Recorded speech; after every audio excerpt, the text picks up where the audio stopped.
collected a past month. I closed the tap and walked out of the shower, instantly drying myself with my ability before wearing comfortable clothes. I am feeling slightly hungry, but I am not planning on cooking or eating. I wanted to sleep. First, the battle had been too heavy for me. Not to forget the strain of not sleeping for a whole month is dawning on me, wanting me to lay on my comfortable bed and close my eyes. "You are alive, I had thought you got yourself killed." A voice spoke in my mind telepathically. I was a little unlucky and come across an especially powerful monster in the deeper region. "It has taken me nearly 2 weeks to heal fully," I replied. The one talking through me was Constance Mars, the elite tyrant that I had healed a few months ago. "You have seemed to have made quite a progress. Reaching peak Emperor at 21, it is quite a feat," she commented. A clear surprise could be detected from her tone. "I was just lucky," I replied humbly and heard her snort right after. "If it had been others, I would have believed in luck, but in your inheritance, there is no luck involved," she said, crushing my humbled reply. "Lady Mars, I have a small request for you," I asked her. "What is it? If it's within my power, I would do it," she said back. "It is nothing that big. I was hoping if you help me expedite my process of exit from Devil's Gate," I said to her. "Usually it is only every 6 months one could leave the Devil's Gate, but that is under the normal conditions. Things are not normal in Devil's Gate. There is a pseudo-war-like condition, and every week new people would come. Leaving is still difficult, but I could leave with my Sam Duffy identity. I had already stayed for more than 9 months and collected enough merit that I could apply for the exit, but seeing the current condition, the higher-ups could delay it. With the help of someone like Miss Mars, who is from Elite Legion of Pyramid, I would not have a problem leaving when I want. Your timing is good. I am also leaving 3 weeks later and handed the duty of overseer," she said, which surprised me a little. The tyrant guarding the IPs of Devil Forest is common, but they never use elite tyrant for that. Has the grim monsters begin attacking the airship? I asked slowly after a moment of thinking. I did not receive the answer to my question for a while, and I thought she would not answer me when she spoke. "What I am going to tell you is confidential. I hope you can keep your lips sealed," she said with a low voice. "My lips are sealed, Lady Mars," I said. "In the past 4 months, 3 of our IPs have been attacked. We have lost quite a few people in those attacks," she said. "See, I couldn't help but suck a sharp breath hearing that. Attacking the IPs is a pretty serious thing. It seemed like a condition deteriorating more rapidly than I had thought." "You answered that right," I asked. "Of course, we humans never take things lying down. They destroyed our 3 IPs. We destroyed their 5. I personally destroyed 2. She replied, hearing that a smile couldn't help but appear on my face. We talked for a few minutes before she cut the telepathic link between us. It looked like I would be leaving sooner than I had expected. I hope I would get to fight at least one tyrant before I leave. 3 weeks may seem a huge amount of time, and it is. I could kill hundreds of emperors in such time, but tyrants are completely different. Not only would I have to find a weak tyrant, but the fight also needs to have in a secluded place where it could not attract any attention. That was the last thought in my mind before I slept, and I had slept for 1 whole day before I woke up with a very hungry stomach that I just freshened up quickly, and I began to cook myself a great hearty breakfast. An hour later, a table full of assorted breakfast dishes in front of me, which I had eaten with great pleasure. Though these dishes are not at the level of what Lord Al had cooked, they are still great. I wish Ashlyn with me to eat, but she stayed in the forest, which is also good. After we left, she would not be able to roam the open forest as such for a few months. After I finished eating, I took out a wooden chest that Lord Al had given me, and my heart couldn't help but beat up in excitement. When I opened the chest a few seconds later, I had nearly fainted seeing the things inside it. The things inside the chest are very precious, one of the most precious things I had ever got. "Choo-choo," Ashlyn chirped in my mind, telling me she will bring the prey within a minute. Hearing that, I calmed my excited breathing and waited with the bated breaths. It had been 10 days since I walked out of the sunlit dome, and after spending a week in the city, consolidating my strength, I got back in the forest 3 days ago, and now, my strength is far greater than it was when I finished SUCKNG up Tyrant Crockman. In the 3 days, I had SUCKD the bloodline of 14 grim monsters, which filled about 250,000 hexagonal cells of honeycomb, which are slightly greater than what Crockman did.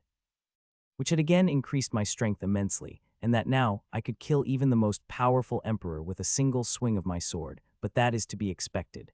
Emperors are no challenge to me. The real challenge is the tyrant, one of which I am about to face. It is quite risky to use Ashlyn as bait to attract the tyrant, and I would not have done that if I had not seen her speed, which is very shocking.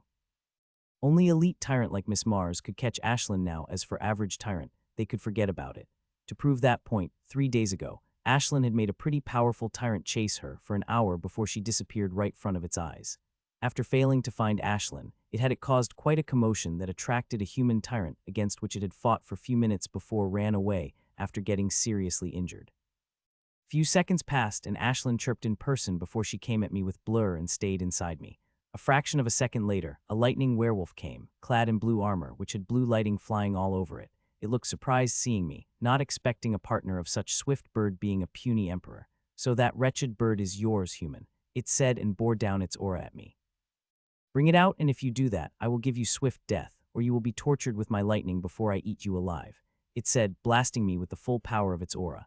"Why every grim monster starts with threat. Can't you guys talk nicely for a second?" I said casually, totally discarding the aura that is bearing down on me. "Hun," a surprised sound couldn't help but came out of its throat as if it had not expected an emperor to talk like that in front of it. Ha ha ha. A puny emperor dared to talk in such arrogance. "Wretched human, if I did not show you your place, then I wouldn't be Dacker of my name." It shouted with great anger and raised both its claws at me and released a burst of powerful lightning. Seeing the powerful lighting coming at me, I did not move from my spot. I remained where I am till the blast of huge lighting in front of me before swatting my hand at it casually like I am swatting a fly and not some powerful attack that could vaporize most emperors instantly. "Bang, how? Are you really an emperor?" it asked in shock a second later. Shock is written on my face as if it could not believe what it saw. Last I had checked, I had not made a breakthrough into Tyrant stage. I replied with the same casual tone. "A limit breaker, I could not believe I had found a limit breaker," it said softly before its eyes began to glow with greed. "The reward from the council would be huge if I kill a limit breaker," it said to itself before suddenly a powerful aura burst out of it, and it came at me with blurring speed. "Die human," it shouted as I appeared in front of me and attacked with its lightning-covered claw. Its claws are pure black, about 3 meters long, and have extremely sharp fingers. They wouldn't feel much resistance even when they cut through my bone. "Come, grim bastard," I shouted back, and my sword appeared in hand before it moved toward the grim monster with greater speed than its claw. Clang, our weapons clashed, and lightning flew out of its claws which smote a couple of trees around us. Other than that, nothing happened. Though it had a huge shock on its face, it was bigger than before, and I could understand its shock. If I was a tyrant and my attack not only got stopped by the puny emperor but also got shaken all over it, nearly made me take a step back, I would be shocked. "You have to do better, little wolf, if it's all you have. Then I can kill you next second," I mocked, which immediately morphed its shock into anger, and few more bolts of blue lightning came out of it and covered it. "Wretched human, you will pay for insulting me," it roared and attacked. Its attack is much powerful than the previous one. The lighting coiling around its claw has also seemed thicker. Clang, a loud metallic sound rang out again, and bolts of lightning flew out and smote some more trees, and the fury in the lightning werewolf's eyes deepened further as it attacked me again. Clang, clang, clang. It attacked me with the ferocity of lighting. One blurry claw after another came at me, and I deflected all its move easily. While I may look calmed outside, I am very shocked inside. The attacks of the lightning werewolf are very powerful, but I am dealing them with utter ease. This was not the case when I had to face the Crockman, whose attacks were weaker than that of the lightning werewolf. "Little wolf, do better or I will kill you," I mocked it again with a casual tone, but I am anything but casual inside. It had been 10 minutes since the battle had begun, and since the start, I had been using the full power of the killing rule of analyze it.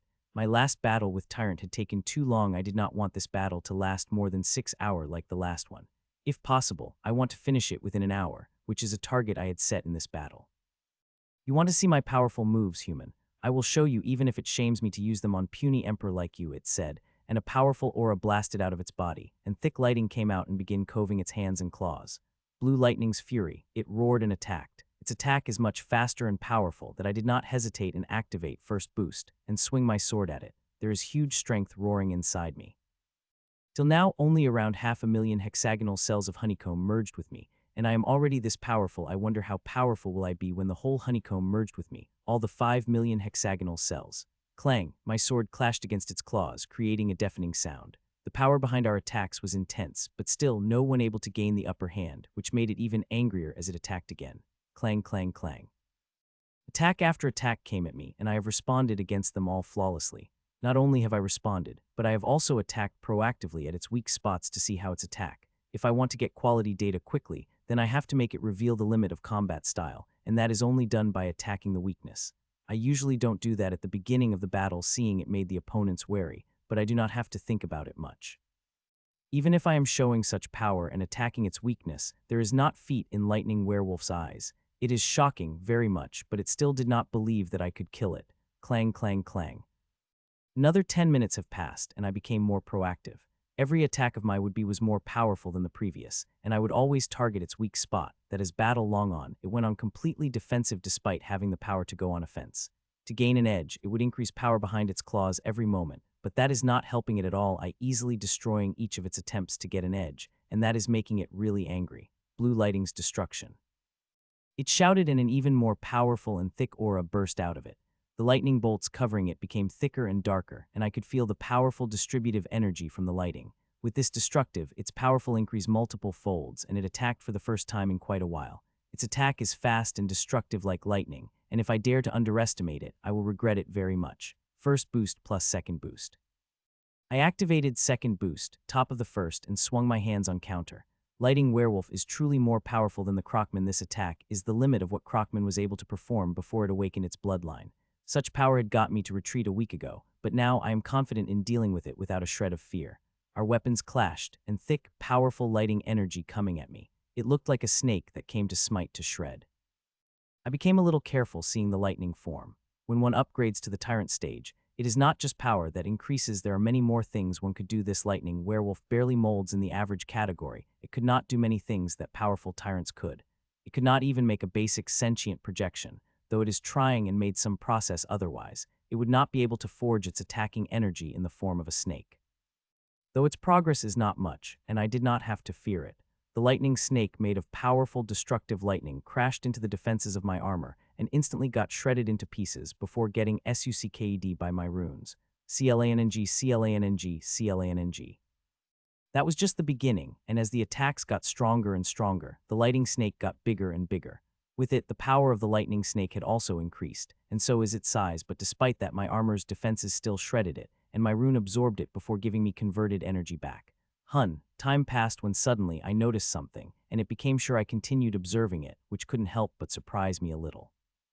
While fighting me, this lightning werewolf seemed to have gained sudden understanding about sentient projection and improving rapidly. Seeing that, a faint smile couldn't help but appear on my face. I am not going to do anything. I will fight as I am fighting while observing. It is a great opportunity for me too. Sentient projection is a very important part of being a tyrant, and since I am strong as a tyrant, then I could also make the sentient projection. I was going to ask the teacher when I returned to the academy, but now this battle is presented a great opportunity for me to observe. It is going to be a great help for me, as I am sure, as the lightning werewolf has started from the basics, and as long observe it carefully, I will be able to learn many things from it. Little more than an hour had passed since we began fighting, and in that time the lightning werewolf had made quite progress in its sentient projection. The blue lightning snake of it has become further refined, and the rigidity it used to possess had lessened a lot. It had been few minutes since it had stopped progressing, but the progress it had made is astonishing. If it left alive from the battle and able to further consolidate the gain of its sudden inspiration, it would make huge progress in it. While its sentient projection of energy lot pronounced, it is still not a threat to me. My armor still tearing it apart when it touched it before my runes sucked at all. When I was making this upgrade, I have made sure to create a defense against the sentient projections. Not to forget, I had seen its sentinat projection developed and understood all of its tricks, so even if its sentient projection 10 times stronger, I would still have the ability to deal with it. Its sudden inspiration had helped me a lot, and when I finished with a battle, I would start on the sentient projections. I am sure I will be able to make greater progress than it, with the help of my inheritance. I would have liked to start now, but I could not. Even though Werewolf's sentient projection is not great, it had still worked hard to create and had a base for it. I had not even started it. My genius is not great enough that I could replicate things just by watching them.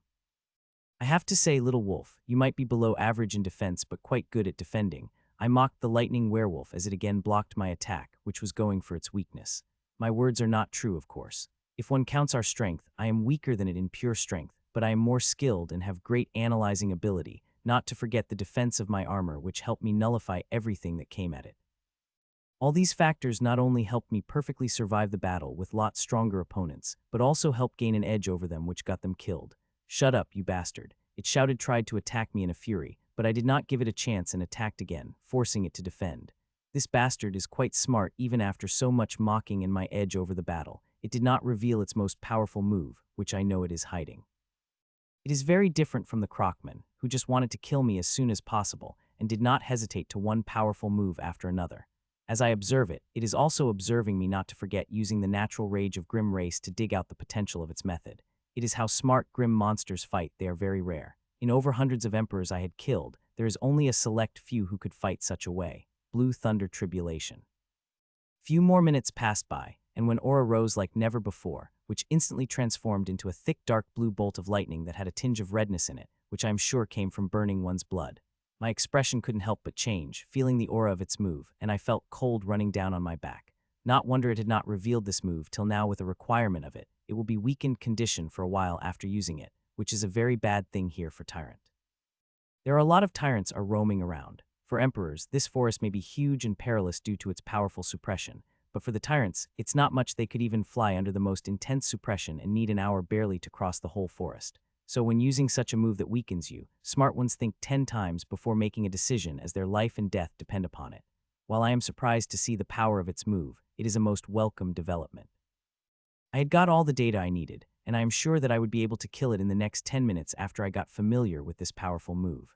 Die human, I roared and attacked me with powerful blue-red lightning, which is not only covering its claws densely, but also its whole body. It looked like a mad demon that would make an emperor wet its pants with just one look. First boost plus second boost plus third boost. Strength also rumbled in my body. As I moved my sword toward its claw, there is no way I would back down right now. CLNNNG, its claw clashed against my sword, and I saw a smirk on Lightning Werewolf. Seeing my heart couldn't help but skip a beat, and my brain immediately ordered my limb to take my sword back, but it looks like it's already late. A look of fear couldn't help but appeared on my face seeing that. As I had not expected something like it to happen, if it had been only blue lightning, I would not have been surprised, but this lightning had also contained its essence. The blood contains immense power. I would have used such power for quite a while if it had kept the lightning on its body, but its hands sent it all at me, wanting to finish me in a single move, and looking at the smirk on its face, it is confident that I am finished. If others have been in its place, they would have thought that too. This is a most powerful move of Tyrant, which not only contain its whole power, but also contain the energy of its blood. If Krokman has taken this attack, it would have smitten to death.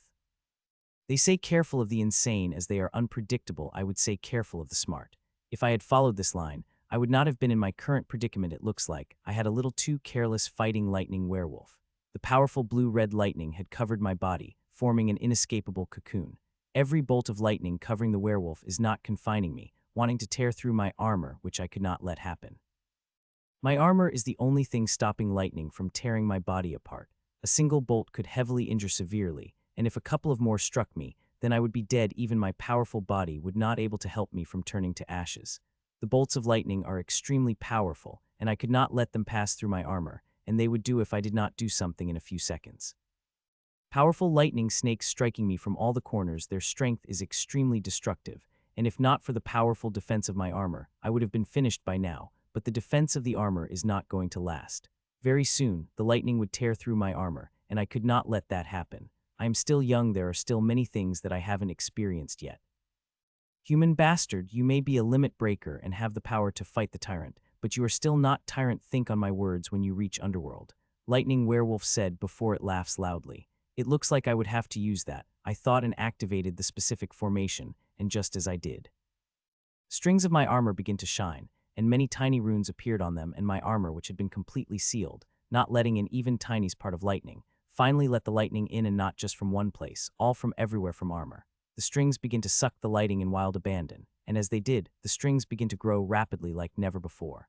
The blood and lighting that increases the power of it fell prey to my strings as they begin to such without care for the world.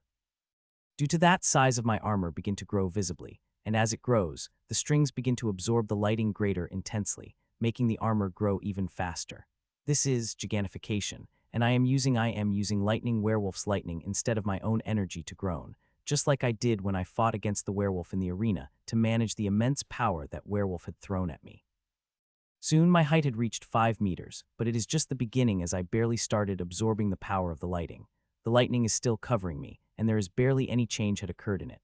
This attack is the most powerful attack of Lightning Werewolf, and contains its blood. The power it contains is immense. In fear of some bolts of lightning might infiltrate my armor, I had covered myself in pseudo-bloodline energy. Though the defense of my armor is airtight, even when I am letting the strings absorb the lighting, I want to be careful. I did not want to make the same mistake I had earlier.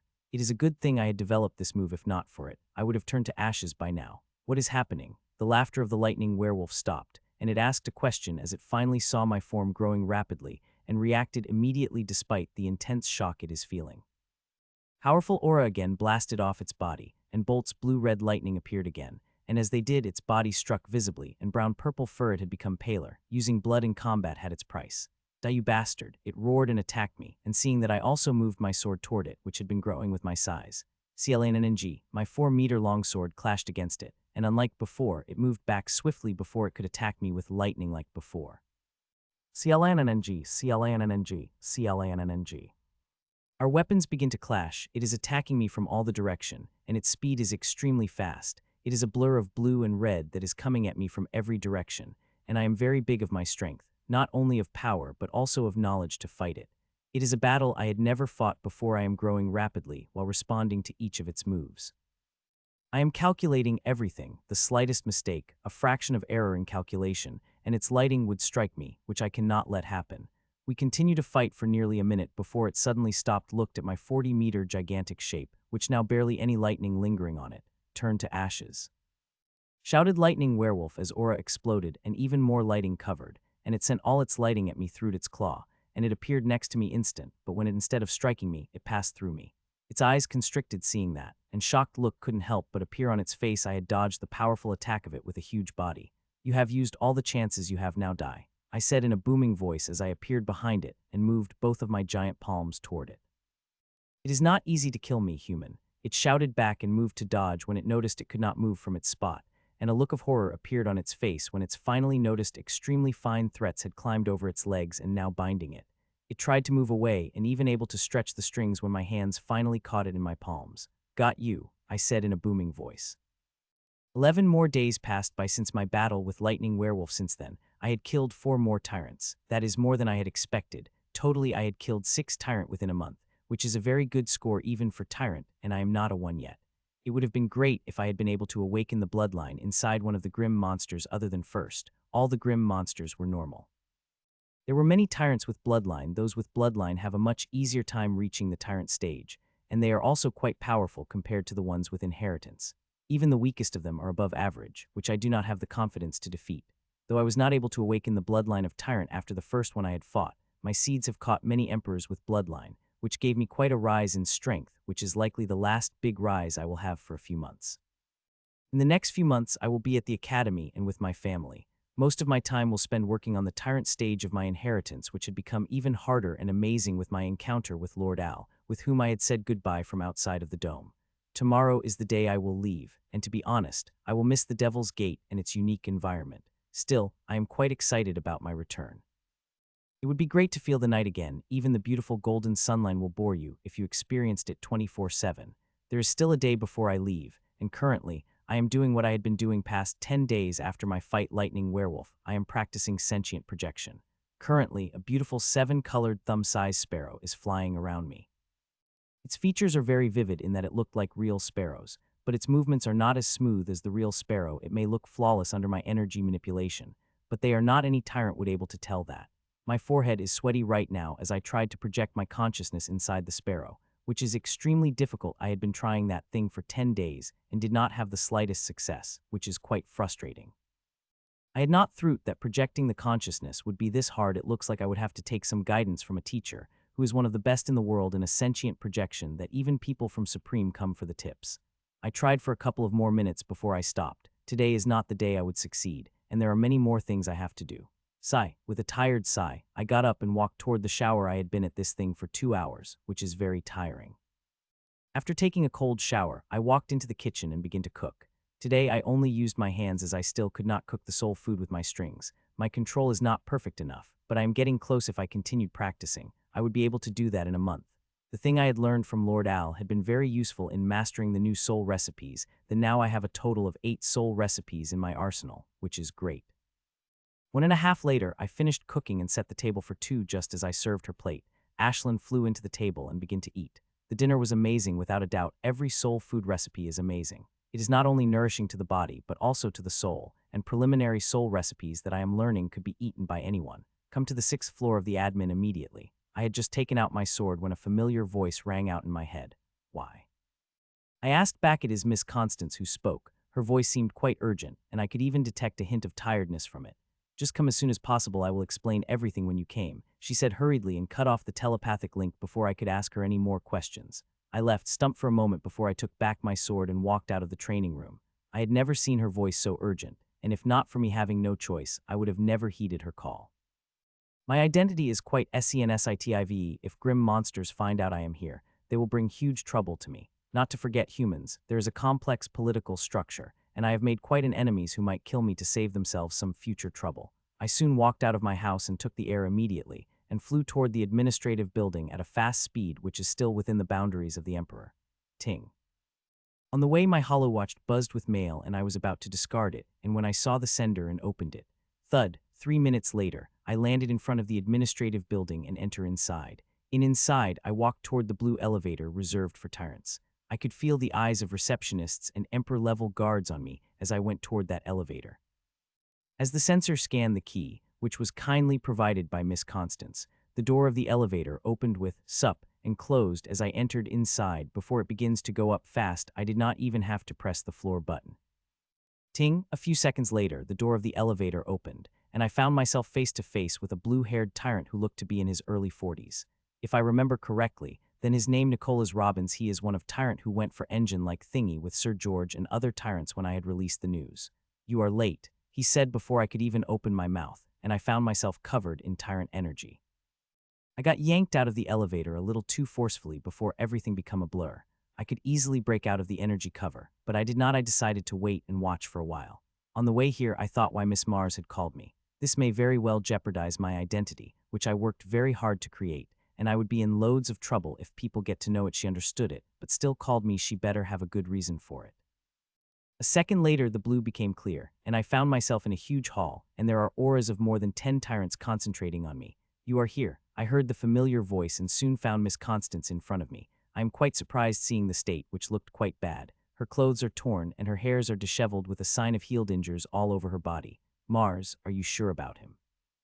A voice called. Another familiar figure about the same age as Miss Constance appeared in front of me, which is in the same state as Miss Constance. I don't know his name, but I have seen him fight many times through Ashland. His aura is equal to that of Miss Constance and belongs to the same elite legions are her. "You will know soon, writer," Miss Constance replied before she called me. "Miss Constance, why have you called me?" I asked before she could speak, and I let her know by my tone how displeased I am about her sudden call. "Look," she did not answer directly, just moved away from me, and I looked at the scene behind her, and my eyes couldn't help but constrict seeing that. I did not see that when I came as I am more focused on her sudden call and answers. I will demand her, but now I looked at the scene in front of me. The answer is very clear. On the other side of the hall, I saw 9 medical pods with Den's runes shining on them. These medical pods are not a simple thing. They are some of the best medical pods of our world, produced by a medical scientist of Pyramid. They are made especially for the tyrants and very helpful. The teacher did not like them. She believes the healer who requires helps from the tool is not a true healer, though I did not believe in this philosophy of hers. I still designed my healing moves so that I would not require any outside assistance. Between the healing pods, I could see a tyrant and a couple of emperor healers moving around while few tyrants healing hovering around them. I moved and instantly appeared beside the pods. I had been looking at 2 tyrant. I would have seen a flash of surprise appearing in their eyes. The grim monsters have set a huge trap. If for their timely rescue, these people would not have been able to survive, even after rescued. These people do not have much time. If they did not get assistance, they would not be able to survive for more than 6 hours, Miss Constance said. I did not know the reply. Instead, I touched the leg of the middle-aged woman who is in extreme agony at a good thing is gagged and bound in a pod. Otherwise, it would have been very difficult to control her. Wormaster. She had fallen prey to Wormaster. One could see thousands of worms wriggling across her skin, eating her up from inside. If my calculations are right, this woman would not be able to survive more than 2 hours. "Brat, how much time you think she has?" an old voice asked. It is Tyrant Healer who spoke. He looked to be in his early 70s, and his eyes looked very stressed. "She would not be able to survive for more than 2 hours if she did not receive immediate medical treatment," I replied, and the old man couldn't help but nod after a moment of surprise. "She hit the hardest, while others have to 6 to 7 hours to live. She is barely 2, he said with a sad sigh. "My meager skills are not enough to save her, not any of them." "The grim monsters have stuck a too powerful blow," he added before looking at me. "I don't know who you are, but this girl seemed to believe in you. Can you do anything about them?" he asked while motioning his eyes toward Miss Constance. While he asked, his tone is clear that he did not believe I have any chance, and I could blame him for assuming that. It is a strong belief that only tyrants could heal the tyrants, and there had been very, very few people who had been able to break this belief.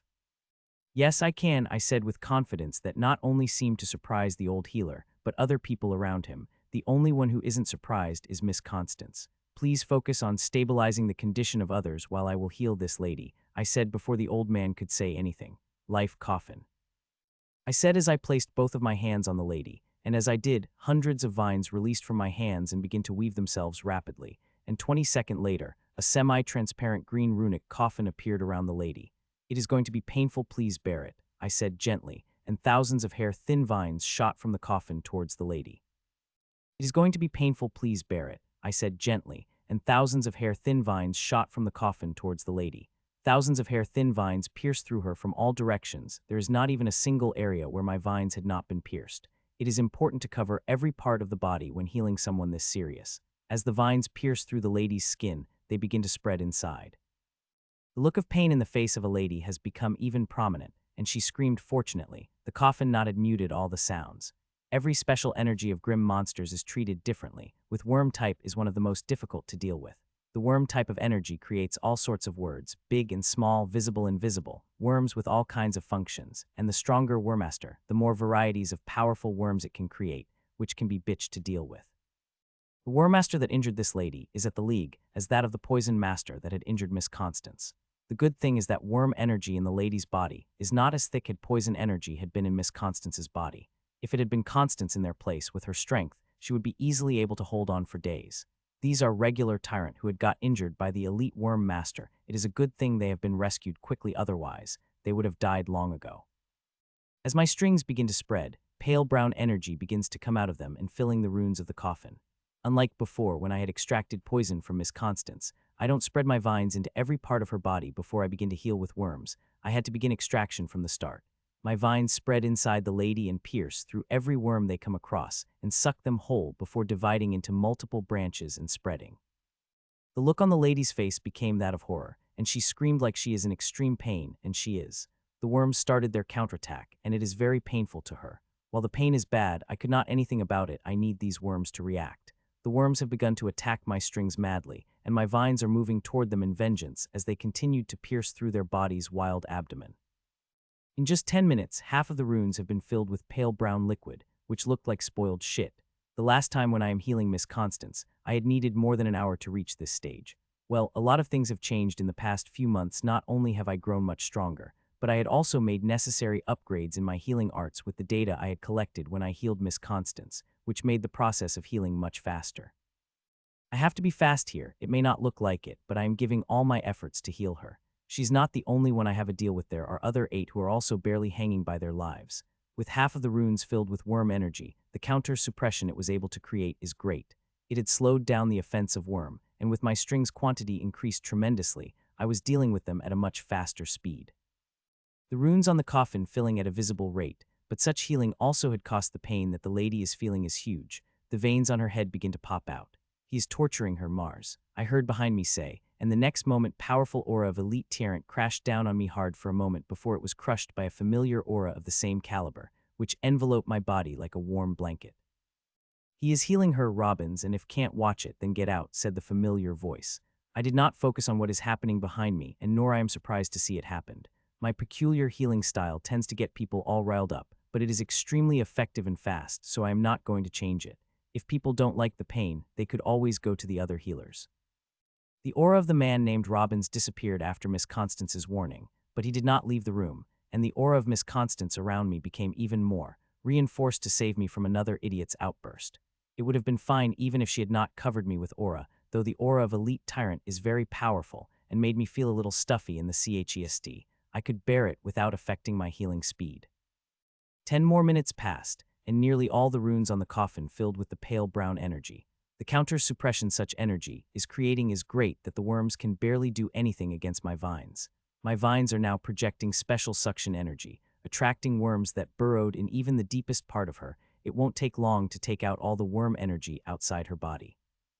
Time passed by and my strings spread further and further into her, bringing out worms that are hiding the deepest part of her. Worm energy is too dangerous to even leave behind a single strand of it. It had a habit of burrowing deeper into the body and festering there. By the time one notices them, it is already too late. I would have sent the burst of healing energy to her that would have helped her even more, but I could not. There are 8 more patients had remained, and I would need all the energy I have to heal them. She is completely healed, please take her out of the coffin, I said as the upper screen of the coffin had dissolved. Just as I said, energy seeped into my coffin, and a lady floated out of it. She would not have been if I had not healed that tyrant lady so quickly. I had needed more than 2.5 hours to heal Miss Constance, but needed only half an hour to heal that lady. Bring me the most serious patient, I said to them, and when suddenly I remembered something. All of them injured by the same Wormester, right? I asked. Yes, there was only one Wormester among those who ambushed them. Miss Constance replied. I nodded at her answer before I focused on the man in his mid-40s who had been dropped into my coffin by the doctor. As he did, the screen sealed the coffin again. I had asked that question before. If they had been injured by the same worm master, things would become much easier for me. I had already sucked the worm energy, and with its intense suppression of energy inside the patient, the healing would become much easier. It would become easier with each patient as more worm energy piled up in the coffin and counter-suppression through them became more and more powerful. Right after the coffin sealed, strings again pierced into the patient's body and started to suck the worms, which had become intensely suppressed. This time my vines begin to release the attractive energy from the beginning, and loads of worms are sucked toward them as they are attracted by a powerful magnet. Minutes passed by each minute. The expressions on the patient's face would become graver and graver as my vines spread further inside him, which would in turn heal him faster. 24 minutes later, the seal of the coffin disappeared again, and patients floated out without me saying anything, and the next patient floated in. I did not say a word to that and closed the coffin before it started healing again. With practiced ease, I sent my vines inside the patient, and they started sucking the worms, which had nearly frozen in their places with the powerful counter-suppression. Time passed, and a third patient had also healed, and another patient appeared in the coffin soundlessly. I healed them with all my focus at one point. I became so focused that everything else disappeared in front of my view, and the only thing I could see the patient I am healing. I want to heal them, quickly as possible at the best of my ability, without damaging their foundation. Sometimes healers do that when they are focused on saving the life and time is short. It is not their fault, as their first priority is to save their patient. I healed 9 seriously injured tyrant, and I had done that in less than 4 hours. I couldn't help but feel proud of that, but the next moment when I tried to get up, I found myself devoid of energy. The tiredness I had not felt till now came crashing down on me, and I just wanted to sleep. Healing these tyrants have taken not only all my inheritance energy, but also my soul energy. I would have to rest before I feel again. My God, such healing talent. Kid, who are you? Asked the old healer with shining eyes who is too close to my comfort. He looked at me for an answer, and after he did not get it for several seconds, he looked at Miss Constance and other tyrants who also sensibly kept their mouths shut. I am sure most of the tyrants have already had an idea who I am, and an old healer too would have if it looked at my current id and where I am from. Not to forget my peculiar healing style, I am sure there is a big dossier of information about me in each of their organization which they could easily look up. Sir Jonah, I presume all of them out of danger. The man named Robbins asked. I am quite displeased hearing it. I may not be the best healer, but I am damn good, and I have full confidence in my healing ability. I would never half-heartedly heal the patients I had touched. Yes, all of them are fully healed. This sir had done a spectacular job in healing them. The old man replied before he turned toward me. Kid, you should be working in a hospital with the great talent of yours. Why are you wasting talent in fighting like a brute? The old man said. I couldn't help but rolled my eyes hearing that. One moment, this old man referred to me as sir, but the next moment, he came back to the kid. I did not answer his question, just smiled before turning toward Miss Constance. Lady Mars, I will be going now, I said tiredly as I got up slowly. Though I am quite tired, I will be able to fly without falling down. Let's go, I will drop you off at your home, she said, and before I could say anything, I found myself enveloped in her energy, and we both floated out of the hall. I couldn't help but shook my head seeing that, earlier when I came here, I was brought here covered in tyrant's energy, and I am going out the same way. You should stay in my quarters till we leave tomorrow, she said when we got out of the hall. I couldn't help but be surprised to hear her offer and opened my mouth to decline before closing and thinking for a moment. Okay, I said a second later, I don't think you would agree on this quickly. Do you want to stay in my quarters this badly? She said teasingly. Hearing that, my cheeks couldn't help but brighten up a little before I controlled my expression. My identity had been revealed, and seeing there is tyrant level already found in the city, your quarters is the safest place for me, I said, and now it is her time to get shocked. How do you know about that? She suddenly stopped and asked me. I could feel her concentrate around me concentratedly, which is slightly uncomfortable, but I could bear it. I have my sources, I said mysteriously. A second I said it, a strange realization dawned on her face, and she looked at me, her aura also concentrated, which made me feel slightly stifling, but I bore it with a smile. "You are the one who spread the news about the lit, aren't you?" she asked. I did not reply, just kept the smile on my face. She stared at me couple of seconds before she looked away and lightened up the pressure. "What is that, lit Lady Mars?" I asked her a few seconds later. Hearing that, expressions on her face became serious. "It is something the only tyrant should know," she replied. "You will know about it when you make a breakthrough to the tyrant stage," she added. I wanted to press her further, but seeing her expression, I let go. "I will ask the teacher about it. The teacher had told me many things that the only tyrant have the business of knowing, and I am sure she will tell me about it." A minute later, we reached her quarters. I have to say it is quite opulent, decorated with high-grade things that are not only pleasant to look at, but also very helpful in practice. The chandelier in the hall is made with concentrator crystals of tyrant grade, which attract a huge amount to pure mana. The mana inside the living room is 6 times that of the outside. Regularly practicing in such an environment has great benefits, even to tyrant. "You should go rest," she said as she pointed me toward the room. "I will be out for few hours. I have to make the preparations for tomorrow. Nobody will attack you here, but even if they do, the wards of apartments will stop them for few minutes before I arrive," she added. "Getting we don't have all day to wait around." A fat-looking tyrant barked as he herded us into the ship one by one. Its sole sense is tracking all the emperors as we went inside the ship, feeling a stifling sense no emperor decided to create trouble. There are 2 lines of emperors going inside the airship. The emperor in the one line has serious faces, some of them even anger on their faces, while others have people smiling and laughing, some even point at another line. It will be better I maintain my original id, while the emperors know it, but it has been only a day since they know it. It will take time to spread it around. Both of the lines are quite long, with hundreds of people lining behind each other. There are quite a few people leaving the Devil's Gate, but more are entering. From what Miss Constance told me, she said that there are quite a lot of Emperor, and Pyramid is thinking of slowing down the new entry. If they do that, it will bring more pressure on the emperors, since the grim monsters are continue pouring their numbers without care. But Pyramid has no choice. We don't have as many powerhouses as they do. While many people die under such numbers difference, those that survive will become powerhouses. It is also one of the reasons the Pyramid is lessening the new numbers. It seemed quite heartless on Pyramid's part, but they have no choice but to do that. We do not have as many powerhouses as grim monsters, and it has always been the case. Still, despite that, they never have able to conquer us. There is a simple reason for that. Our powerhouses are better. They are forged through the blood and iron, and each one of the equal to 2 to 3 grim monsters. In the coming days, things are going to escalate further, and I have to be prepared. I need to give maximum effort to Tyrant Inheritance, only when I could be truly able to do something for my race. In the grand scheme of things, even elite tyrants do not matter. Only leader level have the strength to change the fate of the people, and I am confident that if filled all whole honeycomb and designed the tyrant upgrade to my satisfaction, my strength would reach close to the leader level when I make the breakthrough to the tyrant stage. I soon shook my head. I again started to think. I have a habit of thinking too much. I should be focusing on the things I could do now, and not what I could do later. These 20 days in the airship will be without disturbance, and if I used them wisely, I would be able to make good progress in Tyrant Inheritance. The spatial formations on the airship are truly amazing, I praised as I entered inside the airship. This airship is not a normal airship, but a pseudo-spatial grade. The space inside it more than 10 times greater than the outside. These SHIPs are very precious, and our world has very few of them, and if not volatile conditions and attacks that happened, Pyramid never would have issued such precious airship. "Get in," Turnt shouted and pushed me into the cell with his energy, which had barely 5 square meters of space. The cell is made of energy layers which even Tyrant would have to work had to break. With my strength, I would able to break it, but I would need to attack it constantly for more than an hour. I did not have to go with all these lengths to break through. Miss Mars has provided me with the key to the cell, though I could open any time I want, though I don't think I would need it. We will travel with this speedo-spatial airship for 6 days till we reach Fort Xander, and from there we will ride off the different IPs, which will take us to the different regions of the central continent. I am quite in a dilemma. I was thinking of calling the professor to pick me up from Fort Xander. I would not have thought of this option if my identity had not been compromised, but with a bunch of tyrants knowing, it won't take long for higher up in Pyramid and many organizations to know.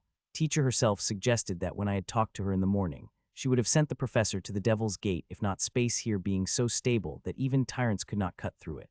Few minutes passed by, and when I felt airship flaying up.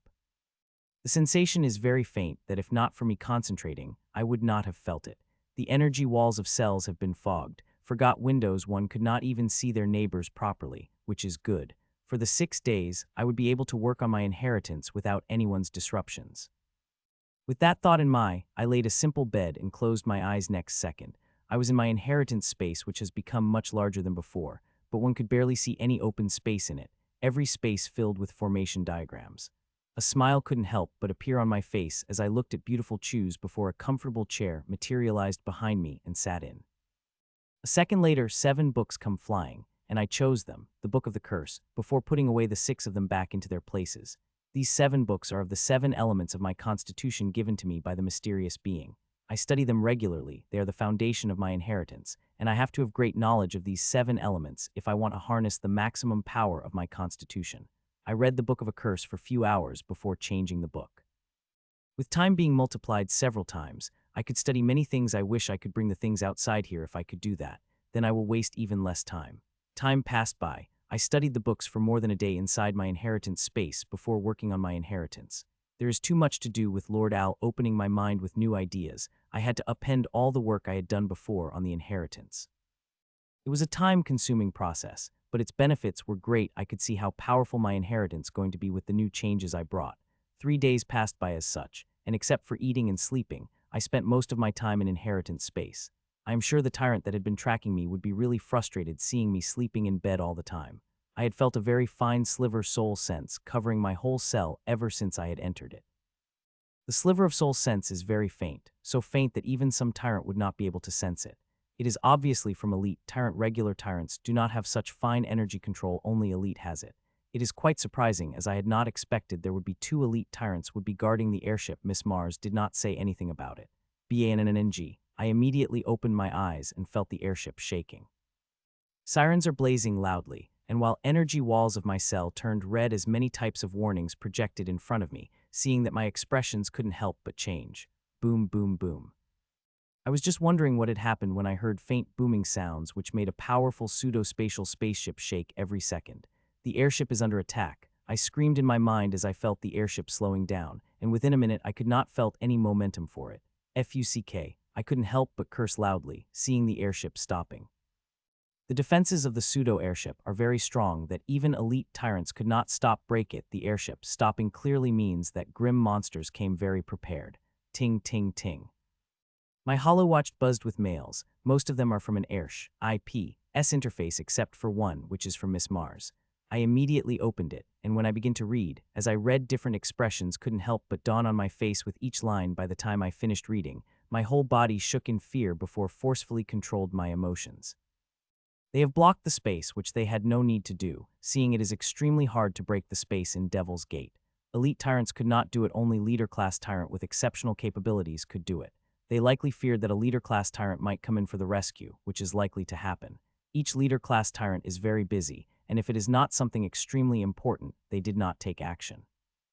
Leaders are precious. Each of them is equal to the 100 elites, and losing a single one could affect war results. Boom, boom, boom. Fighting had already seemed to have begun, and if sounds were any proof, it is going intense. If I want to leave, it would be a great time for leaving. If battle progressed further or some grim monster was able to break into the airship, it would be too late. The mail that Miss Mars had sent me is about the escape pod. It is not the normal escape pod, but a state-of-the-art one that is extremely fast, which even elite tyrant would have a hard time catching up to and would need to attack for more than an hour to break it. There are only 9 of such pods on the airship, and one of them is reserved for me, but I have to decide whether I want it or not in less than 5 minutes. If I declined or not decided within a time frame, the pod will go to the next important person. In every official airship of Pyramid, every individual is given priority, and according to the priority, the division of resources like escape pod is divided, and it is this priority decided whether a leader-class tyrant would come to the rescue or not. I did not decide immediately and opened the log of an airship with my new advanced access. I wanted to access the cameras outside, but it is beyond my access, though I could watch inside, and except for some restricted areas, everything is visible to me. I tapped few buttons on my holowatch, and immediately hundreds of small screens appeared in front of me. The first thing I saw was panic. Everyone is freaking out, talking loudly with each other with fear in their eyes. While there is panic, it is controlled. All the people are emperors here who had gone through thousands of life and death battles. It is not easy to break their will, even in such conditions. I looked at the feed for a while before I opened another window and rejected the escape pod. I am running away. A moment I rejected the escape pod, someone took it, and a few seconds late, that escape pod had been ejected from the airship. Seeing that, a small smile couldn't help but appear on my face. There are hundreds of people on the airship who would kill to get into an escape pod, and some even are attacking the place where the escape pod is. They will not be able to break it. The defenses of the airship are very strong. Forget the puny emperors, even regulars tyrants would not be able to break it. I did not go out instead. I sat back into my bed and opened hundreds of screens around me, watching everything that is going on in the airship, and within a second, it is becoming extremely clear that not a single tyrant had remained on the airship. 2 minutes passed, and the sounds outside have become even louder. It is clear that the battle outside has become even more intense. Bang. I watched the battle happening when suddenly, I heard a loud bang and the whole airship shook. Multiple alarms flashed in front of me. Someone had attacked the airship with intentions of breaking into it. Bang, bang, bang. I thought it was one stray attack that had hit the airship, but I was very wrong as the next attack. The airship started to shake more with greater intensity. It looks like I would have to go out after all, I said with a sigh and got up from my spot and appeared beside the door of my cell, which opened immediately as I flashed my badge. I became a blur and moved toward the place where the grim monster is attacking, and a few seconds later I reached there, and to my surprise, there are already 20-some people gathered by huge dent which is getting bigger and bigger with each second. As I appeared, a surprise appeared on the faces of some people. How do you get out of your cell, criminal? Are you a traitor? Suddenly, a beady-eyed man in his early 30s asked, hearing that I could help but get surprised. I did not think anyone would recognize me, seeing all my records had been locked that other than elite tyrant with high access, no one would recognize me. This beady-eyed guy likely had seen me in a criminal line and remembered my face. With its shout, all the people looked at me, and their gazes filled with hostility and weapons ready to attack me at a moment's notice. Sigh. I took out a visible sigh, and a faint aura released from me and loud gasps from the people around me who began to look at me with fear and envy. Some hot-blooded one who took threatening steps toward me immediately backed out as if their tail is on fire. Tyrant, stammered the beady-eyed man who first identified me. Yes, I had released the aura of tyrant, which is no big deal for me. I would not have done it, but there is no other way to make these people back off. Bang, bang, bangs. My heart couldn't help but thump loudly, seeing the dent on the airship's hull getting bigger and bigger. I first thought it is grim monster attack that is making such dents, and nearly regretted not taking an escape pod, as I am no match for the tyrant who could make such dents. But when I observed the dents carefully, I noticed the dents are too uniform to made by the attack, which made me take a small sigh of relief. If I am not wrong, which I should not be, or I would be a hell of a lot of trouble, the dents had been made by some sort of artifact or tool, which made me take a small sigh of relief. Seeing the dents, it won't be long before the grim monster broke through the hull, and I have to be ready to attack it at a moment's notice. It would be great if I could kill it with a single attack or at least severely injure it. I had all the emperors leave the immediate area, though they are quite strong with their experience in the Devil's Gate. It is tyrants we're dealing with which could kill them by tens with the simple wave of their hands. BNNNG. Suddenly a loud bang rang out, and much louder than the previous ones that it had to take the huge hole into the airship. Bang, bang, bang. It was a good thing I was prepared and already erected the shield to deal with shrapnel that came out of such an attack. These shrapnels, which my shield easily deflecting, would tear through the shields of emperors as if they were butter. Ha ha ha, I did not expect some emperor is still hiding in an airship. I guess it would not be a boring slaughter, the grim monster said, seeing me coming toward it with a blurring speed. I moved through the hole which grim monster just tore off. The hole is small double of my size, which would not have been enough for grim monster is come in, and it is better we fight outside. Fighting inside will result in it many unintended casualties, despite the fact that it is strategically best location for me given how the airship is for human size. Clang. My sword clashed against the golden brown axe of it, and as it did, I felt huge power coming at me and had to take a couple of steps back to stabilize myself. As I did, I couldn't help but look at the grim monster ahead of me with wide eyes. Fuck, this bastard would be tough, I thought inside me. The grim monster in front of me, crystal horn rhinoman, but not a normal crystal horn rhinoman, but a one that had awakened its bloodline, which made its horn turn from simple crystal to a golden brown crystal. It is wearing earth crystal armor which is simple in design and emits raw crushing power. In its hand had a 7-meter long axe which had a brown metal handle and golden crystal blade which looked extremely sharp. Human, you would have to do better than that if you want to anything against me, it said mockingly and swung its axe to me. Seeing the speed of its attack, my eyes couldn't help but widen, and I moved my sword to respond to it. Earlier, it had countered my attack almost casually, but this time it is a little serious, and its attack is very powerful, so powerful that its blade had barely taken a moment to appear in front of me. Clang. I barely able to counter the attack, and when I did, I had to take the steps back repeatedly. It is a good thing I have my runes to deal with energy attacks. Even when the attacks have a sentient projection otherwise, I would have been in much more trouble than I am right now. No wonder they kept you inside. With your puny little strength, you would not have been able to last even a minute against others, it said casually, and came at me with another attack which is even more powerful than before.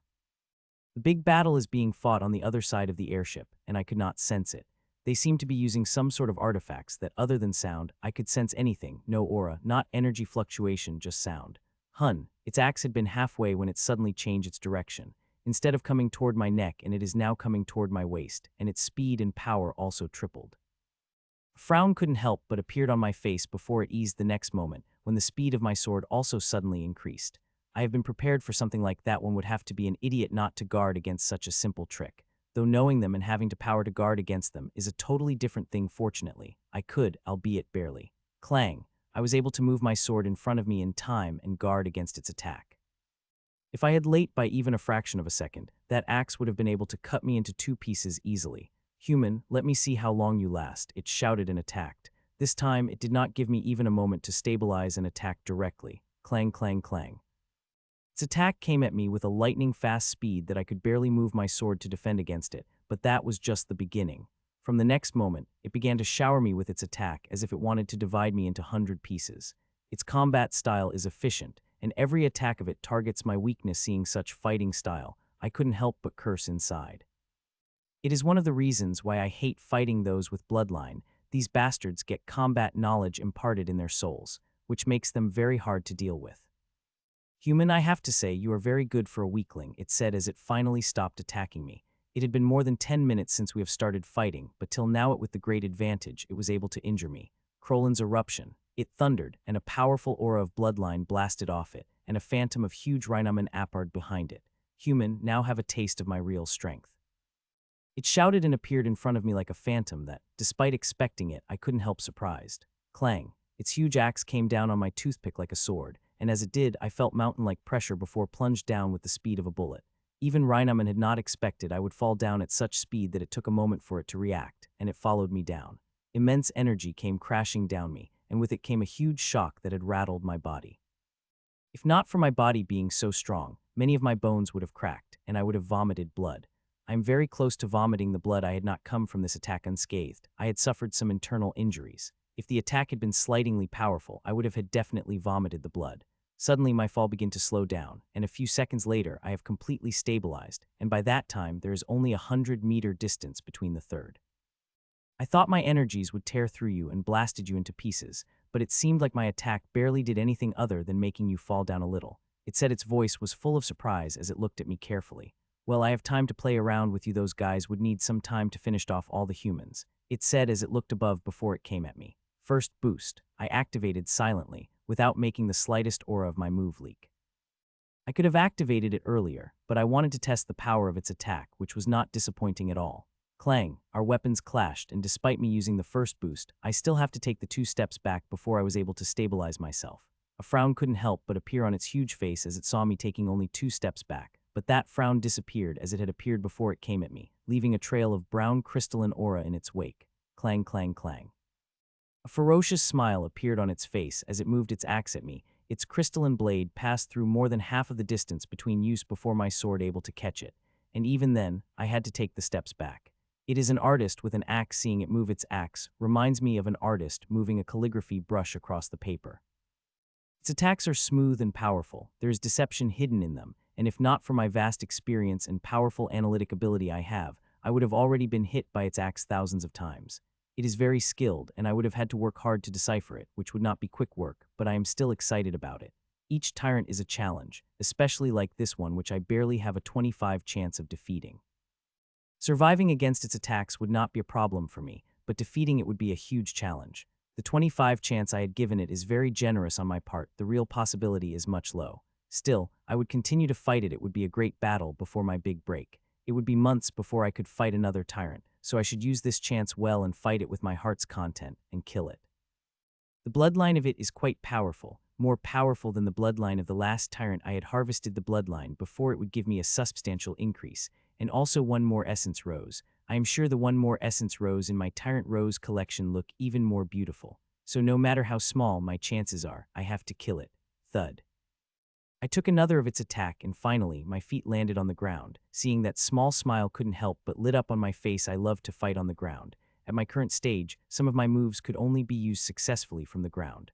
Thud. A moment later, it also landed on the ground, and there is a wide smile on its face. Don't you think the human that ground is the best place to fight? It asked with a bright smile, and seeing that smile, a sense of foreboding couldn't help but rise in my heart. Sphere of thorns, it said gently with a gentle smile on its face, and as it did, I felt danger all over my body. I did not waste time and flew into the air, and the moment I did, I found myself surrounded from every angle. There are over 1,000 long crystal thorns all over me. They are covering me from all sides. There is not a single space from which I could slip away. The crystal thorns surrounded me, long and sharp. Each of them is 5 meters long and has a tip that is sharper than that of the needle. I couldn't help but shudder when I looked at that extremely fine point of thorns. Die human, I will make sure you brethren in airship join you soon, it said gently before releasing thousands of crystal thorns at me. Rose protection, I said in my mind, and activated my defensive skill, which I had been saving on hold since I had detected the danger. As I activated my defensive method, 3 layers of the defensive shield have materialized. They are in the form of beautiful golden maple leaves, which are thousands in numbers in all 3 layers, and all of them swirling around me beautifully.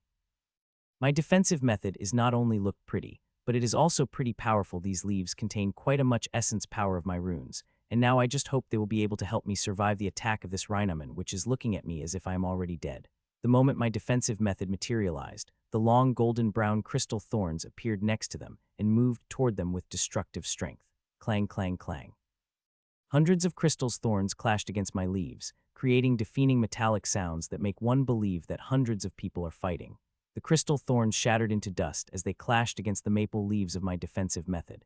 The attacks of thorns are powerful, and they bring huge power, with every clash and my leaves taking it all, but not without cost. One could see the clear cracks appeared on the leaves, and they are spreading fast. The power of the attack is not to be underestimated. It is huge, and if I had faced it when I came out of the sunlit dome, I would not have been able to defend against a single crystal thorn, much less thousands of them. Bang! A loud bang sound rang out, and gold maple leaves of first layer exploded into powder. Not one of them had remained, and now crystal thorns are coming at the second layer of defense, where golden maple leaves are glittering with power. The third layer has transferred a huge amount of harnessed power into the second layer, making it even more powerful. It would not be easy for the thorns to break through the second layer like the first layer. Still, there is a chance they would be able to do it. The first layer of defense barely able to take out 1/3 of the crystal thorns, and there is quite a huge number that had remained. Clang, clang, clang. The thorns begin to clash with the second layer, each thorn wanting to pierce through the leaf, but barely able to make a crack before turning into the dust. All the leaves are interconnected, and the power of every attack would be equally transferred to each leaf. So unless the attack is so powerful that it is beyond the limit of the leaf, there is no way the leaf would shatter. Barely 5 seconds had passed since the attack had begun, and already the smile on the face of the crystal horn Rhinoman disappeared. Now it is looking at the attack seriously and manipulating the thorns actively for greater efficiency. It is a very good defensive method. Human one could rarely come across such exquisite defensive method, it said. Its voice was normal, but I could feel blazing anger in it, and I know the next attack would be very powerful. I was right. At that very moment, an explosive aura shot out of its body, and the phantom of Rhinoman appeared behind it again, and this time it is even more clear. It is looked like a very clear, high-quality projection. Feeling the aura, all the hairs on my body stood up, and I did not waste any time activating the second boost, and it is a good thing I did, as the very next moment, it appeared behind me and attacked. Die human, it roared as it attacked came at me. I harnessed all the power of the boost and spin back with all my power, and swung my sword toward its attack. The attack too fast, I would not be able to dodge it successfully, nor I want to with my runes protecting me against the energy attacks. CLANNG, our weapon clashed, and as they did, I felt as if I had been attacked by the hammer, and I began to take the steps back uncontrollably. My body shook and many of my internal organs got damaged, but the damage was not great. My healing power was able to heal it immediately. It did not give me any chance to stabilize. It immediately appeared beside me like a phantom and attacked me with its axe, which is crystal blade vibrating with sheer power it contained. CLANNG. As I shot back, I activated the formation, and which shot the burst of power from my waist and helped me change my direction a little. If I not done that, I would have crashed into the tree, and that would have given the bastard a perfect chance to slice off my head with ease. Still, I had just survived the tree and found my footing when it appeared in front of me and swung its axe at my head, not caring about the tree that is in the way of its attack. These trees are not the trees that are in the central part of Devil's Forest, which could abate the momentum of attacks. These trees are just a little powerful than normal trees due to the influence of sunlight, but their strength is nothing.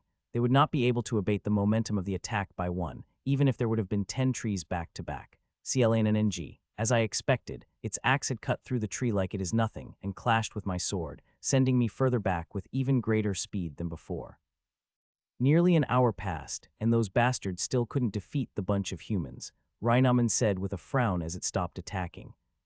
It is looking up toward the battle which is happening near the airship. I could not see the battle, not because it is far away, because the grim monsters that are attacking the humans are enveloped in some kind of domain which makes the battle near invisible. Human, you are quite good at defense, and if I had time, I would have liked to see the limit of it, it said with a sigh.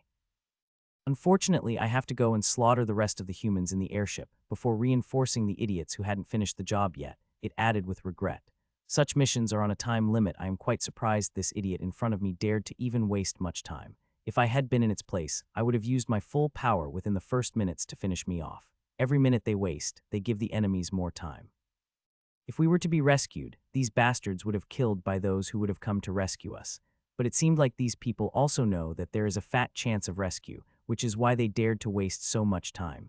Still, I would have been in its place. I would have used all my strength from the beginning to finish all my mission objectives as fast as possible. For that, I have to kill you with my full power, even if you don't deserve it, it said, and its eyes, blades, and aura thick a liquid came out of it. The aura is immensely powerful, so powerful that I froze for a moment. This aura had formed the shame of rhino behind it this time. The rhino is different. Instead of having an only horn golden brown crystal, its whole body is crystalline, and the horn on top of it is golden in color with a slight brownish hint. Golden retribution. It roared, and the golden brown aura around it turned golden for a moment before it came at me. Its speed seemed slow, so slow that I felt like I could attack it 10 times. Seeing that, fear couldn't help but appear on my face, and I moved my sword with all the strength that all the boosters in my body had given me. CLANNG. I am barely able to move my sword up when its axe is stuck against my sword. The attack is a force of mountain. It is powerful and heavy that I blacked out for a moment. When I came to myself, I found myself crashing into a tree after tree while vomiting the blood, which is filled with bits and pieces of my internal organs. The attack had been too powerful, more powerful than I had expected. It is a good thing I had runes that could absorb the energy. If not, that bloodline energy from the attack would have torn through my body. The bloodline energy of this attack had quite a sentience in it, and with the power it contains, it would have shredded my body. Shred the cheese, and this attack is just beginning, and as I could see it slowly walking through the trees, leaving behind tens of afterimages. Seeing it, I forcefully control my invisible wings in a bid to stabilize myself and move my sword in front of me while activating all the ocular abilities. I have the attack will come at any moment. Just as I had thought that my axe came out of nowhere and moved toward my neck to decapitate me, but I used every shred of energy I have and moved my sword up in front of the axe to defend myself. CLANNG. Its axe clashed came down on my sword again, and it nearly left my hands. The power of the sword was so great that my hands became numb, and small fractures began to appear on them, and as I crashed through one tree after another while vomiting the blood. It is more powerful than I had imagined, and if it continued to attack me this way, it wouldn't be long before its blade fell on my neck, and I take a forever journey to the underworld. My mind raced like a rocket, and I begin to think about all the strategies I have made to defeat such a difficult opponent. According to my current estimate, I have less than a 5 chance of defeating, and this estimate of mine is quite generous. It again came like a phantom, leaving behind tens of afterimages, and attacked me, sending me flying at even greater fracturing bones of hands. Intense pain shot through me, but I bore it with a bright mind as I finally found the strategy which I could use to deal with. The chances of defeating this bastard with this strategy are not that great, but they are still better than my usual collect the data and attack strategy. As I made my mind, 9 lotuses came out of me and stopped before 10 meters from my body and created a small domain. Petty tricks would not save you, human, said Crystal Horn Rhinoman, and who came walking, leaving tens of afterimages behind it. It passed through with the domain of roses without any problem, and I am not surprised to see that. This domain I have employed, not to protect me against it but suppress it, though the suppression would not be huge. Every bit will help during the next phase of my plan, which is quite hard. I had practiced it but never used it in the battle. The concentration and energy it requires are immense, and the slightest mistake would be the cause of my fall, but I have not choice but to do it as it is the only way through which I have any chance to kill it. A frown appeared on its face as it entered the rose domain before its ugly face smoothened up with a hint of mockery as it attacked me again, and this time, its attack is more powerful than before, much more powerful. CLANNNGG, crack, crack, crack. Our weapons clashed again, and just as they did, I felt cracks running down on my bones as I blasted back, vomiting. The cracks are far greater than before, and even with the healing power of my body working at its full capacity, I gritted my teeth and bore the pain while focusing on the next phase of my plan. I could not let it discover that thing till it is ready. Once it discovered it, I would have never been able to use that thing on this bastard without getting discovered. It is a good thing we are still in Devil's Gate. Though the suppressive effect is very faint, barely affecting the tyrant, it is still good for me. I could hide many things in the shadow of the suppression. CLANNNGG, CLANNNGG, CLANNNGG. I am getting beaten black and blue. The more I am resisting, the more power it is using in its attacks, which are extremely strong. Still, I am reaching my limit. If I take a few of its attacks, my bones will turn into dust and my internal organs would shatter into pieces.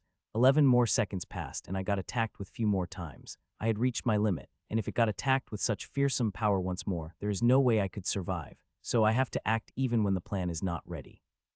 There is a high chance it would break out of it, seeing the preparation are still incomplete, but I have no choice to do then, as not doing anything means death. It again came walking, leaving behind countless afterimages, and soon it appeared in front of me and moved its axe back to take a swung. Its movements seemed casual and slow, but they are extremely fast that even I could not see them properly. Let's see how strong my strings are, with that thought. I activated my strings, and just as I did, Ranaman stopped on its, and great shock appeared on its face as it found itself bound in a light net of strings. The strings have appeared, and they begin to suck near liquid bloodline aura covering its body, and started to suck with their maximum power and grow. The strings revealed themselves as they started the suck, till now they are growing on my energy, and nearly emptied all my storage, which is one of the reasons why I had acted early. The strings did not take much energy to grow. What nearly emptied my storage was making them fully invisible, so they could not be seen, heard, felt, or sensed. It takes a huge amount of energy and concentration. Petty tricks will not help you, human, it said, and moves its axe toward me, but the next moment a frown couldn't help but appeared on its face as it found out the speed and power of its attack had been severely affected. Die, you bastard. Rhinaman roared, and attack as an aura around it billowed with the rage it is feeling. Seeing it attacking, my eyes couldn't help but twinkle. The bastard had made the mistake that I had been waiting for it to make. Even the smart, grim monsters made this. They should forget the mentality of killing the originator to get of the problem. If this bastard focused on breaking off the strings than attacking me, it would have solved this problem immediately, but no, like the dumb bastards. It also believed that as long as it killed me, the strings would disappear on its own. While it is true, the bastard had forgotten to notice several other things, such as the rate the strings are growing as they are consuming its bloodline aura with wild abandon, and how hard it is to kill me. CLANNNGG, crack, crack, crack. Its attack crashed on my sword, and just as it did, the cracks in bone my arm began to widen with great speed that I barely able to hold the sword in my hand. With the force of its attack, I shot back while vomiting the blood and big pieces of my internal organs. I am in intense pain, but I am smiling. I had succeeded the precious few seconds it had used to attack. My vines have grown considerably on its body, feasting on its aura, which has much lesser resistance than its bloodline energy but same as powerful. Why are you laughing, you bastard? The Rhinaman asked as it appeared in front of me and saw my wretched state. I have defeated you, you dumb bastard, I said with a bloodied mouth as I forcefully stopped myself with my invisible wings. You sure like to joke, human. You think these puny little strings of yours could stop me? It asked with launched and moved its hands to grab the strings which had already covered a third of its and spreading fast. A second later, a frown appeared on its face, which morphed into surprise, but shock appeared on its face as no matter how much it tried, it is not able to grab the strings. The strings are extremely fine and have very slippery properties, which makes them very hard to break. In the past month, after consuming one tyrant bloodline and tens of emperor bloodlines, a great change has occurred in my strings. They have become very strong. It continued to struggle with strings, and when it could not get a hold on them, it would get angrier and try even harder to pull them. But no matter how harder it tries, it was not able to pull a single string, while the strings took full advantage of its aura, which is still billowing from its body, and covered more than half of its body. Suddenly it seemed to understand what is happening and stopped pulling strings and draw its aura in the body. Though it was not able to draw in all the aura while still maintaining its current power, it's still able to draw in 80, which instantly lessened the growth of strings.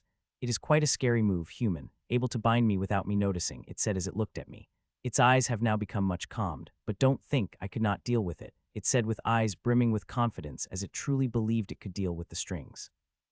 I did not reply to its words, just continue looking at it with a smile that seemed to irk it, and anger again appeared in its eyes before it controlled it.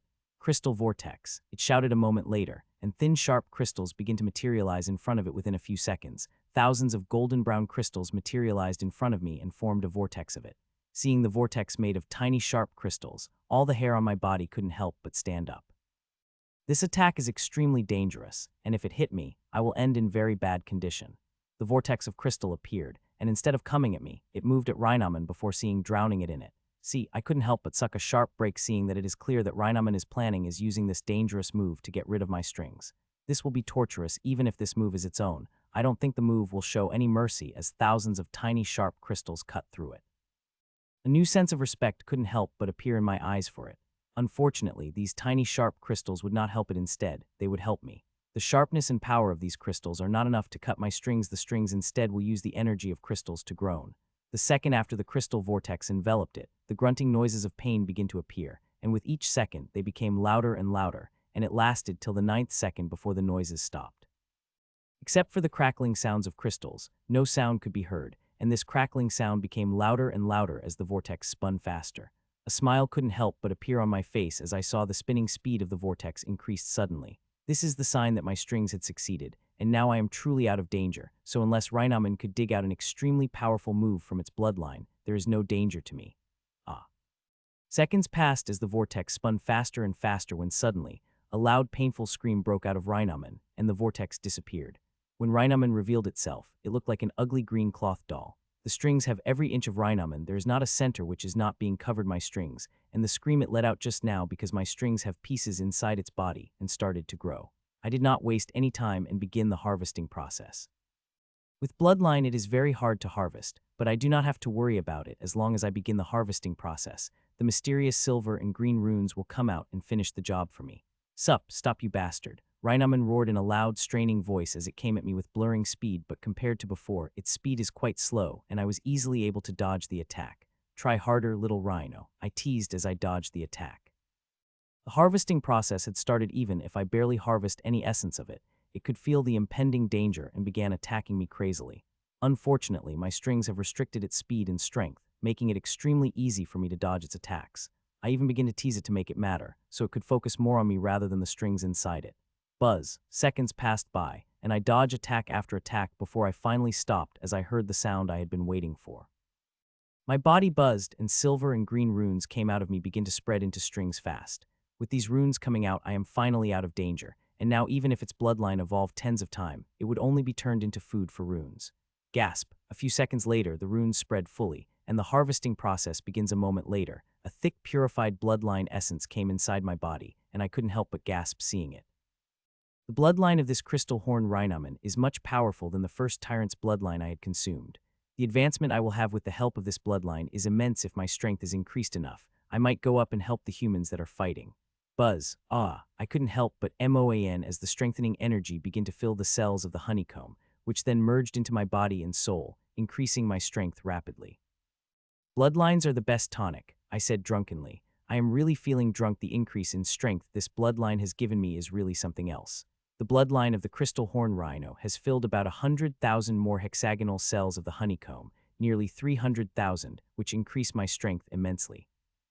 With these 300,000 hexagonal cells filled, I had filled nearly 1,000,000 hexagonal cells of honeycomb, and it gave me much immense strength, and there are still 4,000,000 hexagonal cells of honeycomb that remain to be filled. I couldn't help but shake in excitement whenever I thought about the strength I will have when I filled all the hexagonal cells. D-Hub. I controlled my excited heart with deep breaths and tapped on the huge gray body of Rhino with my index finger. Just as I did, the husky form of it had collapsed and revealed beautiful brown gold essence rose. I admired the essence rose for a moment before I put it away safely into the wooden box. The essence was beautiful, and I would have liked to admired it more if not for there are many important things I have to do. With such increment in strength, I had decided to join the big battle. It would be extremely dangerous, and I might get killed, but I have no choice. It had been nearly 2 hours since they began fighting, which is quite long. The grim monsters that attacked seemed quite strong. I am sure all that attack would be stronger than the Rhinaman that had attacked me, but still, me joining the battle could tip the scale in our favor, and we could exterminate those bastards. After making the decision, I did not fly away toward the battle instead. I activated the gigantification move. This move is my most defense-oriented and could help me survive the attacks of those who are much stronger than me. I wanted to use this move earlier, but attacks of bastards were too strong to give me any time to use it. The strings begin to puff up and begin to grow at visible speed, that with 5 seconds I reached my meter's height, and 15 seconds later, I had grown 10 meters long and stopped growing. Gigantification needs a huge amount of energy, and I usually use the energy of enemies to grow. Still, the 10-meter-long avatar is huge. This height could easily help me dominate over the grim monster, who is usually 7 to 8 meters long. After erasing all the signs of harvesting, I flew into the air, and soon I reached near the huge battle, which I could barely see inside. Even after activating all my ocular abilities, it is all very misty. Still, I could faintly guess what is happening inside. 5 human tyrants are being besieged by the 11 grim monsters. The battle is extremely intense, and that I started to have second thoughts about joining it. There are some grim monsters I could not do anything against. They are extremely powerful that I would not be able to last against them even for a minute. I quickly calmed my mind and began to look at the domain carefully. The battle may be dangerous for me, but I have to join it. The humans are outnumbered with powerful grim monsters. Every bit of the help counts. I know how to break them, but I do not have the tools for it. If the domain had been Emperor level, I would have broken it. I had brought those tools from the academy when I came to the Devil Gate. Those Emperor-level domain-breaking artifacts are useless against Tyrant-level domain artifacts. Seeing there is no other choice, I decided to use the method any other person in my position would do, and that is using brute force. Bang! I charged my sword to the limit and attacked the disc. The disc is being protected by the 3-layered energy field, and I was barely able to make the ripple on the first layer of its energy shield. While I failed to make the single crack on the energy field, I was able to attract the attention of all the tyrants who were fighting inside. The second after I attacked, the battle inside the domain had stopped, and all the misty figures from inside looked at me.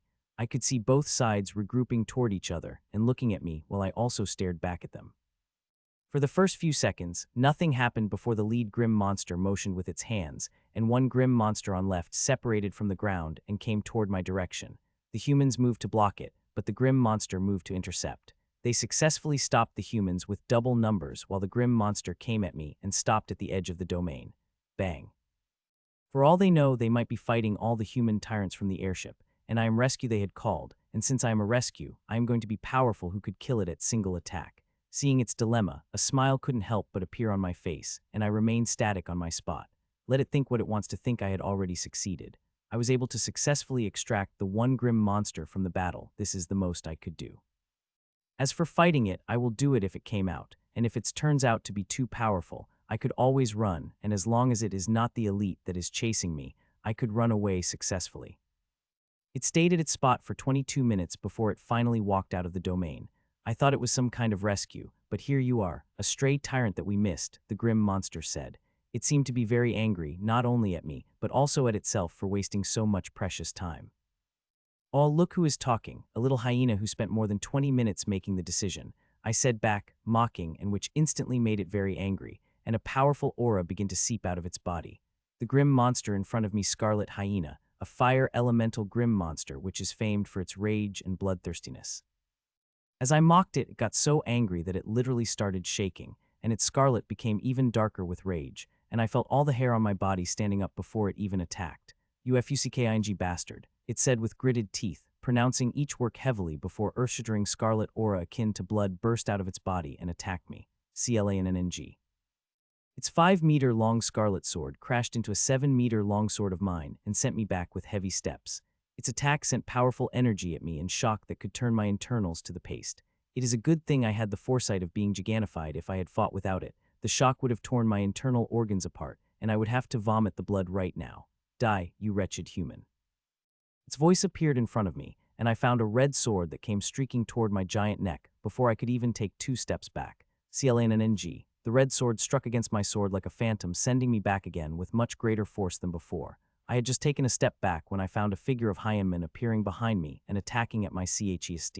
CLANNNG. My arm moved back an unnatural angle, and able to stop the scarlet sword before it could hit me. Gigantification had many traits. One that I most like after defense is its nimbleness. It could move at any angle, some then that are impossible for humans to perform. CLANNNG, CLANNNG, CLANNNG. It again disappeared from its spot and appeared in front of me, intending to decapitate me. Seeing that, my sword moved quickly from the back and appeared in front of me, again defending against the attack of Scarlet Hyena. These attacks were the beginning as time passed. Its attacks have become even faster and vicious that I had to use every bit of strength of Killing Rule to see and react to its attack.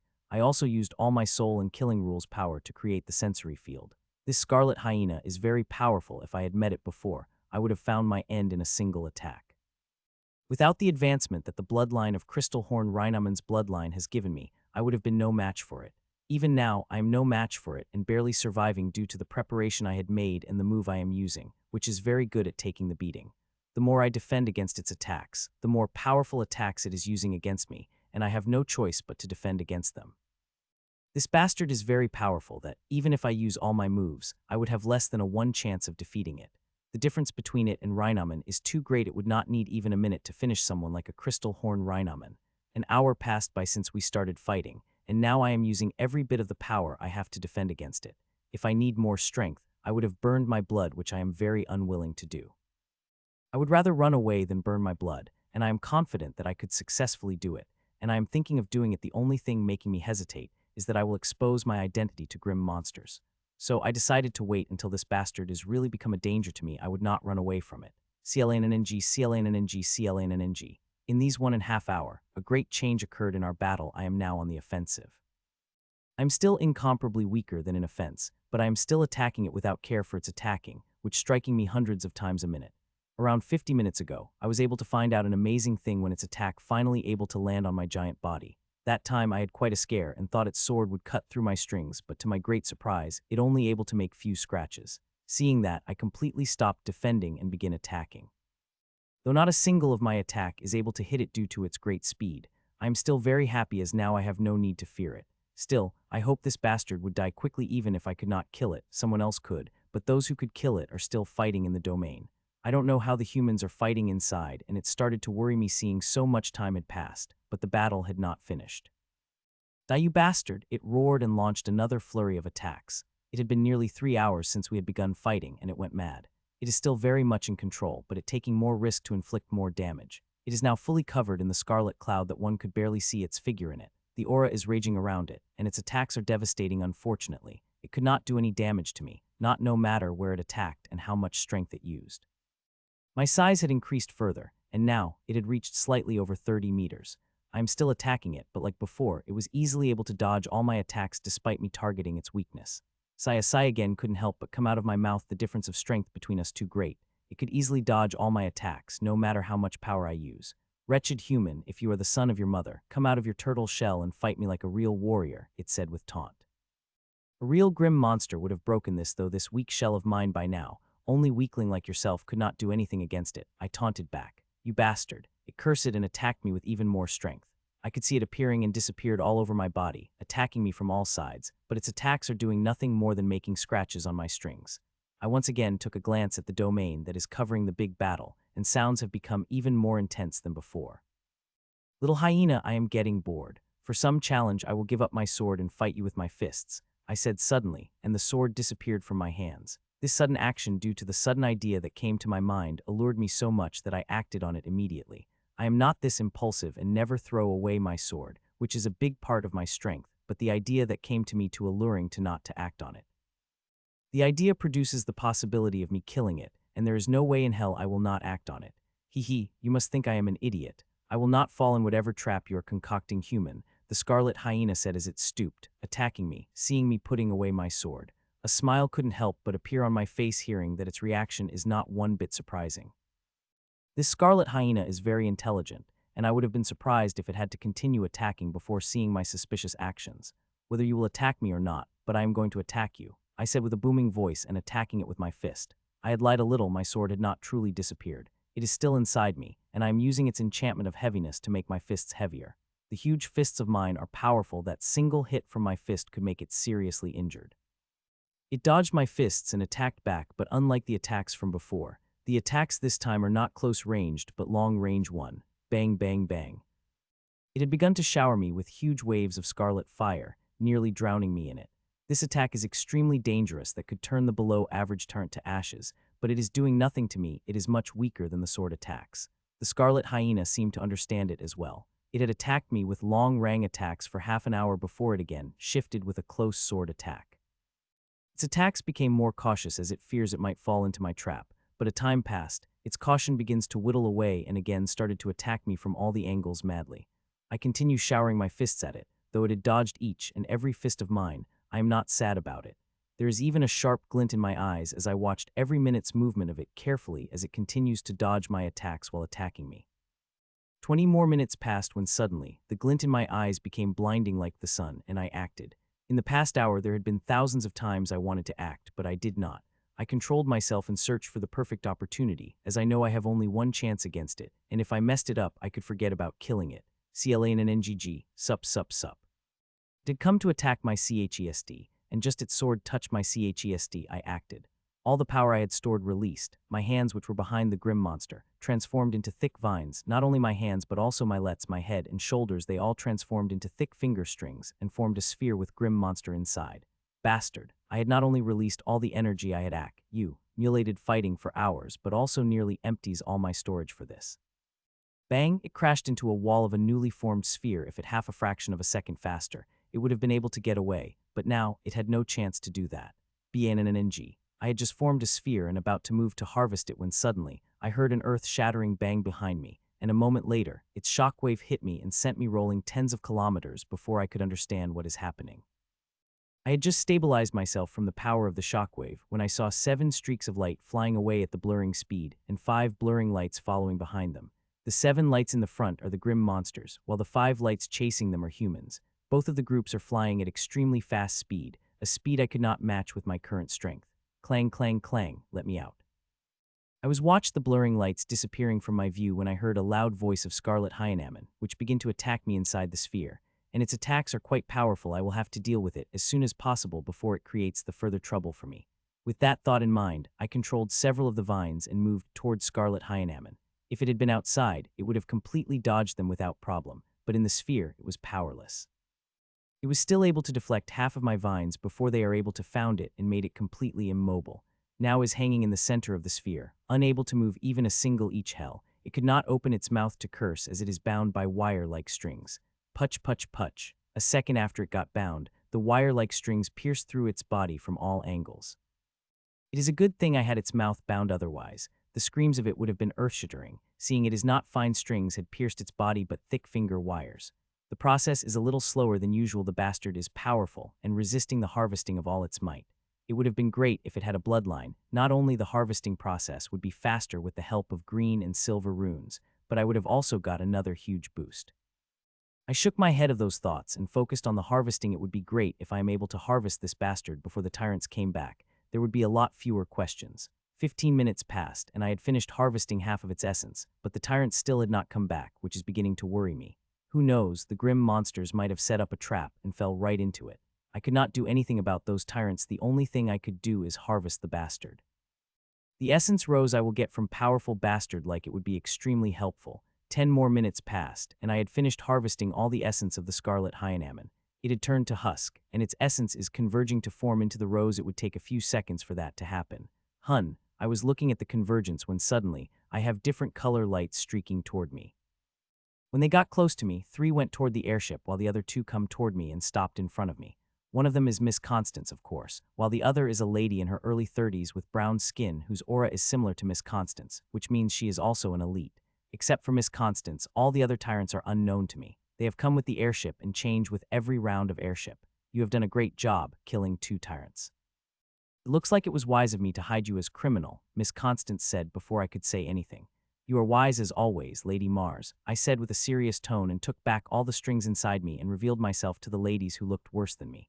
Their armors are dented, their clothes are torn, hair disheveled, and seeing the state of their aura and marks of injuries, it is very clear that the battle inside the domain was extremely tough. How many got away? I asked after some time. 7 of them. We managed to kill 4 and would kill all of them if those bastards had run away, she said with regret. They also killed one of ours, she said. Before I could ask, I could only nod in regret. Losing one of ours is always a loss, especially when the one that dies is tyrant. Even 100 emperors could not compare to a tyrant. Let's go, we should get the hell out of here as soon as possible. Who knows when another group of grim monsters came and attack us, Miss Constance said after some time. We flew toward the airship, which had also been thrown away several kilometers by the shockwave earlier. Oh, I forgot to introduce you guys. Jerome, this is Sasha Stone. She is part of the same legion as me. Miss Constance introduces. I had guessed as much. The badge on her CHESD is clear proof of that. She is also from the Blood Sun, the same organization as the twins. Soon, we reached the airship, and I found the tyrants removing all the devices that grim monsters have thrown at the airship. It is very delicate work. If they had been removed properly, they could do further damage. Half an hour later, all the devices were removed, and the airship begins to fix itself. The devices had stopped many functions of the airship. As soon as we removed them, many functions of the airship started working again. 15 minutes later, enough of the damage is fixed that the airship could fly again. We did not waste any time and started the airship. The grim monsters could come back, and we don't want to be present when they do. 2 days passed in a blink, and fortunately we had not got ambushed another group of grim monsters again. A few hours ago, we had left the suppression of Devil's Gate and now returned to normal space of the world in half an hour. We will land in the Fort Xander, and after that I will change the airship for the academy. Before the attack, I would have definitely called the teacher and asked her to send the professor to pick me up, but now, with the attack, I am not doing that. It had been only 2 days since the attack, and news should not have reached the teacher. I hope it did not otherwise. She will definably send the professor. In the past 2 days, I had been in my room and did not go out even once. I had told them I had suffered some injuries and would need to heal them in my room. Nobody questioned my excuse. Some of the tyrants who fought had also been quite injured and now resting in the room. Miss Constance contacted me more than 10 times, wanting to come to my room for the talk, but I declined her straightforwardly, using the same excuse, which is she did not believe and even said it, but I still did not let her in. I had already revealed too many of my secrets to her, and did not reveal any of them further. The less I talked to her, the better. I remained in my room for a few more minutes before walking out when there are 5 minutes remaining for the airship to land on the fort. Soon I reached the control room, and all the 5 tyrants present there looked at me. I wanted to remain in my room till the airship land on the port, but repeated messages from Miss Constance and some tyrant forced me to come out early. It would be too rude if I did not come out and meet them. It's not like I would have to spend hours with them. It just a few minutes. Once the airship landed on the fort, we would go our separate ways. Jerome, you have finally come out. I hope all your injuries have been healed. Miss Constance asked. One could detect a hint of sarcasm in her voice, which she intentionally decided to ignore. I barely able to stabilize them. Lady Mars, I have to let Healer have a look at them once we reached Fort Xander to avoid the future complication. I replied with a smile as I took a seat beside her.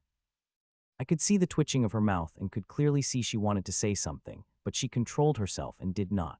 I am glad to see that. It would have been bad if your injuries had flared, seeing we don't have a healer on the board who could help but Tyrant's injuries, she said with the same hint to sarcasm, and now it is my turn to twitch. The other tyrants seem to understand we are something between the lines, but they have not asked about it out of politeness.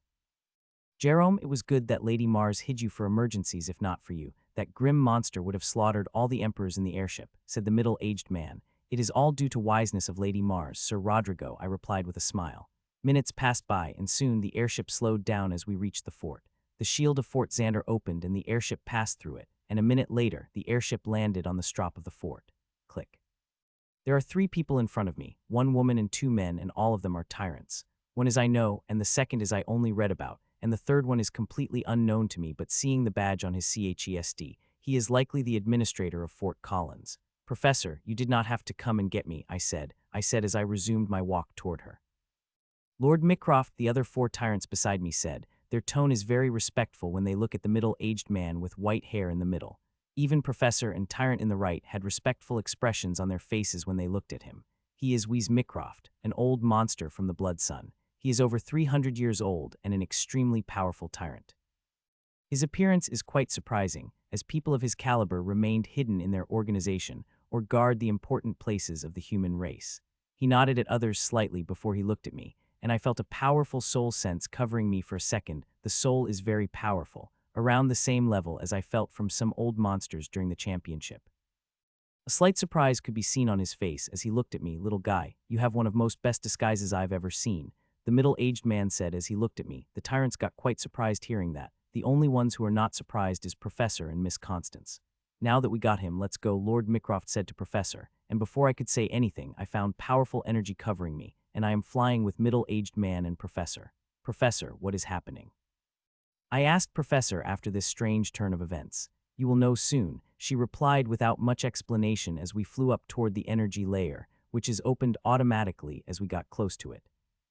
We flew out of the hole that opened on the protection layer of Fort Xander, which closed immediately after we passed through it.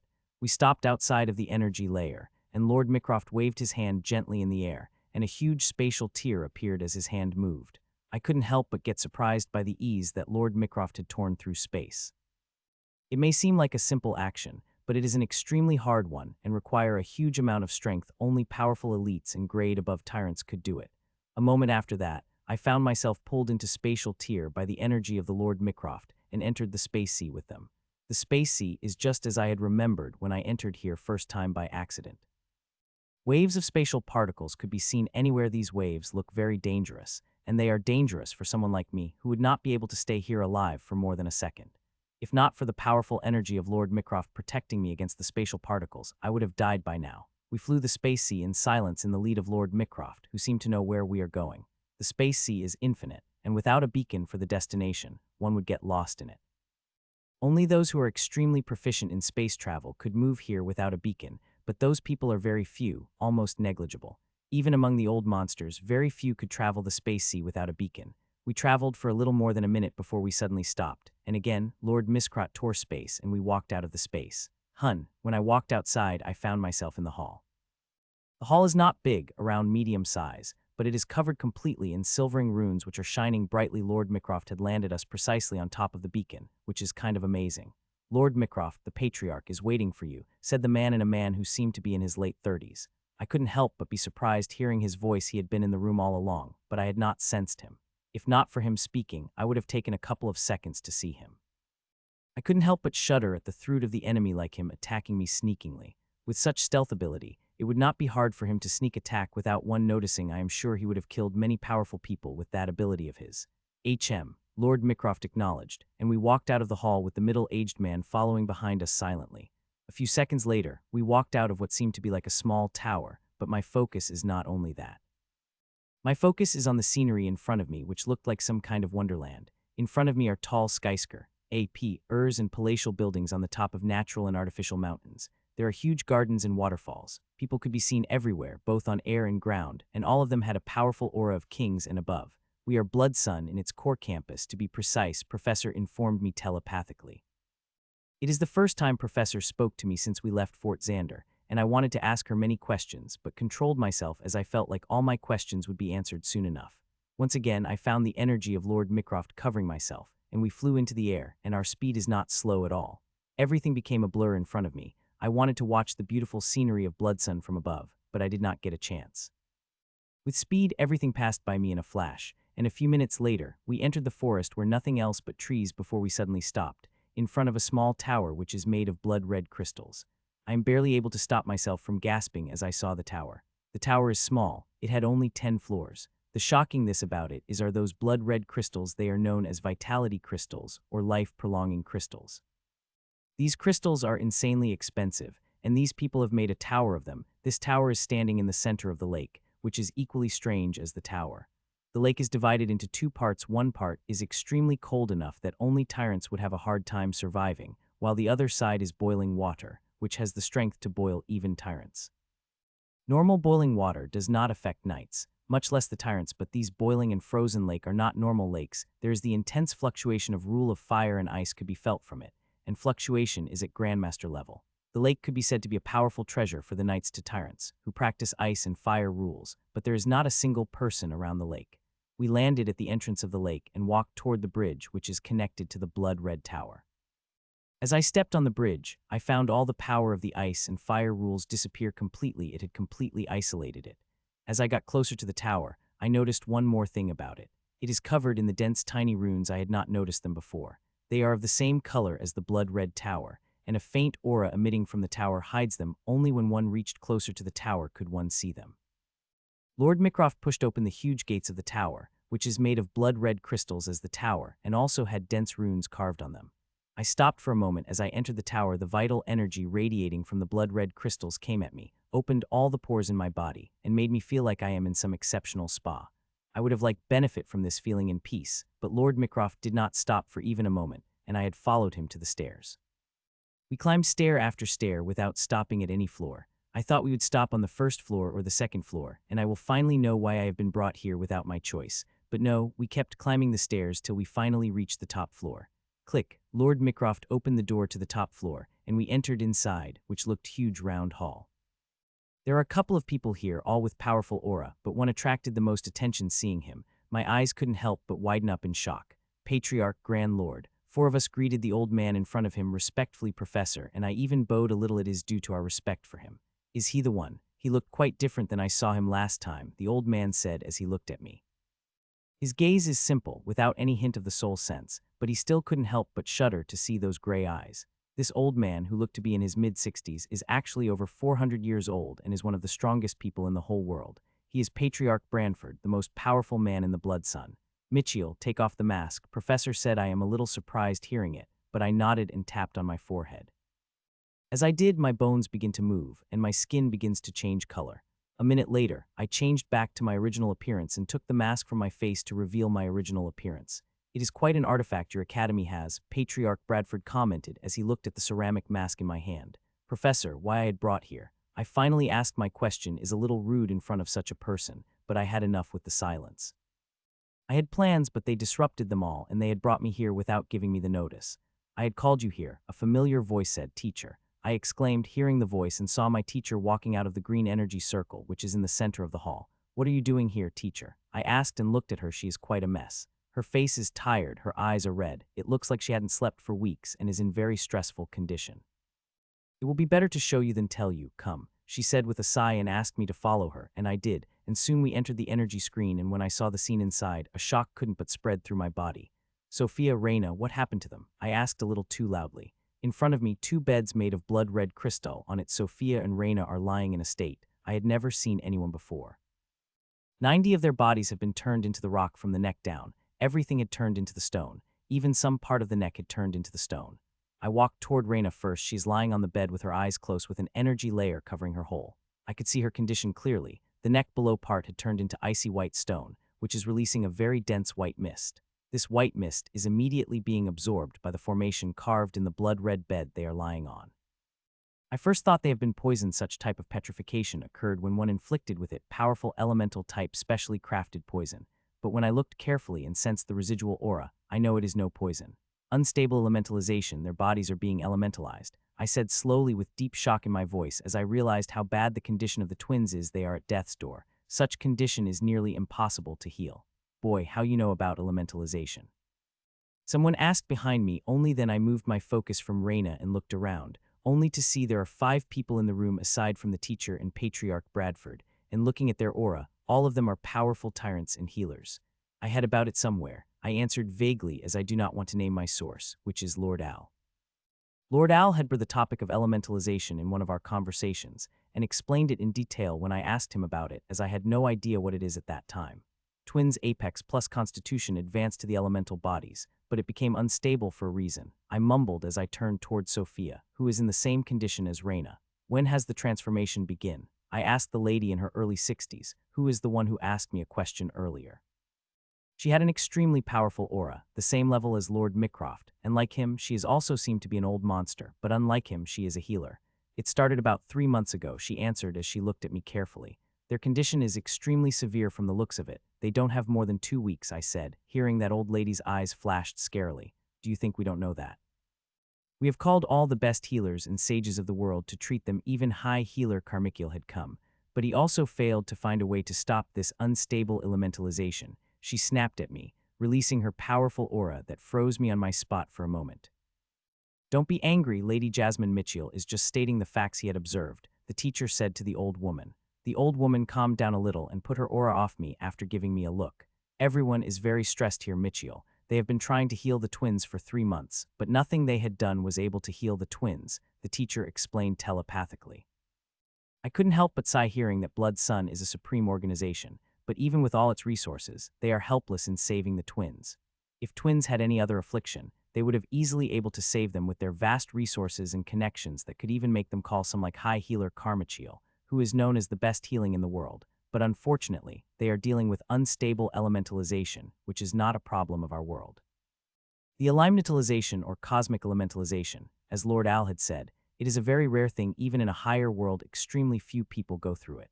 It happened when one's body connected to the cosmic quintessence, which contains the elemental laws of the universe. It would change in one body, but not every case of it goes through it smoothly, especially when it happened to the little world like ours, which had an only faint connection to the universal laws. It makes the process unstable.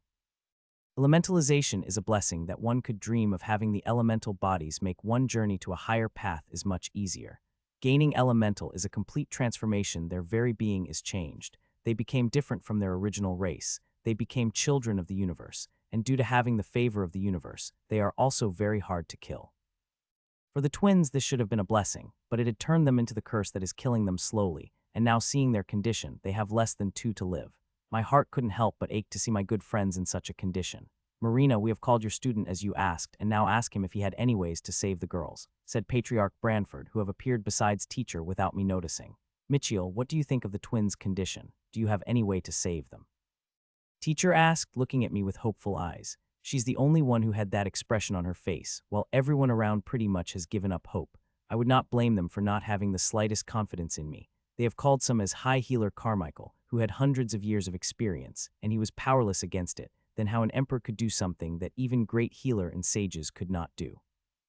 Hell, even I do not believe I could heal them, though I have a faint idea about how to heal them due to the information I got from Lord Al. It is not much, not to forget the condition of the twins have worsened so much that they barely few days to live. "I can't say," I replied with a wry smile, hearing that nobody had much changed in their expressions except for teacher, who had a bright smile on her face, as only she understood the meaning behind my words. "You have the way to save them. What is it?" Teacher asked, startling everyone around her, who concentrated all their gazes on me, making me suffocated. "I have some idea, but I can't say for sure unless I read the complete medical records of the twins," I said, and at that moment, I found old woman standing directly in front of me. "Boy, take it, it has all the data on twins, including the live tracking of their condition," old woman said as she appeared in front of me and handing me a thumb-sized thin disc that had dense micro-runes carved all over it. As I read these windows, my eyes couldn't help but pop up in surprise. All the records of twins are here, from the day they are born, the day they have awakened their constitution for the first time, and after they join the blood sun. There are also records of the last 3 months when the elementalization begin, and they are very detailed. I started from the beginning. If I want to heal them, then I would have to study them completely, every aspect of them. This will be no simple healing where I pierced my strings into the bodies of my patients and sucked the ailments out of them. This treatment goes deeper, much deeper, where I will have to use all I had learned to form the diagnosis for the twins. I begin to read, and my speed is quite fast with all the practice I had. I am not only reading text, but also processing my deep knowledge of the medical field let me do that, and twins' report is not so different from regular people in their early years. After reading for half an hour, my speed considerably slowed down, and as I come to the Constitution Awakening part. Their Constitution Awakening had created quite a buzz. I had how they had turned the Skysker, AP, to the crystalline structure of ice and fire rule powers. I begin to read it carefully, sometimes stopping over some figures to understand them carefully before moving forward.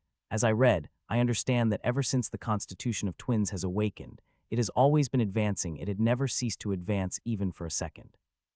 There are notes from all the healers who came to see the twins, including Old Man Carmichael, who had left quite a detailed record, which was very helpful in understanding the twins' condition. 7 hours later, I finished reading all the files of twins and closed my eyes to think in my inheritance space. The condition of the twins is worse than I had thought, much worse. The cosmic elemental energy had spread everywhere their body and soul uncontrollably like cancer, and it had completely destroyed the inheritance in twins' bodies. The inheritance the twins have is nothing special. It was not even an apex inheritance. That inheritance just suited with their constitution. The other powerful inheritances they tried had been rejected by their constitution. While their condition is worse than I had thought, there is a slight chance, though it is not much, still seeing their condition, it is the only chance they have. I wonder if the topic of elementalization brought by Lord Al was intentional. When I go over the conversation and remember his expression, I very much believed that he had intentionally told me about the elementalization. While he told me about eliminalization, he never told me about the diagnosis of the unstable elementalization, which I have to discover myself. Fortunately, I already have a faint idea of what I have to do before, and now I have to make that faint idea complete, design a complete treatment for them, which is not an easy thing seeing how much time I have. I thought for a while before opening a dumpster and taking some formation out of them, quickly making some changes in them before visualizing the metaphysical state of the twins and checking formations in it. Hours passed by after I am done finished with the formation. I took some of my old notes and started scribbling with the pen I had imagined. The condition of the twins is entirely different from any other ailments I had come across. It is extremely complex, where a single mistake during the diagnosis will kill them instantly, so I have to be extremely careful to not kill my friends by mistake. I had spent a day inside my inheritance space before opening my eyes and found all of them are still looking at me. It had nearly 10 hours since I had got my hands on the report, which I read for 6 hours and then spent 4 hours in my inheritance space, and these people are still here.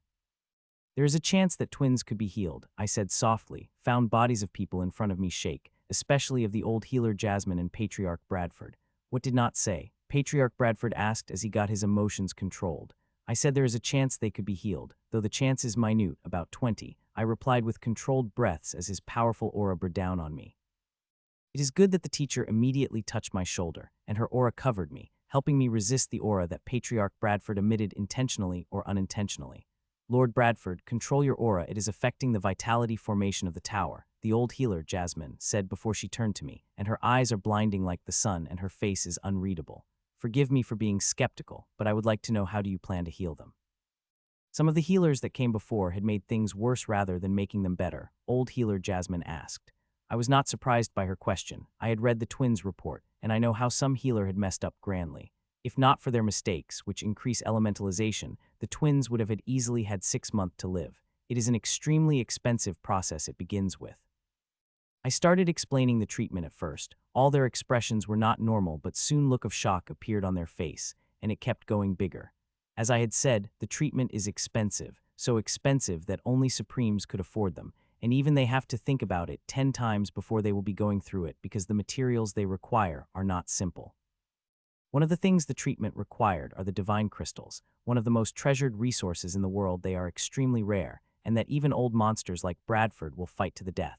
One of the uses the divine crystals have is extending life. They could extend one's life for tens to hundreds, even 1,000 years, depending upon the size and quality of the crystal. Seeing its rarity and uses, every organization would think 10 times before using them.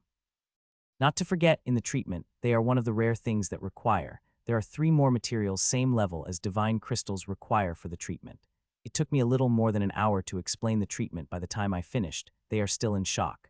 I've never heard something like it in my 300 years of life, the old woman whispered as she looked at me, and the gaze she looked at me is completely different from before. You said that reinvigorating body inheritance is hands of Star Candle organization. Patriarch Bradford asked me. His question surprised me, as I had expected him to ask the question about treatment that I just explained, but he just asked me about one of the important things that needed for the treatment. Start making preparations. We will begin treatment in 5 days, Patriarch Bradford said as he looked at the twins. When he looked at them, his eyes became very gentle, but there is also pain in his eyes. He looked at them for a second before he disappeared from my view smoothly. 1 minute he was in front of me, the next moment he isn't. Boy, as Patriarch said, we will adapt your treatment, old healer Jasmine said. But before we begin, I have some queries about the treatment. I hope you answer them, she added. Of course, you can ask me anything, I replied and waited for her question. 4 days have been passed since I had come to the Blood Sun. Today is the 5th day, the day I will treat the twins. In the past 4 days, the condition of the twins has been worsened. The elemental petrification had spread through their necks and started to spread through their jaw already. It is very painful to see them in such a condition, but they will be no longer if my treatment worked. They would be completely healed. It had to work, many things dependent on it, including my reputation.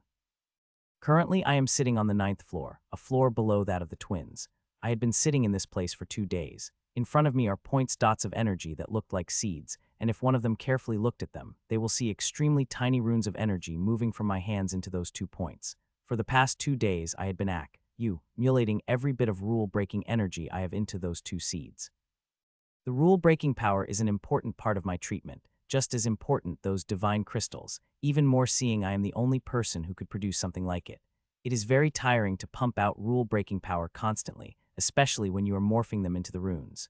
I am nearly finished with them. I just need to make a few more runes made of rule-breaking power into those seeds, and I would be finished.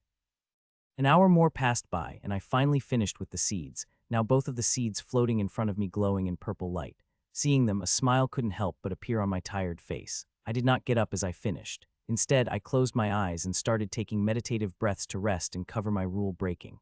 During the treatment, I would need more rule breaking power, so I had to emulate it before I begin the twins' treatment. With that thought, I got up from my spot and walked up to the upper floor. When I did, I found it in a little different state than it was 2 days ago, and when I took a look at it, a smile couldn't help but appear on my face.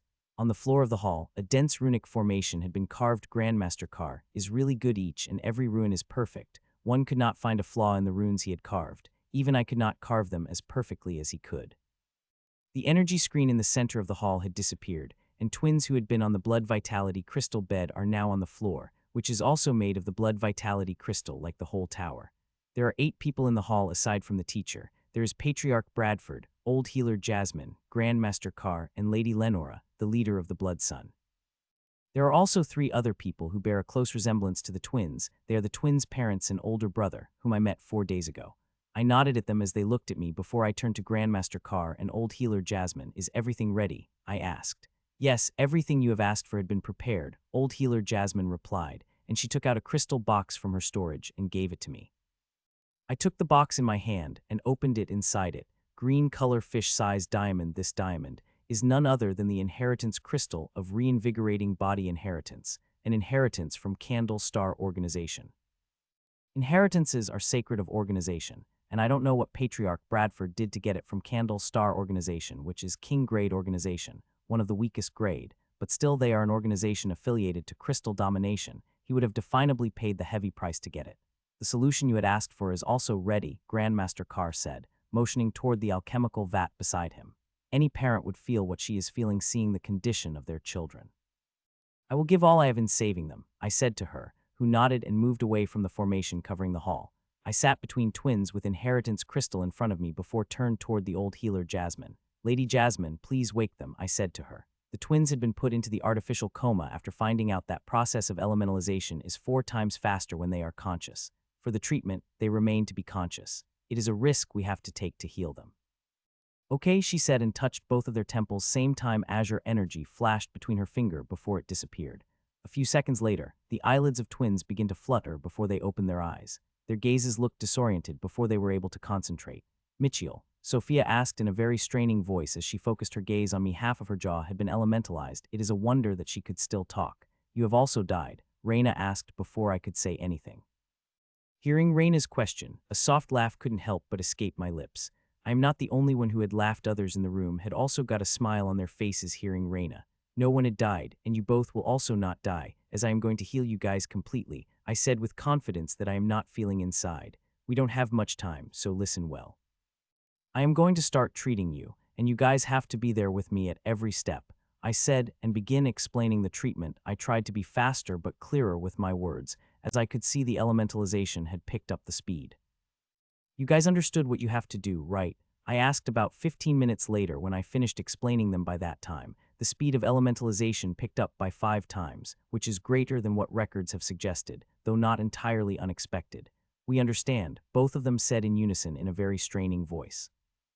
The elementalization process is painful, and what will happen next will be even more painful, but I have full confidence in friends the pain will not stop them from recovering. Grandmaster, you can start, I said, and he nodded and opened the valve of the vat beside him, and thick crimson color liquid begins to come out and started filling the runes which have been carved on the floor of the hall. The crimson liquid begins to fill the runes at rapid speed. Within a minute quarter of the runes had been filled, and it won't take more than 4 minutes for all the runes to be filled with crimson solution. This crimson solution could be said to be one of the most expensive alchemical solutions in the world. It not only contains the divine crystals, but also 3 more materials of the same grade, and countless other extremely rare materials, as miracle fruits and many other things. If one looks at the solution carefully, one will see there is a faint hollow covering the solution. It is a divine hollow created by the divine crystals. 4 more minutes passed, and all the runes in the giant formation had been filled with crimson solution. Are you guys ready? I asked the twins, and they nodded in affirmation. There might be a smile on my face, but I am under extreme pressure. Old Monster Bradford and others are looking at me intensely. It is very hard to work under such powerful gazes. Let's begin then, I said, and purple seed appeared on both of my hands, and I took those seeds at the hearts of the twins and released them, and they directly seeped through the twins' skin into their hearts. Buzz, as the seeds entered their heart, I activated the formation, and just as I did, a bright crimson glow lit inside the blood-red hole, dyeing it in the shade of crimson. The carved runes glowed brightly before they started to move from their places and begin climbed into the bodies of twins. Not all the runes moved at the twins, but 65 of them did, and within a minute, the twins' bodies were completely covered in the runes with a heart of them as the center. Buzzz. Let begin the germination, and connected the runic formations to the seeds in the twins' body, just as I did. Two loud buzzes rang out, surprising me greatly before twins' bodies started to shine, in fiery red and snow-white color. I placed both of my palms on a small formation circle in front of me. These circles would let me see the complete state of the twins' body. Usually I use my touch and soul sense, but in this condition, it would not be wise. As both of my palms touched the formations, two metaphysical bodies appeared in front of me. One body is fiery red in color, while the other is snow-white. I could how deeply cosmic energy had filled their body. Everything below their limbs had been filled with an immeasurable amount of cosmic elemental energy. In a most destabilizing fashion, I couldn't help but shudder as I looked at them. 10 minutes passed by, and by that time, the purple glow of seeds have covered the whole heart, as the seeds have finished absorbing more than half the energy of the solution. It is faster than I had expected. I had thought it would need about an hour to suck this much energy, but it has done that job in barely 2 minutes. Suddenly, a change occurred in the seeds. It begins to retract its glow, and in a few seconds, only a small spot in the heart shining in purple. Seeing it happening, my expressions couldn't help but turn serious. Now, one of the most important phases of the plan will begin, and I hope it worked as I had expected. Few seconds passed without much happening before a small but begin to come out of seeds in twins' bodies. Gasps. The bud had just come out when I heard multiple gasps in the hall and couldn't help but open my irritation for them to disturb me, but the next moment that irritation disappeared, and a look of surprise appeared in my eyes. Above the twins' bodies, a phantom of seeds has appeared, which is quite surprising to me as I had not thought something like this would happen.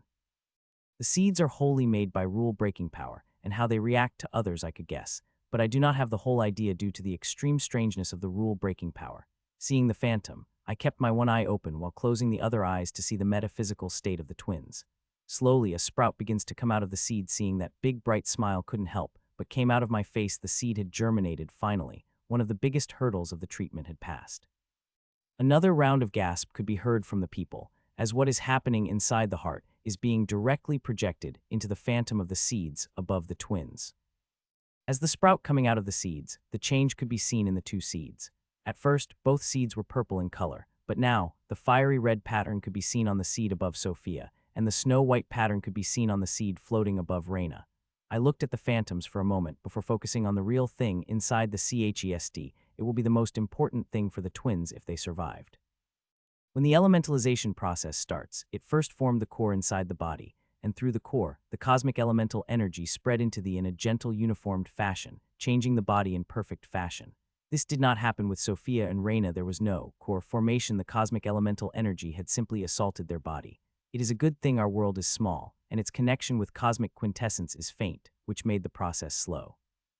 If it had the bigger world with a greater connection with cosmic quintessence, twins would not even have a week, but the chances of unstable elementalization there would also have been low.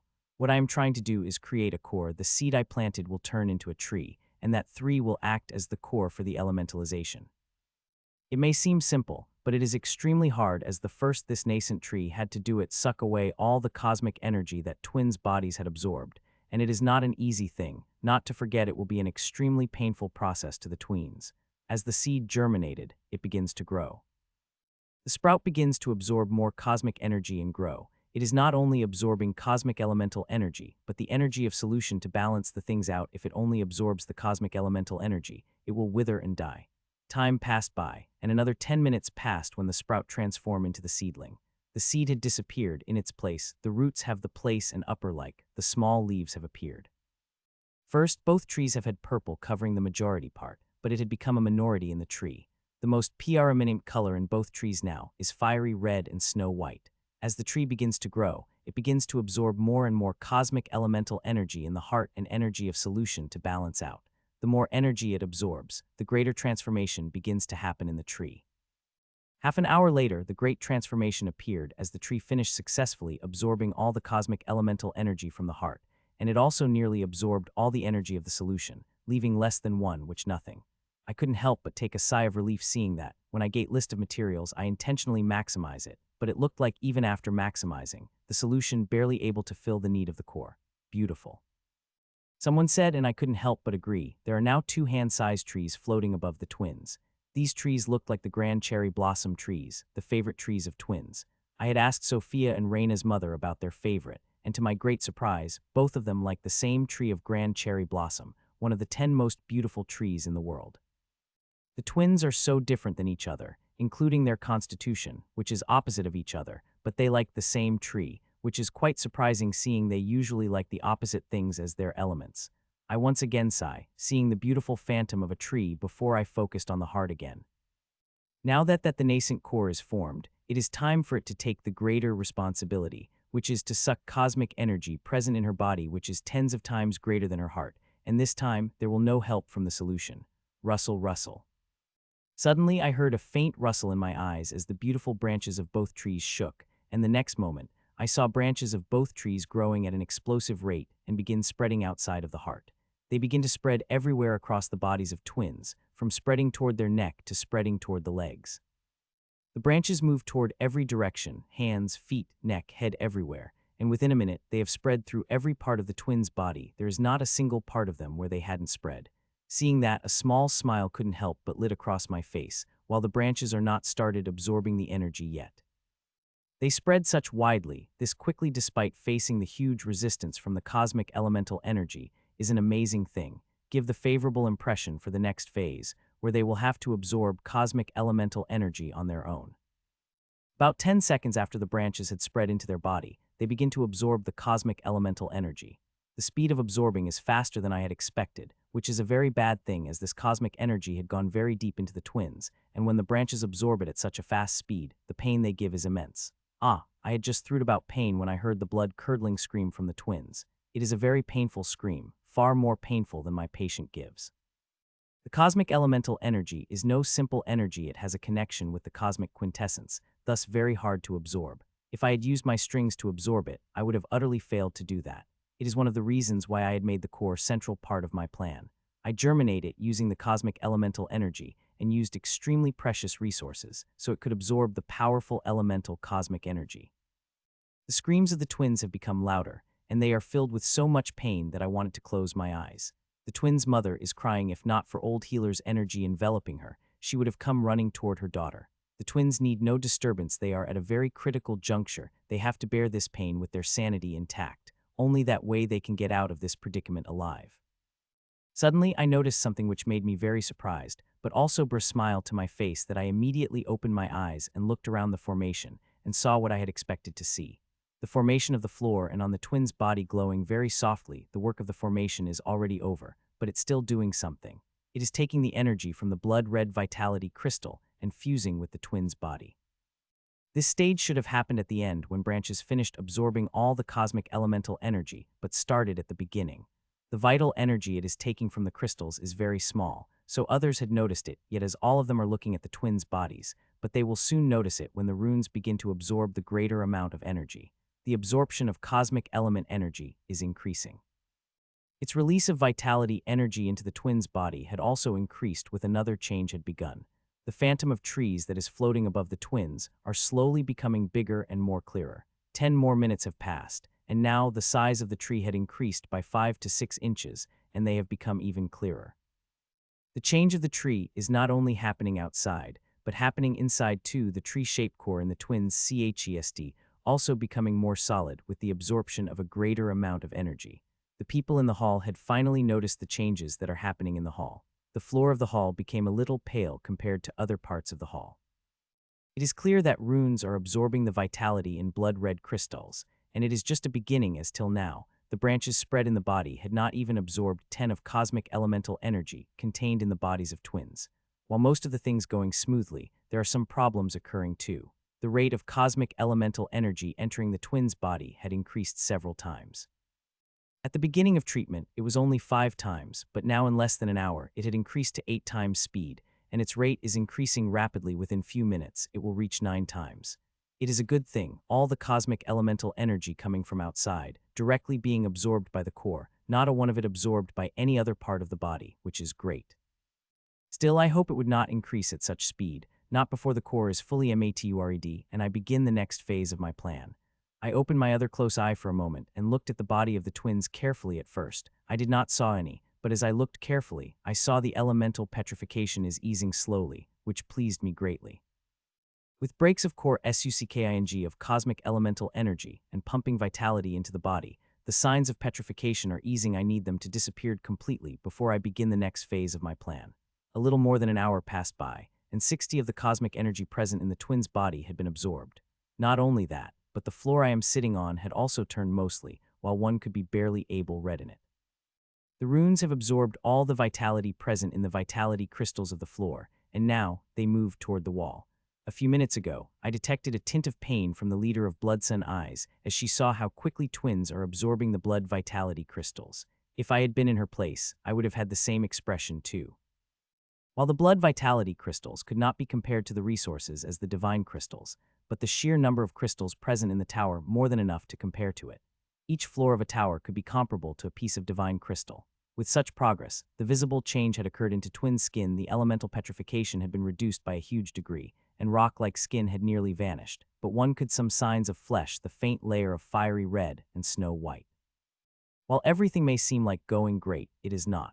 The cosmic energy had increased at the speed of 22 times, and it is increasing rapidly.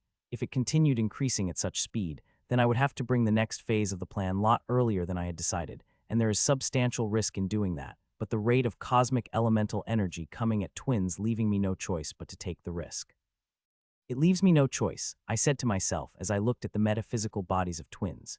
The rate of cosmic elemental energy had reached 27 times, which is not good news. The reason behind such an immense increase in cosmic elemental energy is very simple. Their cores are doing their job as they absorb elemental cosmic energy from twins' bodies and one from above.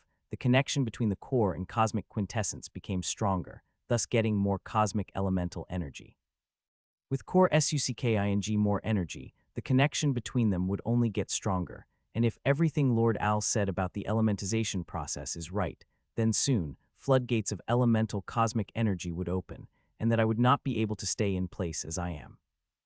Hell, even someone as powerful as Patriarch Bradford will not be able to stay in the same hall as twins at that time, and seeing how crazily the rate of energy increasing, that time will come soon, and I have to finish the last phase of my plan before then happen. It is time to finish the last phase. I hope the rule-breaking power I have is enough, I said to myself as I closed my eyes and took a calming breath before pushing the rule-breaking power into formation. As I did, the formation below my palms lit up, and the formation covering twins' heads also lit up. Sophia, Reina, are you listening to me? The rate of energy being poured into you is too great. We have to begin the final phase of our plan now. I said everything in one go. I used the rule-breaking power of numb the pain and spoke through them telepathically, but even after a second, I got no reply from them and about to contact them again when I saw Reina's left hand twitching and second after Sophia's hand begin to twitch as well. The branches of the cores were able to suck the 65 energy present in the twins' body, which lessened the elemental petrification in the twins' body that now, one could barely see the signs of petrification on their bodies. Okay, I will help you through inheritance imprintation. It will be very painful, please bear it, I said and began to pour a huge amount of rule-breaking power into the formations. The twins screamed even louder than before, but I did not focus on that. I focused on sending my rule-breaking power into twins' bodies along with inheritance imprintation, making the process as fast as possible. I have a limited amount of rule-breaking energy, and I have to use this limited energy in helping the twins imprinting the inheritance quickly as possible. The connection between the twins' cores and cosmic quintessence becoming stronger by the second. It won't be long before the floodgates opened, and I have to imprint the inheritance in them before that. Usually, inheritance takes hours to imprint, but I do not have, I do not even an hour, so I have to be very fast. So I became deaf to twin screams and focused my all helping the inheritance imprinted, which is usually a painless process that now had become very torturous. I just hope twins bear this pain without breaking. This rejuvenating body inheritance is quite special by power. It is so weak that even king-grade organization which had it did not make its member imprint this inheritance. The reason it is special before this inheritance is not for the normal people. Only those with extremely special bodies like elemental bodies that twins can bring out this inheritance's full power. Not to forget, it is also best in stabilizing body and soul, otherwise, I would not have chosen it. Blood begins to come out of my nose due to the sheer strain I am feeling, but I did not give it a glance and continue to use my rule-breaking power to imprint the inheritance. It would have been great if I were able to do it after the core's branches suck all the cosmic elemental energy from the twins' bodies. That time, the process would have been extremely smooth, and I would not have to face the resistance I am feeling right now. Still, despite the resistance, the rule-breaking power is doing a great job at imprinting the inheritance. It is due to rule-breaking power the treatment of twins had been possible. If I had not had such a unique ability, I would not be able to treat my friends. This ability of mine is simply to bend the rules, and when that is not enough, it breaks them and then rams through the things.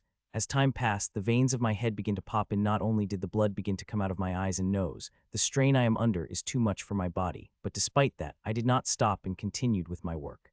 Finally, I said tiredly and opened my eyes. I had finally finished imprinting the rejuvenating body inheritance into the twins. There is no change had occurred in twins when imprinting is finished, and it will not occur till the real elementalization process is begin at that time. The inheritance will show its true powers. It had taken me 40 minutes to imprint the inheritance, and now the rate of cosmic energy had reached 46 times. One could see clear comic elemental energy entering the twins' body. Minutes passed by, and the rate of cosmic energy continued increasing. As such, 20 minutes passed, and when finally the floodgates opened, the space above the twins begins to wave like water, and through it, a huge amount of dense cosmic energy begins to pour down on the twins. "Let's go," I shouted, and before words could completely flow out of my mouth, I found myself teleported out of the tower. I had instructed old healer Jasmine to bring me out as soon as cosmic energy begins to pour out in such a way. It is a good thing she was quick. From the feeling I got from that energy, if I had stayed there, even for a moment, I would have found myself infected by cosmic elemental energy, which is like a poison to those without proper constitution to store that energy. Everyone came out of the tower at once, from Sophia and Rihanna's parents to Patriarch Branford. That cosmic elemental energy is as harmful to them as it is to me. I looked at the tower, whose top floor had turned while from the blood red. The twins had sucked the vitality of a whole floor full of the blood vitality crystals. "Will twins be fine, Mitchell?" asked Janine, the twins' mother. "I don't know, I have done everything I could. What happened next is totally dependent on the twins," I said and sat on the adjusted rock as I am very tired. Currently there is no change that could be seen in the tower. Only those with powerful eye ability could see the faint flow of cosmic elemental energy from the top floor of the tower, and this flow is getting denser by the second. "The blood vitality crystals," said Grandmaster with a painful sigh, and opened his mouth to say something further when he immediately closed it when he found Patriarch Bradford is looking at him expressionlessly. An unexpected change begins in the tower. The vital energy present in the blood vitality crystal of below floors moves up before disappearing into the top floor. Within 3 minutes, the 9th floor had turned while, and now vital energy from the 8th floor is moving up. Anyone would feel pain seeing that each floor of blood red vitality crystal is comparable to a piece of divine crystal, and in front of their eyes, the vital energy of blood red crystal is each floor is being emptied at the record pace. The cosmic elemental energy also has increased immensely that now, a common person could also sense a terrifying type of energy from the top floor of the tower. 20 minutes passed when the cosmic energy has become even denser, and it had covered with the dense bubbling fog of cosmic energy. The left side of the top floor is covered in snow-white ice elemental cosmic energy, while the right side is covered in fiery red fire elemental cosmic energy. With these energies covering the top floor, all the contact with the top floor is broke away.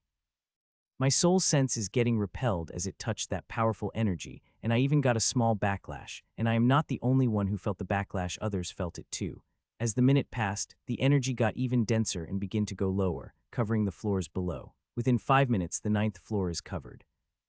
A few minutes after that, the 8th floor also got covered. Half an hour later, the whole tower got covered in extremely dense foggy cosmic energy, which begins merged with a lake below after it covered the whole tower. Everybody got back the few hundred meters. The fluctuation this cosmic energy sending is too tarrying. Even some as Patriarch Bradford will have a hard time survive if we were to enter the tower now. "Brat, is this the phenomenon you talked about?" Grandmaster Carr asked, and everybody looked at me. "I don't know, the book I read had mentioned the phenomenon. It did not mention the kind of phenomenon that would occur," I said, shrugging my shoulder.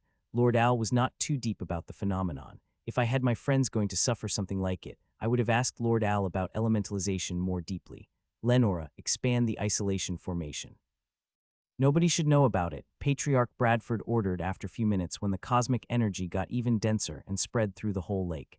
"Yes, Patriarch," the lady said and furiously happened the buttons of her holowatch. "This area is pretty isolated, but it good to remain cautious." They had already cast the kilometers-wide isolation formation, and now with the Patriarch orders, they are expanding its reach further with such formation. Even those with special abilities and artifacts would find it hard to see what is happening inside. Not to forget, I am sure people like Lord Mycroft keeping an eye around. Even if someone able to get inside with the help of an artifact or ability, they will be spotted by the old monsters that are patrolling around. Another hour passed by. The cosmic energy did not spread further, but it had become even denser, and the fluctuation it is emitting is terrifying that we moved back even further away from the tower. Gasp! Suddenly, loud gasps came out of people's mouths as two beautiful trees appeared around the top floors of the tower.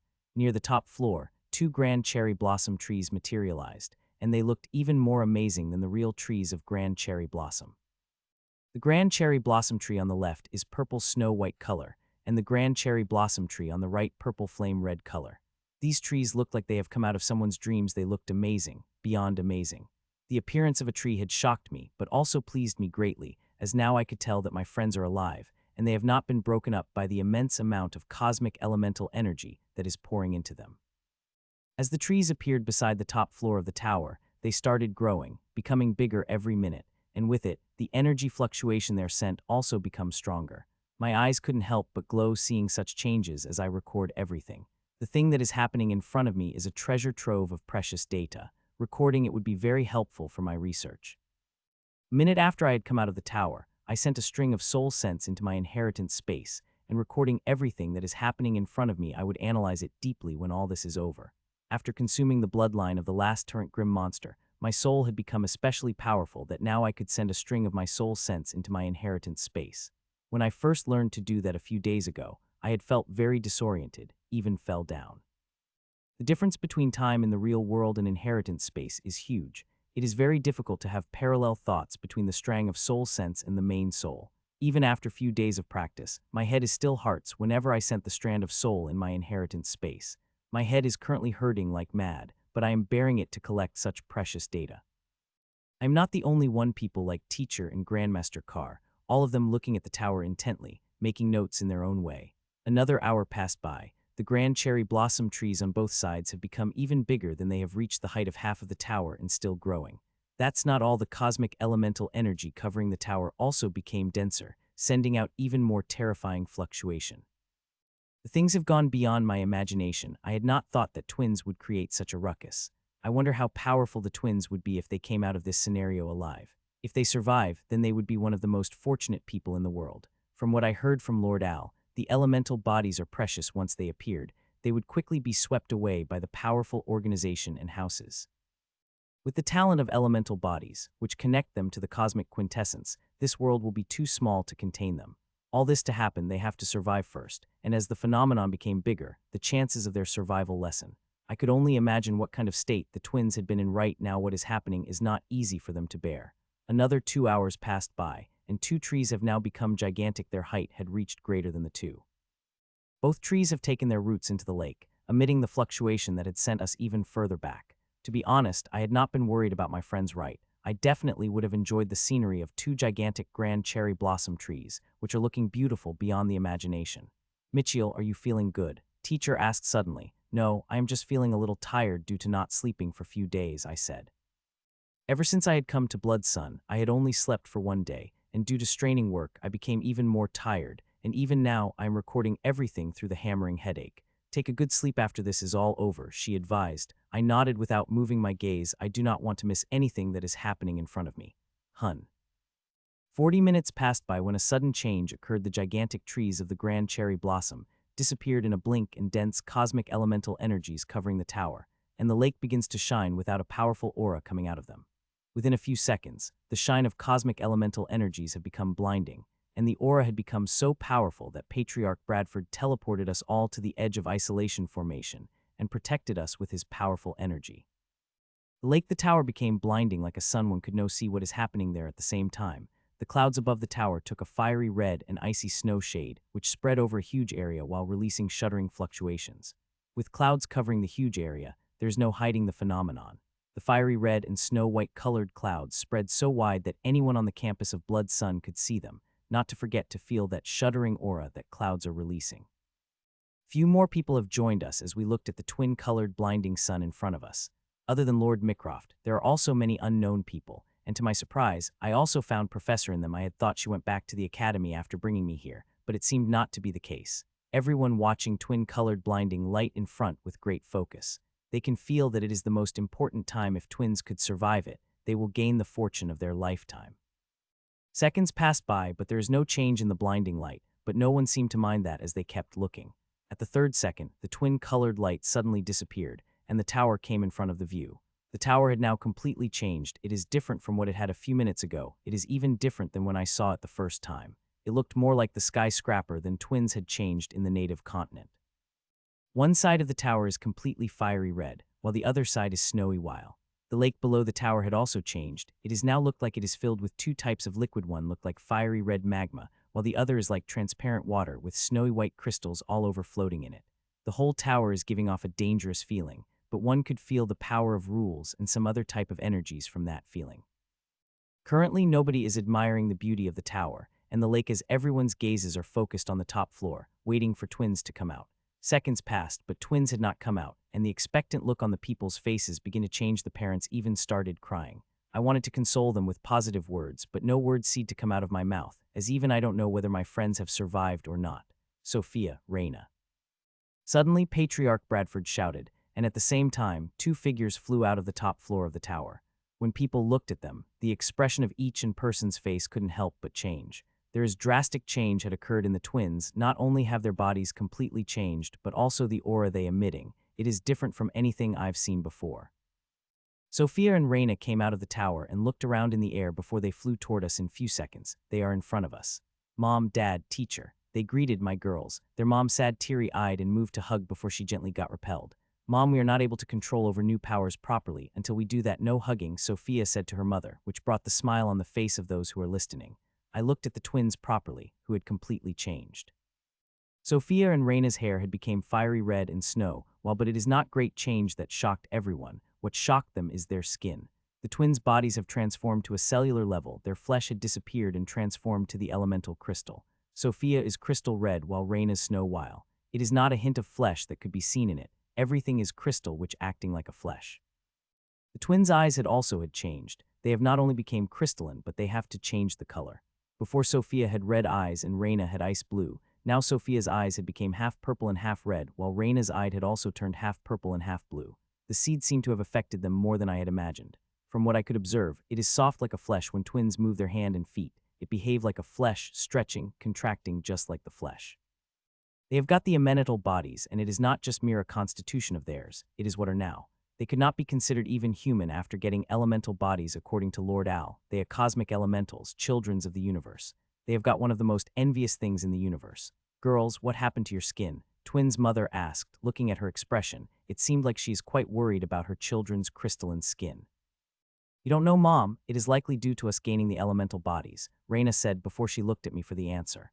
You are right, the elementalization changed your bodies, but you don't have to worry about it much. When you are able to control your energies well, you can make your crystalline skin appear fleshy, I answered. It is not something Lord Al said, but I deduced with my own conjunction.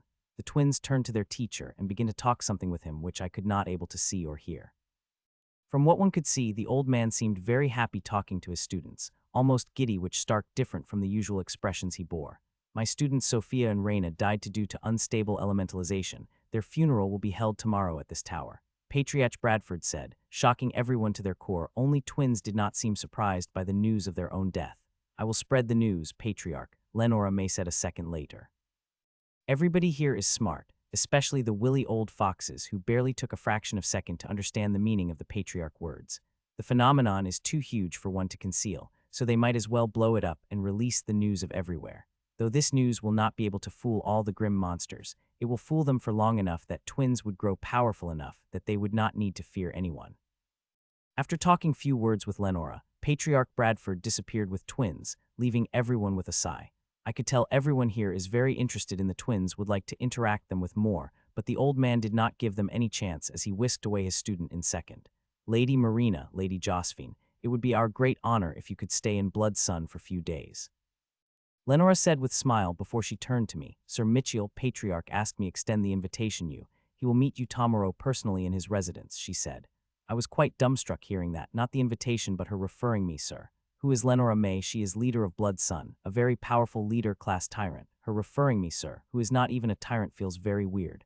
We would be happy to accept your invite, Lady Lenora, teacher said. Good, Grandmaster Carr will take you to your new residences, she said before disappearing into flash. Lady Marina, Lady Josephine, little friend Michiel, let's go, Grandmaster Carr said excitedly before he took the air. This bastard was not excited when I met first time, Professor said telepathically, which got her look from the teacher. Little friend Michiel, since you're staying at Bloodsun for a few days, how about giving me some time for discussion? I would love to talk to you about some things, the old man said as he looked at me. Of course, Grandmaster, you are one of the foremost expert in world and field of alchemy and runic formations. It would be my honor to have the academic discussion with you, I replied.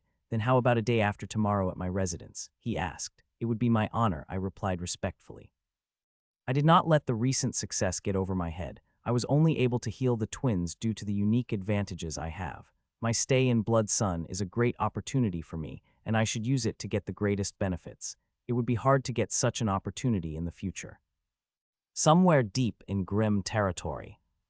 All of you have sensed that fluctuation and seen the footage of twin-colored clouds over Bloodsun that our spies have provided. The old werewolf asked the multiple grim projections sitting around him. According to the records, it is signs of elemental bodies awakening, there is no mistaking it, said the foxman. Hearing that, everybody's expression became unsightly. Unlike humans, grim monsters have some contact with the outside world and know how terrifying the elemental bodies could be. We don't have to worry about it. 95 elemental bodies failed to awaken in the small world, and seeing the knowledge and disparity of resources, the elemental body that awakened in the Bloodsun had likely failed the metamorphosis, and its host had died, said the bearman sitting opposite of the foxman. Whether it had died or survived, we have to know soon as possible.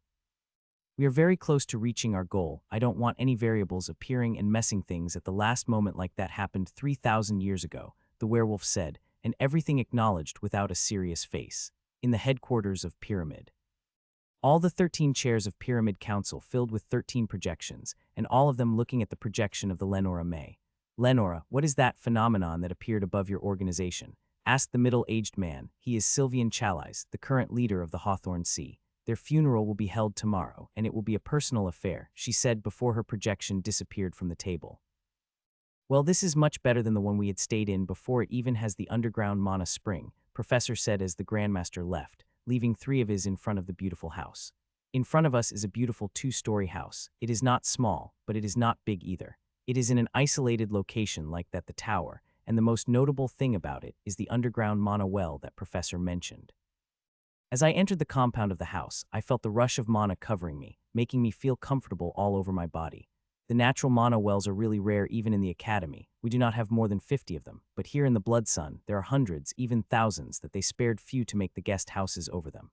We could not compare to the resources of the Supremes. The foundation they have is really deep, the teacher said with a sigh, and I couldn't help but nod. Really, the foundation of the Supreme is too great. The tower made of blood-red vitality crystal, bringing out resources like divine crystals. Our academy could not be compared to it.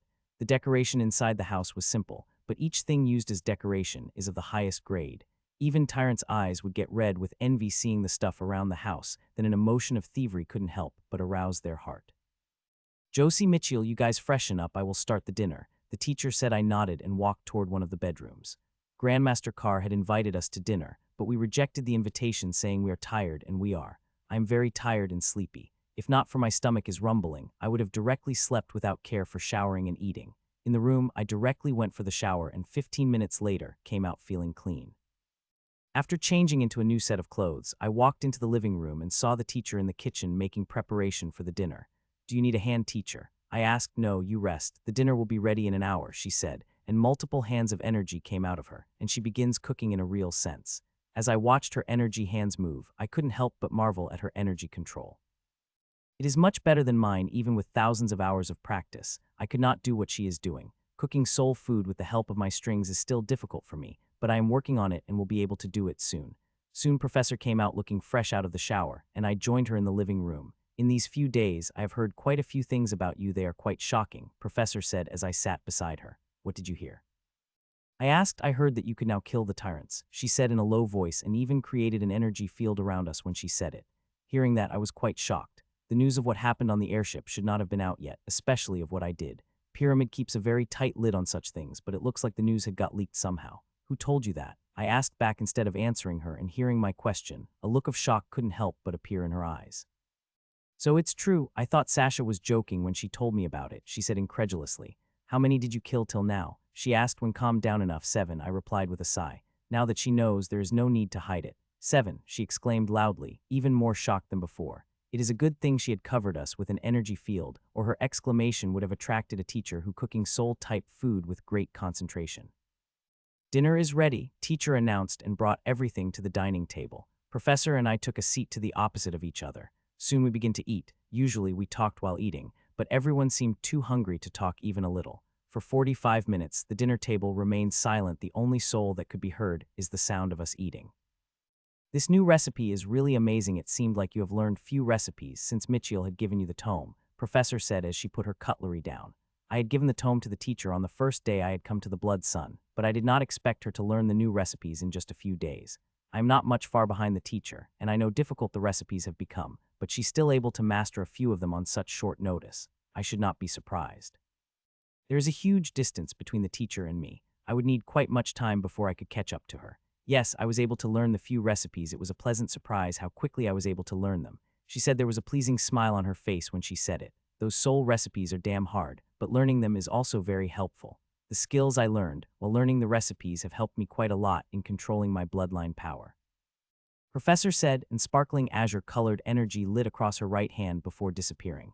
The color of energy has surprised me before. The color of energy of the professor used to be ocean blue color, and there were no sparkliness in it. But now it is quite different. It looks like some change had occurred in the professor's bloodline. It seemed to be related to the white hair that I had given to Professor, which had miraculously stabilized her bloodline the moment she touched it. Mitchell, you have done the amazing thing today. You are able to do something that nobody in the world able to do, even that old man Carmichael, the teacher said suddenly, breaking me out of the reverie of my thoughts. You have made your teacher feel really proud, she added with eyes seeing. I am glad, teacher, I said. I did not act humbly and took the compliment graciously while feeling very happy inside. It's not every day I could make my teacher feel proud of me. By the way, how the Silverstone Academy got hands on the Emperor-grade essence roses that even Academy does have, teacher asked suddenly, and her expression starkly different from what she had a second later. Seeing her gaze, I couldn't help but shudder. I knew this moment will come long before, but I did not expect it to come this soon, not before we go back to the Academy. It's just that, teacher, I needed some very rare resources, and the Lady Mars offered to give them to me in exchange for the essence roses, I explained weakly. To that, there was no change in her expression. Instead, she just arched her brow. I couldn't help but sigh seeing her arching her brow. I know I have to explain her in great detail. Me giving those Emperor-grade essence roses to Miss Mars would have caused quite a problem to the teacher. The essence roses are novel resources that every organization wants, and the only one who could produce them is me. Academy did not have any essence roses of Emperor grade before leaving the Academy for the Devil's Gate. I had fought and harvested only one Emperor, and it is the werewolf that I fought in the arena, and that essence rose in the hands of the pyramid. It's like this when I was in Davy.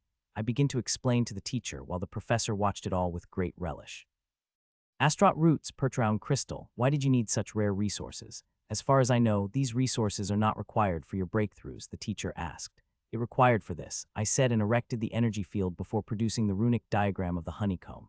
She got startled looking at the diagram before she began studying it earnestly, and within few minutes, a drastic change had appeared on her face as if she realizes what the formation is about. Expander, you used expander. You know dangers of imprinting such thing is, she questions loudly. Even if you survive the implantation, it will destabilize body and soul and could make them collapse at any time, she said and looked at me worriedly. Hearing that expression on the professor's face had changed drastically. Relax, teacher, I had acquired something which helped me use the expander without any side effects. If you do not believe me, you can check with your own eyes when we return to the Academy, I lied, but some of the things I said are true. Are you telling the truth? She asked back, of course. If not for the power given to my expander, how could I have healed the tyrant like Lady Mars? I lied again. I had healed Miss Constance much before I had imprinted myself with the honeycomb, but the teacher did not have to know that.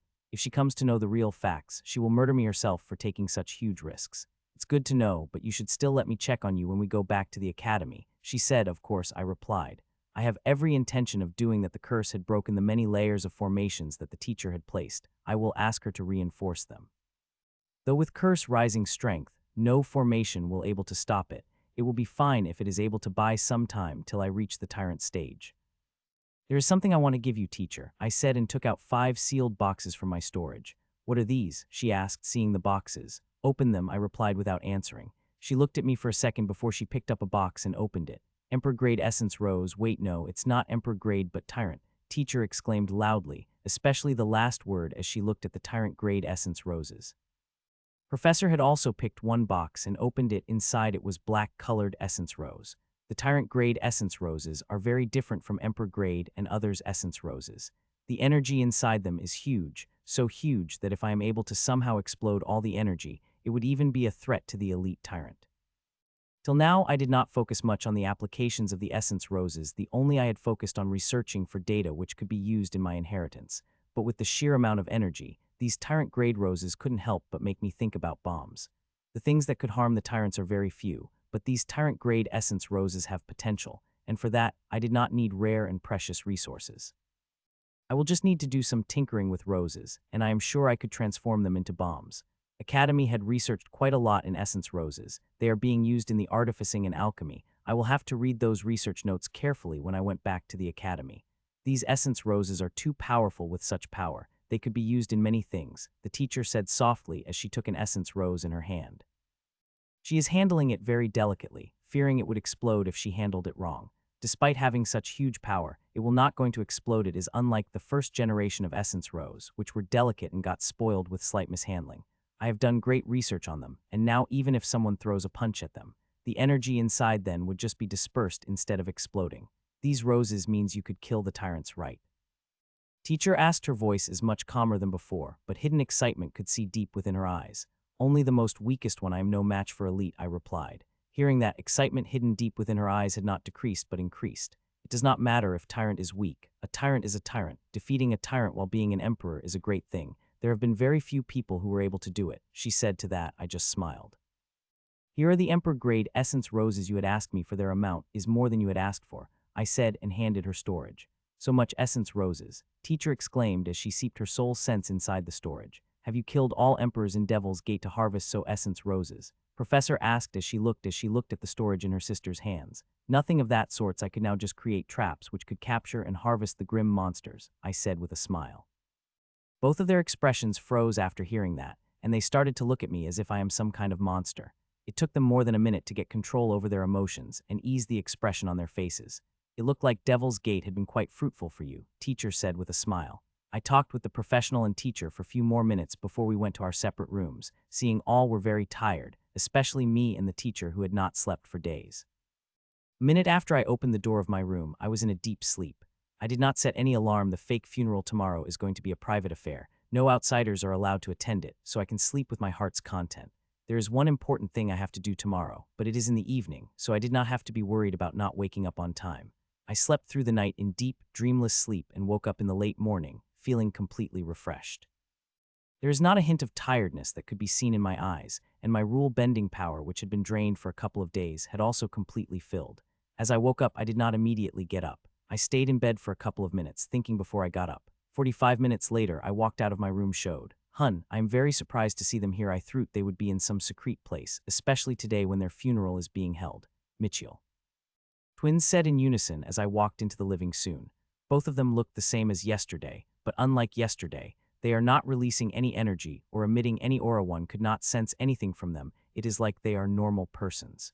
It is not due to their energy control. They will need quite some time before they are able to control the energies of their elemental bodies. They are wearing very powerful artifacts. These artifacts are not only isolating the energy that is coming from them, but also repelling any soul sense that touched them. These artifacts are extremely good from what I could gather. Forget elite, even leader class tyrants would have a hard time getting through them. It seemed like the old man really loved them very much to give them such artifacts. Well, it should not be surprising, seeing the resources he was willing to sacrifice to save them. What are you guys doing here? I asked. Hearing my question, a guilty expression appeared on their faces. We wanted to come yesterday, but the teacher said you are tired and resting, Reina explained guiltily. To be honest, I was a little angry with the twins. I had revealed many of my secrets, healing them, especially the rule-bending power, not to forget my whole reputation and immense resources of Blood Sun were on the line. If I had failed in saving them, repercussions would have been very bad. Professor had pointed that out last night. Even though the teacher did not say anything, I know she is also quite displeased about their unthankful behavior. It is at least I could do for my friends, I said genuinely. Though I am a little displeased by their earlier behavior, they are still my friends, and to save them I would make the same choices given time. How are guys feeling? Are you feeling any discomfort, destabilization? I asked. Now that they have thanked me, it is time to move on. I am very interested in the elemental bodies. They are a treasure trove of the knowledge that I required. I would be very much interested in deeply examining their bodies. No, we are not feeling anything discomfort or anything.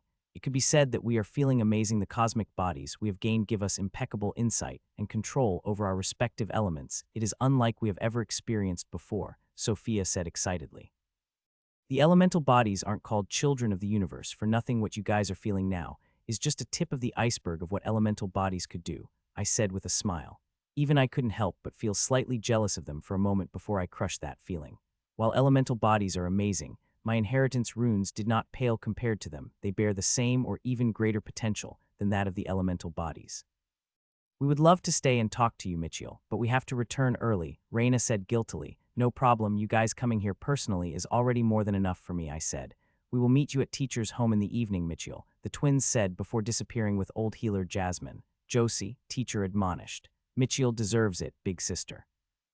He had done a great favor to the blood son, big sister. I may not know much about the elemental bodies, but I know enough they will going to have a big effect on the blood son. In compare to that, giving him few days in their secrete library is nothing. Professor defended, and hearing that teacher could only sigh. While to others, secrete libraries of supremes may not mean much, but to me, who had celestial inheritance, it is a world that no treasure could compare. The knowledge in the libraries of supremes could help me successfully create tyrant inheritance. With my meeting with Lord Al, my horizon had expanded, and I understand what type of inheritance I have to create, and for it, I need a great amount of knowledge. I believe I have 90 of what I need. Those 7 books that Hidden Being have provided contain an immense amount of knowledge, but I still need more, especially of a different type. I could not make my inheritance solely of the 7 elements, not after such great changes have occurred to my runes. It would be amazing if I could gain access to their secrete library. 1 week would be enough for me to flip through the pages of books I need and record them in my inheritance, and after, I could fully focus on creating my inheritance without care for anything. Mitchell, don't get your hopes up, teacher said with a sigh, likely guessing what I am thinking. While you have done them a great service and very much deserve that reward, they would not be necessary to give it to you. Supremes are highly competitive, and they might not offer you the benefits you need. It will just create the variable they cannot control, which they did not want to happen, especially when that variable is from the lower level organization, unless, of course, you join them, she adds. Hearing her words, the reality couldn't help but be down on me.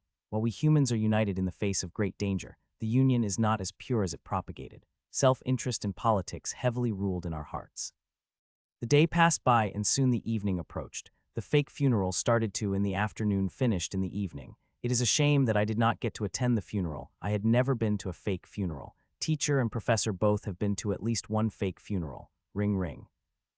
I was sitting in a living room, talking with professor and teacher when a bell rang, and the projection of a person who rang the bell appear in front of us for a second before disappearing. At our level, even if that image is flashed for 100th of a second, we would have able to see it clearly. If you get a chance, Mitchell, ask for it, professor said. I nodded at her, understanding what she meant before appeared next to the door and opening it. Lord Mycroft, I said as I opened the door. Mitchell, the patriarch, is waiting for you, he said without entering the house. Okay, I said and took a step toward him, and just as I did, I found scenery in front of me changed, and I found myself in front of a 5-story mansion that looked like it is made of marble, and it is made of marble, and not a normal marble either, but a special marble, which naturally gathers ambient mana. The mansion is a simple design but still looked beautiful. It looked very natural, and is not something made by humans. The way it melds with the surrounding is really amazing. The architect who built this building must be really talented. It is in a secluded spot all around it. I could see the trees and sounds of monsters that lingering very close to the mansion, but not daring to cross the invisible like around it. The mansion's name is Mist Abode. It was designed by the 41st head of Blood Sun. He was a very accomplished architect. Lord Mycroft stated as he took a step toward the mansion. I nodded and followed behind him silently. Click, Lord Mycroft opened the huge gates of the mansion, and as I entered inside, I felt like I had entered the mana well. The mana is so dense that I could literally taste it, and it is also very gentle that it was easily able to seep inside my skin. Just like when he took me to the tower made of the blood-red vitality crystals, this time he did not give me any chance to talk, and climbed the stairs. I silently followed behind him without any objection. Patriarch, I brought Mitchell Czar, he said for a moment. There was no reply before an old familiar sound came from inside. Send him in. The old sound came inside the room, and the next second the elaborate door opened enough that I could pass through it comfortably. Go in, Lord Mycroft said. I nodded at him before walking inside. As I walked inside, I found myself in the Spartan hall with minimal decoration, but everything it had is of the grade that would make even leader-class tyrants' eyes go round with envy. There are 3 people inside the hall, aside from the patriarch, who is sitting on a red wooden chair, with twins sitting on both sides of him. Grand Lord, I greeted respectfully. Mitchell, after what you did not have to be this formal with me, Patriarch Bradford said. To that I could only smile. No matter what he said, this man in front of me is one of the most powerful people in the world. Even with my current strength, he could kill me without me knowing how. They are also my friend's Grand Lord, and as long as it is within my power, I would do anything to help them, I said. I hope we will be able to do the same to you, Mitchell, when you are in need, Sophia said.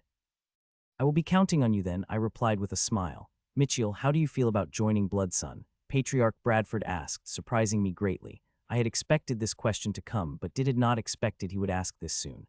Grand Lord, this too hard question which I could not give an answer to right now, I said. I did not directly reject his invitation. It is not wise to do that when it came to people like him.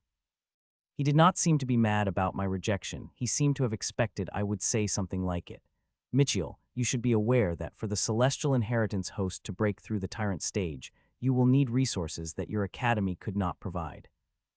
You will need resources like divine crystals and knowledge that only Supremes possess. And if you join us, every resource we have will be at your disposal. We will not hold back even a single thing from you, said the Patriarch, and his proposal held such an allure that I had nearly opened my mouth to accept his offer. I know what he said is true. The person of such standing would not lie to someone like me, and not forget the miracles my predecessor had done are enough for him to offer something like it. Not to forget he should already know about the things about me other than my healing talent, which alone is enough to warrant such thing. You give me too much importance, Patriarch, I said again, neither agreeing nor disagreeing with his proposal. I did not expect you to give me an answer to now, Mitchell. I just hope that, when you hear the offer of the other Supremes, you will remember my offer that after joining the Bloodsun, no resources or position would be out of reach for you, he said. I nodded at him, thankful that he had not pressured me with his power ever since I had come here. He had not released even a hit of his strength. While I know you have saved the twins because they are your friends and not because they are members of Bloodsun, I would still like to show my gratitude as their teacher with this little reward. I hope you will accept it, he said, and the next moment, I saw a black bracelet appearing in my LAP. Grand Lord, there is no need for the reward as I had said. I saved them because they are my friend, I said, without checking what was contained in the storage. It is not because of the pure heart, but because it had already said the reward I want to come with very big strings attached. Compared to that reward, whatever he offered mean nothing much to me. Take it if you do not accept it. I would consider you do not respect me, Patriarch said, with a much serious voice than before. I wanted to reject it again, but seeing his expressions, I stopped and placed the storage band in my storage without checking what's inside them. My action seemed to surprise the old man, as a look of surprise flashed into his eyes for a moment before it disappeared just as quickly. What are your plans, Mitchell? Will you be staying in Bloodsun for a few weeks and give us a chance to show our hospitality? He asked. I can't stay long, Grand Lord. I will be leaving in 3 to 4 days after I make the necessary checks on Sophia and Reina, I replied. With him not giving me what I want, there is no need for me to stay here more than it is necessary. Mitchell, you should stay at least a week, Sophia asked. To that, I shook my head. I can't even if I want to. There are too many things for me to do in the academy, I said and turned old man and about to ask permission to leave when he spoke again. Mitchell, you seem to have killed a few tyrants, right? I am sure you have harvested them into your novel essence roses. Would you be generous and give me 1 essence rose? I have long been very interested in them. Patriarch asked. What, you killed tyrants? Before I could reply to him, Sophia exclaimed, and now looking at me with wide, shocked eyes. Hee, girls, you should not underestimate the host of celestial inheritance. Those who are able to create their own paths are not simple people. Even if you have gained the elemental bodies, you girls will still have to work hard if you want to defeat this friend of yours, Patriarch said before he looked at me with expectant eyes. Here is the essence rose, Patriarch, I said and give the wooden box to him. I had killed a total of 7 tyrants and harvested 7 essence roses from them. 5 of them I have given to teacher while 2 I had kept to myself. Patriarch caught the wooden box that is gently floated toward him and opened it, revealing a dark red essence rose. My God, this thing is really amazing. Much more than the Emperor-grade essence rose you have created in the arena, he said as he observed the essence rose. He was one of the first people to see the first Emperor-grade essence rose I had created in the arena, and with his standing, I am sure he would have got to look at that essence rose for days. What do you want in exchange for this, Mitchell? I am not a petty person who takes things from the junior without giving anything in return, he asked without looking up from the rose. He seemed to be quite enamored by it. I wanted to reply with, give me 1 week in your secret library, but that would be crossing the limit, and who knows, the old man might get angry enough that he would vaporize me on the spot. There is nothing I want. Patriarch, I just hope that you will be able to share the things you will notice from this essence rose, I said. You are a very smart young man, he said, with a hint of a smile on his face. His words brought an awkward smile to my face. I wanted to say something to that, but after a second of thinking, I decided to remain quiet. I should take my leave. Patriarch, I had already wasted enough of your time, I said after a few seconds of uncomfortable silence. He nodded, and I got up from my spot when suddenly I stopped in my tracks when I remembered something. I might not be able to find everything. If there is something wrong with twins, you should send them to the Devil's Gate. That person there would easily be able to find it if there is any problem and fix it, I said. Hearing that, eyes of the old man shot opened, and he looked at me with shock for a couple of seconds before a bright smile appeared on his. It is the first time in our meeting. The old man showed more than slight emotions. Lord Al told me the names of the people who were able to Sunlight Dome in the past, and Patriarch Bradford is one of them. He stayed there for 9 days. That was the record there until I broke it. No wonder you were able to make such high progress in such a short time, he said with a smile before looking into my eyes. How many days have you stayed there? He asked. 9, I answered, which of course was a lie. Sure, the old man said, and seeing his expression, he does not believe me even one bit. How many days one could stay depend upon one's knowledge, and there is no one who has as much knowledge as the one practiced the celestial inheritance, especially at the Emperor stage. Teacher, what are you guys talking about? Reina asked. You will know when you get to that place. Patriarch answered vaguely. Sophia turned to me for the answer, but I shook my head, saying no. I am not telling them. It is already enough that I had mentioned Lord Al vaguely. It's not like they will have to wait for the answer for long. With the power I had sensed from them yesterday, they have the strength to reach the sunlit dome. They will know the answer once they reach there. I did not stay in the hall anymore and walked out of it, and to my surprise, Lord Mycroft was waiting for me there and took me back to the house I am staying in, the same way he had brought me.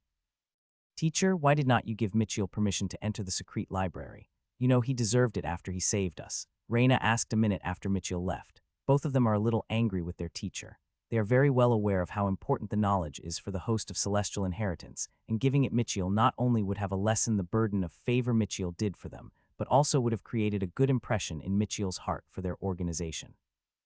You girls still do not understand the might of celestial inheritance, their teacher said. We cannot afford to give him a single advantage before he joined us formally. Seeing his strength and what he is able to do, I am guessing he is already very close to creating Tyrant Inheritance, and if we give him what he needs, then he might as well finish Tyrant Inheritance, and we can't have that.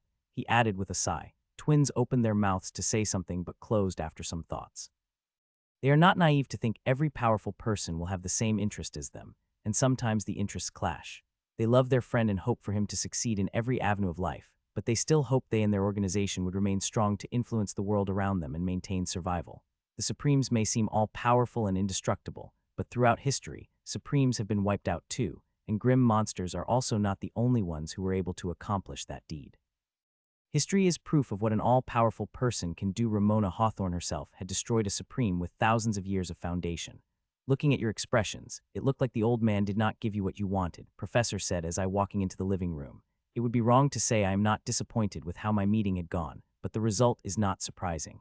As the teacher had said, the Supremes would not let a variable rise, especially the variable they could not control. We ate dinner together before they left for the academy. Teacher had already been here for nearly 2 weeks. Teacher did not stay long anywhere for this amount of time, and if the Blood Sun had not been a Supreme, she would have left it as soon as possible. Other than that, I also have to perform few checkups on the twins, who are a treasure trove of knowledge.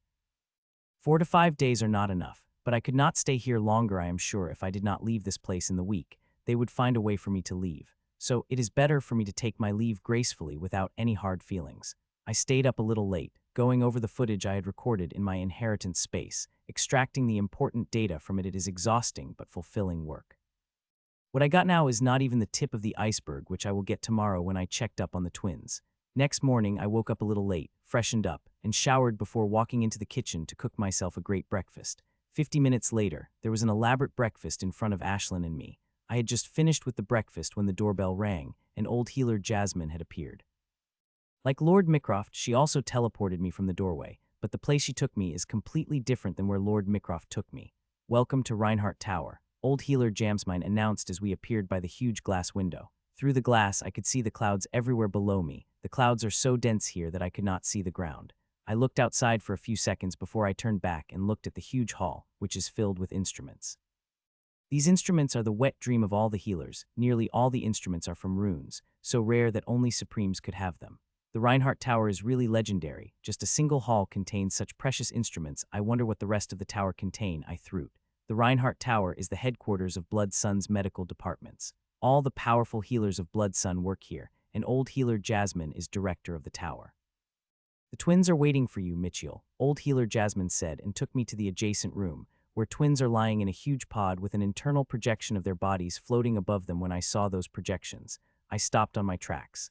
Amazing couldn't help come out of my mouth. I was this shocked too when I saw it yesterday. It is beyond amazing, old healer Jasmine said, and I couldn't help but nod. The elemental bodies are really something. They're completely different from anything I've seen before. The way their core absorbs the energy and digests it couldn't help but make one jealous, she said, and I again couldn't help but nod again. It could be said that they are improving at every breath. Their core would suck the energy, and it is not the normal energy that we take but the energy with the speck of cosmic, which would then spread over their bodies. Even if these two did not get any resources, they would continue improving, and their speed would be shocking that barely anyone would be able to compete against them. I had looked at every inch of them but did not find anything wrong with them, but my old eyes might have missed something that you will able to see, old healer Jasmine said as she motioned me toward the pods of the twins. These people of Blood Sun are really something. Now that I had healed the twins, they could not wait to get me out. Since you are not able to find anything, Lady Jasmine, I likely won't be able to find anything, I said and appeared next to the pods where twins are lying. The pods in which twins are lying look quite archaic. They looked like they are made of stones. If one did not see the micro runes that are covering every inch of the pods, one would not even glance at them. I first turned my gaze towards Sophia's flaming red inner projection. The whole projection is flaming red in color. It looked like internals of Sophia are made of flaming red crystals. The only place one could see another color other than red is her core, where there is a ting of purple. Her whole body is transformed by the cosmic flame element, and as time passed, this flame cosmic will enrich her at a greater level, increasing her strength even further. The internal magical structure of elemental bodies is different, a way different than of the normal humans. Seeing it, I couldn't help but get enamored by it, and many types of inspirations begin to bombard my mind. As I had said, the elemental bodies are a treasure trove of knowledge. They are children of the universe, and each part of them is powerful and efficient to the extreme. After staring at Sophia's internal projection for a while, I started to study it more thoroughly. Checking each magical pathway and flow of energy carefully by magnifying it hundreds of times, and is a good thing these pods let me do such a thing. More than 2 hours before finally, I put back the projection to its original size and moved my hands towards Sophia. Old healer Jasmine, who was standing not far away from me, did not stop, just kept looking as she had been doing for the past 2.5 hours. My hand passed through the energy layer of the pod and touched the chest of Sophia. One might think their skin would feel hard seeing their crystalline bodies, but it is not the case. Their crystalline skin felt soft, soft like a baby's, and it was slightly warmer than the normal skin, which is likely due to her element. As I placed my hand on the chest of Sophia, she shook visibly, and her hands twitched a little, but other than that, she did not do anything else. I sent string of soul sense into her, and with soul sense, I had also sent thin string of the rule bending power. These pods are very advanced. They were able to detect my soul and projected it into projection. In the projection, one could see my soul sense spreading all over Sophia's body. The soul sense is just decoy for my real purpose. The pods are so advanced that they let me see deeper than my soul sense could, but I needed a purpose to touch her and fish out the real thing. The string made of the rule bending power reached the core and passed through it without any resistance. Even my soul sense is facing the immense resistance, and if not for Sophia letting it spread, it would be repelled from her, no matter how hard I tried. Still, there is one place where my soul sense was not able to reach, and that is her core. As soon as my soul sense touched it, it got repelled hard. It is not surprising seeing the core have such powerful defenses. The string of rule bending power reached the Sophia's core and went inside it without feeling any kind of resistance. Base of the core is made of the rule bending power, so it is not much surprising that string of rule bending power went inside it without any problem. As the string of rule bending power entered inside the Sophia core, I found it is vast. It is like the whole new world itself, and it is very complex, filled with dense fire elemental cosmic energy, which is rolling like a tides. I am shocked seeing such a scene inside her core. I had expected to see something surprising inside her core, but did not expect to see such a scene. It looked like I had far too underestimated elemental bodies, and getting that thing from her core would be harder than I initially thought. If this string of rule bending power caught in the tides, it would be destroyed, which I could not let it happen. The string may be finer than hair, but it is made from nearly 40 of rule bending power I have, Once it is destroyed, I will only have enough energy to create one string, which I want to use on Reina's core, so I have only one chance at it. I observe the tides for a while, but as the strings begin to move, avoiding tide after tide, it is a good thing I know the place of the thing I am searching for. I just need to find that thing.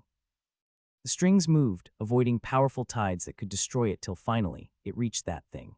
Seeing that thing, a shock couldn't help but spread through my body, and I was barely able to keep my emotions in check. In front of the rule, bending string is a twin-colored capsule, like the medicine capsule that doctors provide to those who hadn't begun the practice yet. The capsule is red and violet color. The flaming red color is covering half part of it, while violet color is covering half of it. I did not waste any time, and after checking the condition of the capsule, I wrapped the strings around the capsule tightly and began to pull it out with great caution. I do not want to damage the capsule in my hurry. It would be disastrous if that were to happen. Taking out the capsule is much harder than I thought. Even with the special properties of the rule bending power, the capsule is quite heavy. It had taken me thrice the time to take out the capsule than it took to reach the capsule, but I finally did it. Finally, the capsule came out of the Sophia core. The capsule, despite its size, did not show on the projection. Not only that, even Sophia could not sense it despite it being inside her. Still, I did not want to take any chances and quickly brought the capsule up toward my hand. Soon, it had reached my hand and seeped inside my skin before directly going inside my inheritance core before anyone noticing. A few seconds later, I removed my hands from Sophia's chest and walked toward Reina. She gave me a smile seeing me appearing next to her and smiled back before I started to study her internal projection. The internal structure of twins is similar, so similar that even one might feel they are clones of each other and not sisters. If not for their different elements and nature, I would have definitely regarded them as clones. I observed the internal structure of Reina for an hour before putting my hand on her chest, which is a little colder than normal, just like Sophia's was warmer than natural. She shook visibly but did not resist it as a clinical procedure. There is nothing personal about it. Just like I did with Sophia, I spread my soul sense into her body with the string of rule bending power. Soon the string of rule bending power reached her core, and inside her tree-shaped core is a glacial world that is filled with powerful snowstorms of cosmic ice energy. They are just as powerful as the fiery tides in Sophia's core. The string went deeper into the core and found the twin color capsule, which looked similar to the one I had found in Sophia's core, with it having snow-white half instead of the fiery red half. After a very cautious few minutes, I was able to bring the capsule out of Reina's core, and a few seconds after that, the capsule was safely tucked away in my inheritance space. With that done, I took back my soul sense and removed my hands from Reina's chest. So, did you find any problem with twins? Old healer Jasmine asked, startling me quite a bit. She had been silent for so long that when she spoke suddenly, I couldn't help but get startled. Yes, I did found something, but it could not be considered a problem, I said gently before I manipulated the projection of the twins and focused on the part magical veins that are connected to the twins of the. See the magical veins connected to the leftmost section of the twins. These 20-something veins are transferring about 15 less amount of energy than the other veins, and due to close proximity to the core, the pod was not able to detect it, I said. Flash of surprise couldn't help but appear on old healer Jasmine's face, and she suddenly appeared beside me and quickly magnified the veins on the projection and began to look at them carefully. She had done that for about 20 minutes before she had stopped. Looks like I am really getting old that I could not even detect a simple problem, old healer Jasmine said. If anybody to hearing her say that, they would be shocked. She's one of the foremost healers in the world and could be counted in the top 10. It is a very sneaky problem, and I would not have been able to detect it if not for me being present during the core formation of the twins, I said. The magical veins behave normally till a certain level of energy transmit through them, but when energy crosses the limit, the problem inside the veins begins to act up. It is a problem that twins are born with, I added. The veins are quite tricky to heal, especially of the elemental bodies, which we barely know anything about. Do you have any suggestions? She asked. We don't have to do anything about it. If you had not noticed before, the veins are healing themselves slowly within a week. The tiny problem would disappear itself, I explained. Hearing that, old healer Jasmine and twins couldn't help but take a sigh of relief. Problems in the veins are big things, and as one progresses higher, the problem became bigger. The sooner one deals with such a problem, the better. Other than that, did you find anything else? Old healer Jasmine asked. No, this is all I could find, I said with a smile. Good, now I could finally take a sigh of relief, she said as she looked at the twins who were getting out of the pod. A minute later, Lord Mycroft appeared in the lab and took the twins away. I couldn't help but smile in my mind seeing that Lord Mycroft has a high standing in the world. He could be said to be one of the most powerful people in the world, could easily be counted among the top 100. Such powerhouses seem to be responsible for ferrying people around, of course, seeing he is ferrying to Sophia and Reina, who had elemental bodies. Nobody would dare to laugh at him. The twins are too important, both to their organization and the world. Come, let's go into my office. The method you used to heal the twins is quite peculiar. I would love to know more about it, old healer Jasmine said after the twins left. It would be my honor, Lady Jasmine, I said, and I followed her toward her office. It is a rare opportunity that very few would get. This old lady is filled with knowledge. It would be great to know the ideas of the expert healer other than the teacher. Goodbye, Mitchell, twins said as I appeared from their eyes and entered the space sea with the professor.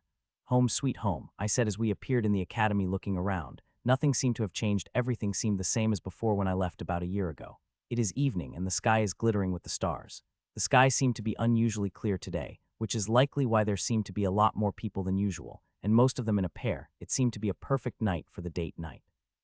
Seeing others with their girlfriends and lovers, memories of Myra couldn't help but a flood in my heart, whom I had not seen in a year or talked. She is training in the secrete ruin of her organization and had not come outside yet. I miss her, but there is nothing I could do about it till we became powerful tyrants. We will not be able to reveal our faces in public. Relationships are hard, especially to the people of our station, and there is nothing we could do about it unless we are ready to discard it all and become hermits in a dissolute place where no one is able to find us, which of course is not an option. Soon I reached my house, a beautiful house floating in the center of the lake. It is neither big nor small. It is a perfect place for me. Teacher wanted me to change my place, choose one of the villas that are reserved for the successor, but I declined her offer. I love this place and have no intentions to change. Thud, landing on the porch, I went inside and found it just as I left. I looked around for a few minutes before I went to the training room directly. It is time for me to do something that I wanted to do for the past few days. Inside the training room, I sat cross-legged in the center of it before closing my eyes and entering my inheritance space. These 4 things that are floating in front of me are the thing I got from the twins, and they are extremely precious. When I created the seeds for the twins, I had left no backdoor there. I am their friend, and I would never do that. Though I left something in there, there are 2 things I left in the seeds. They are recorder and collector. The recorder is which will record everything that happens the moment the seeds fuse with the twins' boy, recording the whole elementalization process. The 2 violet scrolls are the recording of Reina and Sophia's transformation into the elemental bodies. Such data is immensely precious, and if not for this data is being too important to me, I would not have been dared to trudge on the gray line. I have been studying the 2 scrolls for 4 days with every free minute I got, but I was barely able to scratch the surface. Still, the data I got from barely scratching its surface is beyond amazing, very much worth the gray line I had walked with my friends. The collector, on the other hand, is very simple. It collects the cosmic origin that seeped outside the core. The collector had collected the cosmic origin that could not absorb by their core. In every process, some part leaked, and I created the collector to collect that leaked part, an unsued part. I had not taken anything from my friends. I had collected what they could not absorb. The cosmic origin is not even 0.1 of what twins had absorbed, but I was still shocked by the fact that I was able to collect the cosmic origin. Cosmic origin is extremely difficult to collect, and Lord Al had clearly mentioned how some people in the higher world hunt the elemental bodies for their cosmic origin, so one could imagine how precious this thing is. First, I was planning to use them at a different time, but my research in these 4 days told me that I would receive the maximum benefits if I used them together, as these opposite elements have great synchronization between them. While using them together would give me the maximum benefits, it would also be very dangerous. This cosmic origin is for the elemental transformation and is suitable for specific bodies. In clear terms, it is something very suitable for twins but not so for me. Despite being very suitable for themselves, the twins had endured inhuman pain when cosmic origin merged with them. I will have to endure even greater pain than them. The process could even turn fatal. If the balance between opposite elements collapsed, they would explode, and since it is cosmic elements we are talking about, it will surely take me with them if they were to explode. The only reason I am willing to take such a life-threatening risk is that my inheritance ruins in few beings. They are my most powerful safety blanket, and if something to go wrong, they will be able to handle it at least. They will not let me die, I hope so. Buzz buzz. With that thought in mind, I touched both the Kindle and Snow Crystal, and at the same time, activated the isolation formation around the house so that not a single fluctuation of what happened here would come out. I do not want to alert the teacher or any other people who are powerful enough to sense something is going on in my house. Both Icy Crystal and Kindle shone brightly as I touched them before they melted and disappeared from my inheritance space. Ah! I screamed out loud the very next second as an immeasurable amount of ice and fire energy spread into every part of my body and started to tear me apart. They are not only tearing my body apart, but also my soul. The less than zero point 0.1 of cosmic energy is immense, so immense that I would explode in less than 5 seconds. It looks like even after overestimating cosmic energy, I still ended up underestimating it. The cosmic energies that came at twins came with the intention of transforming them completely. It had changed them so thoroughly that they could not be called humans anymore. While the cosmic energy I have is much lesser than them, it is still capable of bringing huge change. The unfortunate thing is that my body and soul are incapable of digesting it all. 2 more seconds have passed, and the inhuman pain had increased further. The energy had to my body to the breaking point that it had started to affect the structure of honeycomb, seeing that my expression couldn't help but worsen. The honeycomb should not get damaged. Not only will it be impossible to create something like it while I am in Emperor stage, and once it collapses, it will take my body and soul with it as it is irrevocably connected to it. Buzz, buzz, buzz. I was just freaking out at the thought of dying within the next 3 seconds, when suddenly I felt my body buzzed from all. As that happened, I felt the cosmic energies in me begin to lessen at an incredible rate. The 5 sources are sucking the energy at a very fast speed, relieving me of my doom. Suddenly, a question came into my mind when I noticed an unknown source sucking my energy. The 4 sources I am very familiar with it. It is my inheritance runes, the Egg Nero, Ashland, and Hidden Being, while the 5th is I am completely unfamiliar with. Feeling slightly confused and fearful of the 5th source, I followed the direction in which the energy was going. Soon I found my answer. The shield. It is the shield which is the shield between me and the cursed sea. Seeing it as the shield that is taking the energy, a small smile couldn't help but appear on my pain-filled face. If anything in me deserves these cosmic energies more, then it would be the shield.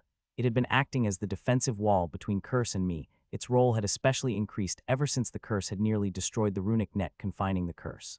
With the 5 sources taking the cosmic energy, the burden on me lessened hugely. Though I am still feeling very full and in hell-like pain, I am not in life-threatening danger, and would not be unless the balance between the 2 sources disrupts and they explode. The twin element cosmic energy filled my body and soul, merging with it slowly. I could see how part of my body is taking this energy, and not only growing stronger but also upgrading from deep within. The honeycomb is also absorbing the energy, not to fill its hexagonal cells but to strengthen its structure. I could feel how the synchronization between it and body-soul is getting stronger by a minute. The second change is more shocking. I begin shedding like a snake. My skin begins to shed, and in its place, new skin begins to appear, and a few seconds later, that skin would also shed, and new skin would appear, which would be far more vibrant than previous. It is not just my skin where the change is happening. My hair also begins to grow like crazy. They already reached the ground and growing, and it is not only the hair on my head that growing, the hairs on the other places, too, are growing madly. The new hair on my head seemed to be quite shiny and seemed to have a luxurious feel to them. If I could move my hands, I would have definitely loved to feel them. These changes have shocked me greatly. I know how great cosmic energy is, but still did not expect it would bring such great changes to me. This is really beyond what I had expected. If I had feeling inhuman pain, I would have enjoyed these changes at greater pleasure. The pain is really great. The twin element cosmic energy is drilling into my body, and soul as it merged with and upgrade it from the deep. I bore this pain as I take pleasure in the great changes it is bringing to me. Time passed by, and soon an hour had passed, but there is still a huge amount of cosmic energies remained in my body. In the past hour, the shrinkage of my runes had stopped. After they shrunk by 5 times, they have become really small that to see them, a regular person would have to use the telescope. Though they have shrunk, it is without a doubt they have become powerful. They have gained considerable power consuming comic energy, and their power is still increasing as they have finished consuming all the comic energy they have absorbed. There is a large amount that had remained. While my runes have stopped their shrinkage, my skin is still shedding. I have already shed hundreds of times and still continue to shed even more. I don't know when this process will end. Another 1.5 hours had passed, and the last bit of twin element cosmic energy finally merged with me, ending the process. The cosmic energies have given me far greater benefits than I had imagined. Seeing the changes it brought to me, it could be said I had been reborn. The changes are too great for me to not say that. Crunch, crunch, crunch. The crunching sound rang out from tens of layers of dried skin that are sticking into my body. Not all skin had fallen off. There are still many layers sticking into my body, not to forget overgrown hair all over. I now had a mustache covering my lips and beard that reached till my chest and head hair that are several meters long. These are ones that are most visible. There are other places where thick hairs had grown, and it is making me feel very icky. Without wasting any time, I covered myself with my silver fire, burning nearly all the dried skin and excessive hair on my body. I looked at my long hair. It is longer than a character in a cartoon. I wanted to keep them such long and surprise the teacher, but I shook my head and created scissors of fire and cut my meter's long hair. I then began to style my hair, using multiple fire scissors, controlling them to such a fine degree that they would not cut a hair more than I wanted. 20 minutes later, I am finished. I stored my long hair instead of burning them before walking into the shower, cleaning away all the ash that had remained from the burned skin and hair. Wow, I really look different, I said as I walked out of the bathroom and looked myself in the mirror. There is great change had occurred in me. The change is such big that even I am quite surprised to see it. First and foremost, my height seemed to have increased by half an inch. I am clearly taller than before and even a little leaner. My skin had become so lustrous and vibrant that even a baby would get jealous of me. My hair is now different. They have become even darker, and there seemed to be a shine into them. Not to forget, this time I have kept them a little longer, reaching my neck. This new hairstyle looked amazing and so different that I wanted to revert back to my old hairstyle. The changes seemed to have occurred into my eyes too, as they seemed to be quite vibrant, emitting a faint shine. With all these outer changes, my average face became quite handsome. A few years ago, if someone had shown a photo of the current me and said it could be me in few years, I would have kicked that fellow so much that he had fallen unconscious. While the outer changes are amazing, they are nothing compared to that of the inner changes. It is without a doubt that I had grown considerably stronger without filling a single hexagonal cube of honeycomb, but it is the least notable change. The cosmic elemental energies had not only to strengthen my body and also but cleansed it. My body has become much more flexible and easier to control. My soul has become clearer, the world in front of me seemed bright, and my thoughts have become clear, which is a blessing to me. The sheer mental work I do in inheritance space is huge. The clearer mind and faster will help me greatly. I wanted to test my strength, but I feel too tired to do that. That inhuman pain had left quite a strain on me that I just had to sleep it all off, and I did just that. As soon as I freshened up, I went to the training room and did not come out for an hour. When I came out, I was sweaty all over my body, but there was a bright smile on my face. The improvements were better than I had imagined. If I fought the last grim monster now, I wouldn't have to resort tricks to defeat it. I could defeat it directly with my strength. I showered, cooked breakfast, and ate with Ashlyn before laid on the couch, and went to inheritance space and started to study 2 scrolls. I did that for 3 hours of outside time before I opened my eyes and flew out of my house towards the teacher's office. Thud. A few minutes later, I landed in front of teacher's office building and walked inside, and soon I reached the teacher's office. Knock, knock, come in, Mitchell, teacher said from her office. Seeing that I opened the door, walked inside. Teacher sitting on her usual spot with multiple screens floating on the left side, and she glancing at them now and then while typing orders. There are 2 more people sitting opposite to her. One is Professor and the other is Alina. She had returned a month ago from the grim battlefield, and unsurprisingly, she is at the peak of Emperor stage with pretty powerful aura. Mitch teacher looked as she is saying my name, but she stopped midway, and as great surprise flashed into her eyes as she looked at me. What the hell has happened to you? You were fine yesterday, Professor asked as she looked at me from up to down. I used amazing thing yesterday. It worked much better than I had expected it to work, I replied with smile. I really want whatever thing changed you into this. Do you have any of it left? Alina asked as she looked at me with glittering eyes. Sorry, I used up all I have, but I do have something that you will very much, I said to her, and the glitter in her eyes became brighter. What is it? Give it to me, Alina said, nearly leaping at me. Alina Manners, the teacher said sternly. Her words deflected all the excitement she was feeling, but she is still looking at me with hopeful eyes.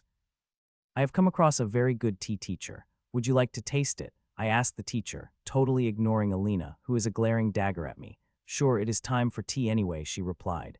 Teacher liking tea is an understatement. She loved tea and has a collection of more than 1,000 different types of teas, which she drinks 3 times a day. I have no interest in drinking the sugary water. Professor commented me neither, Alina said, and there was slight mock in her tone. She seemed quite angry seeing I ignored her demand. This tea is a little different. It is one of best things I've ever drunk, I said to Professor, which surprised her a little. It is not the first time I am making the tea for the teacher with tea I brought, but the current tea I have is in a completely different leg than all the other teas I had brought. If you are praising it such, I will give it a try, Professor said. Me too, Alina said a second later, seeing her aunt agreeing. Unlike her elder sister, Professor did not have any interest in teas. It is too light for taste. She loves coffee, a strong one that could knock the sleep out of the elite tyrant like her. Seeing all 3 of them agreeing, I went to a small tile table and took out all the tea-making instruments. The new tea set that I had commissioned in Blood Sun with the help of Grandmaster. The Blood Sun really possesses great artists. They had finished such delicate work within 3 days, though I had to pay the price, but seeing mastery it made with, it was completely worth it. After removing all the elements, I started the tea making process, which is slightly different than the one used in our world and needed thousands of tries in my inheritance space before I could copy everything Lord Al did. A few minutes later, when the spring water begins shimmering, I opened a wooden box and took out a pouch of tea. The pouch contained a blended tea. Not only does it have tea leaves, but also many rare flowers and spices, and all of them are emperor grade. The big gift box that Lord Al had given me had several tea pouches in them, and I had only made the tea 3 times. They were too precious to drink regularly despite the benefits it gives when I drink it each time. As I made the tea, I had covered myself and the whole station with an energy layer, so no one could smell or see what is happening. I want to be completely surprised. 20 minutes later, I filled the 4 cups with golden liquid before serving them to teacher and others. These teacups are special. The steam of tea will be contained in the cup unless one's lips touch them. Nobody spoke as I served the cups. They stared at the faint golden liquid in a cup before lifting the cups to their lips and froze. All 3 of them froze in unison, and a moment later, a great change occurred on their faces as the steam entered their noses. A smile couldn't help but appear on my face seeing their reaction, as similar expressions had appeared on my face when I first time inhaled the tea that Lord Al served me. A few seconds later, they came to themselves and took a sip of tea one after another, and again their expression changes, and this time the reaction is even bigger.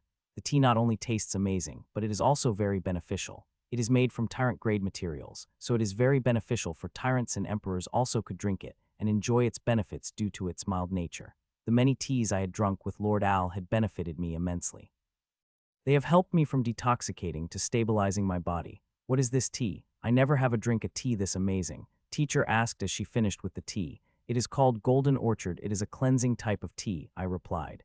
It is amazing tea, the teacher said softly as she closed her eyes for a moment as if to reminisce the taste she just had. Here, teacher, this is a small gift from me. Consider it a belated present for your birthday. Gave a teacher a large wooden box, the size of my hands. Inside it are 12 crystal bottles, each containing a different type of tea.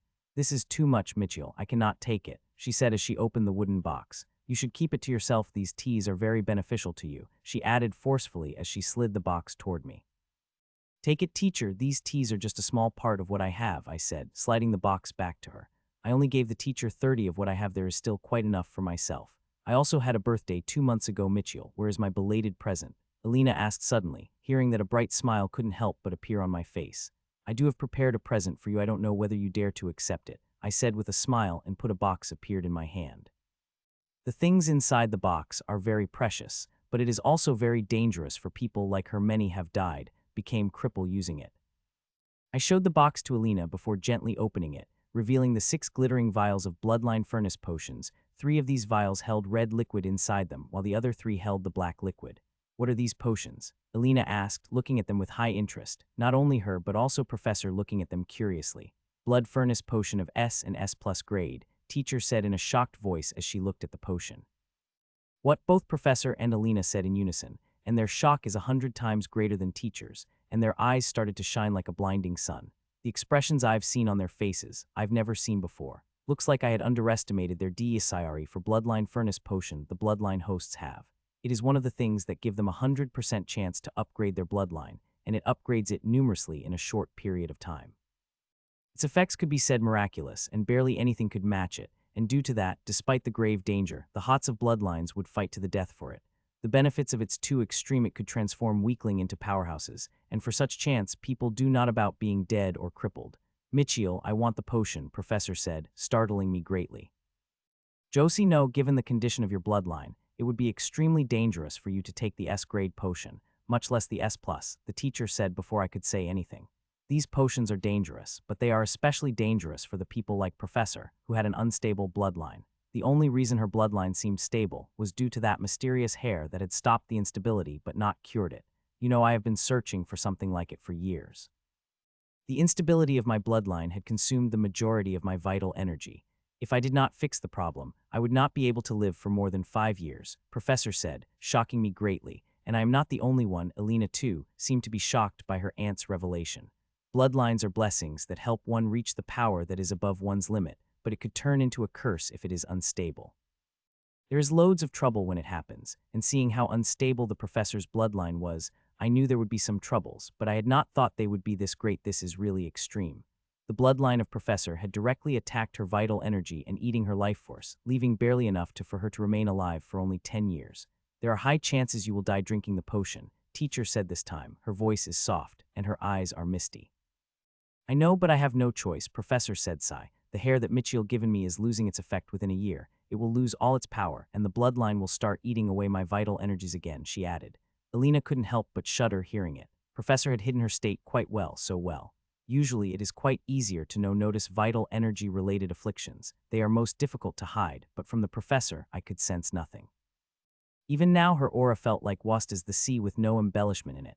I could not spot the faintest problem in it. Fine, you can use the bloodline furnace potion, but you have to survive, teacher said with tears dropping from her face. Mitchell, S+ potion. If I survived, I would take you to the amazing place, which will be very beneficial to you, Professor said. I looked at her for a moment before gave her the potion bottle containing the black liquid. When are you going to drink it?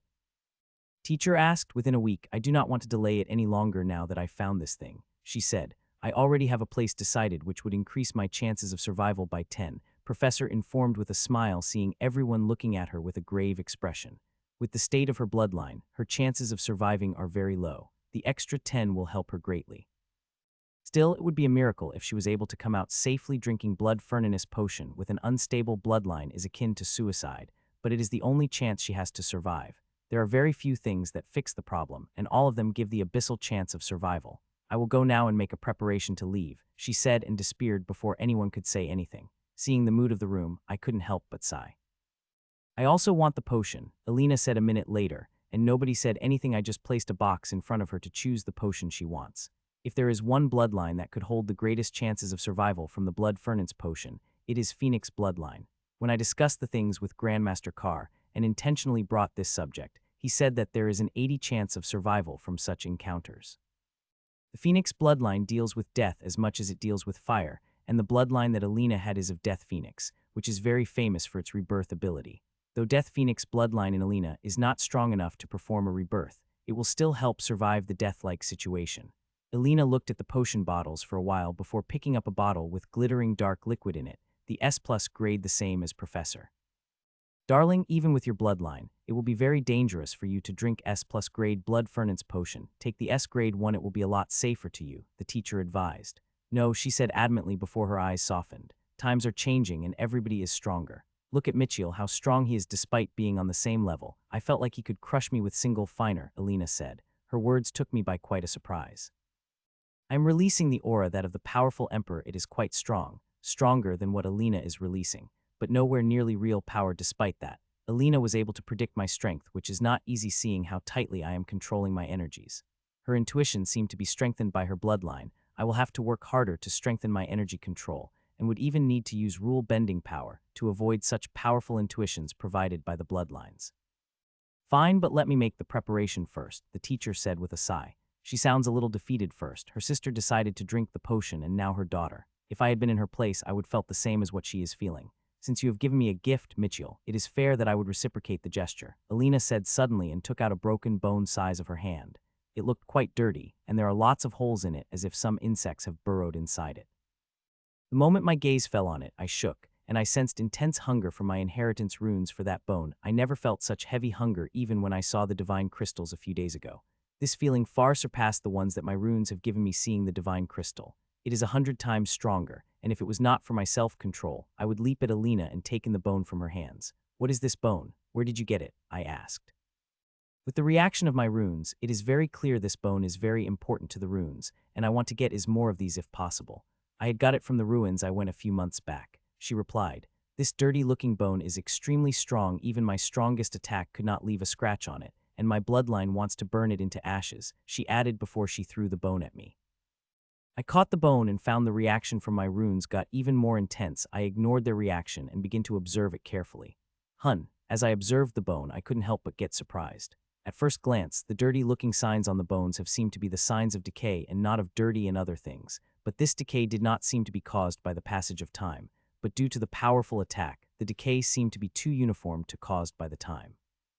The small holes present in bones are made by the insect. They are too clear and precise. They also seem to be from the attack. As for what being this bone is from and what part it belongs to, it is very hard to discern since it is broken. At first glance, it seemed like a bone from the limb, but the more I observe, it is not the case. The bone seemed to be emitting some kind of invisible energy which even my senses were not able to sense, but the closer the bone gets to me, the more hunger my runes would feel. I observe it for a few minutes and found there are more questions about the bones in my mind and answers. I will have to research it in detail if I want to find something concrete about it. The bone is very useful to me. Do you any more such bones? I asked Aline with hopeful eyes. It would be amazing if Alina has more of these bones. No, it is the only one I got, she said, and I could only sigh in regret. Still, I am very happy I am able to get such treasure. I can feel this bone is going to be very useful to me. I stayed in the teacher's office for half an hour more before I flying out of it. In a short time, many big things have happened which will have a huge effect on the academy. For a second I thought I made a bad decision bringing out Bloodline Furnace Potion, seeing quickly Professor made a decision to use it, which could have grave consequences on her and academy, but when I thought about it, I found the decision of Professor is wise and not rushed at all. Currently, Professor has something that could stabilize her bloodline. If she drinks the Bloodline Furnace Potion now, that hair could also help Professor strengthen the resistance of the bloodline against the potion, which will, in turn, increase her chances of survival. I will pray that she survives. She is one of the few elite tyrants that the Academy has, and we need strong people like her in the coming war. Not to forget she is one of the people in Academy I am very close to. It would be a great personal loss if something happened to her. Thud.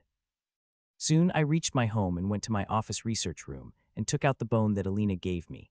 This bone gave 100 times stronger feeling than that of the divine crystal, and I want to know what this bone have that made my runes hunger for it intensely. The more I find about it, the better I will be able to utilize it in strengthening. Not to forget it will also help me in finding more treasures like it. 6 days passed by since I have given the potions to the professor, and Alina since then, I had not seen them. Professor had left the same day she had got the potion, while Alina had been making preparation to drink the potion. All her preparation had finished, and in few hours she's going to drink that Bloodline Furnace Potion. Even with her bloodline's help, it will be a dangerous affair, and in a few days. I had also made some preparation in view of that. If it gets too hard, I will take some potion power from her to relieve her burden, just like the grim monster had sent the potion power into me forcefully. I wish I could do something to help the professor. I had offered to help her before she left, but she declined, saying it would not work on her seeing her unstable bloodline. I would have been able to help her if her bloodline had been stable. Only with the help of that hair did she able to stabilize it enough that bloodline had stopped harming her, but if it sensed any interference, it might attack fairly. I always wonder what kind of bloodline professor has it is a secret. Not even Alina knows about it. Other than the professor, the only teacher knows about it. I have a little idea what type of bloodline it is, as hidden being had talked about it when I found that hair. I shook my head of thoughts and concentrated on the bone in front of me. I have been researching it few days, and I am very frustrating. I had barely found anything about it. The only thing I know is that this bone is scary strong. I had attacked it with my strongest attack, but it did nothing. The bone had no such vibrated when the full force of my attack crashed into it. It is like a 1-year-old kid and hitting a thick steel wall with my fists. It did not release any energy or emit any aura. I have tried many different methods. I've even used a very expensive solution which is used to capture the faintest trace of the aura that even tyrants couldn't sense, but even then I did not find anything. It made me even more curious and frustrated about this bone. I studied it for a few more minutes before storing it. I will show it to few people in the academy, see if they are able to find out anything about it. I remained in my house for more than an hour, working on my inheritance before flying out of it. Thud, a few minutes later, I landed in front of a huge arena. This is one of the biggest arenas in the academy, bigger than the grand arena of the championship. The grand area is for the emperors after all, but this James Candor arena is for the tyrants. I entered inside, and a few minutes later, I was in a big room where some important people in the academy were sitting. Teacher, councilmen, I greeted the teacher and 4 councilmen sitting at a large table. There is also Alina, but she was silent in front of these people. One person seemed to be missing. Alina's father had not come. From what Alina had said, her father was supposed to come for this important moment of his daughter's life, but for some reason, he had not. It is likely why the expression on her face seemed to be a little sulky. So you finally arrived, successor, said the councilwoman Marla, interrupting the thoughts I am having. I have arrived on time, councilwoman Marla, I said with a smile. To that she just gave me a look before she turned to the teacher. Now that he has arrived, we should begin, she asked. Okay, she said with a sigh before she turned to Alina. Love, are you ready? I still advise you to take the S grade 1. Think about it one more time, she asked. I am ready, Mom, Alina said. Her voice is full of conviction. It is clear that she had made up her mind the moment she saw the potions and would not be changing her mind. Soon, we were standing in the center of the huge arena, standing opposite each other. Are you ready? I asked. Yes, I am ready, she said, and the next moment, purple fire with violet spots covered her body and transformed into the beautiful armor with phoenix design in the center. Armor had covered her whole body except for her, which will also get covered once she drank the black liquid in the potion bottle she is holding. Gulp, she looked at the bottle for a few seconds before opened its cap and drank the whole bottle in a single gulp. A moment after that, her aura exploded like never before. Ah, she let out a loud scream, filled with intense pain. I had experienced the power of the blood furnace potion and knew how powerful it is, and this one is many times more powerful than the one I had taken. The pain she is feeling now must be inhuman. Get ready, Mitchell, Alina said suddenly, and a purple helmet appeared on her head and sword in her hand as she came at me. Her speed is fast, a little faster than I had expected. That she had crossed more than 100 meters in an instant and appeared next to me and swung her covered in a dense purple fire, which could instantly turn regular emperor into the ashes if it touched the body. Seeing her sword coming, my sword appeared in my hand, my real greatsword with its original shape, which I hadn't used in quite a while. I let the sword come toward me, and when it had crossed more than half a distance, I moved my sword. Clang! A loud sound rang out as our weapons clashed, and Alina looked at me in horror as she flew back like a rocket while vomiting blood. My attack was that powerful, and it was launched purely with physical strength, but it was still able to send fully armored Alina flaying. While Alina is powerful, her strength could not be compared to me, even when I do not use a shred of my inheritance's power. My strength had already reached the level of tyrant, while hers had not even reached the limit of emperor. Seeing her shooting, I appeared beside her and maintained the same speed as her. While she looked like she was shooting back like a rocket, I simply looked like a walking casualty. You have to use all your strength, Alina. Without it, you will not have been able to make a scratch on me, much less force me to summon my armor, I said with a smile with a hint of taunt, which could clear heard in my voice. I could tell my words have angered her. Purple fire lit across her eyes as she looked at me with fury, and a powerful aura blasted off her. Behind her, a phantom of Phoenix had materialized behind her. The phantom is quite faint, but I looked at it. My whole self couldn't help but shudder. It is clear by the phantom that she is using all her strength, every bit she had. It looks like my taunt had worked better than I had expected. It is important to rouse her emotions in this process. She has to burn with the fighting spirit. Only that way she will be able to fight against the might of the potion and upgrade her bloodline. I could already feel her bloodline getting stronger as the clash with the potion begins, and it is beginning. As time passed, she will improve at a much faster rate. The only thing she and her bloodline have to do is survive. Die, Alina shouted as she stabilized herself and attacked, and this time the attack is powerful. Her most powerful attack, seeing I swung my sword. My movements are relaxed as before, as if I am not using my sword to flick a fly and not to counter a powerful attack. Clang. Her weapons clashed again, and this time too, her eyes widened up as she backed like a ragged doll while vomiting blood. You have to try harder, Alina. Even a fly makes me use more power to flick it than you. I taunted as I appeared beside her and attacked her without giving her any chance to stabilize. Clang, she was barely able to move her sword to defend and set back, shooting different directly this time. Not only had I made her vomit the blood, but also cracked some of her bones. Mitchell. She roared. Fury is evident in her eyes and her aura climbed up. Did you call me? I asked as I appeared beside her, and before she could even open her mouth, I attacked her. Clang, clang, clang. I attacked her again and again, barely giving her any respite, constantly keeping her under pressure and increased that pressure every second so she could dig out more power from her bloodline. And it is working. Her aura is rising slowly. Still, it is not enough. I understand the horror of the blood furnace potion and know how it would get stronger every second. The bloodline and its host have to constantly fight that every increasing power and get stronger. If they failed, then it wouldn't take long for the bloodline furnace potion to burn the bloodline and with its host. I once again appeared beside Alina and attacked, but halfway through it, my eyes couldn't light up when her aura suddenly exploded by a huge margin, and the phantom of Phoenix behind her became a little clearer. It is clear that her bloodline has made the first advancement, and the boost she had received is great. Seeing that smile couldn't help but appear on my face. If she wants to survive, she will have to make such advancements at a greater speed. It looks like you have made a big advancement. Taking my attack would not be a problem for you then, I said as I continued with my stooped attack. She glared at me without saying anything and moved her sword in defense. Her speed is greater than before, and the fire covering the sword seemed even denser. Clang. My sword clashed against her for a moment. It looked like she would be able to hold against my attack before she flew back like a ragged doll like she had been doing for the past minutes. Did your strength really increase, Alina, or a burst of aura was fake to scare me? I asked her as I appeared beside her. It is a good thing I had listened to my gut and attacked. Still, that fake aura burst you have created is very good. You should teach me how you did it, as you know a lot of grim monsters have put me on their hit list. It would be a great help to me if I was able to scare a few of them with your fake aura burst method, I said, completely infuriating her. She seemed to have got very angry by my words, so angry that if she has not been busy vomiting the blood non-spot, she would have cursed me loudly. Selena NG, you have created a monster, Councilwoman Marla said as she watched Ellie got hit mercilessly one more time. It had been nearly 15 minutes since the battle had begun, and Alina's bloodline had advanced 7 times, but she's still taking a merciless beating like first minutes without having the strength to fight back. The only thing Alina could do is defend, as Mitchell is not giving her even the slightest chance to attack.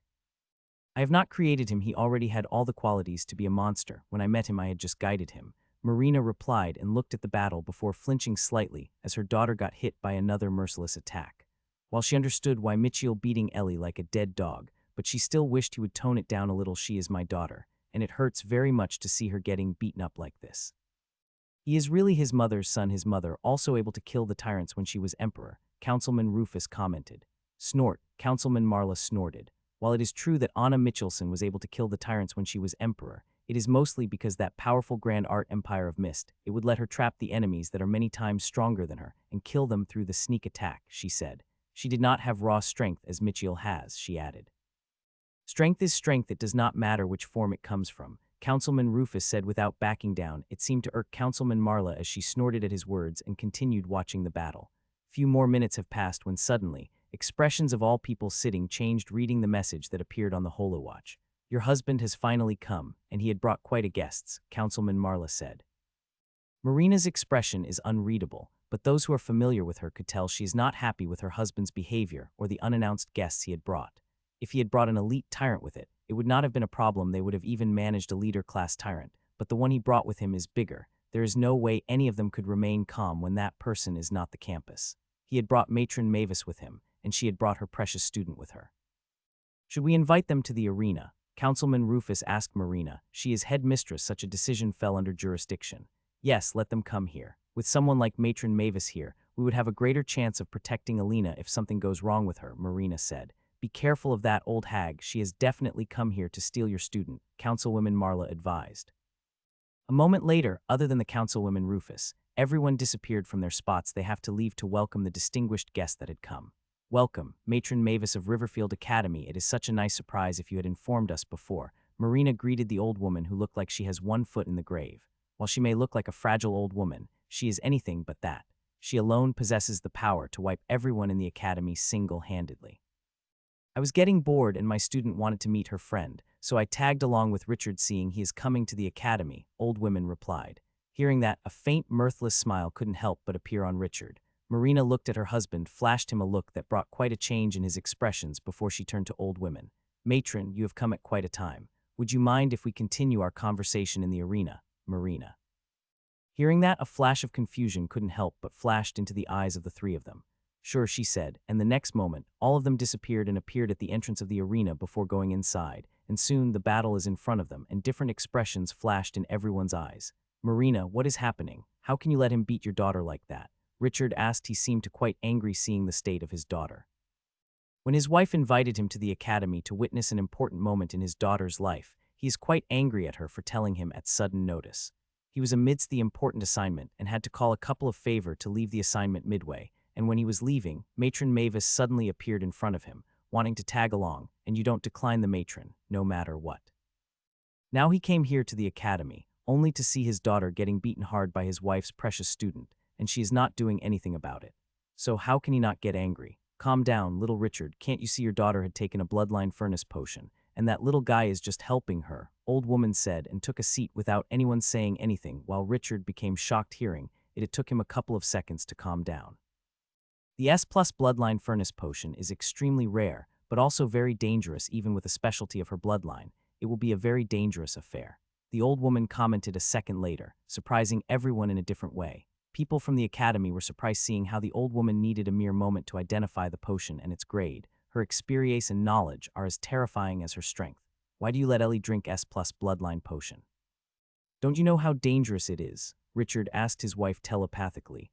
I stopped her many times, but she is very adamant about drinking it, and you know how she gets when she sets her mind on something, Marina replied back telepathically with a tired sigh.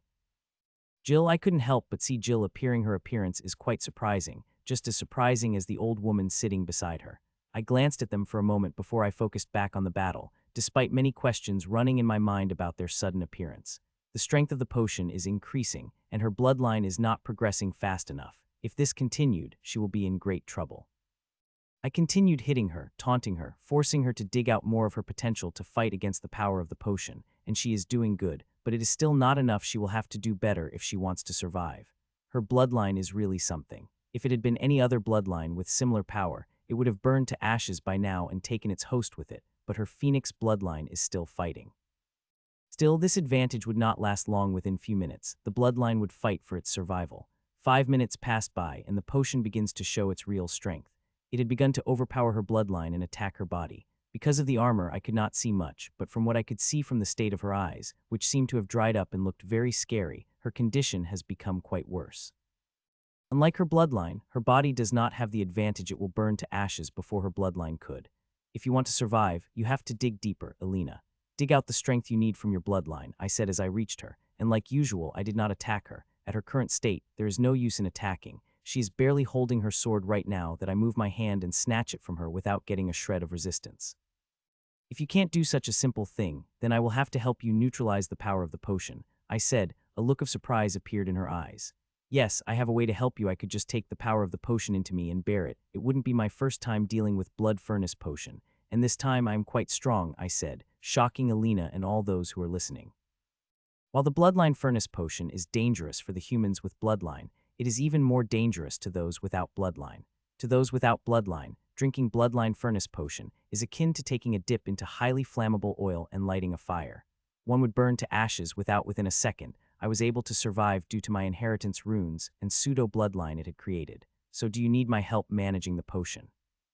I said seriously, and my vines also came out of my hands, showing I am ready to help her at a moment's notice. No, I will handle it on my own, Alina said in a struggling, scratchy voice. While her voice seems scratchy and struggling, there is hard conviction there, and the next moment her aura begins to rise fast. Seeing that a smile couldn't help but appear on my face, while her progress is not enough to undo that damage or even stopped it. She's making progress at a faster speed, and if it continued to happen, then she might be able to contend against the potion on her own. Take this. I was looking at her when suddenly, her sword was again covered in dense purple fire, and she attacked me. Her attack was fast and full of strength, and seeing the distance we were standing, her sword appeared next to me in an instant. There was not a hint of surprise in my eyes. Instead, I let out a laugh, and before my laugh even finished, my sword appeared next to hers. Our weapons clashed, and like before, she blasted off like a ragged doll that is kicked too hard. This little increase in strength is far from enough to beat me, Alina, I said as I appeared next to her and attacked again. Her aura is rising fast, and I want to keep this momentum going, both with my sword and my words.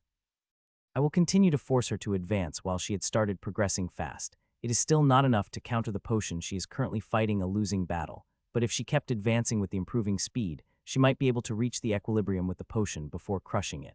Seconds passed by, and Alina did not disappoint as her aura continued to rise rapidly. I had to use more and more strength to deal with her rising strength.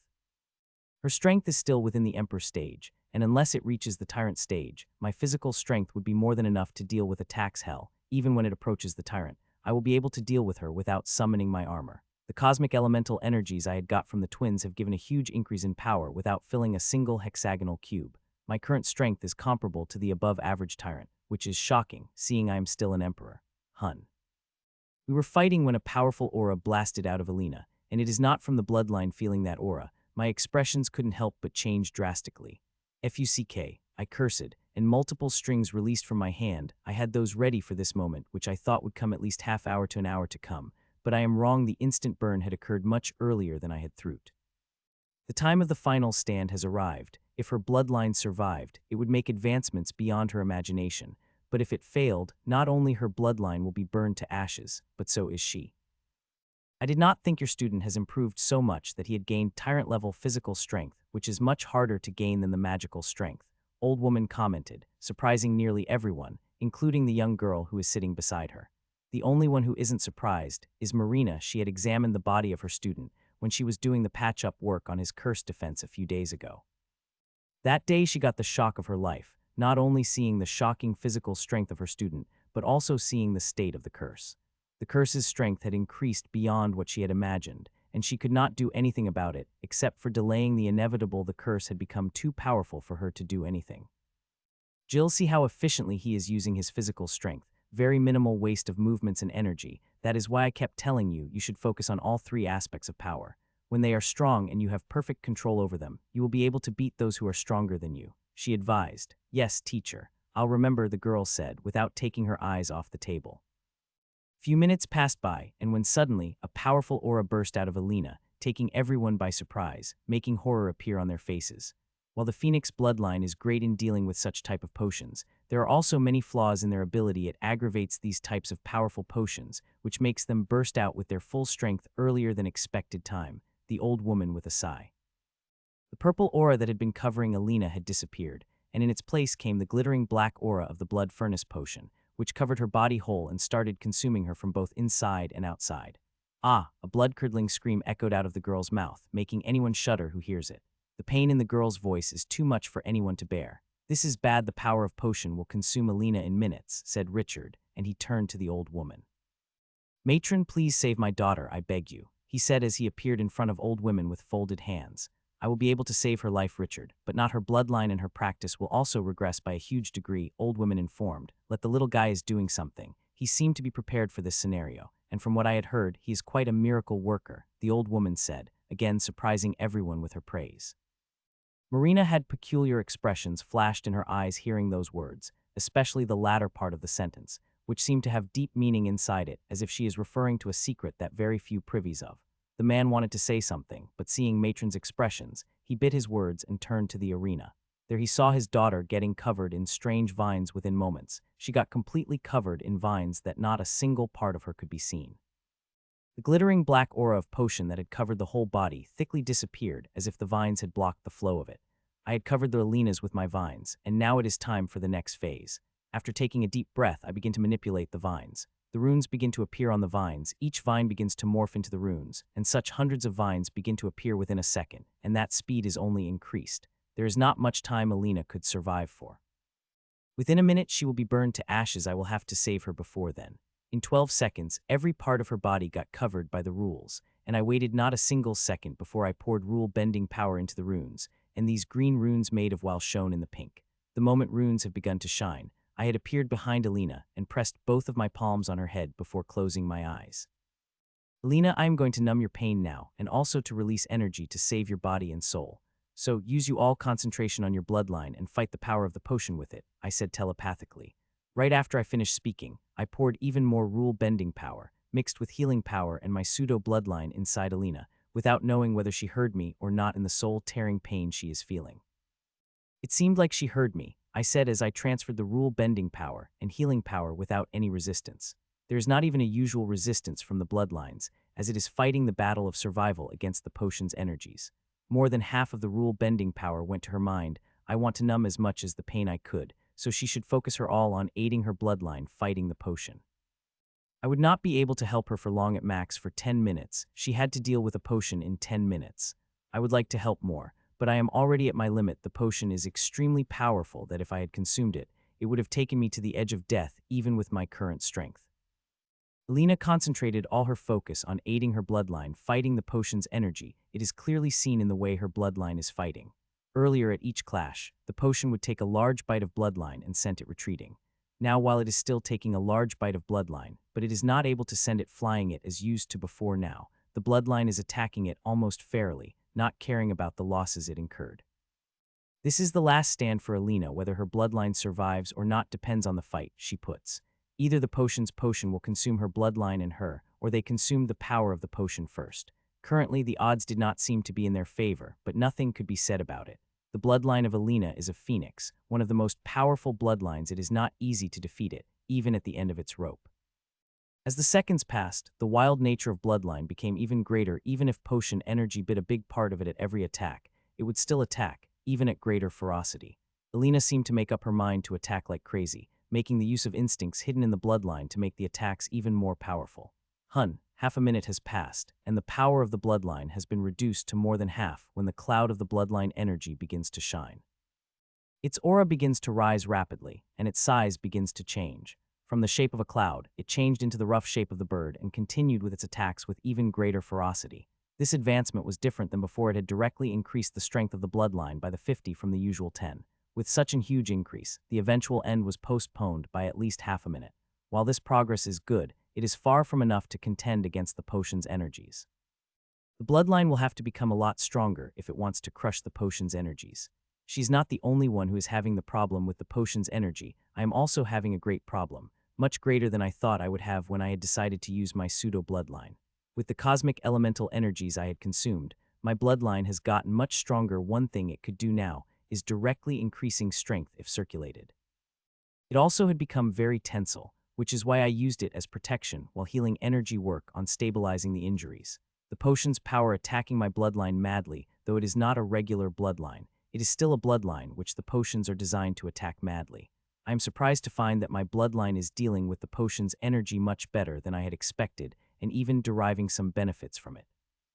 It is likely due to it experiencing the power of potion before and unlike the normal bloodline, which had its code from source and it is unchangeable. Another minute passed, and the potion had consumed nearly 70 of the bloodline's power when suddenly the purple-violet, cloudly-shaped bird began to shine. Its shape started to get further refined, and its aura rise. Its power is growing rapidly, at a much faster speed than before. The aura climbed for a couple of seconds before it slowed down, and the change that happened is shocked.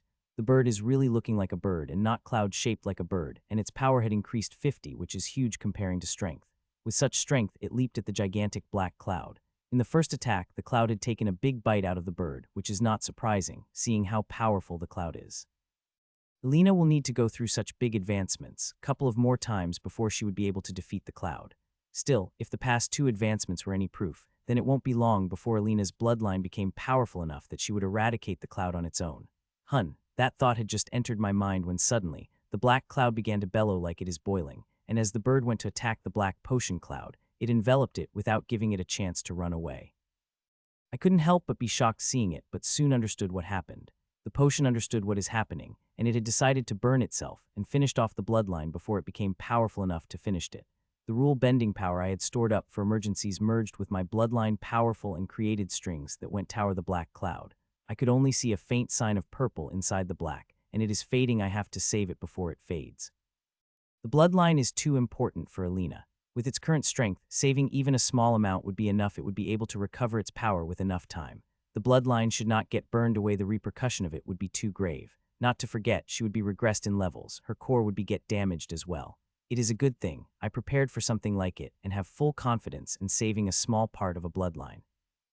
Akrai. Hundreds of my thin strings had reached the black cloud and were about to pierce through it when I heard a weird roar from Alina, which seemed to have a bird cry mix in it. And the next moment, the fading purple spot inside the black cloud had lit up like a blinding sun, completely burning it away in a single moment. A loud cry rang out in the blinding sun, and a moment later, a majestic bird flew out of it. It could not even be said a bird. Saying it is a bird would be a great disrespect to its majesty. The majestic being is purple in color, with violet spots all over its feathers. It has a long tail and crown of feathers. Its single gaze is enough to incinerate one to their very being. The being remained in its form for a single second before it had transformed to the waste bloodline energy and started to fill every part of Alina. My energies repelled in a moment. It is a good thing I was prepared for it when I saw the blinding sun and did not receive any backlash. I removed my hands off Alina's head and moved some distance away from her. The bloodline energy has come out of her and now is covering every part of her, from inside to outside. I could feel her aura climbing rapidly. She is getting powerful by the second. The speed of her progress is quite shocking. It is like the bloodline is pumping with her energy, making every aspect of them improve. The bloodline is not only improving her magical energies, but also her physique and soul. It is improving all the aspects of her. As the process is going on, I noticed an amazing thing, and that couldn't help bring a bright smile over my face. It looks like my friend is gaining more than just strength from her bloodline. Her compatibility with the bloodline is rapidly increasing, that within few moments, her compatibility reached that of those who are born with bloodline.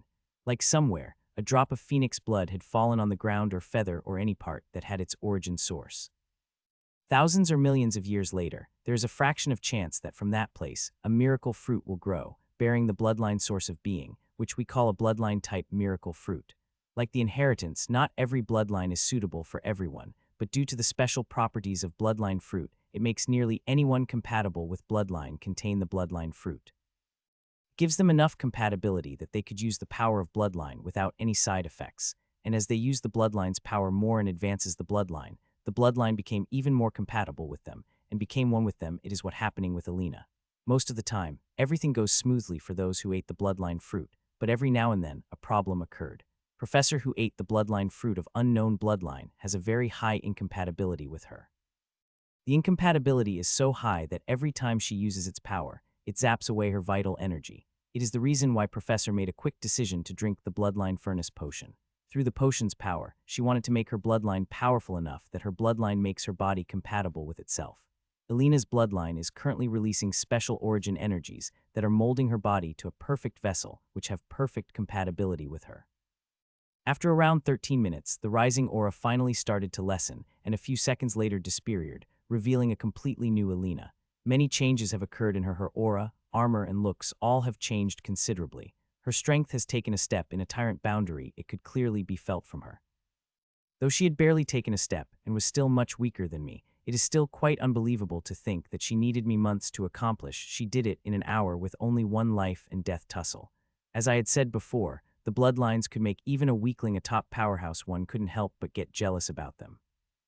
Her armor has become more prominent, and the phoenix design on it had also changed. The phoenix now looks like the same phoenix that came out of the purple cloud. It is very detailed and has mystical qualities that those who are looking at its eyes will feel their soul burning, and it does, but in a much less amount than one feels. It is still a great weapon, seeing how eye-catching that phoenix design is and how people unknowingly looked at its violet eyes. Alina's eyes have also changed to violet and blue, and her purple hair has become slightly longer, and one could see streaks of violet mix in it. She became slightly taller and leaner, making her look even more striking. Her eyes seemed to gain the same power as the eyes of Phoenix on her armor. As I looked into her eyes, I felt a slight burn. "Mitchell, do you want to go for another round?" Alina asked, feeling confident. "Are you?" I asked back with a smile. "I feel like, with this increase, I might have a chance to beat you," she replied. "Sure, just use your full power from the beginning," I said, and my sword appeared in my hand. "Get ready then," she said, and a powerful aura exploded from her, and she came at me. Her seep is extremely fast. She appeared in front of me as if she had teleported and swung her sword with all her might. She is really not holding back anymore, seeing such an attack. Even I felt pressure and wanted to summon my armor, but I did not. This time I did not wait for her attack and attacked her with all the strength I have. "Selena Ninjiji, do you want to continue?" I asked. To that she shook her head. "You are a monster, you know that," she said as she deactivated her armor. "We will fight again when I consolidate my strength," she added. "Sure," I replied. He understood the full gravity of his daughter's strength and the benefits she will have in the future due to it. What his daughter had done is very, very few across each generation could do. Her strength had broken the limit of Emperor and got the power of Tyrant. As long as she consolidates her strength and improves a little more before she broke into the Tyrant stage, she will direct to be an elite, a powerful elite, with a near guarantee of becoming a leader-class Tyrant. Even he, with all his efforts, is not a leader-class Tyrant.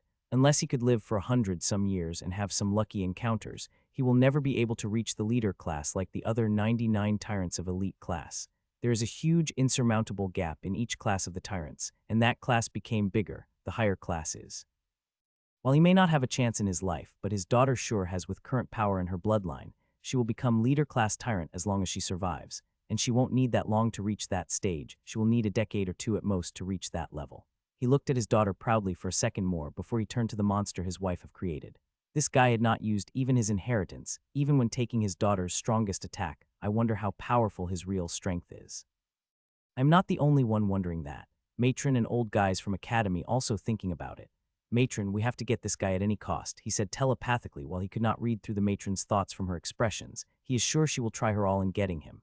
They already have the successor of their founder. They now have to get their hands on this guy. Once both of them are in the Hawthorn Sea, nobody will be able to stop them from reaching even greater heights, even the grim monsters.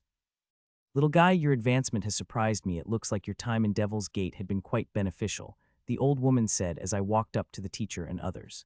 "Yes, it was life-changing," I replied respectfully, hearing that her eyes seemed to have flashed for a moment. "It is so fast that I even saw it. To others, it may feel like we are having a normal conversation, but we are not." Matron had asked me something. I replied in affirmation, just like Patriarch Bradford. Matron Mavis was also to reach the sunlit dome in her days. "Good, it looks like I will have to send little Jill out adventuring soon. It is not good for her to remain cooped up one place for too long," she said, and she ruffled Jill's dark hair gently with her shriveled hand. "Jill, it's been long," I said as I greeted my old friend. She had changed in the past year. I had not seen her. She had become taller, her hair has become slightly longer, and there is also a faint but very powerful aura swirling around her. Her strength is unsurprisingly at tyrant level despite being an emperor, and from what I could concur, she would be able to defeat Alina without any problem. Her strength nor surprising if she could not have such strength, then she wouldn't have deserved the legendary inheritance she has. While she is powerful, I have confidence that I could defeat her, though I will have to summon my armor and use at least one powerful move to defeat her. Yes, it's been quite long, and you did not disappoint me at all, she replied. Well, your progress is not bad. It will be very difficult for other than tyrants to defeat you, I praised, but it made her arched her eyebrows a question. But you think you could defeat me, she asked, and there is a challenge in her voice. Yes, I like to believe that I could, I challenged back. The aggressiveness in her nature is a little surprising, but should not be seeing the pressure she is under. Even I felt quite intimidated when I think about the pressure she must be under all the time. Her predecessor has made such a deep impact on the world that people couldn't help but compare her every action to that legend, and it must be frustrating. Mostly I had been saved from such pressure. Teacher did not pressure me, and since my identity was revealed as the host of Celestial Inheritance, I have not much shown my face in public, so I do not feel that much pressure from outside. That doesn't mean I did not feel any pressure at all. I feel great pressure. I had got a complete look at Her Excellency's inheritance, and it is mind-blowing, especially the tyrant part. The more I looked at it, the more impressed I became. It seemed like me, she also got a wake-up call about her inheritance when she was at the Emperor stage, as the tyrant part is extremely different from that of those below. She kept the basic ideas and changed everything else in her inheritance. The tyrant design of her inheritance has even surpassed the ones in books. Before, my knowledge was insufficient to see the mastery in it, but now I have enough knowledge. I could understand her design and couldn't help but feel awe. Michiel, would you like to go for a round of spar, see whether you could beat me? She asked with a familiar smile, and the way she asked me reminded me of old Jill, the person I saw in that small realm, the person who is filled with joy and could see happiness in everything. Hearing her, I know that person is still there, had not disappeared as I assumed it for a moment. Sure, I like to see what advancements you have made in the past year, I said, accepting her challenge for a spar. Nobody had stopped us as we walked into the arena and stood 100 meters opposite each other. Are you ready? I asked Jill instead of answering. A powerful aura blasted out of her, and beautiful armor, dark as abyss, appeared on her body, realizing an aura that could make any emperor feel fear. Seeing her summoning her armor, I also summoned mine. Unlike her, my armor came silently without releasing any explosive aura. It suited its current colors, which have become a little lighter after the baptism of cosmic elemental energies. Speaking of cosmic energies, it will be the first time I will be using my armor since I consumed those energies, and I am quite excited to test its power. Here I came, Jill said, and came at me with immense speed. One moment she was here, the next she was in front of me. Abyss drown, she shouted, and dark flame covered her sword as she attacked. I also swung my sword in return, carefully observing the dark fire which I had heard so much about. This is no ordinary fire, it is abyssal flame, or the life-harvesting flame, as people call it. Clang, our weapons clashed, and before I know what happened, the flame covering her sword drowned me, breaking all the restrictions I had placed and covered my whole armor before I know what had happened. I am extremely surprised seeing myself current circ.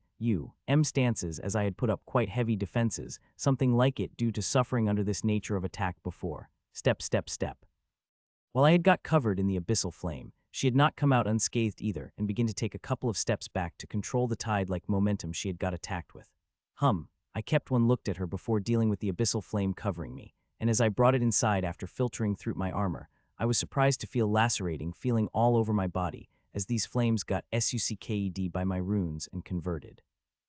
It seemed like the flame is really powerful despite being weaker than me. Her flame was able to affect me to such a degree. It seemed like there is some truth in those legends after all. By the time she was able to balance herself, I had dealt with her flame, seeing that a surprise couldn't help but flash for a moment in Jill's eyes. First boost. With the power of first boost coursing through me, I appeared in front of her and swing my sword with great power. A spark of fear appeared in her eyes before her dark eyes became calm as abyssal sea, and an even powerful aura burst out of her as she swung her sword at me. CLANNG. Our weapons clashed. A powerful invisible abyssal energy came at me, and when it entered my body, it heated it like an oven before it got sucked by my armor. She did not come out as relaxed as me, the force of the attack powerful enough to make her take the steps back uncontrollably. Seeing that, I disappeared from my spot and appeared beside her before attacking her with even greater strength than before. CLANG. Despite being unbalanced, she smoothly moved her sword and blocked my attack before started to take a back at greater speed. Seeing that, smile couldn't help but appear on my face, and I again disappeared, and this time appeared behind her attack. This time, my attack was much more powerful than before, if it were going to break several bones of her spine. My sword had crossed the half-distance when Jill spun in there and came face to face with me and brought down her sword using the force of counter-momentum. Dust of Abyss. Realizing that I understood how powerful this move of hers is and wanted to get away immediately, but a moment later, I crushed that thought and continued with my attack. Seeing the way how air vibrating around each particle, it is likely her most powerful attack, and I want to test its strength head-on. Though it is a foolish little still, I wanted to do it, feel the might of such a powerful attack and collect the data, such a move worth researching. CLNNGG. Our weapons clashed. I could see the big change occurring on Jill's face before she blasted back while vomiting the mouthful of blood. BANNNG. That same moment the dust enveloped me before thousands of tiny powerful explosions blasted across my body. The explosions were extremely powerful. I felt like I had been hit by the thousands of meteor strikes, crashing against every part of my body. Each particle of dust seemed to have contained the force of the meteor, and each of them struck at precise potions. Some fatal spots that attacked 10 times more dusk explosion than the other parts of my body. I have to say this is one of the weirdest, hard-to-evade powerful attacks I had been hit with. It had tested the limit of my armor, and fortunately my armor was able to bear it. It is quite an attack you had hit me with, Jill, I said through dark clouds of explosions, still feeling shocked over the power of the attack. If I did not have the sufficient defenses, you would have turned your poor friend into the thing of past, I added as I walked out of the dark clouds, which had covered nearly half of the arena. Snort, she snorted in annoyance to that. So shall we continue? I asked Jill. There is no need, we will continue our battle when I broke another seal of my inheritance. She said, called off her armor. I did the same. Your defense is quite powerful to take my last attack without any defense, Jill praised as we walk. To be honest with you, my armor is my most powerful defense, I said softly, cloaking my voice with energy so that only she could hear it. Well, it's good to hear otherwise. I would have been too sad thinking. My most powerful defense would not even be able to your armor's defense, much less force you to summon your defensive method, Jill said with a smile. Her attack was really powerful. If I had used my defensive method, it might able to broken through it. Thousands of tiny explosions of abyssal flame were no simple thing.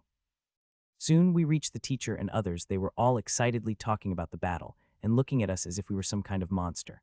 The council members' eyes are shining like suns, especially that of old woman Marla. Seeing that, I couldn't help but shudder a little. This old woman always scared me for some reason. Thankfully, I am not the only one. Alina said she had always been scared of this woman since she was a child. Little guy, you're quite powerful. How about joining the Hawthorn Sea? The matron asked, shocking everyone on the spot, even Richard, and Jill got shocked by such a direct offer. Everyone knows she will be asking this question, but no one expected she will be asking it so soon and will be so direct about it. Matron, I said I wanted to say something further, but no words came out of my mouth. You don't have to answer me now, I am just making the offer, she said by waving the hand, hearing that I couldn't help but take a sigh of relief. If she wanted the answer now, I would have been in quite trouble. You don't directly reject the people like her. I will not bore you with all the details of what we are offering, but I will say few things first. You will remain a member of the Riverfield Academy after you join the Hawthorn Sea, just like I am even after hundreds of years leaving the academy, Matron said. Hearing that, I couldn't help but feel pleased. As for her being a member of the academy, it is not secret. She was the daughter of a past council member and grew up in academy before joining the Hawthorn Sea. It is just that she did not mention the fact since she reached her current heights, and the academy also did not do it out of respect for her. It must be the first time in 100 years since she had mentioned this fact publicly, and quite a few council members seemed to be pleased by it. As for the resources and status, everything will be at your disposal. Everything we offer to Jill will be offered to you, but of course, you will have to show the result. We will not give you unlimited resources only for you to waste it uselessly, Matron added. To be honest, her offer sounded much better than of the patriarch Bradford, Matron Mavis much more open than him. Little girl, go with your friend. I will have some personal business in the academy, Matron said and went up and walked toward the teacher, where she said something to the teacher and council members silently before disappearing with them. With then leaving, only 4 people remained in the huge arena. Me, Jill, Alina, and her father, who is talking with her Alina silently. A second later, Alina mouthed something before disappearing with her father, leaving Jill and me alone in the arena. Do you want me to show around the academy? I asked Jill. Sure, she replied. She seemed faintly excited by the prospect. A few minutes later, we were both outside the arena and flying toward the famous spots in the academy. While the academy is much smaller compared to the Supremes, it is still old, about 4,000 years old, older than the Hawthorn Sea, the newest Supreme. You have made such a huge advancement within a year. You must have quite interesting experiences, I asked as we flew through the sky. You did not think that I had got such amazing strength because I have such amazing inheritance and did not work hard to get it. She asked back, and her voice is quite sharp, completely different from the joyful and calm voice she had second before. I am sorry for snapping at you, she apologized, immediately realizing her mistake. I did not say anything, just stayed by her and listened to her. I could only imagine the pressure she is under, where everyone is looking at her to perform the same miracles her predecessor did. You know, sometimes I wish I hadn't got this inheritance. If I had got average inheritance, people wouldn't have expected so much from me, and I would have been much happier than I am right now, she said while pearl-like tears dropped off from her eyes. She had been going on for nearly an hour, pouring her heart out. I did not say much anything, except for nodding now and then and gently patting her back to tell I am here with her. It's nothing we all need to let out in once in a while, I said with a smile. Mental problems are common among practitioners, from having a God complex to PTSD, and there are mechanisms to deal with it, but not everyone could make use of them from one reason to another. Jill, with mountain-like expectations on her shoulders, did not know who she can trust. Her teacher is a little intense due to her age, experience, and power, and you can't talk about everything with your family. You need a person who you can trust, but also is detached enough from your life. Few more hours passed by, and I had shown all the important places in the academy before taking her to my house. I have to say your cooking has improved a lot. This is very delicious, Jill said as she took one more bite off the food. Half an hour later, we sat on the porch talking. She told me about her days, and I had told her about mine. Some of the things she had told me have really shocked me. The resources of the Supremes are really very deep. In the past year, Jill had been hopping one secrete ruin after another. Most of them had been in the control of her organization. Of some of them had grim monsters in control, and she had gone to such ruins alone. Seeing the scale of the resources that Hawthorne Sea has, I wanted to accept their offer and returned with them. I have gotten very bored with secret ruins and want to join the real grim battlefield, but for some strange reason, I had been studying 6 hours daily for the past 3 months, she said with a frustrated voice. You should study well, it will be very helpful to you, I said. Hearing that, her closed eyes snapped open and she looked at me intently. You know about the reason why my teacher is making me study hard, don't you? She asked. Mitchell, you have to tell me the reason. You have no idea how hard those subjects are, and the teacher is merciless when teaching me. She asked, her voice turned to that of begging, and her expressions pitiful. I nearly opened my mouth to tell her the truth. I could not tell you much, but if you listen to me, study hard as you can and focus on the areas that you're knowledge of, the stronger your base, the more rewards you will get, and you will also get to eat most delicious things in that place, I said. The latter sentence has surprised her a little. Does that place is the reason why you made great progress in your strength? She asked. Jill is very smart. Few words from me were enough for her to get to the essence of things. Yes, a large part of advancement I made is due to that place, I said. If not for Lord Owl's help, I would be looking at the honeycomb for signs of destabilization every second. Jill, darling, it's time to leave. Suddenly, a familiar came out of the void before a figure appeared. The old woman appeared so silently that I was not even able to sense her with my current strength. Even elite tyrants would have a hard time sneaking up on me, but this old woman did not seem to have any problem at all. Yes, teacher, Jill said rather unwillingly. It is clear from her voice and expressions that she did not want to leave at all. Seeing her expression, a gentle smile couldn't help but appear on her face. You don't have to feel sad, little munchkin. I am sure your friend would come to the Hawthorne Sea soon. It would be great if he comes to us permanently. The old woman said. She looked at me before disappearing with Jill like a wind. Sigh. I couldn't help but sigh, seeing the strength of these old monsters are extremely powerful, and only people of their caliber to deal with them. Unfortunately, the Academy doesn't have such people. We do not have people whose strength is above that of the leader class. I stayed outside for an hour more, enjoying the beautiful sight of the lake and starry sky before walking back into my house. There is too much work for me to do. I could not waste it by relaxing on the lounge chair. Days passed by, and each day, worry in my heart grows bigger and bigger. With each day passing, the chances of Professor returning lessened.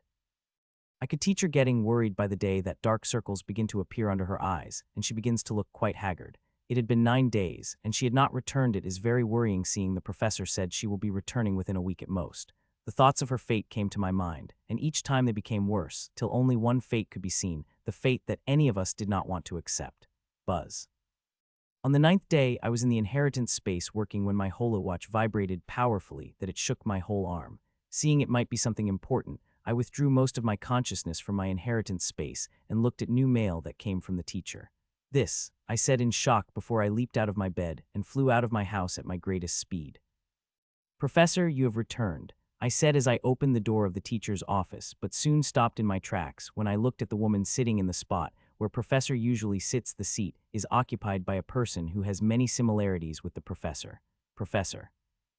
I asked in question as I started at a woman sitting on a chair and begin to look at her carefully, as what I am seeing and sensing my mind is telling me it is not the professor, but my heart is telling me it is the professor I know. Click. Auntie, you have returned. I feared that something bad must have happened to you. See, Elena came behind me, and like me, she also got stumped on the spot seeing her. Auntie, is that really you? She asked a moment later. The woman stood up from her spot and faced us with a smile on her face. I am really feeling hurt by the reaction of you two. It is not good to greet someone who has returned from jaws of death. Professor said. Her voice is the same, but there is strange magnetism to it. This magnetism is definitely not natural. It is definitely an ability that could affect the physical and soul senses. It was distracted me for a moment, while Elena took a whole second to come to herself. She is Josie, it's just that her bloodline had brought a great change in her when it had advanced, the teacher said with a sigh. I looked at the professor carefully, activating all my ocular abilities, not wanting to miss any change that had occurred to her. There are many changes that occurred to her to even list it. First and foremost, the features of Professor softened earlier. She was a thorned rose, beautiful but deadly, and now she is a delicate lily that everyone wants to handle with care. The hardened edges of her personality and appearance have all disappeared. She now looks like a delicate flower that needs to protect. The aura she is faintly releasing makes one feel protective of her. Her hair has become longer, they went past her shoulder, and the color of them has also had changed. They have become of rose color, starkly different from the aqua blue color her hair used to have. She also seemed to have become shorter, which I am not sure as it is difficult to observe properly with a damn strange aura flickering around her, which is not only making it too hard to observe her carefully, but also invokes a strange feeling in one's heart. Her voice also seemed to hold a similar charm as aura, and but a lot stronger. Another strange thing about the professor is that she is wearing a dress. It is a seductive dress that flashed a slight glimpse of all her assets and makes one think things that one shouldn't, especially when these thoughts are powered by the strange aura emitting from her. Professor never wore the dresses like it, even when she wore dresses. Professor choice of clothes always been suits, she only wore dresses on special occasions. I dug deep into her aura, resisting its effects, wanting to see her real power, but no matter how deep I dug into it, I could not seem to sense her strength. If the average tyrant wants to sense her aura, they will not be able to do it. One could not sense it. It felt damn confusing and frustrating. Still able to do something like that means she is tyrant, and a very strange one that one should be very careful about. Though I might not be able to sense her strength, one thing is clear: Professor has become powerful, much more powerful than before. Auntie, whatever you are doing, stop it, it is very confusing. Suddenly Elena shouted and a powerful aura burst out of her. Darling, I can't. The bloodline advancement had brought extreme changes and gave me strange charms that I could not properly control, Professor said apologetically, and when she said it, she did not look at us, but still, her voice has affected us. It felt like the gentle sound of bells that entered one's heart, passing through all the soul defenses as if they did not exist. What the fuck is happening? I asked myself as I tried to calm my emotion. No wonder teacher looked so stressed. Professor must have given her quite a headache. I will go inside for a few minutes to clear my mind, Elena said, and disappeared into the quarters teacher had behind her office. It looked like the potion had worked, I said a little awkwardly, as I took a seat at which opposite end of the chair that Professor is sitting on. I want to maintain as much distance between Professor and me before I understood what happened. Yes, it worked and brought out a completely different side of my bloodline, she said with a laugh that felt like gentle bells ringing by the gale. If I am not wrong, what Professor could use before was barely a surface of her bloodline, but now when the bloodline had become compatible with her, its real power had shown, and which seemed entirely different from what Professor had used before. Still, the stark difference between her power before and her power now seemed too different. The two seemed to be entirely different things, which are very strange and giving me a huge headache. Don't think too much about it, Michiel. Even Josie did not completely understand her strange transformation, teacher said, and Professor nodded to that. Soon Elena returned, and she pulled the chair on my left and placed it on the right before sitting on it, and all the while she kept looking at her aura, who had a soft smile on her face, seeing the behavior of her niece. Michiel, be ready in a month. I will take you to the ruin that I had promised, Professor said suddenly. But Professor, your powers? I asked. She had just made the advancement, and she is barely able to control her powers. It is not wise to travel around the ruins with such a state. Relax, in a month, I will be able to get enough control over my strength that it will not spill around as it is now, she said with confidence which I am having a hard time believing. A month passed by since the Professor had returned. With my mind without worries, I was able to focus on my research even greatly. Aside from my usual training and working on my inheritance, I have taken the teaching job. I had officially become the Professor and took daily classes on healing. I nor had an interest in teaching nor time, but the teacher told me to do it, saying I should do it as part of my duties as successor, which had increased this month. I teach the novices who had taken their first step with healing inheritance with my expertise and knowledge. I could easily teach the experts, and the teacher wanted me to do that, but I choose to teach the novices with single weekly class for the experts. Teacher had asked me to take the experts class only, but I declined that offer and started teaching the novices daily. I believe in a stronger base, only those with a stronger base. I was lucky to have an expert like a teacher personally teaching me healing from the basics, and I wanted to do the same for these nascent healers, so each of them will have a strong base and be able to do better in the future. The war is coming, and if we were able to produce some quality healers from low to high levels, it would be extremely helpful. So explain to me in detail again why I would choose to the liver before kidney despite being more damage, I asked my new student, who I had been personally teaching for this past month. Alina huffed as she glared at me before she started answering my question in great detail. No, Alina did not develop a sudden interest in healing, but it remains for the fact that she had been trained as a healer. Teacher had been pouring information about the healing arts before she was even one and done that, till she was 15 when Alina finally told her mother she had no interest in becoming a healer like her. Still, it is an undeniable fact. Alina had theoretical healing knowledge equal to that of an average expert healer, and it is a good thing it will be extremely helpful when she starts the discussion with Lord Al, and I had been preparing for her for that. I am not the only one who is teaching. Alina teacher had also resumed teaching her daughter. A day after Professor returned, I had told her about the sunlit dome and explained it in a little detail that she started teaching Alina from that very day. 10 minutes later, Alina stopped. Wonderful, it's not too late for you to become healer, I said. To that she looked at me angrily. It is my last lesson, right? She asked. Yes, you are ready for that place. As long you act respectful to that person, you will be able to receive great benefits from him, I replied without explaining further. She had asked me may time about sunlit dome, and I had only vaguely answered her question, never going into too many details. You are leaving tomorrow with Auntie, right? How are your preparations? She asked. I've made all the preparations. The only thing is remain to do is leave, I replied with a smile. I'm quite excited about the secret ruin that professor is taking me. It is very dangerous. It had grim monsters and strange, powerful monsters who could kill even elite tyrants. Still, my heart couldn't help but beat in excitement when I thought about the ruins, not only because I will finally be able to fight tyrants again, but also because of the knowledge, especially excited about the knowledge. The idea is not new. It is an important part for one breakthrough into further levels above the tyrant stage. Usually it is inadvisable and dangerous to create that thing while in tyrant stage, but if one is able to create it during the tyrant stage, the benefits of it will be beyond amazing. Still, to create that thing, I will not only require immense resources, but also the knowledge I lack. The place that Professor is taking me giving me hope. Professor is very vague about the ruin and knowledge it contains, but she is sure about one thing. She said it will be very helpful to me. She is strangely confident that it would be helpful, and I hope it does. Your current strength is enough to reach that place comfortably, but you should not be overconfident just because you have tyrant strength, I said, seeing her excited to leave for the Devil's Gate. There are many tyrants who could easily kill you, and not forget the elites who could crush you with the casual wave of their hands, I cautioned. I know that you have been telling me about all these dangers for the past month, she said in an exasperated fashion. She might act exasperated, but I know she is noting down everything I am telling her. Here, take it. It will save your life if you are in trouble, I said and handed her a small box. What is it? She asked. Open it, I replied. Click, protection amulet. I already them, she said as she moved to return the box. It is not a normal protection amulet, but the one that works in the highest suppression of Devil's Gate without any problem, I said, hearing that she couldn't help but gasp loudly. She understood how dangerous suppression is reading the intelligence on the Devil's Gate and how it suppressed the majority of amulets. This amulet is a gift from Lord Al. It does not come with a wooden box that he gifted me but from me. He had modified my protection amulets so that they would be able to work in the suppression of Devil's Gate. You have memorized the map of XR037, right? Professor asked as she stood in front of the ruin-breaking teleportation gate. The ruin we are going in is called XR037, and in it, electronics and magitech do not work. Though I had a paper copy in storage, there are some places in the ruin where even mana and soul energy is restricted, so it is very important that I memorize the map. The technicians are doing last-minute checkups. As soon as they finished, we will enter the formation to enter this secret ruin. To be honest, I am a little annoyed with the professor. If she had not shown her face this early, the technicians wouldn't have been so much distracted, and we would have left by now.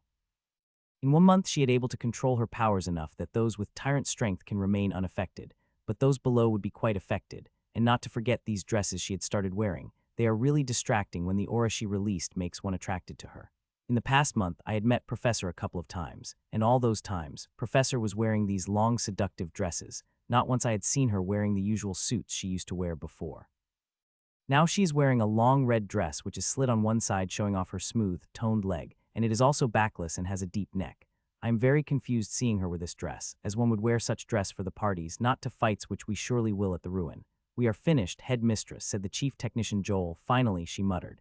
Due to the professor, she seemed to have lost her patience too. "Joel, start the formation," the teacher ordered. He nodded and began the process of starting the ruin-breaking formation. "If the mark I gave you did not work then, we would meet on the decided spot," Professor said, and I nodded. We had already hashed out the strategy for the ruin a few days ago and act according to it. The ruin is in the control of the grim monsters, and our entry would likely be discovered by their sensors as soon as we enter the ruin. If I got separated from Professor, then the first few hours would be most dangerous for me. The grim monsters would come at me in doves. A loud buzz rang out, and a watery screen appeared on the surface of the circular gate of the ruin-breaking formation. "Best of luck to both of you," the teacher said. Professor and I nodded before we stepped into the circular gate.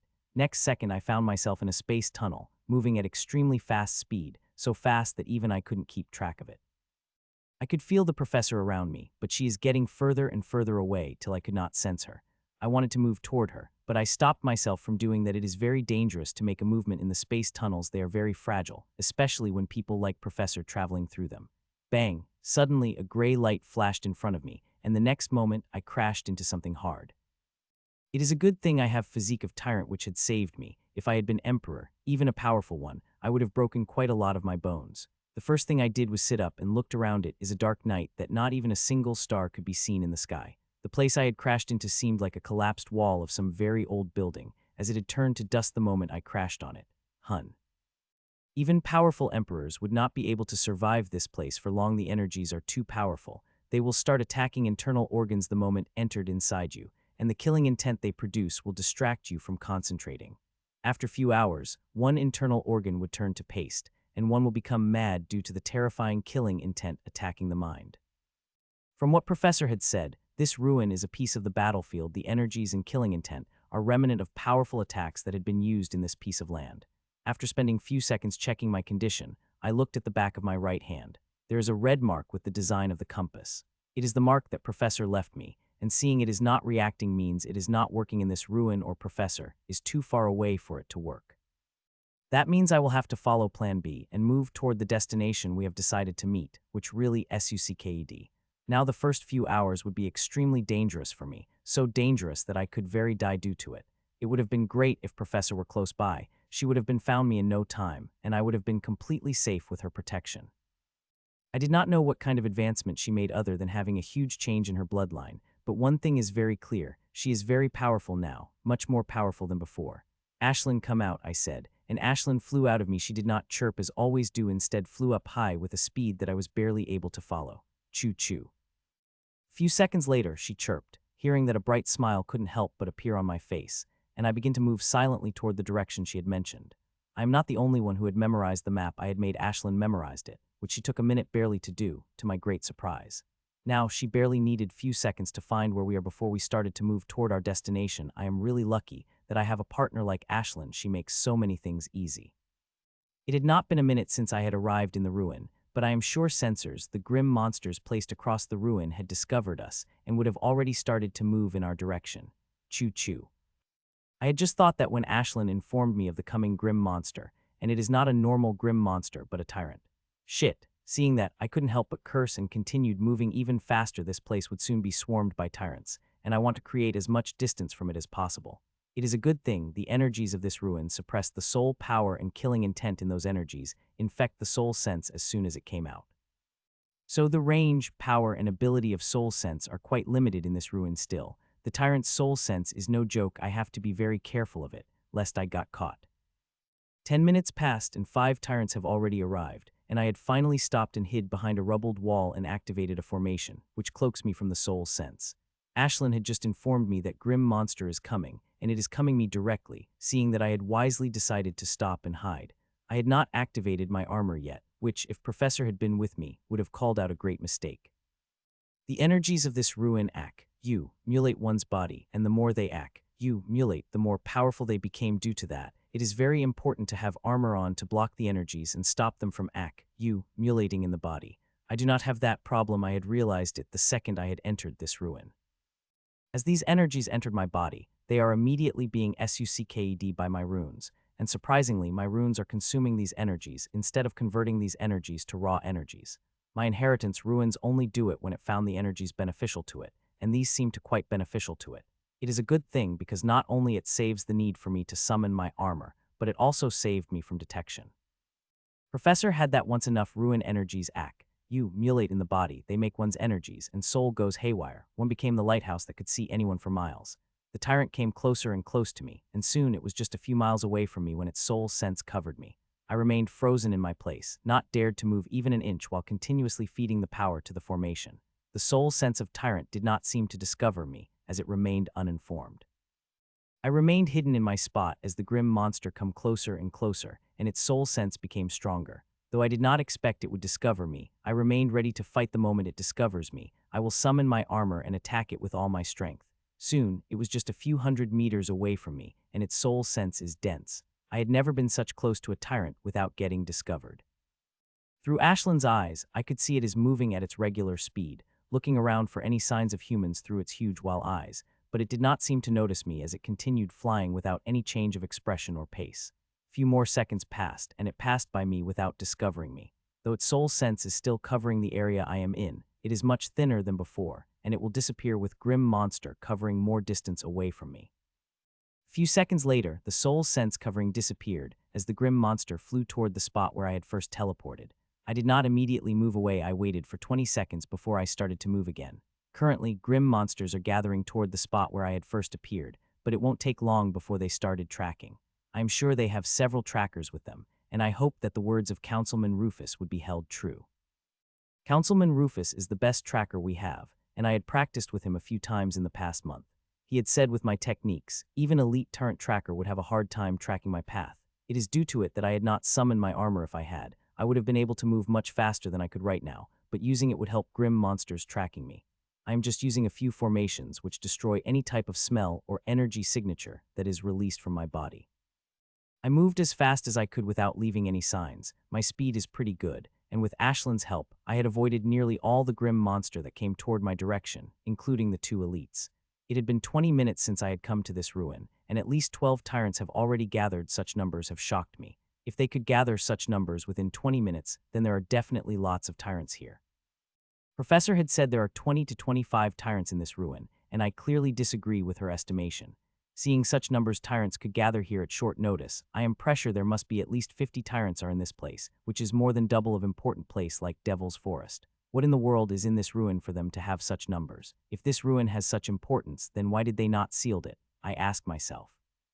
The ruins could be sealed in such a way that only those with a key could enter, but seeing they have sent such numbers of grim monsters here, they could definitely afford to do it, but they are doing it.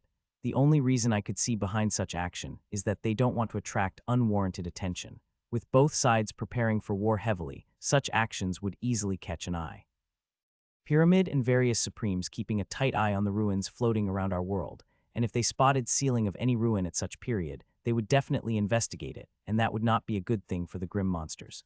20 more minutes have passed, and according to Ashland, 4 more grim monsters have come, bringing their numbers to 16 with 3 elites with them. They are searching high and low around it, attacking at the slightest movement.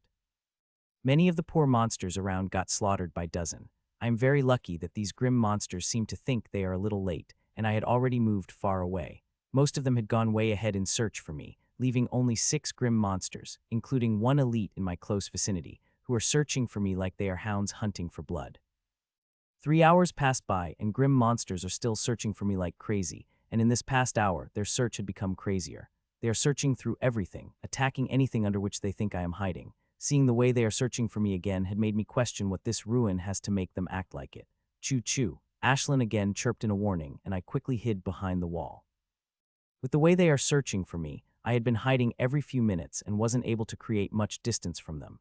There is nothing I could do about my speed. It is the fastest I could go in this encirclement, and I would be continuing with my cautious pace. I don't want to be hasty and get caught once that happens. I would be surely dead seeing a number of grim monsters present in my vicinity. Soon the soul sense of grim monster disappeared, but I waited for a minute before I continue with my journey. Some grim bastards act like they left before suddenly expanding their soul sense. It had happened to me a couple of times, and I had nearly got caught. So I waited for a minute at least before leaving my hiding spot. Seeing my state, I wonder how Professor is doing. They must have swarmed at her spot too. Still, I don't think she is in as much trouble as me or in any trouble at all given her current power, but nothing could be said when leader-class tyrant is being involved. Another hour had passed, and in the past hour, I only had to hide for only 3 times, which is much less than before. The more distance I create between my landing spot, the fewer grim monsters I encounter. Choo-choo, suddenly Ashlyn chirped again, and this time her chirped is even more hurried. Hearing what she meant, expressions on my face changed immediately, and I leaped at the best hidden spot, a place between 2 huge twining trees. The elite is coming. Since I started running, I always steered clear of the elites, but even then I was not able to avoid them fully. 2 times their soul sense had scanned over me, and fortunately they were not able to discover me. That does not mean they will not discover me. If some elite soul sense is especially strong and using some special ability, they might able to discover me. To give me a little edge over something like that, I had asked Ashlyn to guide me toward an energy-dense area where this ruin's energies are densest. Those energies would disrupt the soul senses and give me an edge. Though changing the direction would take me more time to reach my destination, I did not care about that. I will have to focus on staying alive first. Only by being alive will I be able to reach the meeting point. A few seconds later, the soul sense of elite covered the area I am in. The soul sense of this elite is much stronger and denser than the other 2 elites I had encountered before. In front of this soul sense, the soul sense of the average tyrant is nothing. If the soul sense of normal tyrant felt dense like water, then the soul sense of elite is like oil. There is a clear difference between the 2. Every second feels like an hour under this powerful soul sense. The only thing I could do is remain static and feed more rule-bending power into the formation, so it could help me invade the soul sense of elite tyrant. The soul sense had remained on the area around me for more than a minute before moving away. It had remained one space for quite a while, as most soul sense remained one space for 10 to 20 seconds at most. After the soul sense left, I remained on the spot without moving, as if the soul sense is still covering me, and soon nearly a minute passed, and I was deliberating moving when thick, powerful soul sense covered me again. It remained on the place I am for a second before moving away. I stayed on the spot for 5 minutes, in fear that soul sense might come back again before I started moving. Another hour had passed, and I came across even a few amount of grim monster than before. Though I am still in danger, 3 grim monsters are in the close vicinity of me, and the slightest mistake could get me caught. Still, the 3 of them are average grim monsters whom I could evade on my own, and with that thought I decided to execute an idea that I had thought the first hour of running. Ashlyn, you can kill, I said. Choo-choo, Ashlyn chirped excitedly in my mind before she flew away at a very fast speed. Seeing her flying away, I looked at the best hidden spot I had found and waited. I do not want to take a risk when she was away. After she finished her job, I am sure I will get a wide space to run away. 50 minutes passed by when suddenly, the scenery in front of my eyes had changed, and I saw a huge crocman's body falling down from the sky into 2 pieces. Ashlyn somehow decapitated it cleanly from the neck. I am not the only one who could kill the tyrants. In the Devil's Gate, Ashlyn had killed the tyrants, and she had killed them in much more ease than I have.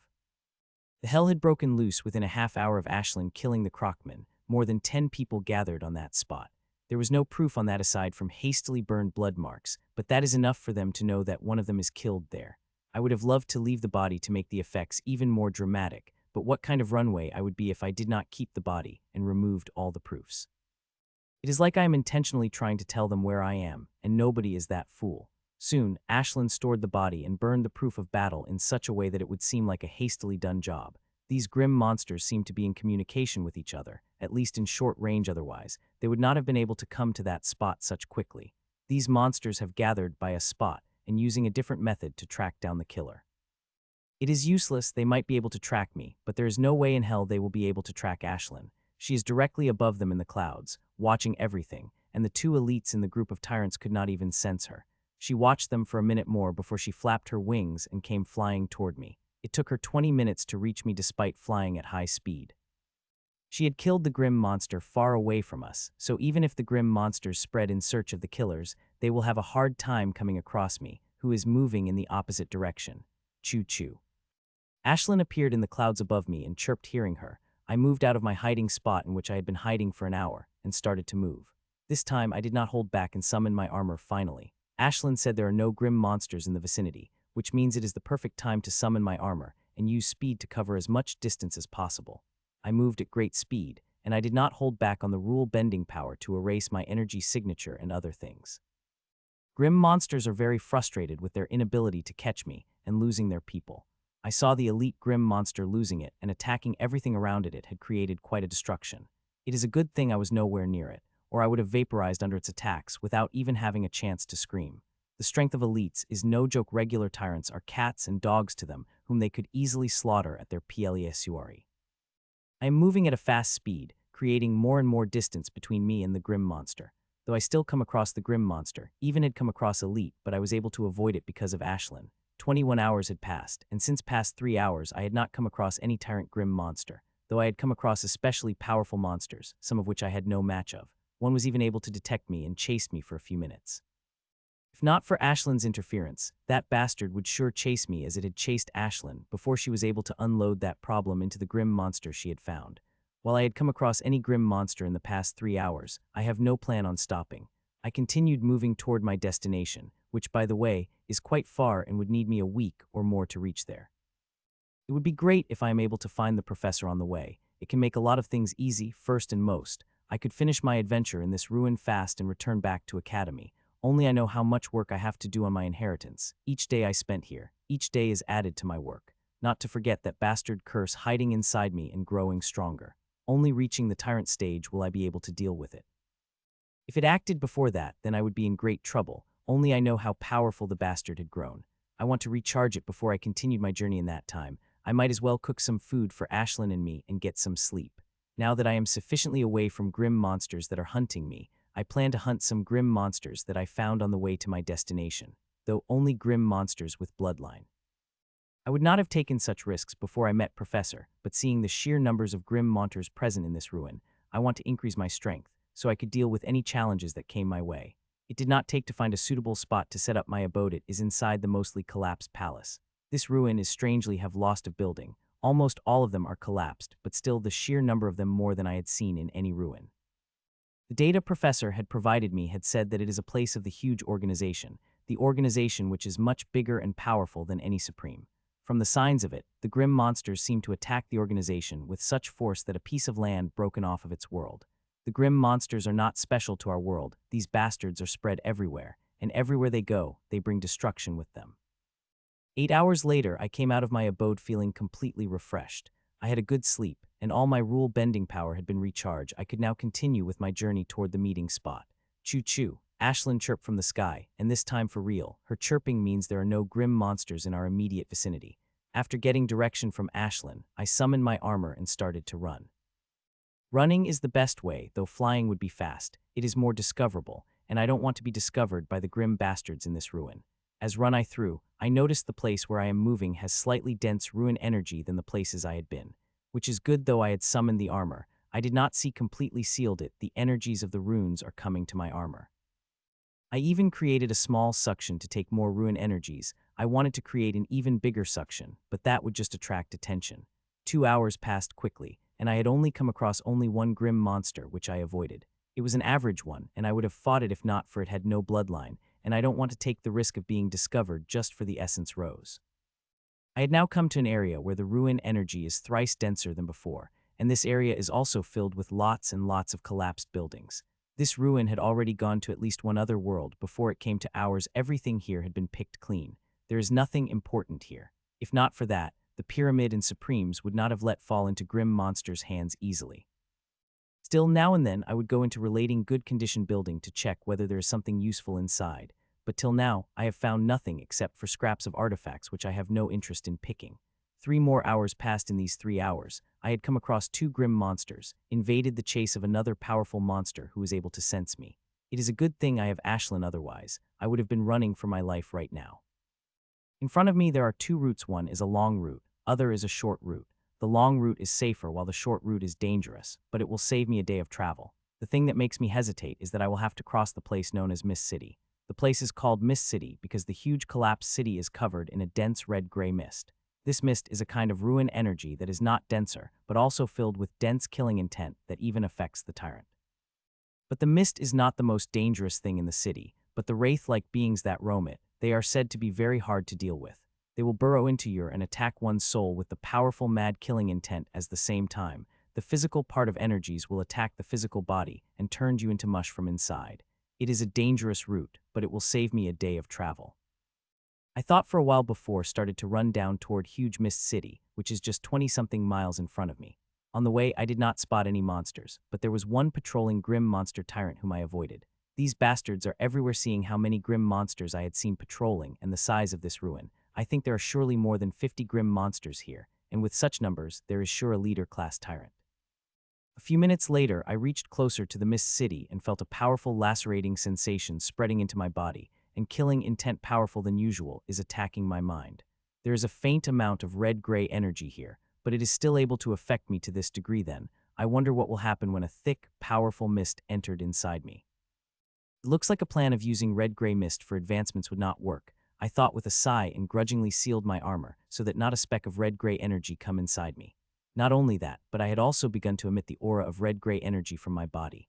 In the previous upgrade, I had hugely improved the aura copying formation now. Not only does it imitate the aura better, it now requires less rule-bending power than before, which is great.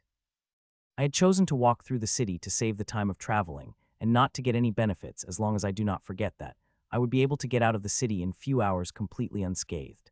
Soon, I was at the gate of the which strangely is one most intact structures I have seen in this ruin. I looked at for a moment before entered inside into dense red-gray mist. Heavy is the thought that came into my mind, this red-gray mist strangely heavy. Even if it not coming at me, it still felt heavy. It felt like I am walking in the water and not through the open space.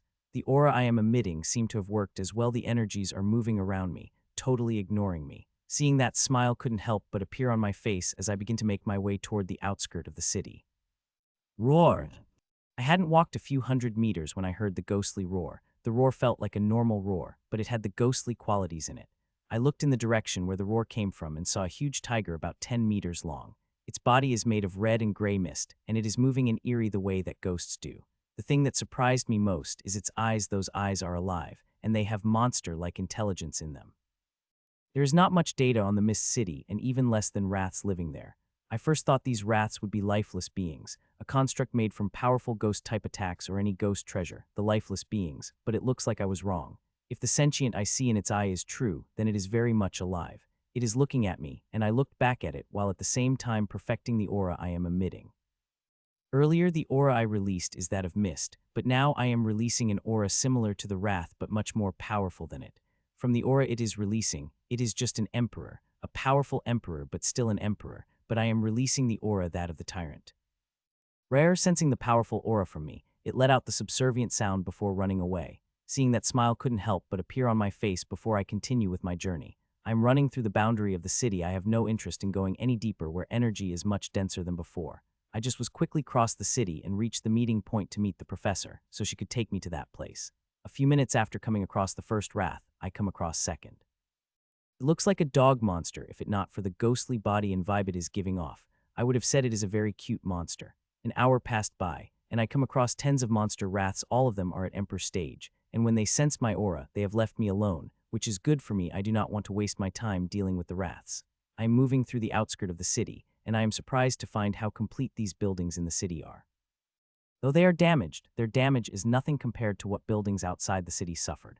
From what I observed, the city seemed to be remained mostly unscathed. In that horrible war, the damage it had is due to the age and mist of the city and not the attacks. Still, the quality of a building is quite shocking. Even the small one-story buildings in the outskirt are made of materials that we used to create our best buildings.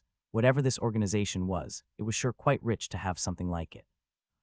40 more minutes passed when I suddenly stopped, and a great change occurred in my face. My inheritance runes are giving off the feeling of hunger. I was stumped on my place. One part of me wanted to ignore the feeling and reach the meeting spot and get that knowledge professor promised as soon as possible, and while others wanted to go for the thing that is making my runes go crazy in hunger. I had scoured more than half vaults of the academy, and not a single thing from 2 vaults I had been able to produce the slightest hunger from my runes. Those 2 vaults may not contain the best things the academy has, but had many rare things that even tyrants would mad for them, and even have many unexplained things that Academy had collected over its 4,000 years of existence.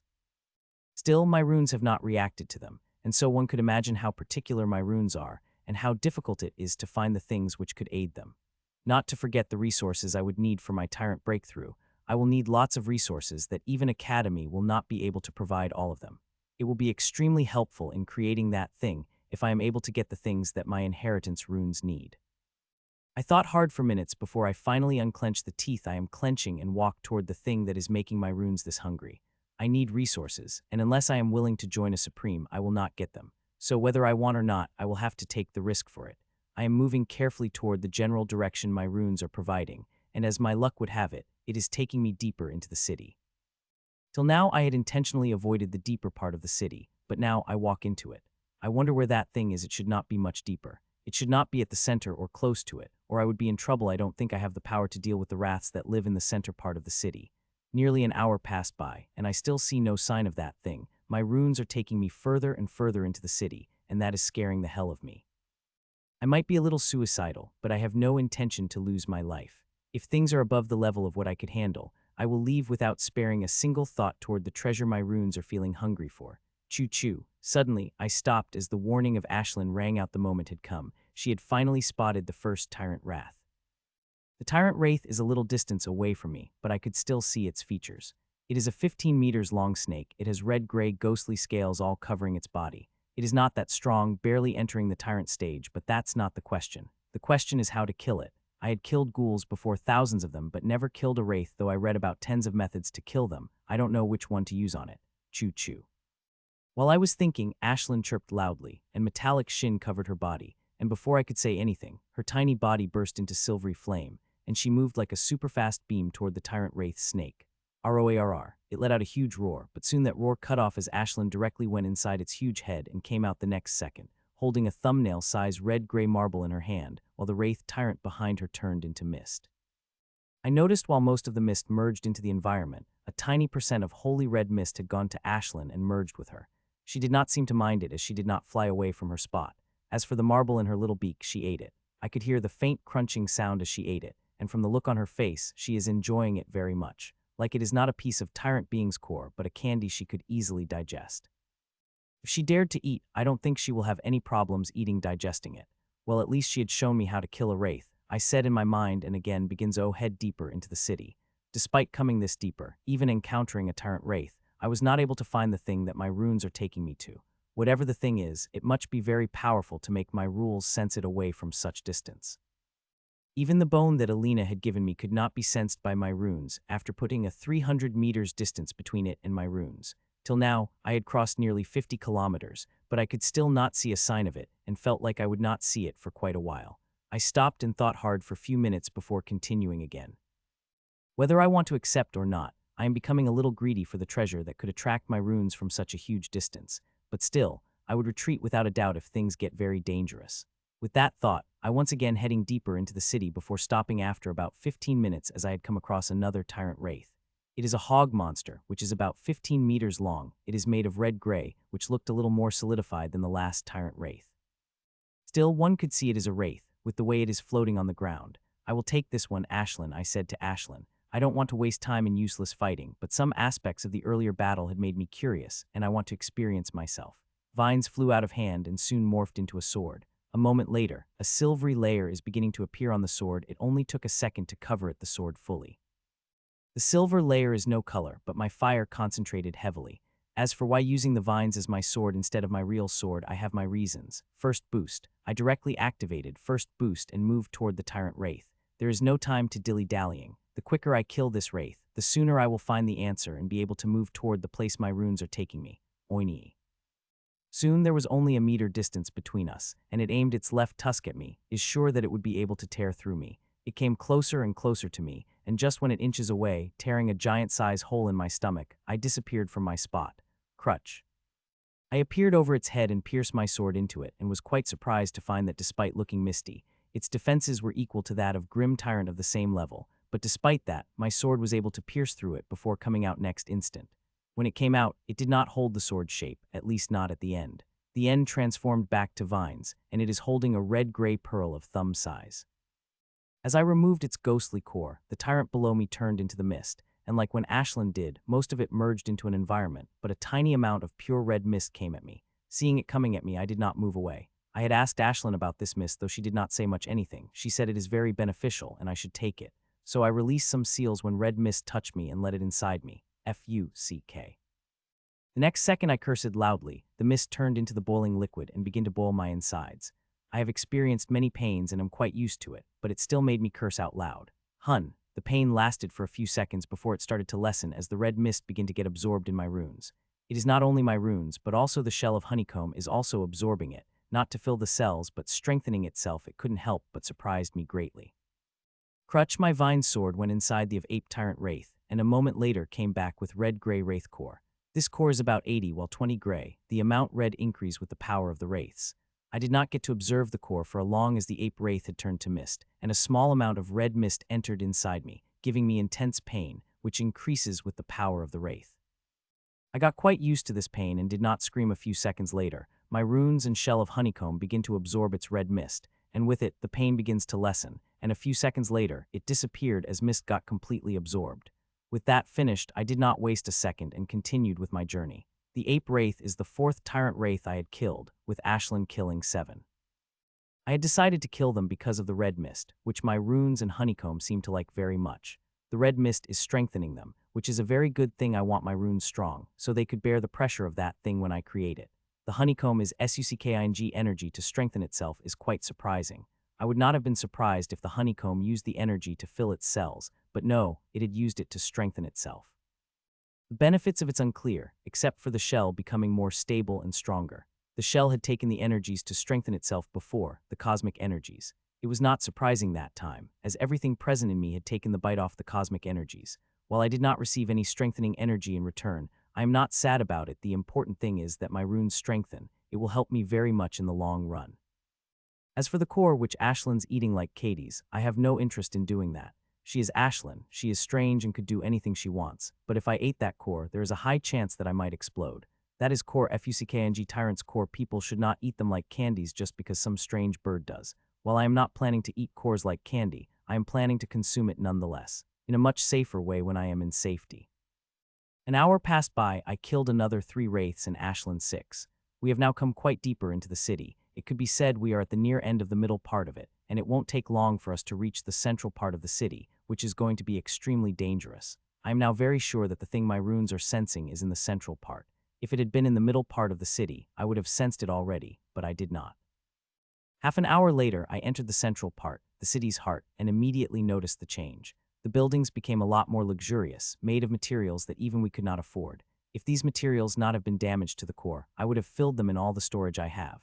Other than the change of architecture, the mist had also changed. It had become denser, and the amount of red color had increased by 10. It will increase further the deeper I will go. The biggest change I had felt was a change in reaction to my runes. It is becoming quite intense. I am sure the thing I am searching for is close, but getting it would not be easy. With mist becoming powerful, the wraiths will also become powerful, harder to deal with. Choo-choo. I had just thought that when Ashlyn chirped in warning, I followed her warning and moved slowly. Soon my eyes saw a feline wraith whose whole body is covered in near solid scales. If one does not look carefully, one would not even notice it is a wraith. The thing that caught my eyes is its aura. It is that of the above average tyrant. It will not be easy to kill. I will have to use more than a first boost to kill it. I was just thinking about it when Ashlyn burst into flames and moved at a monster. Her speed is 4 times greater than she used to kill the wraiths before. She appeared in front of feline wrath in a moment, surprising it greatly, and before it opens its mouth and roar, Ashlyn burrowed into its head and came out holding its wraith core. Such speed and efficiency surprised me. She killed it before it could make any sound. The whole kill barely made any sound. Even I tried. I could not have been this silent. Seeing the power of wraiths, I decided to take a small break from killing them, as I will not be as efficient and silent as her. I do not want to create any noise before I find that thing which my runes are hungering for. Choo-choo-choo. Suddenly, Ashlyn chirped in my mind. She sounded quite surprised and asked me to come in a certain direction to see what she is seeing.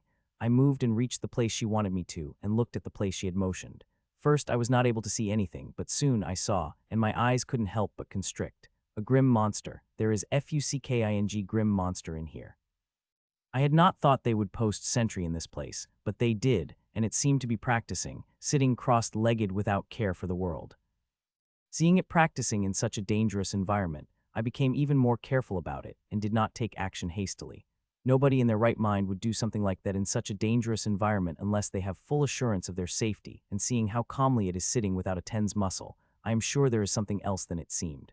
Ashlyn flew closer to him. Be careful of any traps, I said to Ashlyn, and as I hid behind any further. Ashlyn is small, really small right now. The size of her finger she could easily hide, and no one will be able to find it unless she wants to be found, but it is a completely different case for me. Even with the help of rule-bending power, if I am in direct line sight, I will be discovered. I am working on total sensory invisibility, but it is still in the development phase. Soon, Ashley appeared close to it, not too close but close enough that she could observe it carefully without being noticed by the bastard.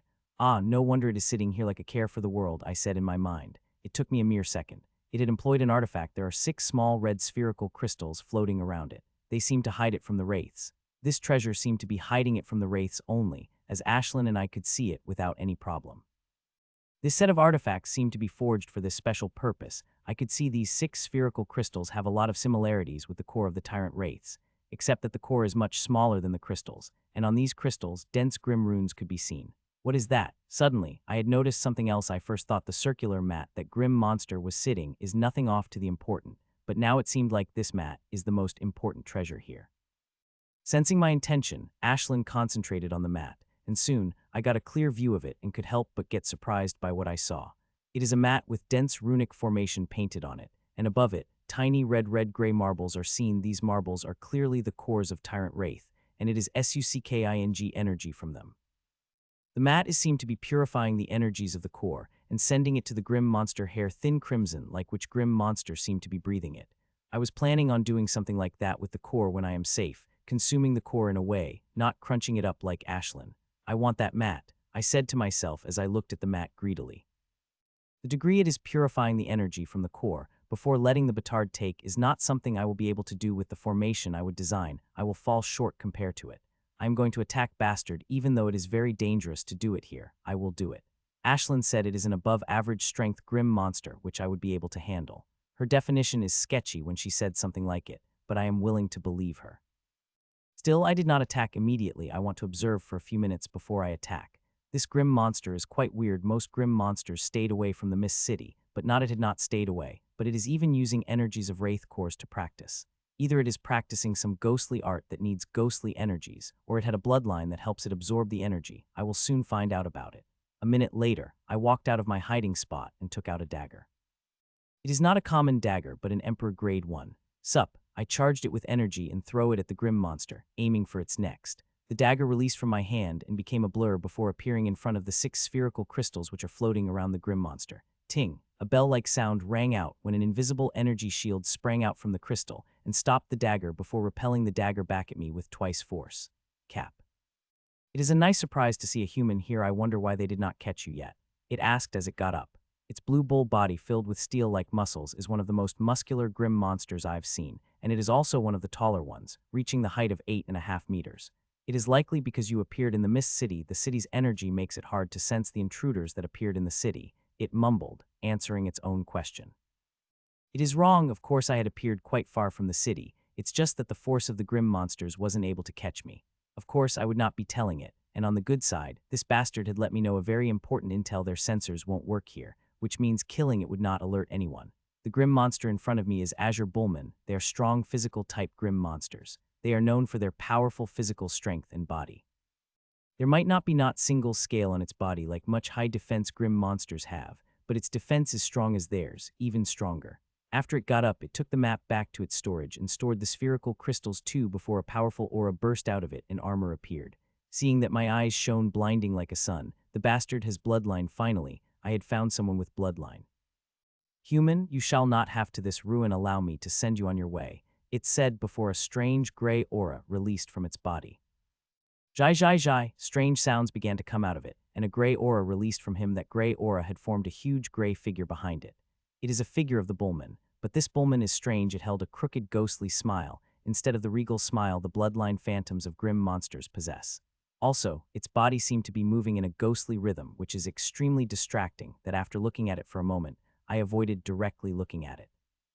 My guess was right. This Bullman had a ghost-type bloodline. The database I had read on bloodlines did not mention the Azure Bullman tribe having a ghost-type bloodline. All the bloodline they have is pretty straight physical-type ones. Human, you are very unlucky to have met me here. If you were outside, you would have had a tiny bit chance to run away, but this city is my domain. You will die and become a ghost.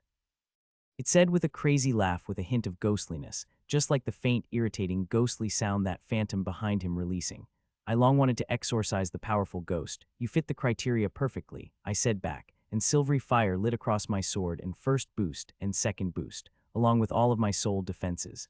I have no interest in fighting a long battle with this bastard. I will kill this bastard as soon as possible and get that treasure from its storage before moving toward the real treasure. You have quite a mouth. Human, I will see if you still have it when I transform your soul into a ghostly spirit. It is quite a painful process, I tell you, it said with a nasty smile on its face before disappeared from its spot and appeared behind me Lola Ghost. Cry of Ghost Lord. Jai jai jai jai jai jai. It shouted and attacked me at extremely fast speed. Its attack is extremely powerful, and like me, it did not want to hold back here. The physical power of the attack is not the most dangerous thing about it. The most dangerous thing about it is the ghostly cries. The ghostly cries are soul attacks and a very powerful one.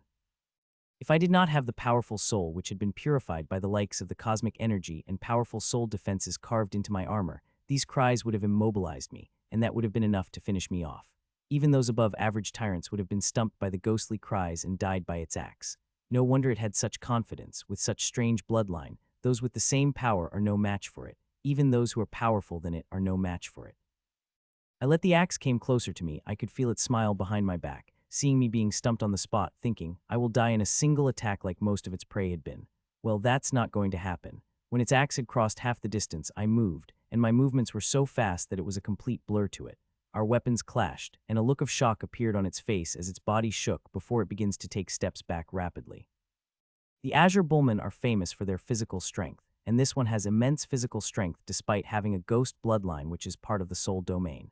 I did not give it any chance and appeared behind it and attacked its neck. It seemed to have sensed the dangerous and even more powerful aura burst of it, and hundreds of ghosts of all types appeared. Most of them were humans, but monsters' faces would be seen on its body. Force of the Ghost Lord. Jai jai jai jai jai jai. It shouted and sent hundreds of wailing ghosts at me. These ghosts look very solid with painful expressions on each of their faces. Their wails are painful and soul-piercing, that even with a pure soul and powerful soul defenses, their wails couldn't help but affect me. First boost plus second boost plus Everwings. Though it affected me, their wails did not stop my offensive but increased it even further, and I activated Everwings. I am angry through these ghosts. I could feel the human soul power. The bastard had done something to the souls of humans, and that is a crime it could not be forgiven for. The soul of humans are sacred to us, a way for them to reach the afterlife and be reborn again, and those who mess with it will incur the fury of all of us. Slice. A slicing sound rang out, and one of his axe art cut cleanly by my sword. The ghosts have brought it enough time for it to move and bring its sword to defend, but it was not enough for it to defend against me. I was able to cut its hand cleanly. Thud, expression of intense fear appeared in his eyes before it was replaced with fury and madness. Human, you have forced me to this, the grim monster said. Call of the Ghost Lord. It shouted, and this time there was no explosive aura came out of it. Instead, it begins to shine like a beacon, and weird fluctuation released from it. Human, I had released the call. Within a few seconds, tyrant ghosts will swarm here even with your power. You will not be able to run away from these ghosts, it said, laughing madly. Some of the bastards are even stronger than me, ha ha ha. It said and continued laughing madly, but a few seconds later, it suddenly stopped when it looked at me. There was no fear on my face hearing its words. There is even a visible mocking smile as I looked at the bastard. Soon, it will know the release why I do not have fear for the ghosts it is calling. Roar, cry, roar. A second after its laugh stopped, a ghostly roar rang out, and a huge ape wraith came out. Its roar had just rung when a ghostly cry rang out from the sky, and a huge ghost bird with ghostly fire on its tail had also made the appearance, and that was just a beginning. 5 more tyrant wraiths made an appearance one after another. Look at them, human, I had said before, this is my domain. You will have to kill every ghost here to kill me. The bullman said, laughing madly. It even dared to pick up its fallen hand and attached it in front of me. I did not stop it. The more complete it is, the better it will be for me. I thought hundreds of wraiths would come to your call and had even felt scared about that a little, but you're scaring me with these measly numbers, I asked with mock. The rage appeared in its eyes, and it had just opened its mouth to answer back at me when it suddenly closed and looked in horror. It saw a tiny silver beam which is smaller than its thumb came out of nowhere and pierced through the head of ape and turned into mist before piercing another wraith into the head and then third. It happened so fast that wraiths did get a chance to even scream. By the time wraith noticed something is killing them, 4 are already dead. They panicked and began to the runway without care for the call, but how can Ashlyn let her candies run away? They deserve a place in her mouth and would not let them get away till she crunched their sweet core in her mouth. I usually don't use Ashlyn in battle, she is my final card, and I don't want anyone to know about her abilities, but this place is special, and as long as I killed the bastard, which I am sure, Ashlyn abilities will remain secret. It took a while for Azure Bullman to come out of its horror, and when it did, it was shit scared, but soon its expressions eased. You may have one human, you will never be able to kill me. Soon I will return, bring forces of Grim to hunt you down, it threatened, and gray lines begin to cover its body. Ghost escape, it shouted, and the ghostly gray lines appeared on its body, dissolved and spread, making it completely gray before started to make it incorporeal. Hun. Seeing the way it had talked in fight, an especially weird ghost-type bloodline, I had guessed it had some escape method that will be even more powerful in this environment and had made plans to stop it. It is the sole reason why I had put up with its bullshit and even let it use the last move so I could prepare the foolproof trap to stop it. I used my invisible, not only that, but I had also used my soul power and rule-bending power. Human, what is it? The Azure Bullman asked as it tried to break the vines with everything it has. From using immense physical strength to ghostly power, not only vines break under that, but they have grown exponentially, covering half of its body in a matter of seconds. Allah. Your death, I said, and made my vines pierce through its body. They pierced its body without making the slightest sound. They did not let it make a sound after its initial scream, which cut off as its mouth was sewn shut. Now, it is only capable of making muffling sounds, and they are very faint, only I could hear them. The strings begin to grow again after being pierced inside it. Their speed is slow due to the resistance of the bloodline, which to my surprise, is putting up quite a surprise, which is a good thing, means the bloodline is powerful and I will have the great harvest. Time passed, and soon my vines have covered the grim monster hole that not a single part of its body could be seen outside. Buzz, just as its wild body got covered in my vines, green and silver's runes came out of my body and spread through the vines. It did not take long for them to spread through the vines and harvest process, which I had been waiting for begin. Thick bloodline energy came at me. It is very thick with tiny silver crystalline granules in it. The bloodline is not only the most powerful bloodline I had ever harvested, but also the one with huge soul power of all the bloodline I had consumed before. I never had ever felt such amount of soul power. It would be a ghost-type power that the runes were able to purify into the soul power. Such amount of soul power immediately started to bring the change in my bloodline. It begins to emit the light which seemed more clear, pure. Buzz, the harvest process had lasted for about 2 minutes before it finished, and second, my runes buzzed and opened the floodgate of energy. Seeing that, a smile couldn't help but appear on my face for some while. My runes were only taking the energy and not giving it back to me for a moment. I feared my runes will not give me back some energy. Seeing the huge amount of energy coming at me, it's not seemed to be the case. The cells of the honeycomb had lit up, and they sucked the flood-like energy in wild abandon, and like the runes, they are working as they are supposed to. They are storing the energies into the hexagonal cells before the cells merged into my body and soul, strengthening them. Suddenly I noticed something in cells that shocked the hell out of me before a bright smile couldn't help but appear on my face as I understood what it means. I had expected something like this might happen, but not to this degree. It looks like the advancements I had made from the cosmic energies were greater than I had imagined. Thousands of hexagonal cells of honeycomb stored the energy in them before merging with my body and soul. Every second my strength would reach higher and higher. This energy is particularly thick that the increase it is giving is amazing. It took barely a minute for hexagonal cells to fill all the energy and merged with. There is total 140,000 hexagonal cells got filled this time, and the advancement I made through them is beyond amazing. Others might get confused seeing this bloodline was able to fill only 140,000 cells, but the bloodline before had been able to fill little over 300,000 hexagonal cells of honeycomb. The thing is, after strengthening themselves by the cosmic energies, they did not only strengthen, but also the space inside them had also expanded, and now they could store 3 times more energy than before, and it is a huge thing for me. I have little less than 4 million hexagonal cells remain to fill in the honeycomb, and if I filled them all, then what kind of strength will I have? Even I wasn't able to imagine, but it will be earth-shattering, I will say. It will break the boundaries of people's conception of how much strength the Emperor could possess. When I had designed the honeycomb, I had designed it with the intention that it will able to strengthen itself. The honeycomb will not ceaselessly expand its storage. By strengthening themselves, it will expand and keep balance with my body and soul. The energy they stored will be able to merge with my body and soul without any complications. The treats that Sir Al has given me had helped me stabilize the honeycomb. Cosmic energy, on the other hand, strengthened it to an incredible degree and upgraded from within. It was not a simple strengthening that I got from the cosmic energy. It was my great luck that I was able to get my hands on something like cosmic energies. Gaining something like that again would need a bit of great luck. The soul power is very important to me, not only a powerful soul, but also to make my moves more powerful and their execution precise. With this increase, I will have a little easier time dealing with the grim monsters in this ruin. D-Hub. After taking a look at my strength, I unfurled my vines, and a husk of azure bullman appeared in front of me, which collapsed with a single touch of my finger, revealing the gray essence rose.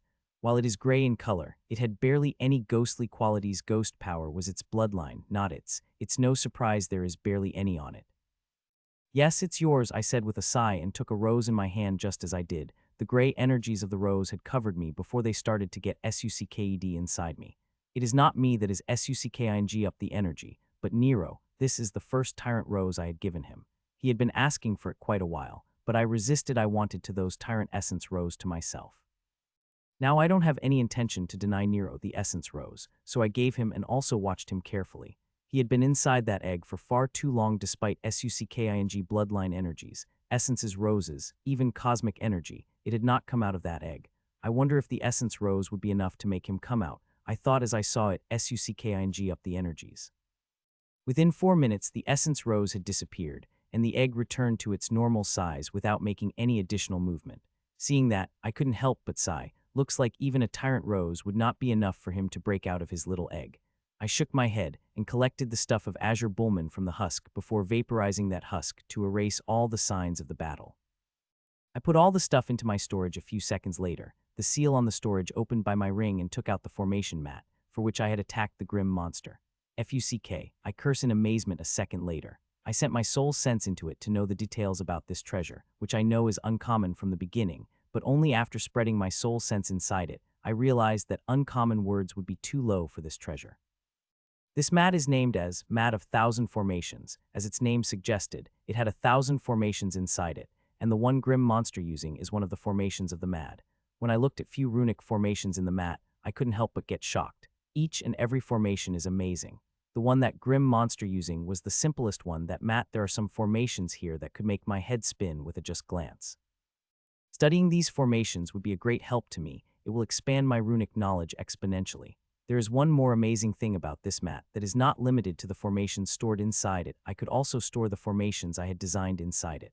With this mat, I would now not have to spend hours drawing the formation on the ground. I could use soul power to do it on the mat, and it would take a minute barely to do that.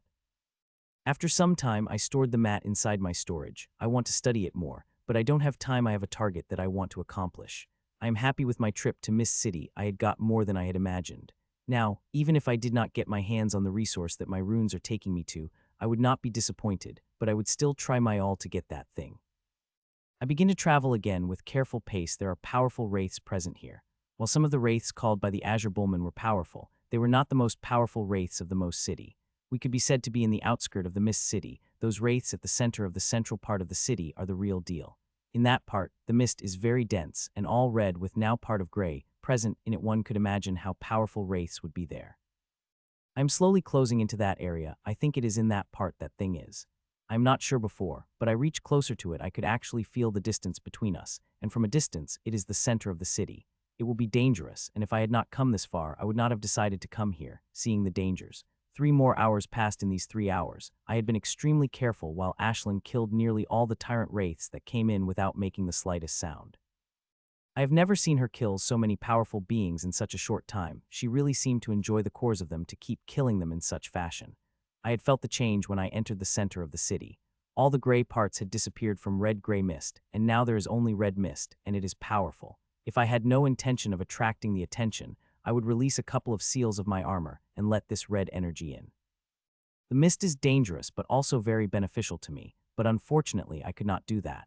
There are powerful wraiths present here that even Ashlyn had to tone down her killing only those who are away from other wraiths so she could not attract any attention. Another hour passed, and I reached the place which seemed to be a city center, and it is completely different than the rest of the city, really different. It is destroyed, everything is rubble, one could not even see the wall standing. The state of the city center is worse than the collapsed building outside. It is clear there is a short battle had happened here, but it still was able to destroy the whole city center where most fortified buildings with the best materials. I had said the short battle for a reason. If it had been a long battle, the rest of the city wouldn't have been in such a good state as it is. With the guidance of Ashlyn, I begin to walk toward the place where my runes are taking me. On the way, Ashlyn had not only guiding me, but she also dealt with wraiths, against which I would have no choice but to run away. She seemed to get stronger by munching on the core. It is why she is killing every alone wrath she could find. It is good that she is getting stronger. The stronger she is, the more helpful she will be. Soon, I reached the spot, which is the biggest rubble in a city square. Likely the palace of the city leader, and feel I am getting from down below. I will have to move some rubble and likely dig to reach that thing. It had been quite a while since I had to dig for a treasure. It brings back some memories. Ashlyn, keep an eye out and deal with any trouble if it comes, I said, and hide in a good spot before I let vines came out of me. The vines will search the best way for me and, if possible, bring back the treasure. If not, they will just create a way for me. I hope my vines will find the treasure, but things rarely go simple for me. Vines that are thinner than hair moved underground, spreading into all directions, moving down toward the rough direction of the hair. Time passed by 1 minute, 10 minutes, hours. At that time, different expressions played on my face, from anger to joy to frustration, before it becoming black slate in a little more than 1.5 hours later, when I called back all my vines except for one and got up from my spot. While my vines were not able to find the treasure, but they are able to find a way inside. There seemed to be an underground palace inside, which is mostly intact. I will have to cross 40-meter hard dirt between us. Normally it is not a problem. I could blast my way through a single attack, but here, I could not do such a thing. It will attract the attention immediately, and tens of powerful wraiths will come at me, and that time I will have no choice but to run away. I removed few pieces of rubble silently before walking through them, and soon I reached the place where my vine is burrowed into the ground. I closed my eyes and focused on the vine, which is connecting to my hand. A few seconds later, the ground started to shake. The shaking is very faint, not loud enough to attract the attention of any wraith. Time passed by, and shaking continued till the end of an hour, and the vine, which had been thinner than hair, now turned very thick, 1/2 meter thick. The vines are solid on the outside and hollow on the inside. I had started expanding it from the other end slowly, and it took me an hour to complete the process, and now that it did, I could easily flow down through it, without making any noise or attracting any attention. Thud, I landed in a small open space through the tube I had made from my vines. It is a small space made of dirt, and in front of me is a wall that is cracked big enough that normal-sized humans can walk through it. With my strength, I could blast the wall easily, but it would make thousands of kilos of dirt fall on me. Though I would survive the dirt, I would not be able to survive the commotion and wraiths of above and below come swarming at me. Everything is dark in front of me, but I have no problem seeing it. The real problem is the wraith that is present on the other side. It is quite powerful. I will have to finish it off before I could walk through the gap in the wall. Ashlyn, I said, and a tiny bird appeared out of me and flew through the gap. A few seconds later, I heard some sound before Ashlyn's voice rang out in my mind, telling me all clear. Hearing that, I did not waste any time and squeezed through the gap. Yes, squeeze. The gap is not big enough that I could pass through it comfortably. It took me a few seconds, but I was able to pass through and entered what seemed to be a huge hall. The hall is not in perfect condition. There seemed to be battle happened here, and also it has been ransacked. As I had said, this ruin had been in at least one world before it came here, and not for forget, grim monsters are controlling this ruin for hundreds of years, and it is not that hard to find this underground palace, so they must have had their fun here too. I do not care about the other things. I only care about the thing that runes are hungering for. Their hunger has become very intense. That treasure is very close. Choo choo choo choo. I had taken few steps into the hall when suddenly Ashlyn chirped excitedly in mind. Really, I couldn't help but ask back. I was so excited that I forgot to ask her throughout the connection and blabbered with my mouth. The news is too exciting for me to not become excited. Ashlyn had sensed the miracle fruit, and it is the same direction as my runes are taking me. We moved room after room before climbing down the floor, and every place we come across had been ransacked cleanly. There are also quite a large amount of bones here, and seeing their numbers, it seemed like some type of slaughter took place here. The bones of the powerhouses are quite useful, but all these bones are too old. They have lost all the power they had long ago, and now I touch them, they cracked open, some of them even turned to dust. In these bones, not a shred of magical energy had remained. I moved room after room, hallway after hallway, which seemed to have no end. This underground palace is huge. If I am not wrong, then it had covered at least a quarter of the city square, and that is a huge area. Ashlyn killed another wraith as we passed through another hall, and we moved forward, getting closer and closer to our destination, which I have now become even more sure is the same.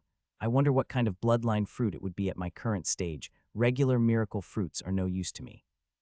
They could not increase the power of my runes, but this one might help. Ashlyn seemed very excited about it, which means it is a powerful miracle fruit.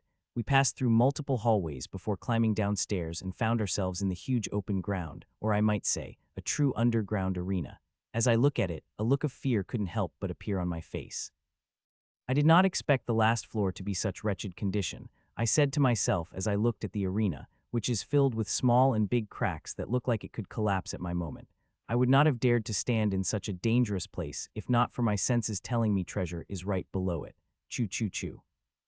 According to pieces of the map and my own conclusion, this is the last floor, but my senses are telling me the treasure is right below me, and from what Ashlyn told me, there is secret room below us, constructed with the special materials that could ward off the soul's sense. It is no wonder the people who came before you not able to find that hidden room. The arena is already verge of collapse, even if it was not. Nobody would dare blast anything here in fear of bringing down the above floors on them, and even activating some dangerous mechanism left behind. Now I have found the treasure, and it is just 20 meters below me. The question is, how do I take it out? From what I know, neither Ashlyn nor I have the ability to become incorporeal. The only thing I could think of is using the same way I had come to underground, but using that way is too dangerous for us. A slightest mistake all the above floor will fall down on us, including the rubble of above ground palace. I do not fear the fall of upper floors. The thing I fear is attracting the attention of wraiths. Those are the real danger, especially when we are trapped underground. It looks like I will have to the same method. It is a good thing I had prepared for something like that, I said to myself, and sat cross-legged and string that had been following behind me, divided itself into the multiple parts and went into the ground. I did not take back the vine I used earlier. I had been bringing it behind me ever since I started exploring the underground palace. Seeing it is the underground palace, I had already prepared for its collapse for some reason. Such old places are very delicate, and one should always be prepared to deal with all kinds of emergencies, especially when powerful enemies like the wraiths are involved. Hundreds of tiny strings went inside, and it took them barely a minute to find a way into that room. When I looked at the room through my soul's sense, a bright smile couldn't help but appear on my face, but I quickly controlled my emotions and focused. It is not difficult to find the room. The difficult thing is finding the best place to expand it without destabilizing the whole thing. It is a good thing I only have to inflate my vines to the size of Ashlyn. If I had to expand it to my size, there would have been no way I would have been able to do that without collapsing it all on my head. Ashlyn, little help in finding the stable route, I asked. While my soul's sense worked on the underground, it could not sense the room. I could sense inside the room through my vines, but not from the outside. I would need the help of Ashlyn, whose soul sense could pass through everything. Choo-choo, she affirmed in my mind, and we both started to work together in finding the most stable way where my vines could expand, and I have to say it's very difficult. Seeing slightest movements we make shakes the ground we were standing. It took more than 2 hours to find a stable way and expand the vine through that way, and another hour for me to plan my escape from this underground. If things go awry, I hope they did not, but if they did, I would be prepared for them.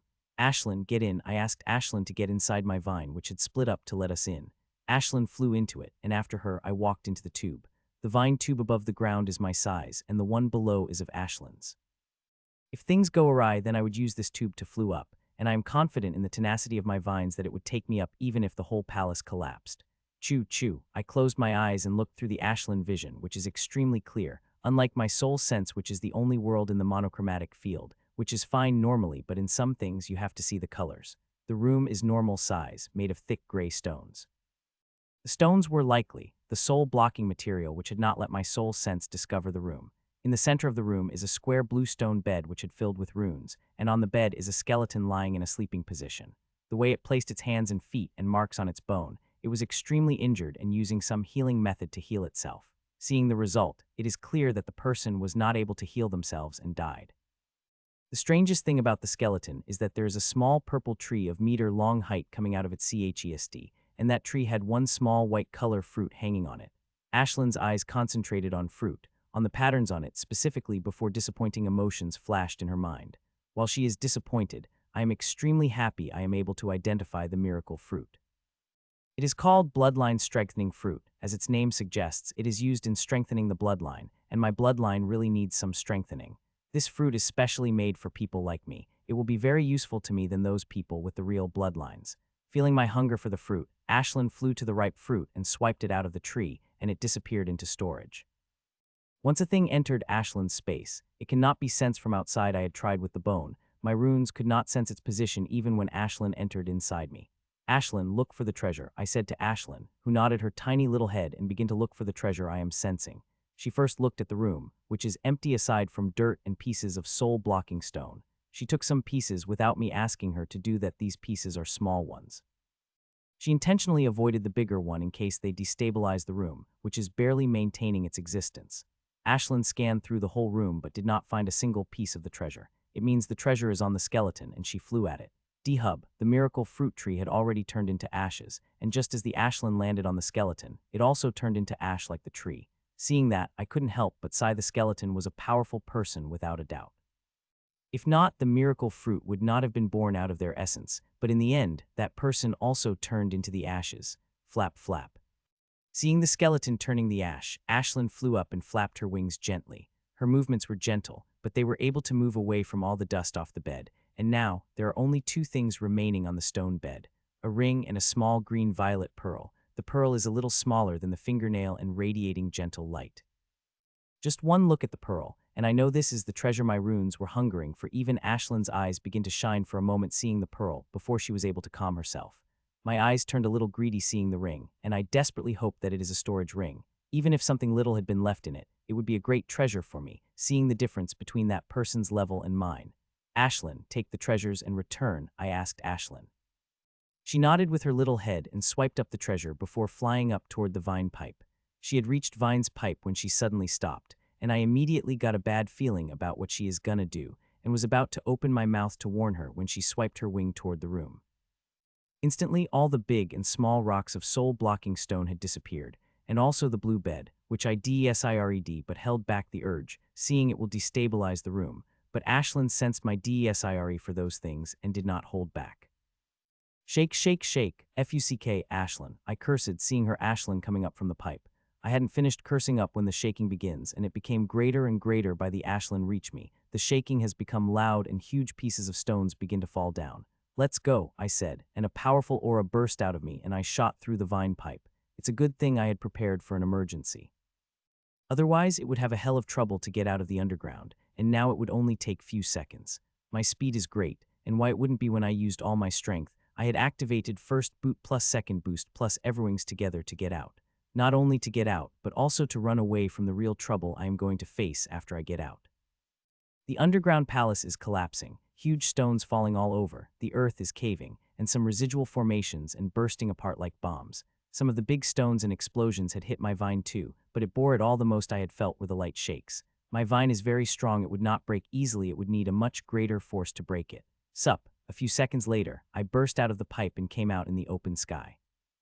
I immediately took back my vines and looked around me, and expressions turned worse. Look what you have done, I said to Ashlyn accusingly. She just looked back at me with a look saying, it is not me who is desiring those things, let's run. I said without wasting any time and turned to blur. Tens of powerful monster wraiths who were already gathered here by commotions leaped at us with ghost roars and desire to consume us. Chew, chew.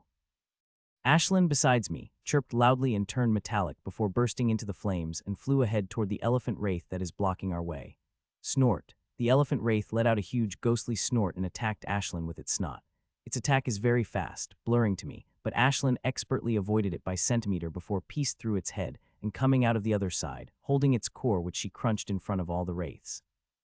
The wraiths got stumped by seeing it, and it gave me a chance to pass through their blockage. They did not remain, they recovered in a second, but that time I was already out of their blockage and now running like hell. Roar, roar, roar, jai, jai. They let out a huge roar and came at us. Their speed is similar to mine, some even had a speed greater than us and are catching up to us. Flap, flap, flap. Each flap of my wings will help me cover hundreds of meters of distance. The Everwing move is not just designed to give me power, its main purpose was to help me run away from my powerful enemies, and in a quiet while it's going to do its job which it is designed for. Cry, cry, cry. While we are almost ahead of all the monsters, some of them were still able to catch up to us. The bird monsters are able to catch up to use, and seeing that, Ashlyn moved to deal with them. Roar. While Ashlyn moved back to deal with ghost birds, another roar rang out, and this one from the front. A huge tiger wraith is coming toward me with great speed. It is not strong as others chasing behind me, but still strong. Don't worry about me, I can handle it, I said to Ashlyn, feeling her worries before summoning every bit of the strength I have and moving toward the monster which is lunging at me. Roar. It let another ghostly roar and attacked me with a glowing ghostly claw. Its attack is extremely fast, and it appeared in front of me for a moment and tore through me, but soon confusion appeared in the eyes of a monster as it realized as its claw felt no flesh. Die, Pachai. My vine sword, encased in power, 2 enchantments of my totem artifacts pieced through the head of the tiger wraith before coming out bring its dark red core, which quickly disappeared into my storage, and red mist merged into me, shooting intense pain into my body. While it seemed like a lot of time passed, but only a second had passed, in that Ashlyn also killed the two bird ghosts that came at us before flying toward us. I again started to fly, and this time through the intense pain. The pain did not hinder me. I even used it to create the seals of supreme combat exercise. I am very close to creating the third diamond seal, and each new seal would bring me close to it. Few more seconds later, another group of the monster came from behind and front at same time, and timed their two monsters in front. Like the last time, Ashlyn went for the monsters behind us while I went for those ahead. Killing two was quite a challenge, and I even got slightly injured, but I was able to kill them, getting their core in the painful red mist. Roar, roar, roar, zhai, zhai. As time passed, more and wraiths began to attack. The monsters from behind seemed to have the ability to call the other wraiths, but unlike the first two wraiths, these wraths are weak. With some effort, I was able to deal with them. As such, 5 minutes passed by, and we have covered half of the city. Only half of the distance remained. Once we walked out of the city, these wraiths will not be able to follow us. The intelligence that the professor provided clearly said that wraiths do not walk of the city, specifically the mist they are born in. Puch, puch, puch, the tip of my sword was divided into 7 parts and pieced through the heads of 7 snake wraiths that appeared in front of me. They all are tyrant wraiths, and all of their heads pierced through my vine swords and core brought out, turning them into the mist, in which some of it had entered my body, giving me hell-like pain. This time, killing them, I did not even stop even for a moment and let my sword do my job. This battle had really shown me the way I could use my vine sword. I could use it in such a way that I could not use my totem sword. These tyrants are much weaker than the ones I had faced at the beginning of the chase. If it had come in such a large number, I would not have been able to kill it in such a way that I had killed these monsters. Puch, puch, puch. The pain of the red mist hadn't faded in my body when another group of 4 tyrant wraiths appeared in front of me. In them 2 are hyena wraiths, one is bull wraiths and the other is an ape wraith. All of them attacked me once before they could cover even half a distance at me. Their heads got pierced and cores got snatched. This is happening every few seconds since they had started to chase me. The pain of mist never truly faded in my body, as there are ways wrath to kill and their mist to absorb. Not only that, I am crazily refining the energy, not only for my attacks, but also for the seals of supreme combat exercise I am creating inside me. Those seals had an insatiable appetite. Each seal needs a huge amount of energy. I am now only an amethyst seal away from gaining a ruby seal. Once I get that ruby seal, I would just need another ruby seal before I would be able to get my hands on the third diamond seal, which is extremely beneficial to me. Puch, puch, puch. When another group of monsters appeared in front of me, and my vine sword again divided into many swords before piercing through them. Time passed, and I attacked more and more wraiths. It became quite easier with the passing time as these wraiths got weaker and weaker. 10 minutes passed by since wraiths began chasing us, and with me using all my speed to run away, I had reached near the boundary of the city. 2 minutes more and I will get out of this damned city and be able to free up from the chase of these powerful wraths. There are more than 20 powerful wraiths are still chasing us, and if not for Ashlyn's help, they would have chewed me alive already. Another minute passed and I could see the gate of the city. In my current speed it would need me 40 to 50 seconds to pass through it. Seeing that, a smile couldn't help but appear on my face. Bang! Suddenly smile on my face froze up and the ground burst out front of me, and from it, a huge rat wraith appeared, emitting aura from its body that no weakens than the wraiths that were chasing us. R-O-A-R-R-R-R-R-R.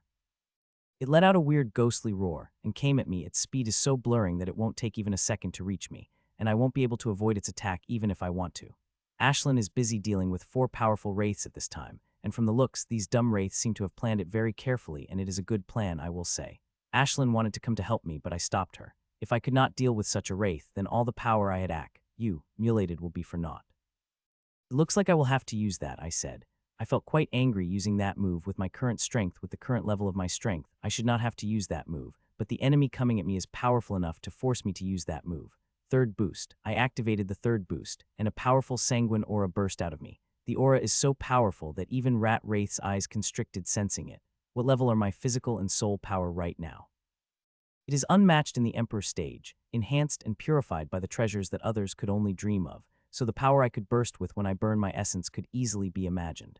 Ah, I screamed out loud as I moved at the Rat Wraith.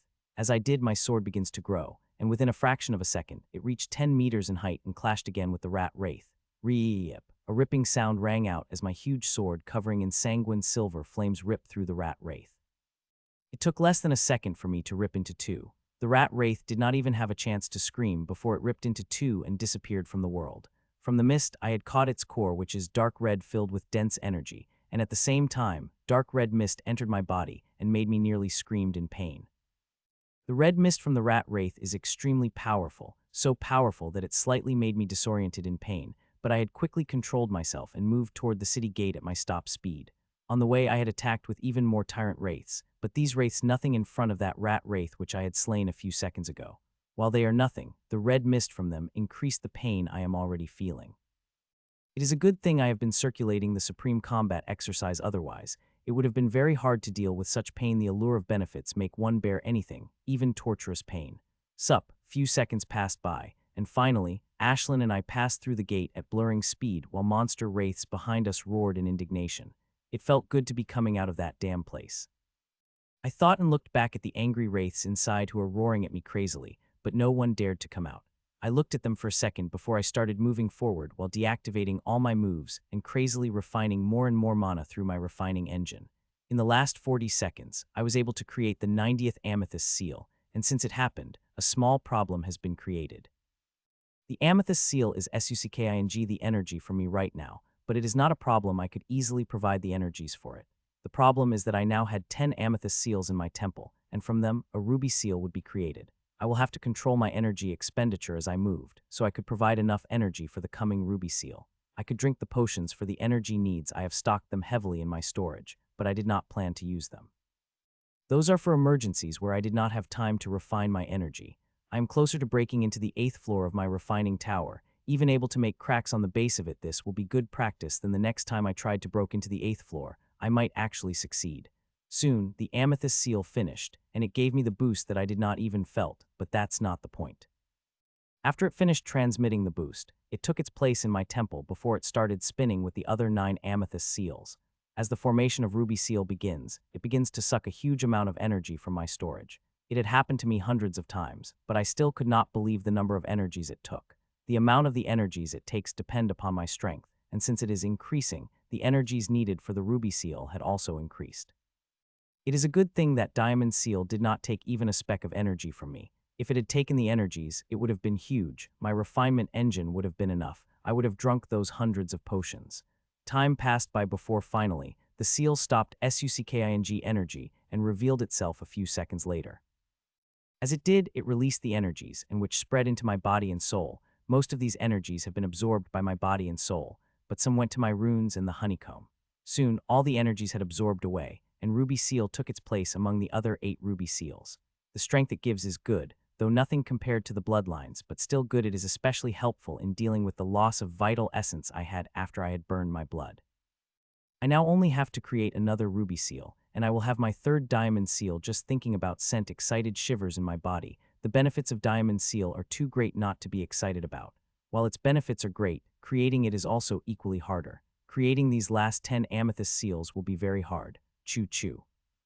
Suddenly Ashlyn chirped in a warning, and it had brought me out of my thoughts, and I changed my direction. There is grim monster patrolling a little ahead, and I don't want to be seen by it. To be honest, I want to stop and look at the amazing treasures we had collected, but the commotion we have caused in the Mist City is huge and also killed one grim monster. It might get noticed by the grim monster, and when they begin crazy searching, I don't want to be in that area when that happens. I am also a little tired about my blood burning. The ruby seal hadn't taken away that tiredness. When I finally stop, I want to take a good rest. A few hours. 7 hours passed by, and I had covered the huge distance from the Mist City, and in the 7 hours I had come across 2 grim monsters. Both of them were without a bloodline. I had easily avoided them with the help of Ashlyn. Ashlyn chirped in my mind, telling me she had found a good spot for us to rest. I did not waste any time and moved toward her. A few minutes later, I had found myself inside a collapsed building that had huge space inside and is hard to detect through soul sense. I looked around for a while before taking out my space abode and entering inside. Though I wanted to take a look at my treasures first, I took a quick shower and cooked for us. Ashlyn wanted to eat the fresh food, and since she has the treasures with her, I will have to listen to her. It took me half an hour to cook the food and another half an hour to finish eating it. Take out the treasure, Ashlyn, I said to her as I took her to the training room. Thud, thud, thud. A loud sound rang out through the training room. A bunch of small and big rocks appeared and also a rock bed, but my focus was on the 3 things that appeared in the center, a fruit, a pearl, and the ring. Choo, choo. After dropping the treasures, Ashlyn chirped at me before she left. I did not spare her even glance, as all my eyes focused on the treasure in front of me. My eyes are literally shining as I look at these amazing treasures. The first thing I picked up is miracle fruit, a bloodline-strengthening fruit to be exact, and the efficacy it is emitting is so amazing that my runes started to hunger for it. They are hungering for it from the beginning. I did not notice it before due to their hunger for pearl being hundreds of times greater than the miracle fruit. The bloodline-strengthening fruit is quite amazing. It strengthens one's bloodline, and if I did not have the intention to consume it at the right time to get the greatest benefits from it, I would have eaten it by now. I took out the crystal box from the storage and put the fruit inside it and put it back into my storage before I moved toward the next treasure for which my runes are crazily hungering.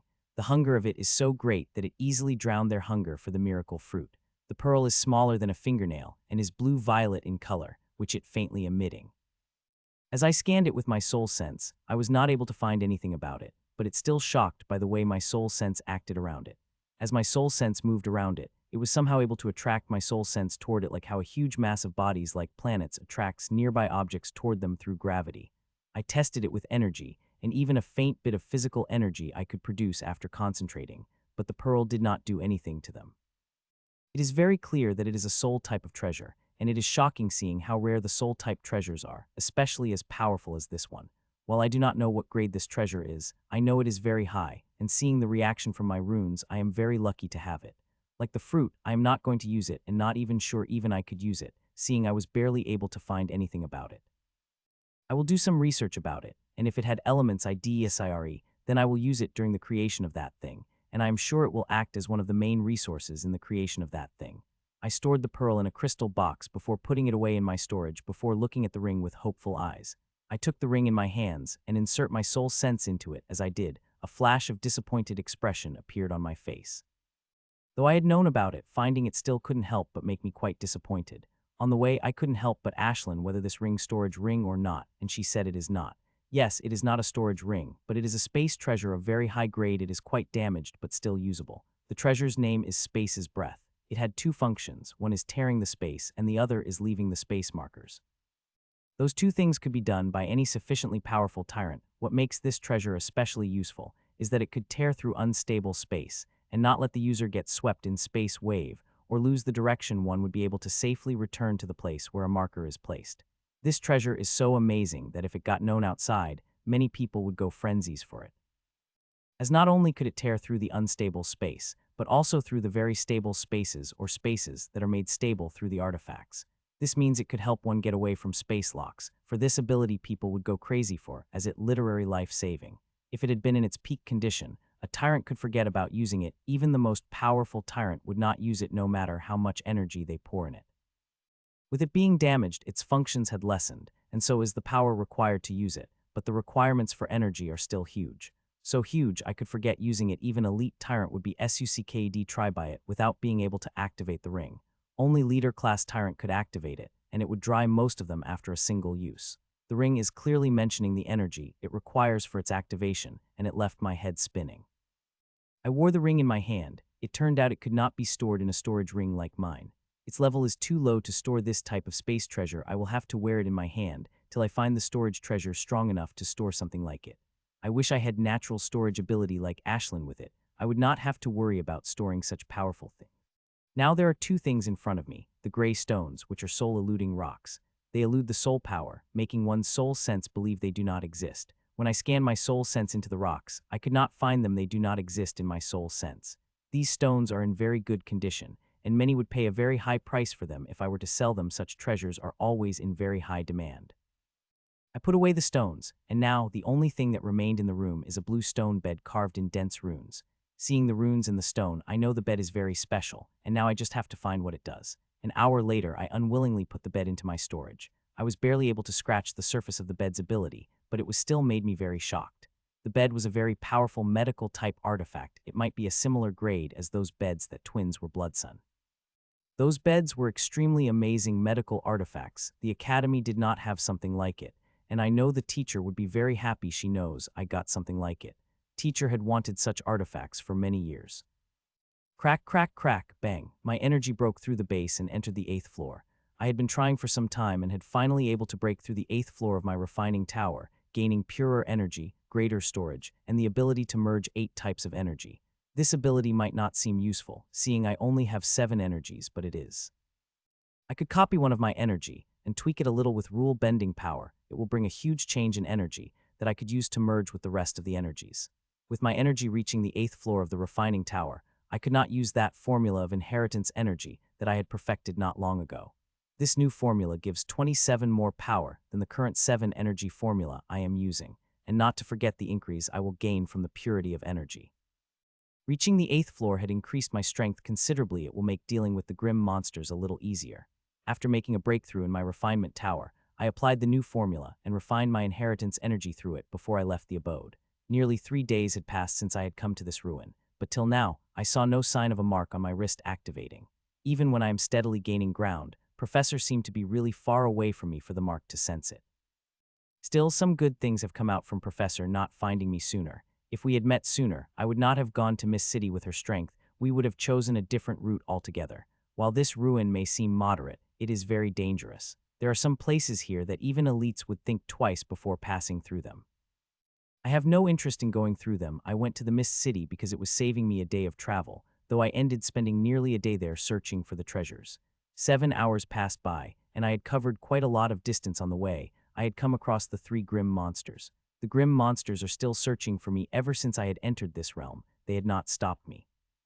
The only grim monster that had not been searching for me is the one in the Mist City. It had no idea that humans have entered the city. Choo-choo, really. Suddenly Ashlyn informed me of something, and I couldn't help but get excited about it. A grim monster is not far away from us, and it is the one with bloodline. I had to search for such grim monsters, but they are rare. How is its strength? I asked, and she replied. You know what to do, I said to Ashlyn, and she nodded before she flew away, and I started to follow the grim monsters with bloodline. There is no way I could kill it here. It is like telling the grim monsters where I am. I will have to mislead the grim monsters, which is why I had sent Ashlyn away to kill a couple of grim monsters toward a certain way, make them believe that is our destination, not the one we are going. My destination is not some important place in this ruin. It is one of the common lakes that grim monsters would not think I would be going there. Still, it is always good to be careful. There are always some smart grim monster sides. 2 hours passed by. I continued to chase after the grim monster without Ashlyn. In these 2 hours, the grim monster I am chasing had met with another grim monster, talked with it for a few seconds before continuing on its path.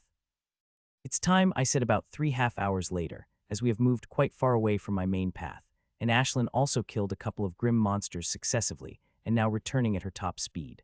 The lionman was moving steadily while scanning everything around it when suddenly it noticed 9 beautiful roses of human palm-sized roses coming out of the ground and surrounding it, creating a field of energy around it. Seeing that it panicked, the humans have been killing them indiscriminately ever since they have come to this ruin. It is even worse in the north than in the Sound, where that bloody human massacred everything in its path. Even elites were not spared. It had forced Lord Desson himself had to go deal with it, but whenever they clashed, the bastard human would always slip away before Lord Desson could do anything to it. So the first it did after seeing the traces of human is activating its communication artifact to inform its superior he had been ordered to that the first thing he noticed the signs of humans. It will only take a minute or two for its superiors to arrive at his place, and that time, a human would not be alive leave alive. The next moment his expressions changed when it saw while its communication artifact had activated, it was not able to send anything through it. Whatever it is sending getting repelled back to the artifact. It did not take him even a second to realize that field creating by roses stopping the communication.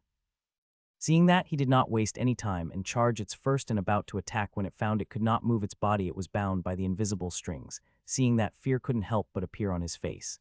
Seeing things have gotten worse, it did not hold back and begin to use everything it had to break these strings. It is aware that soon, the human's bastard in hiding would show up and kill it, so it had to break these strings as soon as possible. But to his horror, these strings are unbreakable no matter what he tries. They would not break. Instead, they would grow as they sucked the energy he used on them, and in a matter of seconds, they had already covered more than half of its body. 120,000 cells, I said, after the honeycombs finished absorbing all the energy my runes have released in my body. This grim monster was slightly weaker than the Azure Bullman I had faced in the Mist City, but its bloodline essence was still able to fill around 120,000 cells, 20,000 less than what Azure Bullman's bloodline essence did. I look at my body for a second before collecting everything the grim monster had, including the essence rose I had created from it, before wiping the signs of battle and leaving at my greatest speed. Even if I took all the precautions, it wouldn't take long. Grim monsters to realize this bastard is dead, and they would swarm this place in huge numbers, and by that time, I want to be out of here. 7 days had been passed since I had entered the ruin, and I have covered most of the distance. I am now barely a day away from my destination. In the past few days, I have been steadily gaining ground, and even with my extracurricular activities, I was not able to lose much time, as those activities increased my strength and that transformed into increased speed. Choo-choo, Ashlyn chirped again, informing the grim monster ahead, and not a normal grim monster but the one with bloodline. I just looked direction of the grim monster with regret before changing my directions. If it had been yesterday or even 6 hours ago, I had gone for that monster without hesitation, but now I let it go despite wanting to harvest it badly. I had reached near the destination, and I don't do anything that would jeopardize it. I might make some mistakes, and they might hound this place in huge numbers, which will be quite troublesome to deal with. And it's not like that I haven't had any harvest in the past few days. It was better than I had thought it would be. In the 7 days I had been in ruin, I had killed 7 grim monsters with bloodline. These 7 grim monsters had transformed my strength before I came here. I had filled little over 1,000,000 hexagonal cells, and now I am around 150,000 cells away from reaching 2,000,000. These new 800,000 cells I had filled were strengthened cells, storing 3 times more energy than earlier million cells. I have become quite powerful now, but I am in no illusion that I could make an impact in the Tyrant stage. The Tyrant stage is vast, and unless one at least an elite, one could forget about making an impact, and I don't think even with strengthening honeycomb, I will get the power to become elite. Though there is a chance, if I could somehow strengthen the honeycomb further and increase its space, there might be a chance that I will have a strength of elite by the time I fuse the whole honeycomb. But it is easier said than done. It is only due to powerful and precious cosmic energies I was able to strengthen the honeycomb to this degree. So unless I find a treasure equal to that, I could forget about giving a greater strengthening to the honeycomb and getting a power of elite while still an emperor. Shaking my head of those thoughts, I continued, and soon 4 more hours had passed, and when I suddenly stopped. Finally, I said as the compass-shaped mark on my wrist had finally lit up. It had taken more than 7 days to lit up, and looking direction it is showing, it is clear that Professor had already reached the destination. This is not surprising given her strength. It wouldn't take her more than 5 days or less to cross whole ruin from end to end. Seeing the compass had lit up, I started to move with an even greater speed. The excitement for the knowledge had begun to build in my heart again. While Professor had not explained what kind of knowledge it is, she is very sure it will be useful to me, and since she dared to make the statement, I am sure it will be very useful to me. In the past 7 days, I had not worked much on my inheritance, though I could spit part of my soul and entered my inheritance space. I could still not do much work. Firstly, it takes a lot of concentration to maintain the parallel thoughts, and second, the power of small soul string is not enough to work on inheritance. 12 hours passed by when I finally stopped by a small lake. I had reached the destination, and Mark is showing me the professor is close to me, but I could not see her. What took you long? I had been waiting for you for days. Professor's hypnotic voice rang out as she appeared in front of me wearing a seductive magenta gown. Her entrance was so silent that I wasn't able to sense her coming. If she had a sword in her hand, she would be able to kill me without me noticing. I had appeared quite far, near the Assessium cliff. I answered without getting surprised by her smooth appearance. I had gotten used to it after months in the academy. Her bloodline had not only brought a change in her dressing sense, but also in her personality. Though the change is not huge, for those who know her, it is very noticeable. That far, I did not expect the teleportation gate would throw you that far, Professor said in surprise. When did you arrive here? I asked, quite curious about when she had arrived here. I had appeared quite close to this place. It took me only a few hours to reach here, Professor said with a smile. I avoided directly seeing her smile. While she is able to control most of her powers, there is still some that leaks, especially when she shows the emotions. Now that you have arrived, we should leave as soon as possible. The door for that place will open tomorrow, and if we are late, we will be able to wait for 5 days, Professor said, and magenta mist released from her magenta gown and enveloped me, and soon we're flying at the speed that is blurring to me. I would not be able to gain such speed, even if I am able to burn my blood to the highest degree, and the strangest thing is, not a single thing was affected when we moved through such speed. It is like we are moving in a vacuum. What I had seen is not as shocking as what the professor had done half an hour later when we come across the grim monster. We flew a meter barely away from it, but it did notice us. There was not even a small change when we passed through it. What was that? I asked, clearly shocked by what she did. One of my abilities, it is a complete environmental melding. It can fool the regular grim monsters. Elites are a little harder to do that. For them I will have to stay still on my spot, and they will not be able to notice me even if I am in front of them. Professor replied in her alluring voice, shocking me even more. What she said is no simple thing, it is a greater illusion with the power of space and other things. It is a very complex and advanced thing. It will work very challenging if I want to create something like it. I hate bloodlines, I muttered inside me. They get all the cool powers without much hard work while I had to work my ass off to design and improve each and everything. Can you explain to me how it worked? I asked. If it had been anyone else, I would not have dared to ask this question, but since it is Professor, then even if it is her moves, she will give me some details. I need to understand this move of hers. It is quite similar to my move, which I used to hide from the grim monster's senses. If I am able to perfect it, then I might not only be able to hide from their soul sense at an even better degree, but also from their visual sense. I might also be able to walk in front of them without them noticing me. It is as you have guessed, it involves the illusion, both physical and soul, and top of that, it uses SPAC. Professor begins explaining. She did not hold back on anything as she begins explaining everything in great detail. The more I hear about it, the more amazed I've become. It is such a complex move, but when she explained it, it became so simple. Though I am under no illusion that creating something like it would be as simple as she explained. It will be hard, extremely hard, but I am up for the challenge. It took a little more than an hour for her to explain it all. After that, we talked about other things. Why do you think there are so many grim monsters here? When I had arrived here, more than 20 grim monsters had to come to the entry point within an hour. It was a quite scary experience for me, I said shudderingly. It was quite hard for to leave that place. The slightest mistake on my part would have killed me on the spot. That many, I thought the little ruckus I had created would have attracted most of the grim monsters of this ruin, but it seemed like that was not the case, Professor said. As for what they are doing with such great numbers, I have no freaking idea.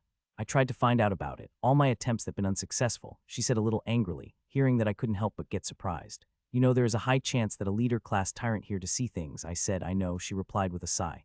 The way she said it made me feel like there is something more, and I wanted to ask for more details, but I did not see the way she had replied to my question. She will tell me about it when she thinks it is sensible to tell. Time passed by, and 6 hours passed. In the 6 hours, we had covered so much distance that I would need more than 2 days to cover it. In that time, we have come across many grim monsters, and Professor passed right by them. The only time she was careful was when she saw Elite. She told me she wanted to kill it, but she stayed her hand, and we continued. The thing that shocked me is while we move at such speed, Ashlyn is able to follow us. She is very high in the sky, right behind us. Such speed is quite shocking. It is the speed of the Elite. Though I know Ashlyn had quite a speed with her strength and being a bird and all still, this speed is quite shocking. I wonder if she will be able to follow us if Professor had increased her speed further. That little bird of yours is not normal to be able to follow us at such speed, Professor commented. I'm not surprised she noticed it. Ashlyn is not trying to hide, or she could even hide given the power difference. Ashlyn always had been capable, I replied vaguely without saying anything else. Professor looked at me and gave me a look before she looked ahead. Looking at the ring in your finger and heaviness around you, you seem to have gained quite something on the way, Professor said. Yes, I had been quite lucky. I had found some cool things, I replied. To that she arched her brow. Seeing that, I took out a piece of rock and threw it at her. It is one of the things I have got, I replied. This rock is very rare. Lots of people will pay a high price for something like it, Professor said as she threw a rock back at me. Few more hours passed by, and Professor soon reduced her speed, and we stopped in what seemed to be like a small, beautiful valley that had a clear river flowing through it. The entrance of that place will open in 3 hours, Professor said before she walked by a river and sat on its edge, dipping her beautiful feet inside the water, sighing in contain at the small joy it gives. I averted my eyes from the view and looked around the valley. It is a natural valley with no hint of any building or anything. So now can you tell me where is that place is? I asked while looking at the small hills. Why so hurry? You will go that place in 3 hours and see its mysteries with your own eyes, Professor replied. Hearing that, I couldn't help but sigh. It looks like I will have to wait for whatever thing Professor had said will emerge in 3 hours. Nearly 3 hours passed by. Professor is still sitting by the riverbed with her feet inside the river and her hands playing with water. I avoided looking at such scenes, instead focused on the natural beauty around me. The small valley is really picturesque. If it had been within my ability, I would have taken this valley back in the academy and made my home in it. When I came to this valley last time, I appeared right in this valley, and a minute after that, the entrance to that place appeared in the water, Professor said suddenly. Hearing that, I couldn't help but marvel at her luck, just to land near such an opportunity. While the opportunity was great, it was not for me, she said with a sigh, but I am very sure you will be able to utilize it, she said, and there is a hint of mischievous in it which I had decided to overlook. Are you sure it will appear? I asked back. It had been few years since Professor had come to this ruin. Many things must have changed. A large number of grim monsters, for one thing. Don't worry, the entrance will appear, she said with confidence.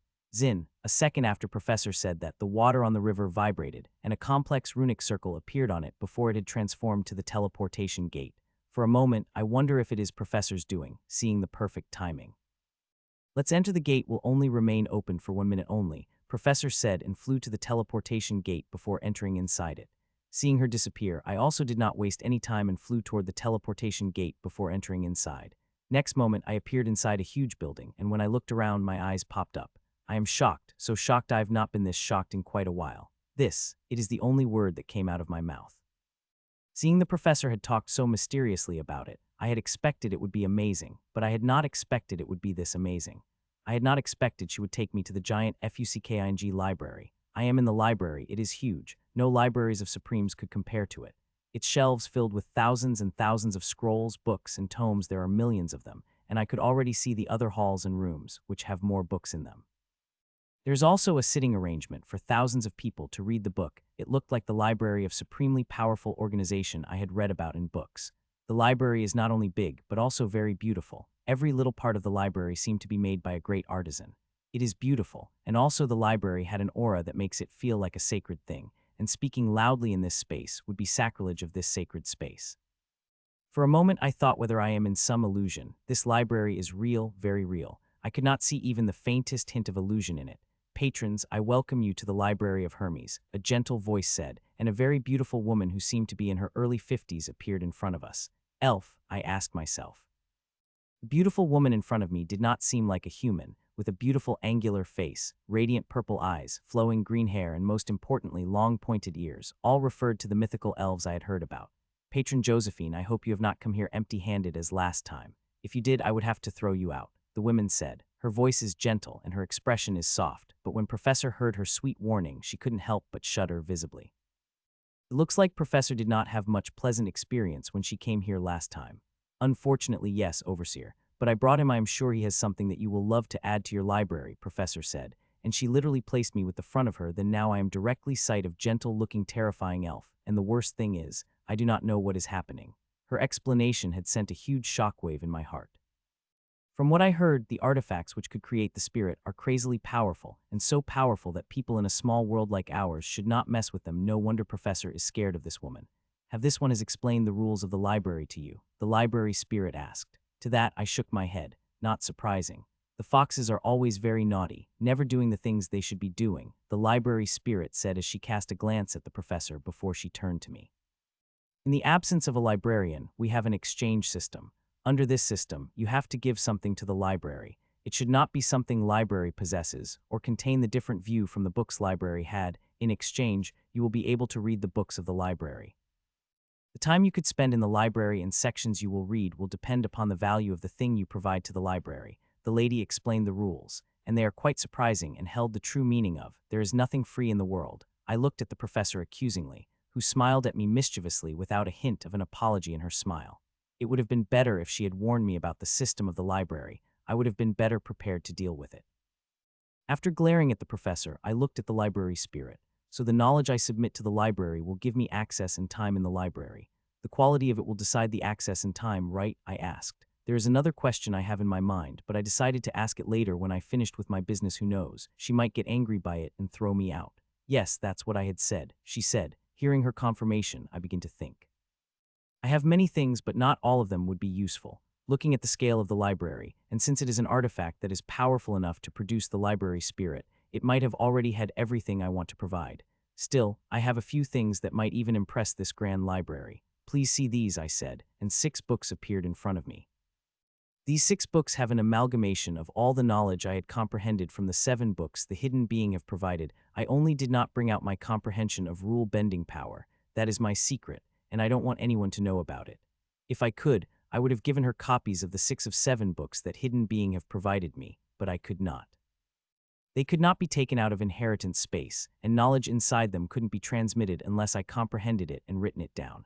She took the 6 books I have given her and flipped through them. I am quite impressed, seeing the world you are from and your level. Your elemental knowledge is even better than those of higher worlds. She praised, but I could see the hidden but in her tone. But it is not enough. Your comprehension may be deep, but there is nothing new about it, and it is still at the middle elementary level. It is not enough to buy you even an hour in the library, she said and returned the books back to me. How about this? I asked and sent a couple of more books on her way. All of them contain the inheritance designs I had acquired, from complete to broken. These below-average designs of inheritance, with no new insight, keeping them in the library would tarnish its great collection, she said, and threw the books at me. She looked quite angry, like I had literally given her the shit. I am giving you last chance, little human. Give me something good, or I will throw you out of the library, she said. The gentle smile on her face had vanished, and now she looked very impatient. It looks those books have offended her quite much. I started to think there are still a couple of things I have. The books provided by Sir Al would be no use. They are quite old, and Sir Al said they are popular and spread across the wide world. There is a good chance that these books are already present in the library. The other thing I have is my and her excellent inheritance. Both of them are good, especially Her Excellency's inheritance designs. Good is not a word that one would use to describe it, but still, the library, there is a chance that library will have something like it in its collection. That leaves one unique thing with me, and that is scrolls of twins. They record the whole process of elementalization of two opposite elements in the twins, and this process is recorded from within. The seeds of rule-bending power, which used to make the core, had recorded the whole process. This information is complete and unique. Even if the library has something like it, it will still be unique. Though I should be not sharing my friend's information, and if it had been a complete live being, I would not have done that, but I am giving it a library without a single living being, which is present in the ruin, where humans rare comes. I thought about the reasons to fool my guilt before taking out the red and snow-white scrolls. How about these ones? I asked her and give her the scrolls. She took the scrolls from me with an impatient expression, but soon her expression changed, and the gentle smile returned to her face. A complete and detailed recording of first and second elementalization process together, and top that they are of the two opposite elements on the blood twins, she said with a big smile. Though the level of knowledge is low and library have many things similar to it, we do not have something this unique, seeing it is of opposite elements and of blood twins, she added before she turned to me. For bringing such patron, the library will offer you 1 week of study in 2 sections of the library, she said to Professor. This has surprised both and her and me greatly, especially her. What is it? The spirit asked with a hint of impatience. I would like to gift this precious opportunity to someone else. That person is more worthy of it than me, Professor said, impressing even me with her eloquent words. Sure, it's not a problem, the library spirit said, but that person had to come in the library till he is in it, and spend that time before his month is over, the library spirit added. I know how much the teacher would love the opportunity. I have to commend Professor for her quick thinking. My lady, please send me out of the library, Professor requested. The spirit of the library waved her hand without a word, and Professor disappeared. This is a map of the first level of library. The sections you are allowed to read are marked there, the spirit said as she handed me the paper map. If you need help, but just say, Overseer, and I will appear to help you, she said before she disappeared. I looked at the spot where she had disappeared before looking at the map. A few seconds later, shocked expressions couldn't help but appear on my face. In just the first level of the library, there are over 3,000 sections, and I was only able to get access to a little over 200 sections. Looking at the way to the section, I begin to walk there while looking at the grandness of the library. If I have unlimited access to something like this, I would never have to search for knowledge again. I could spend years here, working to improve every part of my inheritance. Calling the collection of the library huge would be an understatement. It is grand, and the thing is, what I am seeing is the 1 cent level of it. There are more levels in it and containing more precious book collections. From what I could see from the map, level 1 is known as elementary level. It only contains the basic knowledge. It is so much that one person could not read through the first level in his whole lifetime. Even tyrants will have a problem reading everything in the first level in their whole lifetime. I would have to explore the whole library, but I do not have the time to do that. I only have a month, and I would get all the knowledge I need in that time. Soon I reach section 143, the second, also known as the elementary core section. I want to create a core when I level up to tyrant stage, just like twins did during their elemental transformation, and we who practice the celestial inheritance could create our core too. Though most hosts of celestial inheritance create the core much later when they reach the peak of primary levels. In our world, I cannot reach the peak of the primary levels. The peak of the primary levels came after 2 whole stages above the tyrant stage. Reaching it is impossible in our world due to the limit of the world. Thankfully, one could create the core before reaching a peak of primary levels. It is just too dangerous and risky. I would not have taken risks if there had not been an upcoming war. I need the strength to survive the war and protect those close to me. The elementary core section is huge. There are tens of thousands of books in it. From cosmic core of the elemental bodies to monster core of monster to the specialized core to inheritance core to bloodline core, Information about all types of cores is here. I quickly moved toward the Inheritance Core section, before moving at the Celestial Inheritance Core, before choosing the Clear Heart Inheritance Core Generation subsection. All the books are neatly divided, and that one did not have a problem finding what one needs even if that thing is divided into tens of subsections. In the Clear Here Inheritance Core Generation subsection, there are over 5,000 books. Even with all my reading speed, I would not be able to read them in a month. For that, I have a simple plan, and that is recording. I am going to record as many books as I could in my time here and studying them after I got out, but before I do that, I have to select the first book to read. I looked at all the books before choosing the book names. Basic of Core Generation by Milan Jays. The title of the book is common, and there are hundreds of books as such title. I choose it because it is first on the shelf, and there must be the reason for that, seeing the books are not arranged in the alphabetical shelf. It had beautifully made the green cover and written in a violet script that will make die for. One could say it is a beautifully crafted book. Hun. I sent the string of my soul power into my inheritance space when about to start recording when I saw I could not. My inheritance space is not opening. It seemed to be restricted by some sort of force. I tried again and again, but it would not open in frustration. I closed my eyes and wanting to blast it open with the full force of my soul when it opened. I do not need to use it any force. It opened like it always opened, without any friction, smooth as always. It did not take me even a moment to understand what was happening, but I tried it a couple of times and found myself right. There is some sort of restriction that does not want to record the books through inheritance space, though I could go into my inheritance space when I close my eyes, just not when they are open. This means I will be able to take the notes but not record them. I even tried using electronics and even recording artifacts, but nothing seemed to work. The restrictions of the library are too strong. It is a little disappointing, but there is nothing I could do about it, so I took out a couple of more books and took them to the reading table. Now that I could not record them, I will have to do the work in an old-fashioned way. I will have to study the books and then took notes of the important parts. Though it is not the best outcome, it is still an outcome I am satisfied with. 4 days passed by since I had entered the library of Hermes, and in the 4 days I had only taken 8 hours of sleep. I am at Emperor stage. If I took a sleep of 2 hours daily, I would be able to study it with my maximum efficiency. It's a good thing Professor had brought me to this wonderful library, otherwise I would have made quite a huge mistake if I had gone with that method, I said to myself as I closed up another book. Before, I had planned to create a core with a method derived from the twins' core formation and tidbits I had gathered from the books I read. If I had done that, I would have done myself great harm. There were huge chances I would have died by an explosion of energy. There is a huge difference between the cosmic core and the core of the celestial inheritance. One formed naturally, while the other needed to follow a specific method. In these 4 days, I had read over 20 books and got a clear idea about the creation of core, and now I plan to go deeper into it. As I had said, it is a complex process. The more I understand it, the better I will be able to design my core. I had already chosen the books I am going to study for next few days. They will give me a clear idea of the complexity of the core formations. Hours passed by and I continued studying when suddenly, I stopped and looked away from the books at the spirit who had appeared beside me silently.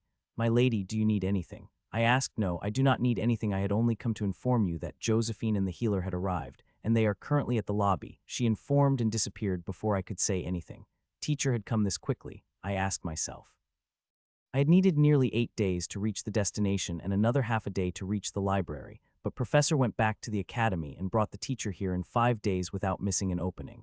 I got from my spot and moved toward the lobby. This time I did not walk but run at a speed, and a few seconds later I saw the teacher and Professor side by side, with the teacher having the map in her hand and studying it intently. "Michiel, why have you come out? You do know how precious the time in the library is, right?" Teacher asked as she saw me appearing in front of her. "Yes, I know. I had only come to inform you that focus on what you need, don't care about the other things," I said. I know the habit of the teacher. She will think about others before she thinks about herself. This is a very rare opportunity she has to think about herself. Don't worry, I know how important this opportunity is, and I will be focusing these days on the knowledge that will help me advance my healing arts. Teacher said. I nodded when suddenly I had caught something. 10 days, I asked. Wasn't the library spirit said 7 days? I had something that Lady Overseer found an interesting and extended limit of my time to 10 days. Teacher explained, seeing my confusion.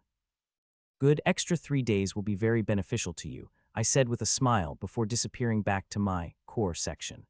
There I did not waste any time and begin studying. Days passed by, and I continued to read one book after another while constantly making notes in my inheritance. All the important points have been written in my notes. I am leaving nothing important behind as I study. It had been 11 days since I had come to the library. and now I had finished with two main parts of creating the core, and only the last part had remained. Once I finish studying it, I will have all the knowledge I need to create the core. I took out the books about it and began to study them. These books are really great.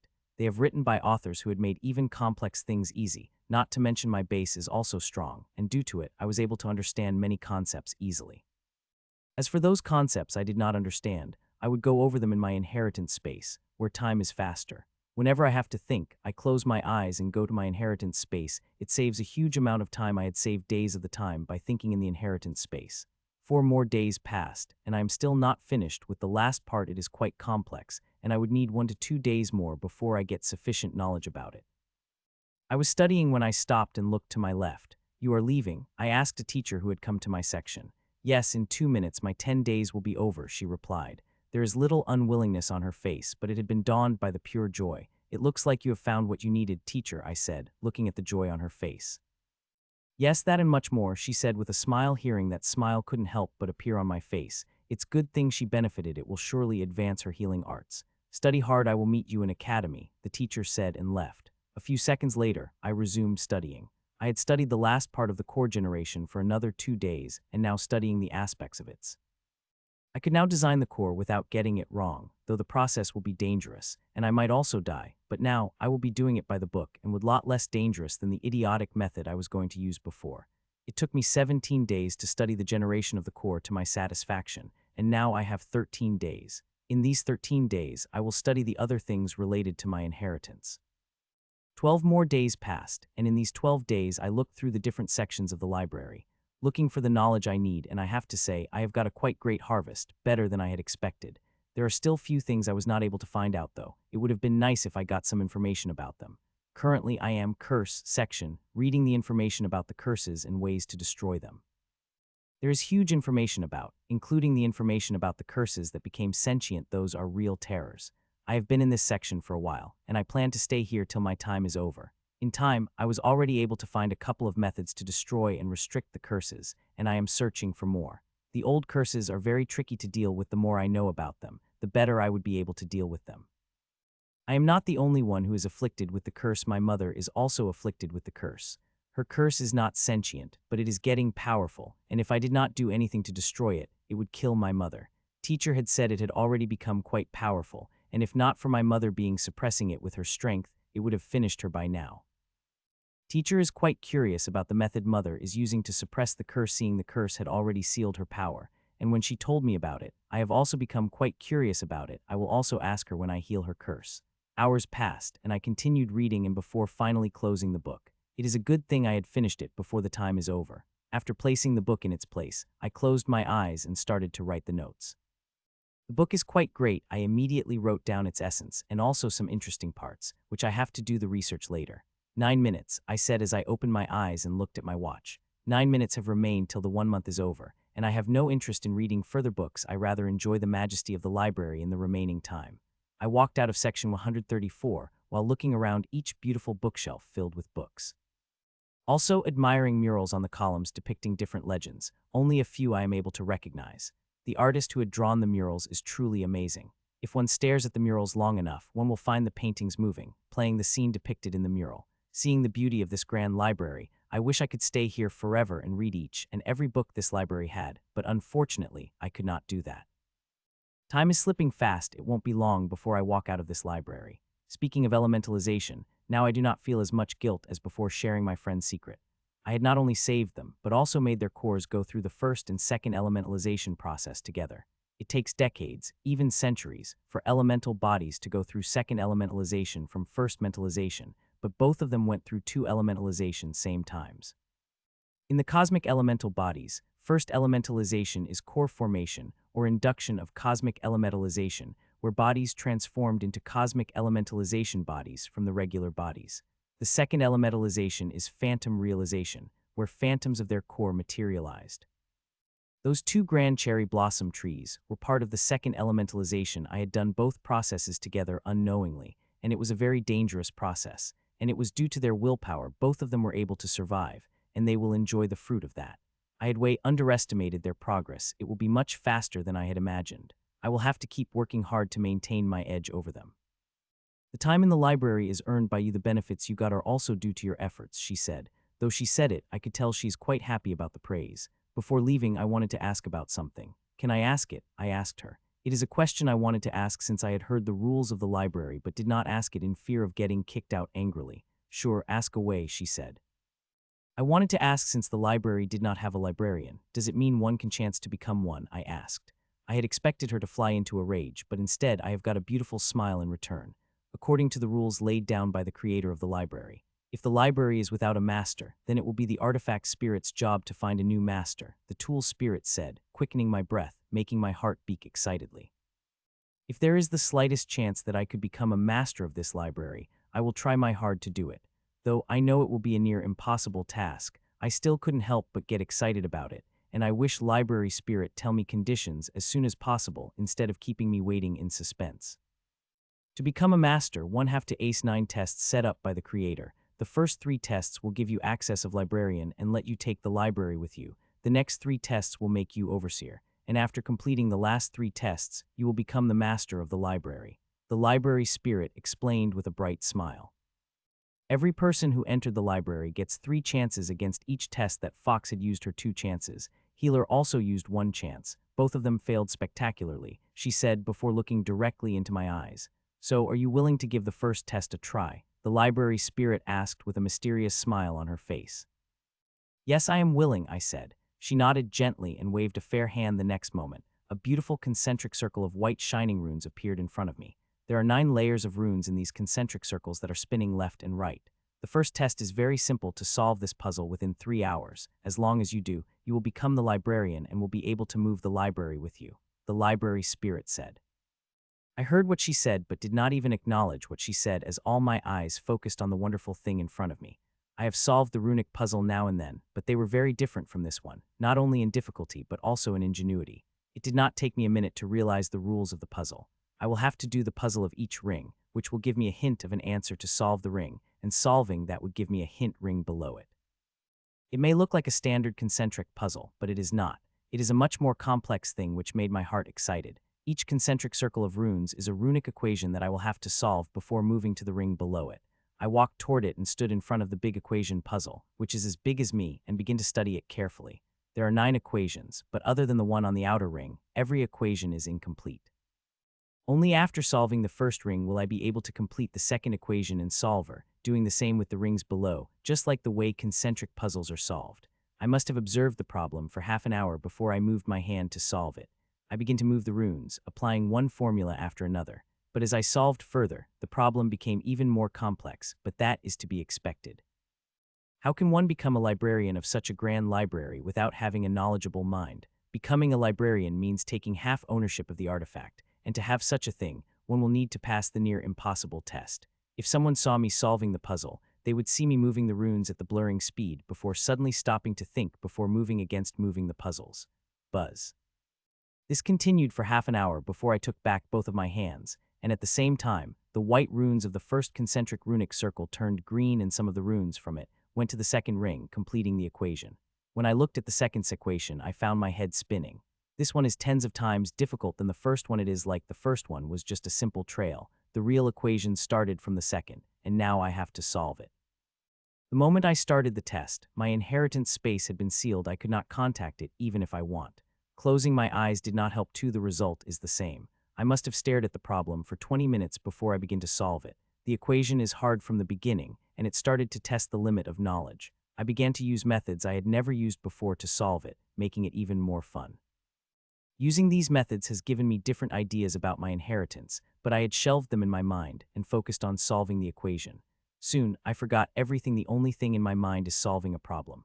With a minute, I would apply the tens of formulas on it and expand the problem further. It is very frustrating, but also very exciting. I had never been challenged like this before, though Lord Al had challenged my concepts. He had not challenged the theoretical runic knowledge I had, but this little problem had challenged me like never before. I had to dive deep inside my mind to search for the answers. The more I solve the problem, the more problems it will have, and I would have to solve it. I will do that continuing till I had completely unraveled the problem. I was solving it when suddenly I had got the inspiration, and my hands became even blurrier as they began to move the runes around rapidly. I understood how to solve the problem in the quickest way, and I am doing it. Buzz. If Mitchell had turned back now, he would see the shocked eyes of the librarian as she saw the second ring solved. Though the shock in her eyes lasted only for a second as she eased her expression, her mind is still shocked inside. I looked at the third ring, and I wanted to curse the creator of the equation puzzle must have wanted to kill me. The equation could not be called hard, it is beyond that, and this is just the third ring, there are 6 rings beyond that. Time's up, I heard from behind me. I am not surprised seeing the 3 hours over the first ring took an hour while the second took 2 hours. Looking at disappearing 9 rings, I wonder how anyone could solve them in just 3 hours. Only those with monstrous knowledge and mind could solve such a puzzle in a record time, and I am far from reaching that level. You have done quite well, human. You are only the 9th person in 10,000 years to solve the second layer of the first test, the spirit said encouragingly. Hearing that, I did not feel good at all from the data I had read about this ruin. It had been more than 10,000 years since the piece of ruin had broken up from its main world. So there would not have been many people who came to the library, but even then, only 9 people solving the second layer of a puzzle seemed too low of the number. Is there a restriction on who could give the test? I asked. Of course there is. The first 3 tests are only for the primary stage practitioner, who are less than 50 years, she said. Hearing that, I couldn't help get shocked. The tyrant stage and 2 stages above that are part of the primary stages, and only those people at the primary stages could give the test. The thing that shocked me most is that the age limit, only the talented ones could reach the tyrant stage before 50, and most people focus on their practice and not academics at that time. Only people like the teacher and me, who are academic by nature or their inheritance, require them to be academic, have the knowledge to attempt the test, barely able to solve the second ring first test, not to mention one have to solve all 3 tests within 50 years of age before one could become full-fledged librarian of the library. Don't think too much, human. You have 2 chances. You should think about solving the first test. It will make you librarian for 100 years, with access over the 1,000 sections of the library, the spirit said. Her words were inspiring, it filled with motivation to try harder again next time. Though I know she is dangling a carrot in front of me, I know very well that I need that carrot. I have nearly 30 years, and if I could somehow solve the first test within 10 years, then I will have a chance against the next 2 tests with the resources of the library. So in the next decade, I should focus on increasing my knowledge. The library has the power to change the fates, not only mine but of my worlds too. I will have to get it, no matter what. Will I send you out, or will using your second chance at test? The library spirit asked. Send me out, please. I will be using the second chance when I am confident on passing the test, I said. I wish you good luck with it, the library spirit said with a smile before sending me out. I faded out of the library and appeared above the river. I quickly have to stabilize myself to not fall into the river below. Have you tried the test? How far did you go? Professor asked in her melodic voice. I turned and glared at her, and she again smiled mischievously at me. If not about the library, she would have at least warned me about the test. I would not be so shocked about it when it appeared. The test was very hard. I was only able to solve up to the second ring, I said with a disappointed sigh. What, you solved the second ring? Professor shouted back, totally losing her seductive composure. Now it is my time to give her a look. I may be sad. I am also pretty proud of myself for solving the second equation in such a short time. It was the hardest problem I had ever faced, and I had solved it in the record time. Marina was only able to solve the first ring. She said she will be to solve the second ring, but she needed more time than one allocated, Professor said. It is not surprising. A teacher is smart and knowledgeable that with enough time, she will even be able to solve the third ring equation and the one above that. The only reason I could solve the second equation in time was because of the sudden inspiration I had. Professor had talked about the result of her sister, but she did not talk about her own result. It is not hard to guess what her result would have been. It's the least I could do for my future boss, Professor said. I am just teasing you, don't go shy, and all with a little tease, Professor said, seeing the expression on her. By the way, I have sent the signal to the academy. They will be calling your back soon, Professor informed. I nodded, but soon I caught the meaning behind her words. You are not coming back with me? I asked. No, the grim monsters are doing something very fishy here. I want to find out what it is, she replied, hearing that my expression couldn't help but change. There is likely a leader-class tyrant here, I informed seriously. Relax, I could protect myself from the leader, she said. I am not much surprised, seeing overflowing power out of her. I had already guessed her power reached above the elite. Even if she is not full-fledged leader-class tyrant, she is very close to becoming one and would protect herself against the leader-class tyrant with the strange abilities she had got from her bloodline. Still, I wanted to pursue her out of this endeavor, but seeing the look in her eyes, I closed my opened mouth. Take this, I hope you do not need to use it, I said, took the ring off my finger and threw it at her. Professor caught the ring and looked at me. What is it? She asked. Something that will save you if you got in trouble, I said with a sigh, and the next moment, energy from the beacon covered me, and I disappeared from the ruin. "Where is Josephine? Why had she not come back with you?" a familiar voice asked as I came out of the teleportation. To be honest, I very much wanted to avoid the questions of this woman, but I know that is not a choice I have. Even teacher and professor do not dare to mess with this old thing. Professor decided to stay and look for what grim monster's doing secretly, I answered truthfully. What is that girl thinking? There is likely a leader-class tyrant there. Old woman, Marla muttered under her breath angrily, and even in her frustration, she was careful enough to cloak our conversation. That girl has become even more reckless since the change in a bloodline, she said before she turned to me. Why didn't you stop her? She asked. You are going to take the reins of the academy in the future. You should have taken more responsibility and stopped her. The old woman continued without giving me a chance to explain. I tried, but you know how Professor got when she decided to do something. I explained when I finally got the chance. Not to forget, she's much stronger than me. I could not stop her even if I want to, I added. That girl has really become reckless, the old woman said with a sigh. I talked to her for a few minutes and slipped away at the first chance I got. This woman really scared the hell out of me. The more I stayed away from her, the better it will be. On the way, I had contacted a teacher who turned out to be taking a break from her duties to focus on her research and left the charge of the academy at the hands of the old woman Marla. It's not surprising. A teacher takes breaks for her research now and then. Soon, I reached my house, and the first thing I did was shower. I had not showered in a month. Though I had cleared myself with energy, and the library have a very powerful cleaning enchantment, I still could never feel refreshed without a good shower. 10 minutes later, I was out of the shower and directly laid on the bed to sleep. For the past month, I had been on the 2-hour day sleep. Though this amount of sleep keeps me at my peak, it is not satisfying. The magic of good long sleep is something else. I had slept for nearly 16 hours. When I woke up, I felt completely refreshed. I stayed on the bed for a couple of minutes before I walked out and freshened up myself before walking into the kitchen. An hour later, I was in the kitchen eating breakfast with Ashlyn. It feels good to eat freshly cooked food. If I had not cooked the breakfast for her, who known Ashlyn might have eaten me alive in her anger. With breakfast over, I walked to the training room. I wanted to quickly go to my inheritance space and sort out everything I have got from the library, but before I do that, there is one last thing I want to do. Inside the training room, I finally took out the green bed. This type of green bed is called riverbed, due to the first bed of this design called riverbed. It uses a special type of blue stone, Renwith stone. Thousands of powerful organizations and houses manufacture the riverbed in higher worlds, and most of them work the similar way.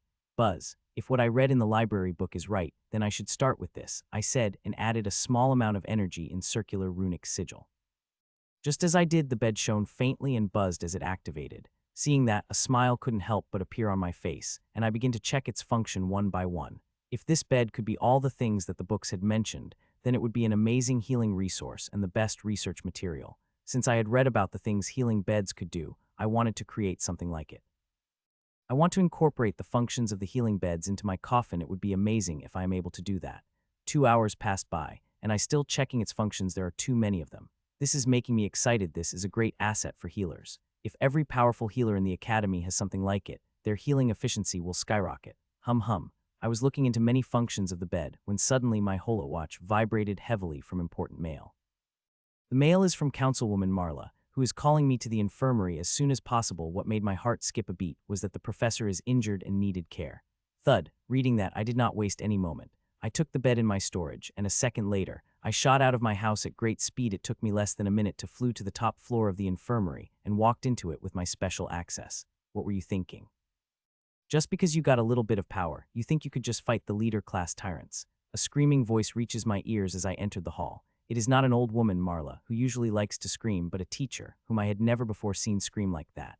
Calm down, Marina. My condition may look bad, but it is a lot better than it looked, Professor said strugglingly. Even at such a state, her voice had that strange allure. In the hall, there are only 4 people, other than the teacher, who looked visibly vexed and worried. There is also Councilwoman Marla and Councilman Rufus. All of them are looking at Professor, whose state is quite wretched. Even from a distance, I could see how bad her condition is. Professor is lying on the medical artifact. Her body is bloodied, and marks of curse and poison could be seen all over her enchanting face and body. There is not a single place that hadn't been attacked. She's not only attacked by curses and poison, but also by the normal attacks, and the worst thing is, all 3 attacking energies are giving off the vibe of leader class. When I walked toward the professor, I had covered myself with my armor. These wounds are from leader class powerhouses. They are very dangerous to me, who only have the power of above average tyrant. I better not touch her. Only someone like a teacher could heal her. The teacher might look weak, but she is a powerful elite class healer and just a step away from reaching master class. When she would take that step, she will become select few healers in the world who could heal someone who is above that of the leader class. Teacher, place professor on it, I said suddenly and took out the bed. The medical artifact she had placed the professor on is too low a grade to get a perfect look at her vitals. The riverbed is more than capable of doing that.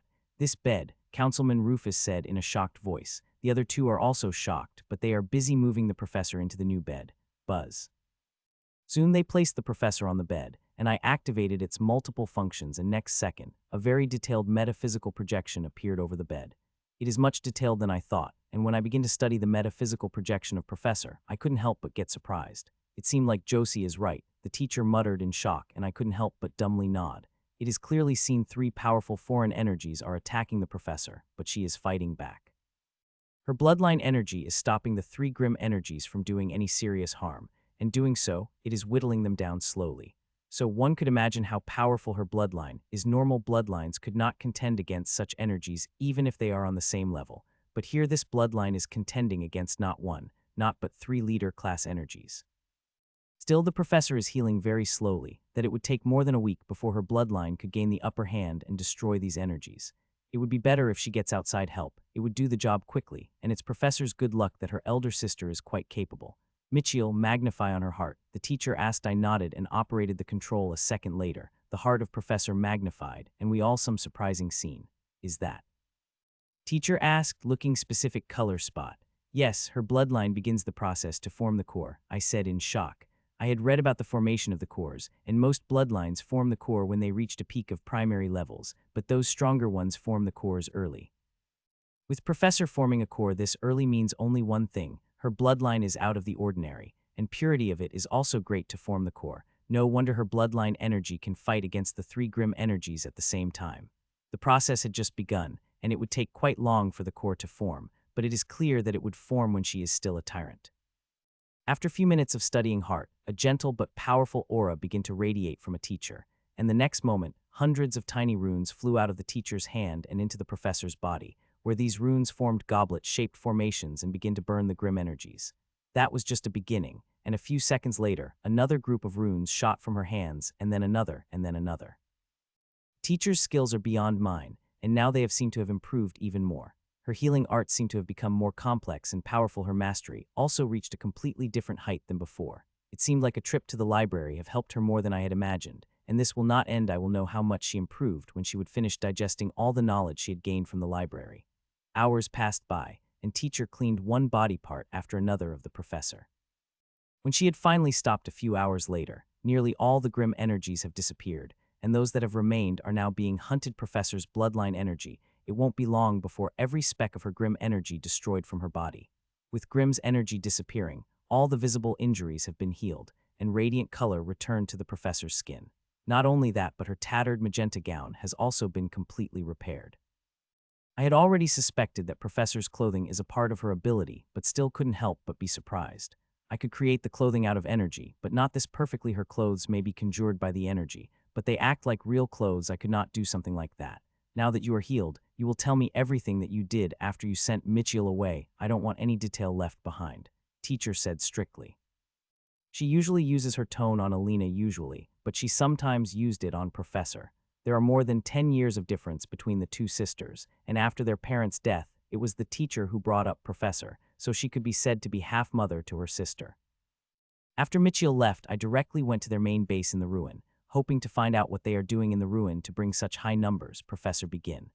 I was able to infiltrate inside quite easily and even able to went near the core area before getting discovered and attacked. There were 3 leader-class grim monsters, aside from the one I had fought before. There was also a curse master and a poison master, the professor said. Did you able to find out what they are doing? Councilwoman Marla asked. Yes, I did. If not for that, I would not have been this injured, the professor said, confident laugh, and a palm-sized blood-red crystal appeared in her hand. I was shocked seeing the crystal as I know what it is, and not only that, my runes begin to react, wanting that thing. If they could, they would have leaped out of my body and consumed the blood crystal in the professor's hand. The crystal Professor is holding is called blood crystal. It is made when the blood of the powerhouse crystallizes, and that needs certain conditions to happen. They have found a blood crystal cache, which is protected under powerful runic formations. They were trying to open that formation and get the cache of the blood crystals, Professor said, and when she said it, there was quite a smile on her face. You destroyed that formation, teacher asked. Not only I had destroyed it, but was I also able to get a huge share of these sweet blood crystal, Professor said. From what she said, it is quite easy to deduce what happened. When she discovered it, she went for cash, and grim monsters tried to stop her and injuring her heavily in the process. Still, it seemed surreal that she was able to contend against the attacks of 3 leader-class tyrants. It seemed like I had way much underestimated the professor's strength. It is not easy to survive under the attacks of 3 leader-class tyrants, even if you are a leader-class tyrant yourself. Keep it, it's no use to me in my current strength, return it to me when I get the strength to use it, I said, pushing the ring back to her. Others were curious about the ring, but they did not ask about it, and the professor did not tell. It is not an artifact you should tell others about. By the way, I was able to kill the 1 leader-class tyrant before escaping, Professor said suddenly, shocking us all out of our mind. We all looked at her, not daring to believe what she said. It is much harder to kill a single tyrant when it is a group and then a lone tyrant, and she had a killing leader-class tyrant and not a regular tyrant. It is quite unbelievable. Michiel, take these. I am sure these will be very useful to you one day, Professor said and threw a storage pouch at me before disappearing. I looked inside the storage and couldn't help but get shocked. I had barely stopped myself from gasping. In the storage, there is nearly 20 blood crystal, which is a lot, though I had expected there would be blood crystals inside the storage, but did not expect them to be this many. I will have to thank her personally for it. I need such treasures. Creating the core and leveling into the tyrant stage will require a huge amount of resources. More than I had initially expected. I would have to scour the multiple realms for them when I merged with the whole honeycomb. Soon, both councilwomen left after saying few words, and only the teacher and I remained in the hall. I had been researching for the med bed artifact of this grade, but never able to find one, teacher said as she looked at the blue bed. It was my luck. It was in quite a tricky place, I said. I should be finished researching it in a few days after that. I will leave it in the infirmary, I said to the teacher. You don't have to do that. This artifact is every healer's dream. It will increase your healing efficiency by 20, teacher said. Don't worry about it, teacher. I do not need this bed as much as you think, I said and took the bed back in my storage. In a week or two, I should finish collecting all the data I need, and at that time, I will give this bed to a teacher. While this bed is amazing, I am confident that I would be able to copy its desirable functions and incorporate them into my healing arts. It will be difficult, but with some hard work and the help of rule-bending power, I will be able to do that without a problem. I discussed the healing arts with the teacher for a few hours. She is not the only one who read through the healing section, though she had spent 5 more times there than me and was able to study much more. The discussion with her was extremely helpful. 17 days had passed since I had returned to the academy, and except for the daily lectures I do, I had not left my home for anything. I have been studying, working on my inheritance, and I am making such fast progress I had never made before. The trip to the library could be said to be beyond helpful. It had filled me with tons of inspiration that even after working for days, I have not slowed down even a bit. It could be said my speed has become even faster. If there are 2 turning points in the creation of my tyrant stage upgrade, the most important part of my inheritance, then it would be my meeting with Sir Al and my trip to the library. Both are defining moments that change the direction of my inheritance for the better. If I am able to create the inheritance the way I want, it will be amazing. Beyond amazing, I have been working hard to realize the idea I had about my inheritance, and I will succeed. Currently, I am not working in my inheritance space but studying the formation on the mat, another great treasure I had found in the ruin. Till now, I had been so busy working with my inheritance that I had not been able to focus on anything else. Today, I am going to use those core of wraiths of Mist City. I had dallied this long enough, but today I am going to use them, and for that, I am studying the formation. The formation I am studying is not the formation the grim monster used to purify and absorb the wraith cores. This one is a grade higher than it and able to give energy much purer than it. The higher purity is always not good. It depends on one's need and suitability. If grim monster wanted, it would choose that formation instead of this one. That one suited its need, and this one did not. For the same reason, I am choosing this one. Such high purity will be dangerous and painful, but this is what I want. Strengthening my rune's higher purity energy is not my only purpose. There is one other reason behind it. An hour later, I finished studying the formation and sat on the center of it and placed one small gray-red core in front of me. This is the core of the first monster wraith I had killed. I am starting from the weakest core, who knows how much powerful purified energy, and I don't want to be killed by using the strong core, in case it is strong. Buzz, I activated the formation, and as I did, the core started to lit up, and that shine became brighter and brighter. It became sort of blinding that one moment I even thought of getting the hell out of the training room before it explodes. Of course, I did not do that. The formation is very elaborate. There are many fail-safes placed on it. It is capable of handling even more powerful, extremely volatile cores, and this wraith core is very stable. As I looked at a tiny dark red whiff, I shuddered and wanted to avoid it, but I steeled my heart and remained in my place. It is going to be painful, I said in my mind. I am very sure about that fact. A second later, the whiff entered inside me, and for a second, nothing had happened as particles of whiff spread across my body. They even gave me a slightly warm feeling. Ah. Suddenly, I screamed loudly in pain. The particles of the whiff spread across me, liquefied, filling my body with ghostly scarlet liquid which wants to tear my body and soul apart. I had expected it to be painful, but not this painful. It is much beyond what I had expected. It had made me unconscious for a moment, and when I came back to myself, the first thing I did was to circulate the supreme combat exercise. I have become some sort of MASOCHISD. I could not circulate the supreme combat exercise unless I am feeling some kind of pain. Normal circulation barely helps. If I practice normally, it would take me years to create a diamond seal. There is the reason why only tyrants were able to create the diamond seal. Even among them, a very small minority of them were able to create more than 5 seals. It is damn difficult to create one, and if one had not found a certain way, then one stops progressing in it. I channeled all the inhuman pain I am feeling into the supreme combat exercise and circulate it. I circulate faster and faster with a single one-track mind, and before I know it, I was able to complete the long circulation, and an amethyst seal started to form. On the way toward circulation for the third seal, I noticed my runes have finally reacted and started SUCKING energy. Not only my runes, but Honeycomb and Nero also started taking the energy. Nero's actions surprised me as he had not taken the energy when I was in Mist City. If it had been any other time, I would have thought about it for longer, but now I have no time. With them SUCKING energy, the pain is lessening rapidly, and circulation is slowing down. I could not let that happen. I finally had the momentum to create the seals, and just 8 amethyst seals away from having my third diamond seal. I want the diamond seal, and for it, I would do anything and take even greater risks. Not wanting to let the momentum slow down, I took out another wraith core and placed it on the ashes of the previous core. This core came from the stronger wraith than the last core I used. The pain I will feel will be greater, but I hope it will help me build the momentum I need to create the seals of supreme combat exercise. A second after I place the core, it begins to shine brightly, and a few seconds later, it turned to ashes like the previous core with a whiff of dark red mist coming out of it. Soon, that whiff entered inside me, and I begin to burn from the inside again.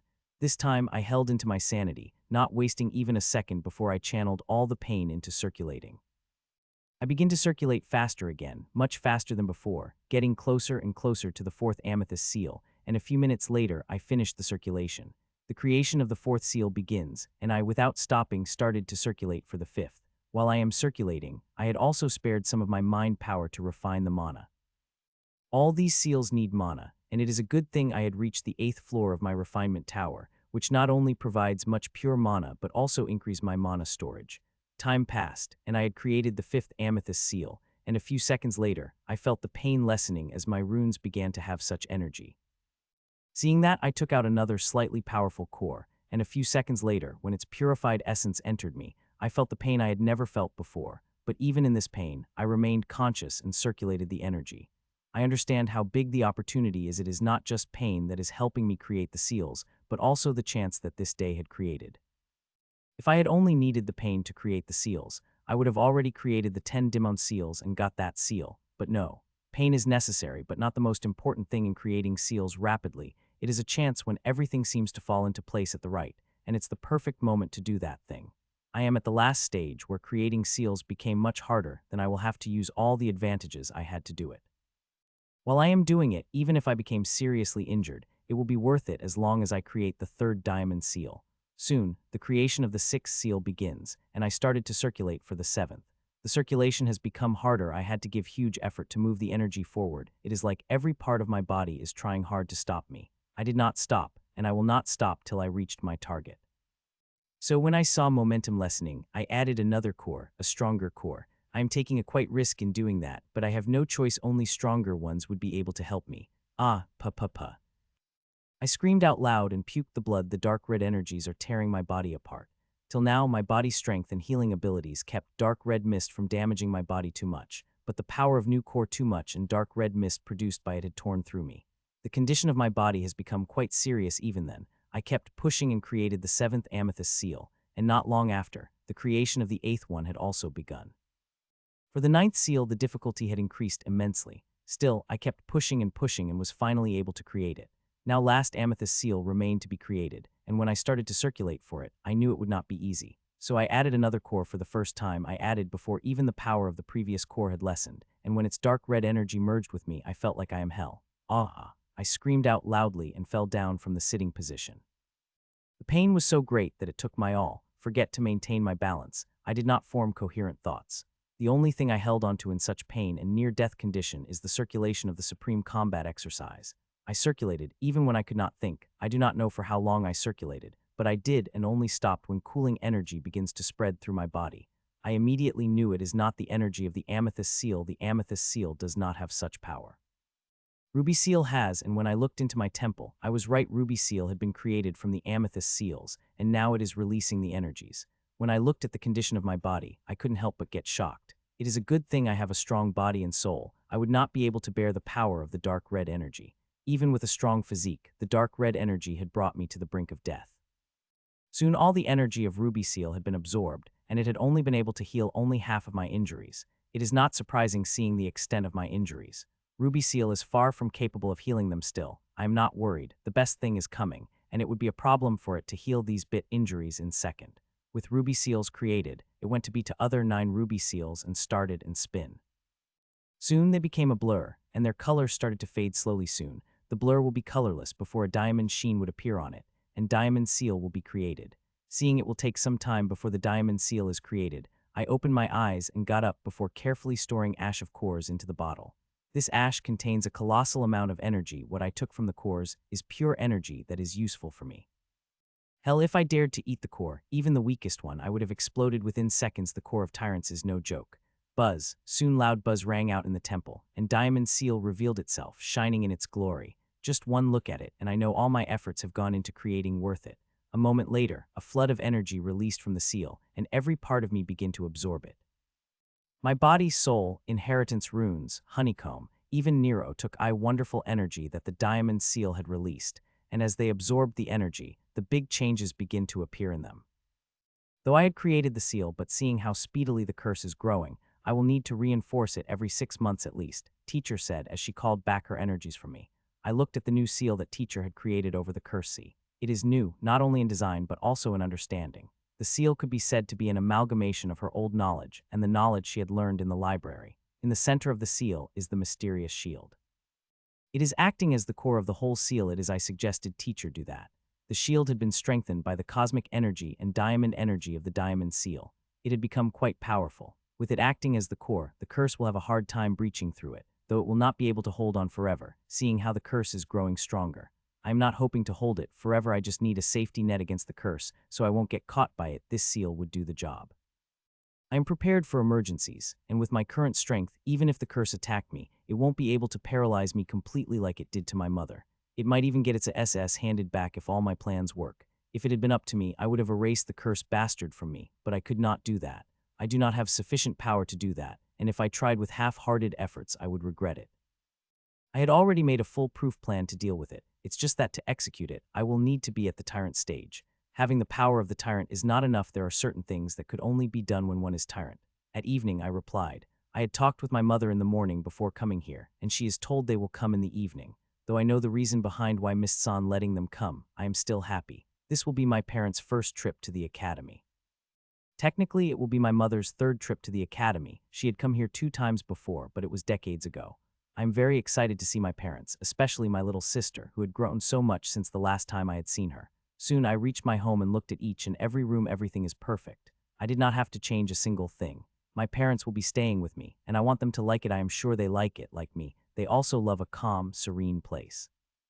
After I was done checking everything, I went to my room and laid on the bed before closing my eyes. The next moment, I was in my inheritance space with pieces of huge formations all over me. I did not touch the pieces of formations, and instead, I took out the notes from the cupboard beside the chair and began to read them.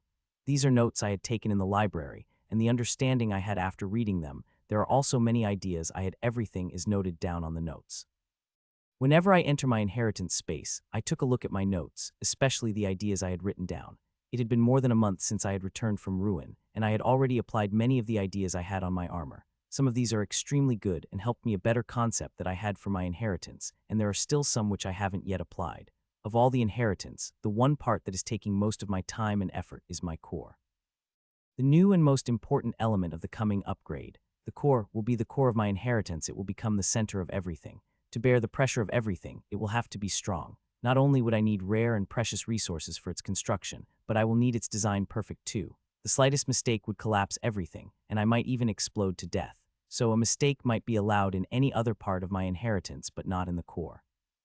The core had to be perfect. I read the notes for an hour before I started working on my inheritance, and I worked on it till the evening before I had stopped and come out of my inheritance space. My parents will be coming soon, and I will have to go receive them. I am very excited about them coming to the academy. I want to show them what I have accomplished, make them feel proud of me. Brother, a childish voice said as 7 people appeared on the formation that had lit up. 6 people I know personally, the 7th one I know but never met personally. How's my little angel? I said and picked up the little girl who came running at me from my father's arms. Brother, Rose missed you very much, she said, and as she hugged my neck with her little arms. Rose missed you too, Ashlyn, she said and picked up Ashlyn, who was on my shoulder in her tiny hands, and gave her some kisses. If it had been others, even me doing something like that to her, she would have flown away, but Ashlyn let my sister pick her and give her kisses. Members of Miss San, welcome to the Riverfield Academy, Professor said as she welcomed the party. There is one person she did not welcome, her own niece. Of the party of 7 from the Miss San, one of them is not from Miss San. Elena had come with a party of Miss San. It turned out when she went to the Devil Forest, she had formed quite a group. When returning, she decided to go to the Miss San with Jonah, which is close to Devil Forest, which is yesterday, and today she had come back to academy with my cousin. Madam Sandra, Lord Jackson, the headmistress, had invited you to her cabin for the tea. It will be our PLEASURE, said both. The man named Jackson cast his glance at me before he flew with the professor and Aunt Sandra. A second after that, Elena also flew away with Jonah, giving my family and me some privacy. The academy had quite different air than the Miss San, father commented. He did not mean it as insultingly as others might consider his words if they heard it. Though the academy could not be compared to a supreme, it had its own charm, I replied with a smile. I love academy, and I would not leave it even if Supremes offers me the world. My father had quite a change in him since I had seen him last time. He had reached the peak of King Stage, and from the aura I am sensing from him, he could level up to Emperor Stage anytime he wants. He is just holding back for some reason. I could not spot any problem with his aura, which is quite relieving, so it must be something to do with his inheritance. He might be practicing some arts or have some other reasons. We're here, I said as we stopped in front of the lake, with my house standing in the center of the lake. It beautiful little house you got, Mitchell, Mom said as she looked at the house. Teacher had offered me some other places, used by a past successor, but I loved it here, I explained as we flew toward the house and a few seconds later landed on the porch. Brother's house is beautiful, Rose said as I placed her on porch. I am glad you liked my little sister, I said as I kissed her chubby cheeks. I also quickly deployed all the drones the house had and marked Rose as a priority. Though my soul sense and Ashlyn will keep track of Rose, I still did not want the accidents to happen. The drones will always keep an eye on her, especially when she comes near water. Let me give you guys a tour, I said, and take my family inside and begin to give the tour of it to my family. The house had changed a lot since I first began to live inside it. It is filled with many decorative and utility-type artifacts I had found in the ruins and storages of my praise. I have a small dream of collecting powerful decorative and utility artifacts that even old monsters would feel jealous of. Your house is quite cozy, Mitchell. It has warmth, my father said as we returned to the living room. Rose loved it too, brother, Rose said as she looked up from the bowl of snacks that she and Ashlyn eating. You are doing better than we imagined, Mitchell. We were quite worried about you when we first come to the central continent, seeing how cruel this place is, but you have preserved and even shone through, my father said with an emotional voice. Some things I have been hearing about you these days made me question whether I am dreaming, father said after a moment of silence. We have heard quite a lot of things about you, like you going into that place, Deep Devil's Forest, alone, and you able to fight tyrants while still being an emperor, mother asked, and the last sentence made her eyes sharp. I had never seen her showing such emotions before. Some things are quite exaggerated. While I did reach that place in Devil Forest, it was because I was forced to, as I was being chased by the tyrant, and I had fought and killed the tyrants that attacked the ship, but those were the weakest one. If the strong had attacked me, I would not have lasted even a minute against it, I said with a smile. While I am proud of those deeds, I also understood reality. The tyrants I had killed were nothing special. Grim monsters have thousands of them. I will be able to make any mark when I am able to kill an elite, and I am far from getting the strength needed to do something like that. How is the curse? It seemed to have got stronger than last time. I asked my mother, surprising her greatly. It had got stronger and spread further in me, but it is still controlled. It will take some time before it could overpower my defenses and consume me. Mom stated the grim reality with a soft smile on her face, as it had no relation with her. I am quite surprised to get a straight answer from her usually. Whenever I had asked her about it, she would just give me a vague answer. While my mother did not seem to be worried about it, my father is quite worried about her. Don't worry about it, father. As soon as I reach the tyrant stage, that curse would not be a problem, I said, and this time it's their chance to get surprised. You have a way to remove the curse of your mother, my father asked. Excitement and hope could be seen on his face when he said it. It is understandable he had such emotions. The curse on my mother is not normal. Normal curses could not produce a sentient one as it did in me. The curse my mother had is an origin curse. The Cursemaster had created that curse using part of its own life. It is the why, even with the strength of Supreme, they could not remove the curse of her. Even the most powerful healing in the world is helpless against such a curse, but I have full confidence that I would be able to deal with it once I reach the tyrant stage. Others may have the healing arts better than mine, but they did not have rule-bending power like mine and the curse, constitution, which I had got from the curse itself. I am 100% sure I will be able to remove my mother's curse and mine after I reach the tyrant stage. The curse will not be a problem after I reach the tyrant stage, I said to my parents. Reaching tyrant stage is not easy as you might think, especially for you, Mom said. I know, but I am confident that I will be able to get there, I replied with confidence. The recent trip to the library had boosted my confidence immensely. How far are you in your inheritance? Mother asked. I am making steady progress, I said, which brought a smile to her face. I wish I could help you with this. If our family at its peak, we would have been able to bend some rules to give you access to the grand archives of Mist-san, but with the family's current stage, there is no chance.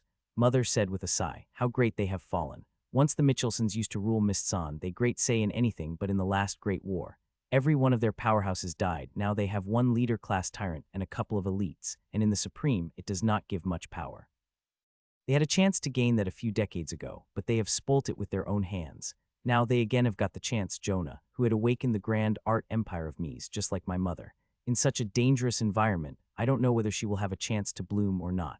I don't much care about Mitchelson's conditions as long as I got enough strength. I will be bringing my family out of the Mist-san. Don't worry, Mom, I have got all the knowledge I needed to create my tyrant upgrade. All I needed is just time, I said with a smile. Well, it looks like Lord Jackson's trip to the academy not going to be fruitful, Mother said with a joke.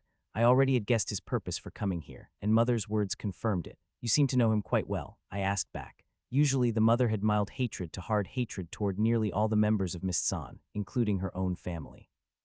There are very few people that she does not hate, like Jonah and her brother. Yes, when I leveled up to the tyrant, my first missions were with him. He could be said to be my mentor, Mother said. Hearing that, I couldn't help but sigh. My mom had to get to do the missions with a leader-class tyrant when she became a tyrant. From what I was able to find out about her past, she had directly become an elite tyrant when she broke into the tyrant stage, and due to her art, the Empire of Mist, she had the ability to run away from leader-class tyrant. I am hungry, Rose said suddenly, stopping our conversation. Hearing that, I looked at my watch, only to see it's 9 p.m. No wonder she is feeling hungry. It is her dinner time. Don't worry, little Rose brother will cook a tasty dinner for you, I said before turned to my parents. Do you guys have any preference? I asked my parents. Anything is fine, my father said. I nodded and walked into the kitchen. I washed my hands and thought about what dishes I am going to cook for a while, and when I decided on that, I began to take out the stuff from the storage. I want to cook something good, and thankfully, I am hundreds of good recipes, including the ones of soul food. I am going to cook the soul food recipes I had learned in the past month. They are very good. Some of them are best for my sister, even though they are made of high-quality materials. They came to be eaten by anyone. It had taken me nearly a year and a lot of effort to gain such control, but it is worth it. Not only is it helpful in cooking, but also killing enemies. It is due to such control that I am able to bind my opponent in my vines without them knowing. The soup is delicious, brother, Rose said. She took a sip from a big bowl of soul. She looks quite funny, seeing she is using an adult soup spoon for drinking it. I had given her a child-sized spoon, but she refused to use it. While she is using the big spoon, the little lady is very meticulous in using it. She had not dropped even a single drop of it while using the spoon that is bigger than her mouth. The dinner is amazing. I had not thought my son could cook the soul meal this good, she said, and there were some tears in her eyes. Did I tell you that your grandmother was also a soul cook, and whenever she had free time, she would cook them for us from the beginning? Mother is always silent on her family, only telling small tidbits now and then. From what I know, my maternal grandmother died when my mother was small. She was killed by the grim monsters. The silence appeared on the dinner table for a few minutes before we started to talk again. Soon, the dinner is over and we all went to the porch. The weather is good, there is soft, gentle wind and a sky full of glowing stars and moon. Rose played with Ashlyn for a while before falling into sleep in my mother's lap. We kept talking, telling each other stories. It was quite late when we slept. Mitchell. I had just finished breakfast with my family, and I was discussing something with my father when a familiar voice shouted from the porch. Alina, you don't have to shout loudly, come inside and talk like a civilized person, I said. Second later, Alina walked in, and when she was my parents looking at her, her cheeks have turned little red in shame. I had just come to tell you that I had booked Arena for our rematch, and we will fight in the evening, she said and released a faint amount to the aura. Which is, by the way, is quite powerful than the last time. Her progress is not surprising. If I could make huge progress in Devil's Gate, then so could she. Sure, we will fight in the evening, but let me tell you, the result of the fight will be the same as last time, I said with a smile. I hope you will have the same smile on her face when I crush you in the evening, she fired back before she turned to my parents. It's good seeing you, Mr. Tsar, Madam Tsar, Alina said before she flew with a blast of fire. This girl is really powerful, only tyrants should have such strength, not emperors, my father said in shock. He seemed to have got quite shaken by the aura Alina had released. When I was at her level, I would not be able to touch her without using my art. Mother added, though she is not shocked. She seemed quite surprised. Yes, she had become quite powerful, I said with a smile. I am quite impressed with her progress. Lord Al seemed to have helped her greatly. The volatile fluctuations her bloodline aura used to have had also disappeared. You will have to give your all to defeat that monster, my father said, seeing me taking Alina's challenge too lightly. Don't worry, father, I will not lose to Alina, I said with a smile. He wanted to say something to me, seeing the casual smile is still hanging by my face but had stopped for some reason. How is Jonah's progress? I asked my mother suddenly. My mother had been teaching her. I am sure Jonah would have shown her progress to my mother after she came back from that place. Good, very good. That person in the Devil's Gate had helped her immensely in the understanding of her art. Those with the same level are no match for her if she uses her art, mother said. She seemed quite proud of Jonah's progress. Time passed by, and evening approached, and all of us flew toward the arena. Rose is very excited about seeing me fighting that she couldn't stop about it, even asking me to beat the rude sister till she faints. Hearing her speak like that, the eyes of my parents popped up, and now they are busy interrogating her about her, the person who taught her to talk like that. Unfortunately, all their actions were futile, whether true or she is lying, but Rose is saying she heard from TV. Soon we reached the arena, and they stopped interrogating Rose, threatening her they will continue with their question after they went back home later. Seeing me, she smiled before directly flying into the arena, seeing that I separated from the parents and walked into the arena.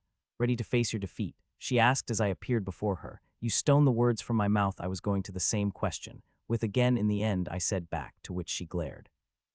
We will see if you have the same smirk at the end of the battle, she said, and purple fire had covered her whole body before transforming into beautiful purple-violet armor with phoenix design, which is sending out a terrifying aura. Her bloodline armor had become even more elaborate since I had seen it last time, like I had expected. Meeting with Lord Al had increased the power of her bloodline again. I have one small request before we start, I asked. What is it? Do you want me to take a handicap? I will do it if you request me nicely, she asked back. Nothing of that sort. For a while I hadn't received some challenge. It would be great if your friend Jonah could join us in this spar, I said, shocking her so much that it made her open her mouth wide. Eyes of all those sitting twitched hearing what Mitchell said, especially Jonah. Slight anger could be seen in her eyes. Headmistress, you student seem to have too much confidence in himself to think he dared to challenge both girls at the same time, Lord Jackson said, smile. It is not an overconfidence, Lord Jackson, Headmistress said simply with a smile. Hearing that, Lord Jackson couldn't help but surprise. Looks like we are a little behind the intelligence. I would love to see how he will fight against the two girls, Lord Jackson said while looking at Jonah. His intentions are very clear. He wanted her to fight Mitchell with Alina. Jonah, come to the arena. Let us teach this bastard a lesson for his overconfidence, Alina shouted from the arena. Hearing that, Jonah went up from her spot and flew toward the arena. Jonah, don't hold back. Use your art from the beginning. The voice of Lord Jackson rang out as she flew toward the arena. She nodded her head slightly in the acknowledgement before landing on the area a second later. Now Jonah had come. Do you have any more requests I could fulfill? Alina asked. No, we could start the battle, I said, and I activated my armor. Alina would not hold back. It is in my best interest. I summoned my armor from the beginning. As I summoned the armor, Jonah also did. She is misty white in color, with elaborate designs of misty clouds all over it. Let's begin, Alina said and came at me like a meteor. Her speed is so great that some weak tyrants would only be able to see the blurry form of her. I do not have any problem. I could see her movements clearly. Empire of Mist, Jonah said gently, and faint mist appeared in the arena within a moment. Unlike the championship, where it was a thick mist that one could not see thought, this time there is barely any. Seeing the mist, my eyes couldn't help but sharpen. Jonah had finally begun to comprehend the real essence of the Empire of Mist, and I couldn't help but be excited. Grand arts are also known as peak primary grade art. They are the most powerful methods used in the primary levels. This means not only they are used in the Tyrant stage, but also 2 stages above it where they show their real powers. Take this, Alina said and attacked me with her flaming sword. Last time when we had fought, her most powerful attack is half weaker than it, so one could imagine the progress she had made in the Devil's Gate. Seeing her sword coming, my vine came out of my hand transformed into a delicate sword. I swung my sword at Alina. Clang! Our sword clashed with the deafening noise, and the next moment Alina disappeared into the mist. She had disappeared without leaving a single sign. Seeing that, smile couldn't help but appear on my face. This fight is going to be interesting, very interesting. The combination of Jonah's empire of mist and Alina's fiery power would be very challenging. A moment had passed when suddenly, I felt 2 powerful attacks coming toward me. They are coming from my left and right. Jonah and Alina appeared beside me without me sensing them and attacked. The strange thing is, I could see Jonah in the distance smiling at me. Just like the Jonah besides me, this Jonah also seemed real and felt real. I could see no difference among them. Clang, clang. Amazing, I said and swung my sword. It seemed slow, but it appeared beside Jonah's sword in an instant before clashing with Alina's sword, and the next moment both of them had disappeared one after another. But before disappearing, there was a clear shock on their faces. They are not the only ones with the tricks. I have some of mine too. They will be able to know if they are able to fight me for long enough. You guys will have to be better than that, I said, not in any particular direction. Both of them have disappeared. There is not a single sign of them could be seen. Other than light mist, there is only me could be seen in the arena. If you want better, we will give you better. Jonah's voice rang out. Feather storm, she said, and thousands of small fiery feathers begin to appear around me from all the corners, each feather giving off a dangerous fee. Against such attack, hundreds of emperors would vaporize in an instant. Even a weak tyrant would not last more than a second before it burned into ashes. Sup, sup, sup. Let's see how you survive. Thing to attack, Mitchell, Jonah said, and thousands of feathers came at me from all directions. This is really one scary attack. Normal tyrants have no way to defend against such, and even those above average would need to use their defensive method to defend against such an attack. If they dared to take such attack head on them, there is a high chance they will die. Looking at the attack, I thought about the way to defend against it. It might seem overconfident, but I have 2 many ways, and simplest of all, using no method, defend it without using any method. I am very sure my armor would be able to defend against it. I soon shook my head at that thought. There is something even better, a thing I had learned during my recent trip to the ruin. This attack is quite powerful. I wonder how your student is going to deal with it, Headmistress, Lord Jackson said. The headmistress just smiles and looked ahead, seeing that Lord Jackson also smiled and looks ahead at the fight with great interest. Sup, sup, sup. The feathers had reached the halfway, and more misty shackles had covered my body when suddenly, the sword in my hand loosened up and divided into the hundreds of small vines. These vines moved toward the feathers, in all the directions they are coming from. Bang, bang, bang. Many explosions begin to ring out as my vines strike against the super fast speed. It caught me quite hard. I not thought they would explode if they got touched by vines, and now hundreds of feathers are exploding every moment. It did not take long for a second for me to be completely enveloped in the explosion. The explosion did not stop, but became even greater in the next second, enveloping the whole arena as there are thousands of feathers. My vines are dealing with all of them. It is quite a powerful attack, sister. Do you think Mitchell will be able to defend against it? Sandra asked her sister. You tell me with your soul sense you could see through every inch of the arena. Anna asked back with a smile. I am not using my soul sense. It takes all fun to watch the battle, Sandra replied. While both sisters are smiling, watching the battle as if it is no big deal, Mitchell's father is shaking. The only reason he did not say anything was due to assuring a smile on his wife's face. She is not as powerless as some people think her to be. She will not let anything harm her son while she is watching. The explosions have stopped as the fathers have disappeared, but the power of the attack is still lingering in the arena. It is powerful enough to vaporize hundreds of emperors with the touch. How's the attack? Do you want to admit defeat? We will let you if you are nice enough when asking. Alina's voice rang out in the arena. You want me to admit facing this bit of attack? I asked back and pushed all the fiery energies around me, revealing myself still shackled in the misty chains. Crack, crack, thud. These shackles are good, but they are not enough to bind me, I said and moved forward as I did. The misty shackles on my hands and feet started to crack before breaking apart. You will have to try something better if you want to accept the defeat, I said to my invisible opponents. The biggest advantage of the Empire of Mist is that it makes the opponent passive in the fight. Though I like to fight passively, I do not like it when I am forced to fight it in such a way it makes me quite frustrated. It might seem like I am only taking their attack and not doing anything to find them, but I am doing everything. I had not just revealed what I am doing, it will only be revealed when I am successful in finding them. If you want better, then we will give you better, Elena said, her voice coming from all over the arena. Hun.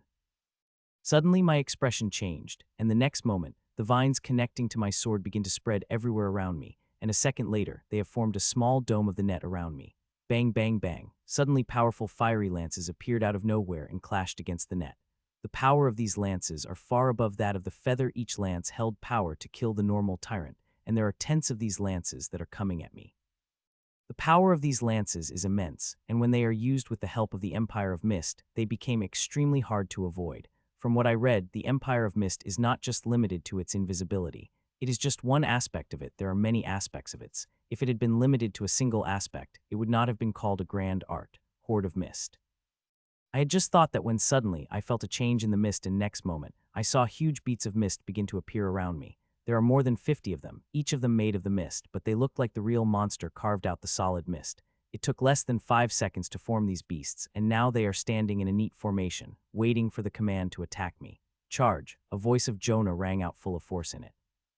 Hearing that for a moment, I really believed she is a general, and it is her army. Roar, roar, roar. With her order, the steady beasts charged toward her while roaring in a fury like the real beasts, coming to enough force to wipe out the armies, and such force really could wipe out the army. Seeing such a powerful and commanding attack, I couldn't help but think about my mother. She once upon a time could use this art, and from what I heard, she was good, capable of trapping even leader-class tyrant in her art while still being elite.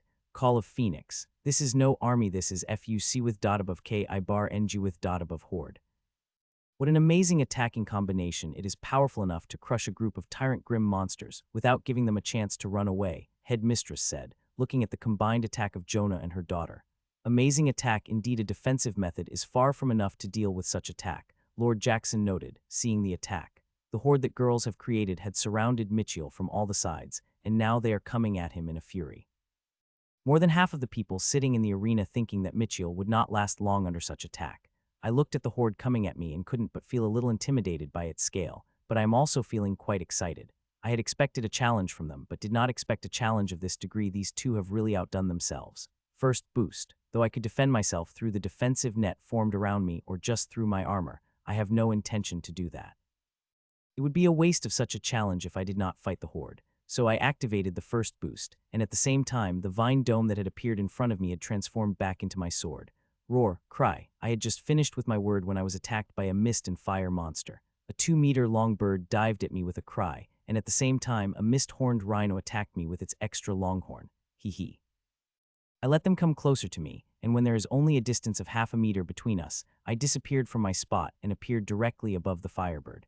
I am so fast that I have created a clear afterimage that those who are not watching the fight with their sole sense would see that I am still standing on my spot. Rip. As I appeared above the bird, my sword moved at an invisible speed and ripped through the bird. The bird is Elena's previous attack have exploding qualities, but this time I did not let it explode. As my sword ripped through it, it had already absorbed all the exploding qualities that the firebird have, turning it into a balloon without any pow. Rip. Just as I ripped through the firebird, I appeared above the misty-horned rhino and cut it into 2 pieces right from the middle. There was a nasty surprise hidden in it, but my vines dealt with it as they cut through it. Roar, cry, seeing me finishing off the 2 beasts. In an instant, the whole horde went mad like real beasts and came at me with a vengeance. Come, I roared back and disappeared from my spot, and this time my speed was much faster. My earlier speed was not my full speed, not even half. I had made huge progress in the ruin. The first boost now possesses immense power. So much that with it, I could kill all the tyrant grim monsters I had faced in Devil's Gate, including the ones I fought during the airship attack with a single attack. Not a single grim monster would survive my attack enhanced by the first boost, and so are the horde that is attacking me. Rip, rip, rip. I begin my attacks in earnest, diving one monster and after another into 2. I would be completely blurred in killing them. No beast could see even a shadow of my real body, just after images, as by the times they have noticed me, I would already disappear. Hun. In less than a minute, I had finished more than half of the horde and planned to finish the rest before the minutes were up to, when I finally sensed something which had lit up a smile on my face. 2 loud metallic clangs rang out, and a huge shockwave spread. The shockwave was so powerful that few monsters surround me directly blasted to pieces without getting a chance to explode or spring any nasty surprise. Jonah and Alina had finally attacked. They are fully invisible, and it is very hard to sense them. I was only able to sense their attacks when they reached very close to me and reacted. A moment had passed since their attack when they attacked again from a completely different direction. One came from above, and while the other came from down. Not only are these attacks invisible, but they are also much faster than before. CLANG. They plan the attack well, and the speed is also great, but it is not going to hit me.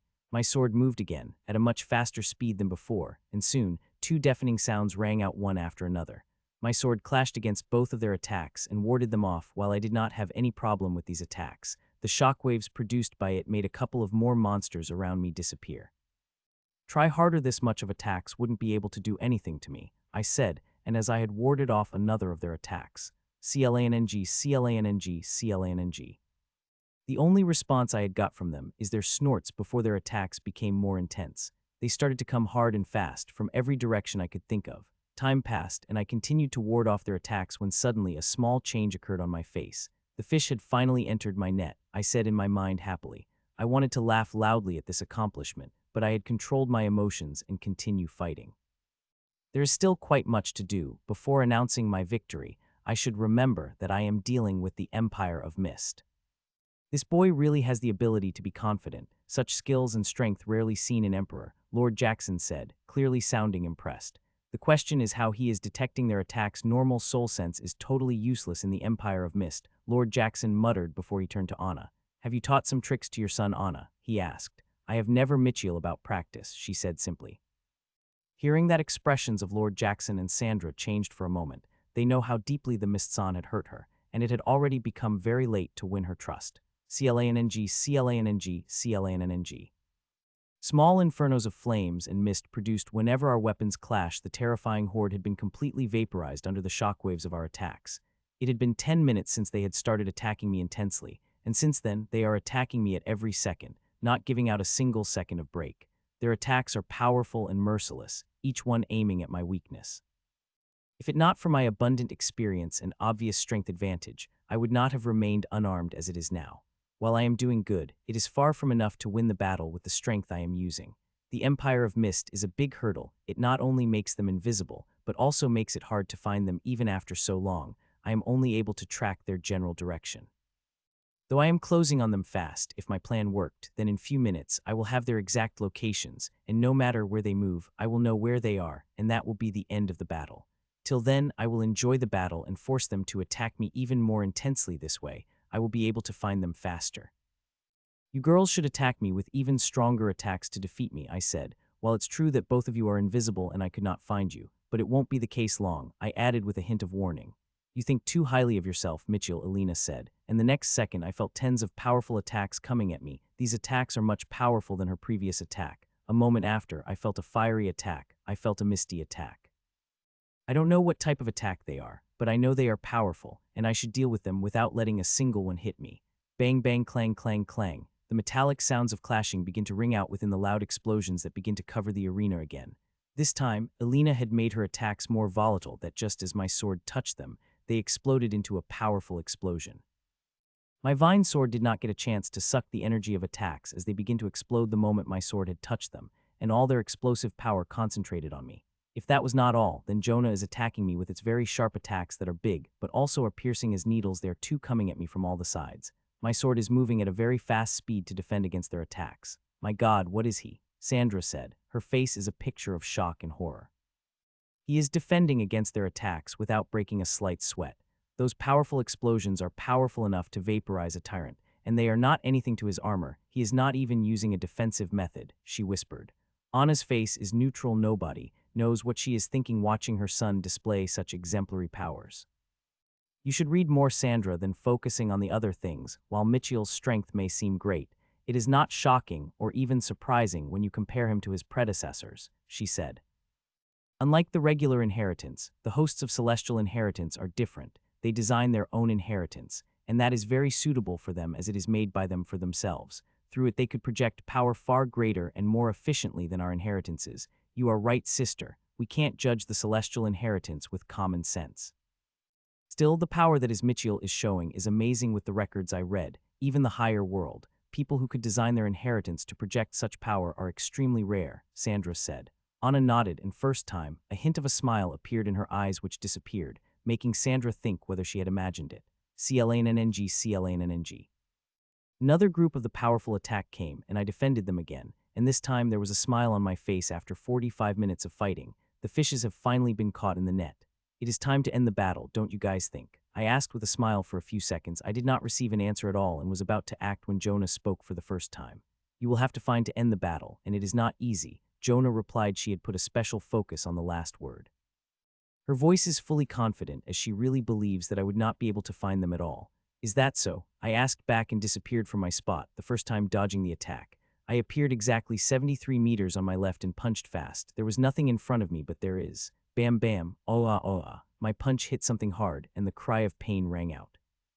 I did not remain on my spot to see the result and appeared 19 meters away before punching empty air again, and this time too, my hand touched something hard, and a cry of pain rang out as Jonah revealed herself as she begins to crash down. Boom boom. Two figures became visible one after another, as they crashed hard on the area floor between a fraction of seconds, under the shocked gazes of everyone.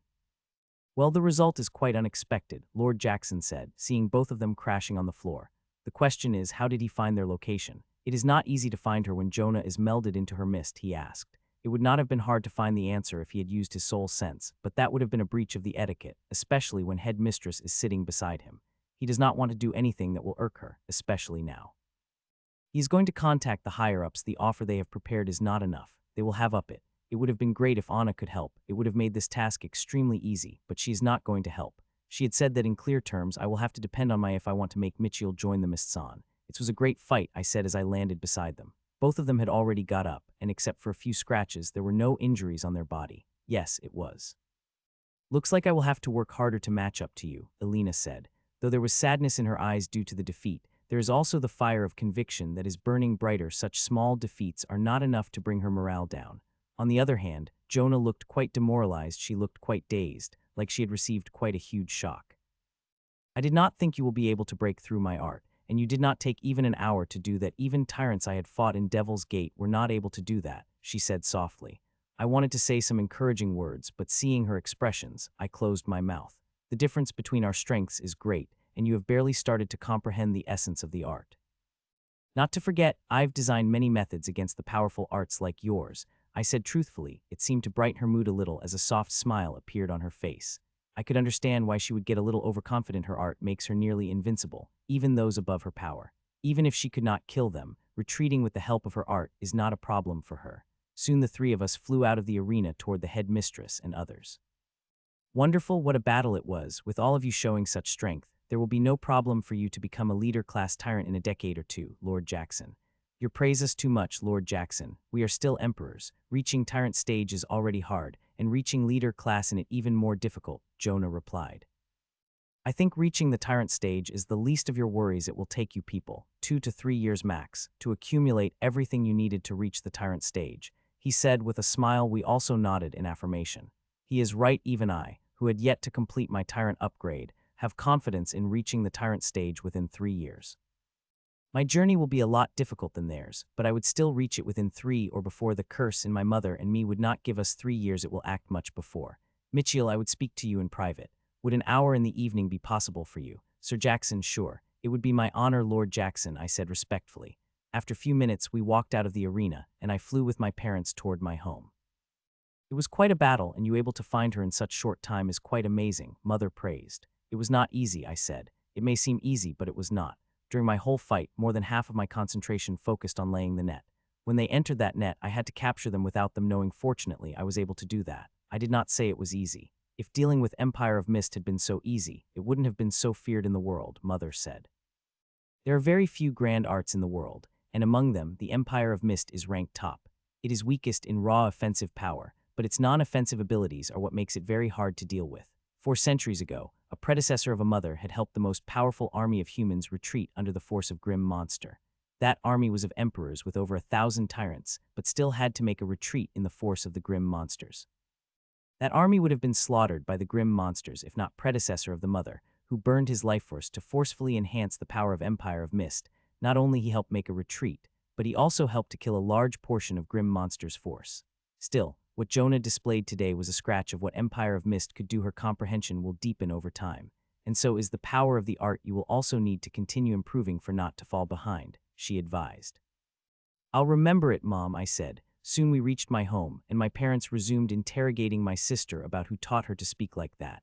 They used both carrots and threats on her, but her answer was always the same, which is irking my parents a lot. I'm also leaving today. My parents had stayed with me for a month.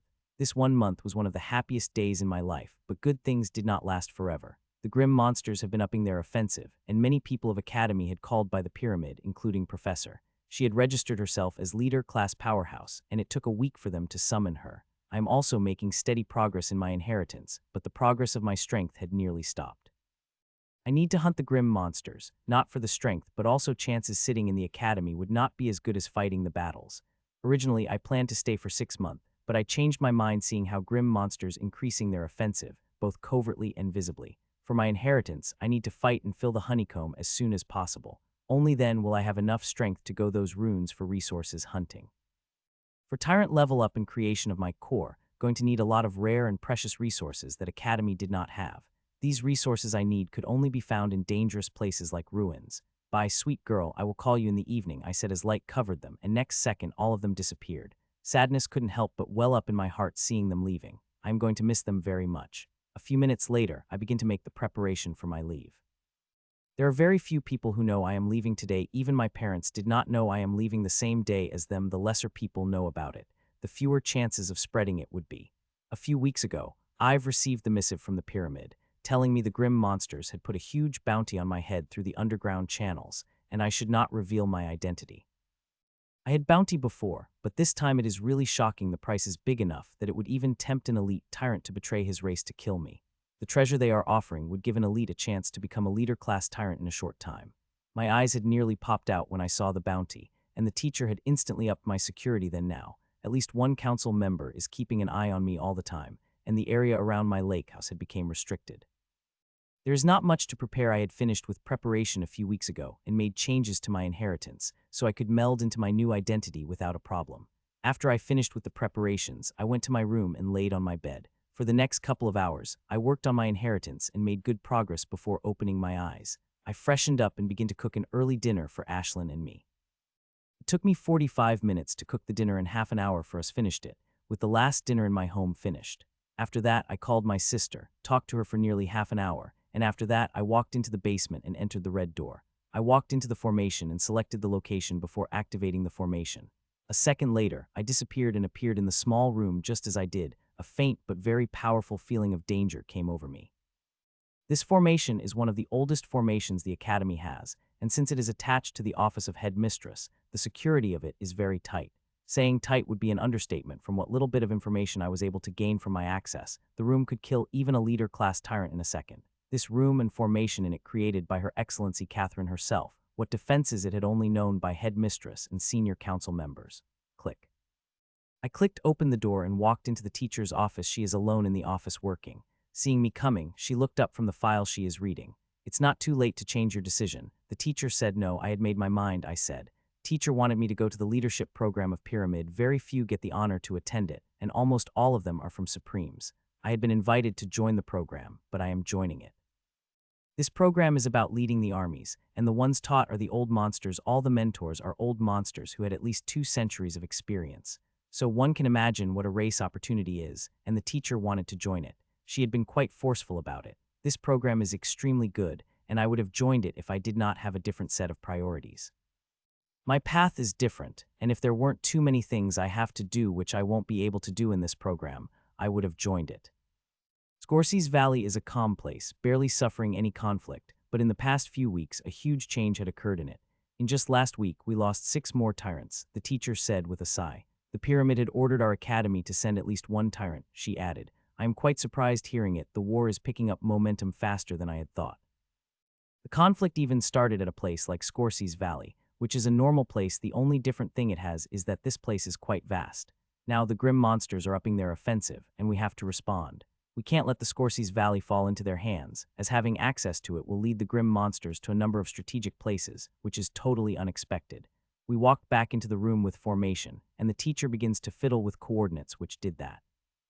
I tapped on my forehead, and changes begin to appear all over my body. My height, my body, even the color of my skin begin to change, and soon a completely different person appeared in my place. This new identity is called Jordan Sanders, a medium-height, thin brown-skinned person with a handsome face. I am emitting a tyrant aura which is ice-cold in nature. I am an ice elemental practitioner. This identity is real. There used to be a Jordan Sanders, who was part of the Academy's secret force. He died during his training in the Secrete ruins a few years ago. Since he was part of the Secrete force, everything about him has been kept secret, including his death. The formation is ready, you can go in. I nodded and went inside the shining formation. Good luck and don't take too many of the risks, the teacher said, and I opened my mouth to say something when the teacher disappeared from my view. A second later, I appeared in a huge formation. The formation is in the White Hall, which is completely covered by the runes. There was no one here, but I am feeling sharp danger here. The defenses of this place are quite strong. Please state your name and show your order, the monotonous voice asked. Jordan Sanders, I stated in a rough voice and showed my deployment order. This is not a Scorsees Valley, but a relay station. The teleportation formation here would take me to the Scorsees Valley. Order and identity had been confirmed. Please stay on place. You will be transported to Scorsees Valley in a few seconds. The monotonous voice said, and 3 seconds later, the formation I am standing is shown up and I disappeared from my place. Tyrants have a lot of perks, like using these teleportation formations. These formations used a huge amount of energy, so most of the time only tyrants could use them. Only during some important business, an emperor or below powerhouses get to use them. A second later, I appeared in the Bluestone room, which is covered in shining orange runes. The color of runes depends upon the material used to draw them for this room. They seem to have used some novel material in runic ink to turn them orange. Jordan Sanders, welcome to Fort Scorsees Valley, said a woman in a dark black battlesuit. The woman looked to be in her late 30s, has dark skin, and has a lithe figure of the fencer, and seeing the rapier hanging by her waist, she is a fencer. Can you tell me about the condition of the Scorsees Valley? I asked. Hearing that, the smile on her face had vanished, and her expressions turned quite serious. The condition could be said to be bad. We are losing a tyrant nearly every day. The grim monsters have more than 3 times the numbers than us. While emperors and kings are doing fine, we tyrants are at the losing end, she explained with grim expressions. Looks like the condition is worse than I had thought. In one way, it is also good. The more grim monsters means the more prey for me to hunt, but there is also an immense danger, and I have to be extremely careful about it. I have no illusion that a little bit of power I have could help me if I have come across a very powerful tyrant. How many people do we have here? I asked as we walked through the hallway. There are 500,000 kings and around 20,000 emperors, she said. As for the tyrants, there are around 50 unranked tyrants, 4 elites and 1 leader-class tyrant. That is a lady camphor who is a commander of the valley, she replied. And soon we come across the huge window which is showing the whole view of the fortress. Outside of the fortress is the vast forest with huge trees. There is nothing special about the forest except for it covering a huge area. The other end of the forest has Grim Monsters Fortress. From some reports provided to my teacher, they seem to be advancing and building the outposts. In the normal times, they would not dare to do something like this in a territory like Scorsees Valley, but it is not normal times, and as the days pass, their offensive will become even more intense, and we will have to be ready for it. Let's go. Commander Camphor is waiting for you in her office, Thea said, and we walked toward Commander Camphor's office. Are you Michiel Czar in different skin? Asked the woman in front of me, genuinely surprised me with her question.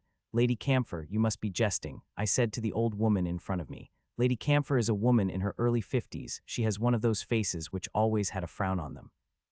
She did not say anything, just arched her brow at me while staring at me intensely. My lady, from what I know, the successor is still an emperor while I am a tyrant. Not to forget, I practice ice element while successor practice fire element. I explained further, but there is no change on her face. I am only asking this question because if you are Michiel Czar, I could assign a different assignment to you. The condition here is more dangerous than what your intelligence may have told you. And if you are Michiel, I don't want you to throw into danger where you might lose your life. Losing you will be a big loss for our world. The world will be needing you for what's coming, she said. You will receive assignments based on the data your academy has provided. She stated, be ready, you could be called for duty anytime. She added before focusing on the screens in front of her. Knowing I am being excused, I quietly walked out of the office. This woman is smart, and I have to be very careful from now on. I could let detect even a hint of my real identity, or I would be in real trouble. Do you want me to take to your quarters or lounge where we unranked tyrants gathered during our breaks? Thea asked. I was about to say, take me to my quarters, but I stopped myself. I am wearing a completely different persona, and I should act like it. I am sure Lady Camphor will be able to find out most things about me seeing her level, and with her being supreme, I could let her have small tidbits of my personality to confirm my identity. Let's go to the lounge. I had never met any tyrants other than those of Academy, I said. Thea nodded with a smile, and we walked toward the lounge. Do you want me to shadow him, my lady? A man asked as he came out from the left door. There is no need whether he is Michiel Czar, did not matter. What matter is him killing maximum numbers of grim monster, she said with a sigh. The grim monsters are continuously reinforcing themselves, but we are not getting as much as reinforcements we should be getting from the pyramid. I hope the pyramid understands our predicament and sends us more numbers. If we did not receive major reinforcements soon, all the unranked tyrants might get slaughtered within a month, she said as she massaged her head. Don't worry, Lady Camphor. The pyramid will send the major reinforcements. It might take some time, but they will send it. Scorsese Valley is too important for them to lose, said the man. I hope what you held true, Ray, or it will have huge effects on the Scorsese Valley, Lady Camphor said. Let me tell you, I was shit scared. If that final move of mine did not hit it, I wouldn't be here to tell the tale, said the old man Ed as he gulped down another glass of wine. This old man had a brush with death in his last assignment, and now he drinking himself to death to celebrate that fact as he might not live in the next assignment. It had been 3 hours since I came to the Tyrant Lounge, and I planned to stay here for an hour, but I ended up staying more. These past few weeks, the bastards have appeared everywhere. Before, one has to be lucky or unlucky to encounter any grim monster within a week, but now I would come across one a day at least, and these bastards are also quite powerful. Every time I fight them, I would have to give my all to kill them or run away from them, said another middle man before his gaze focused on me. You are from the Riverfield Academy, right? The middle-aged man asked. Yes, I am from the Academy, I replied with a smile. I heard that Michiel Czar of yours could fight a tyrant while still being emperor. Is that true? He asked. I think it's bullcrap. How can a person from a low-level academy have such strength, said the drunk old Ed before I could say such strength. Old Ed, don't forget their history, reminded the middle-aged man. Miracle does not happen twice, Locke. They once produced the illuminating suns. That does not mean they will able to do that again, a drunk old Ed countered. The argument begins between two drunk people while few other tyrants and I watched with amusement, and some even begin mutter if fighting had been forbidden, that old man would have thrown in the punch already. It turned out the old Ed is quite a brawler, and if not for personally receiving a warning from the commander already, he would have done fighting tens of brawls here. Ting. I was watching their arguments with comic interest when suddenly my holowatch buzzed with distinct noise. As it did, everything around me quieted down, including the heated argument between the old man and middle-aged man. Looks like you have received your assignment, old man Ed said with a sigh. I nodded. It is an order from the commander's office containing the details of my assignment. You should be very careful, only engage with the grim monsters when you have confidence in killing them or running away from them. Thea advised. I nodded and walked out of the lounge after hearing few words of advice. Nobody had asked where my assignment is. It is secreted information that should not be spread. If grim monsters came to know about it, it wouldn't take them long to set up a trap and kill. Even killing a leader-class tyrant is no problem for them, as long as they have ample time to set up a trap. They have the resources to kill any person on the human side, including the old monsters, which is why the stronger the one is, the more careful one has to be of the grim monsters throughout the years. They have killed thousands of super powerhouses by traps. I have to leave within 3 hours, which is quite a short time considering I have to study all the details of my mission. I first went to my quarters, which are quite big, suiting to that of the tyrant. I did not see much. Instead, I took place on the sofa before started to read the objectives of my mission. There are several objectives in this 4-day-long assignment, but most important of all is killing grim monsters in my assigned area. The more I kill, the better my reward would be, and I have seen the rewards, and I want some of them. Killing the grim monsters is a reward itself for me. They give me those precious essence roses. The academy had found good uses for those essence roses, and the teacher asked me to provide some to the academy as soon as possible. The Supremes have also pressured the teacher for the essence roses, so I had to provide her with a good quantity in coming months. The biggest benefits I get from the grim monsters are their bloodline. It is one of the biggest reasons I have come to this dangerous grim monster-infested area. There is danger here, but there are also huge rewards. It took me 2 hours to read through all the details and study the map they have provided. Seeing I have 1 more hour, I cooked something good for me and Ashlyn, which we ate in my space above to be more careful. Though I was not able to detect any artifacts, still you can never tell about them. They are called spying artifacts because they are hard to detect, and even me comprehensively searching my quartered for them using different methods, there might be some I had missed. As I looked at the fortress, I couldn't help but get impressed by it. The pyramid had spent a huge amount of resources on it, made every part of it impregnable. While Scorsese Valley is not directly a strategic location, having access to it leads to multiple strategic locations, which made it quite important. The commander said that the situation is bad, and hearing the people in the lounge, I know she is not lying to me. I have to be very careful, not to be too overconfident of the little strength I have. There are many tyrants present here who could kill me within a minute. Hell, some could kill me in a single move. It took me few seconds to reach the city gates, and after scanning my identity, I flew over it. There are powerful cannons placed on the walls of a fortress that are even a threat to the tyrants. One had to conform to one's identity before passing through or flying above the city gates. As I passed the wall, a vast forest appeared in front of me. It is huge even for tyrant. There are a couple of different ecosystems that are present in this forest. There are even some strange places, which are quite dangerous but only to those below tyrants. Grim monsters are the only threatening thing this forest has, but I will hunt them with my reliable partner Ashlyn. The area I am assigned is Lawrence Hills. A few months ago, this area was one of the safest places here. One could not see the shadow of the grim monsters in that area for years, but since the past month, the grim monsters have been sighted there many times. My mission is to patrol that area and kill the grim monsters. Not only that, but I also had to watch for the unusual activities of the grim monsters, and if I notice something strange, then I am to report it immediately in the secret reporting stations placed in the forest. The mission seems simple enough, but it is not. There is a chance that I might die if I turn unlucky and come across an elite or other powerful grim monsters. Hopefully, something like that should not happen to me. Thud. I flew a few miles into the forest before landing on the ground. Flying through the forest filled with tyrant grim monsters is akin to painting a target on one's back. Even elites became very careful when they flew above the forest. As I landed on the ground, I became a blur as I moved through the forest, and soon I began to come across king and emperor level grim monsters. I did not touch them. The lower levels humans are enough to deal with them. Fighting them will make them strong. If tyrants do their job, how will they grow? The grim monsters also think the same way, which is why tyrants of both sides rarely kill those of the lower levels. Ashlyn came out, I said gently, 2 hours after entering the forest. In the past 2 hours, I had kept a keep eye around me, and I sensed no one is following me. Even Ashlyn did not sense anyone's soul sense around us through me. She could project some of her soul sense, and she does not sense anyone following us. Ashlyn is necessary for my mission, not only to avoid danger but also to find the praise I need. Not to forget, she is quite strong, and I could let her kill few grim monsters daily. It will reduce quite a stress on Commander and other tyrants. Of course, I will not start with a bang. It will be like conforming to her suspicion, which will be bad. While Command may not have bad intentions against me, I feel she does not from the limited contact I had with her. There are others. The bounty the grim monsters have placed on me is very tempting to those below the leader class, as that treasure helps them reach the leader class. Choo-choo. Ashlyn chirped inside me before coming out silently, and when she did, she is completely different. No one could compare to the mutated gray spark sparrow I've been known to have. She's now a palm-size white-colored bird, which is a sparrow bird but very different compared to what Ashlyn is. It is pure in color and has white scales all over her body. It gives her a pure but ferocious look. She had somehow evolved her morphing ability. It is now not limited to changing one size, but also could bring other changes like changing the color of the fur and producing the scales. When I come to know about her this ability, I was quite shocked. It is impossible to upgrade the ability is given by miracle fruit, but Ashlyn had done it somehow. If she could do this, I wonder what other things she will be able to do in the future. Though this new ability of her is not all-encompassing, it has limitations.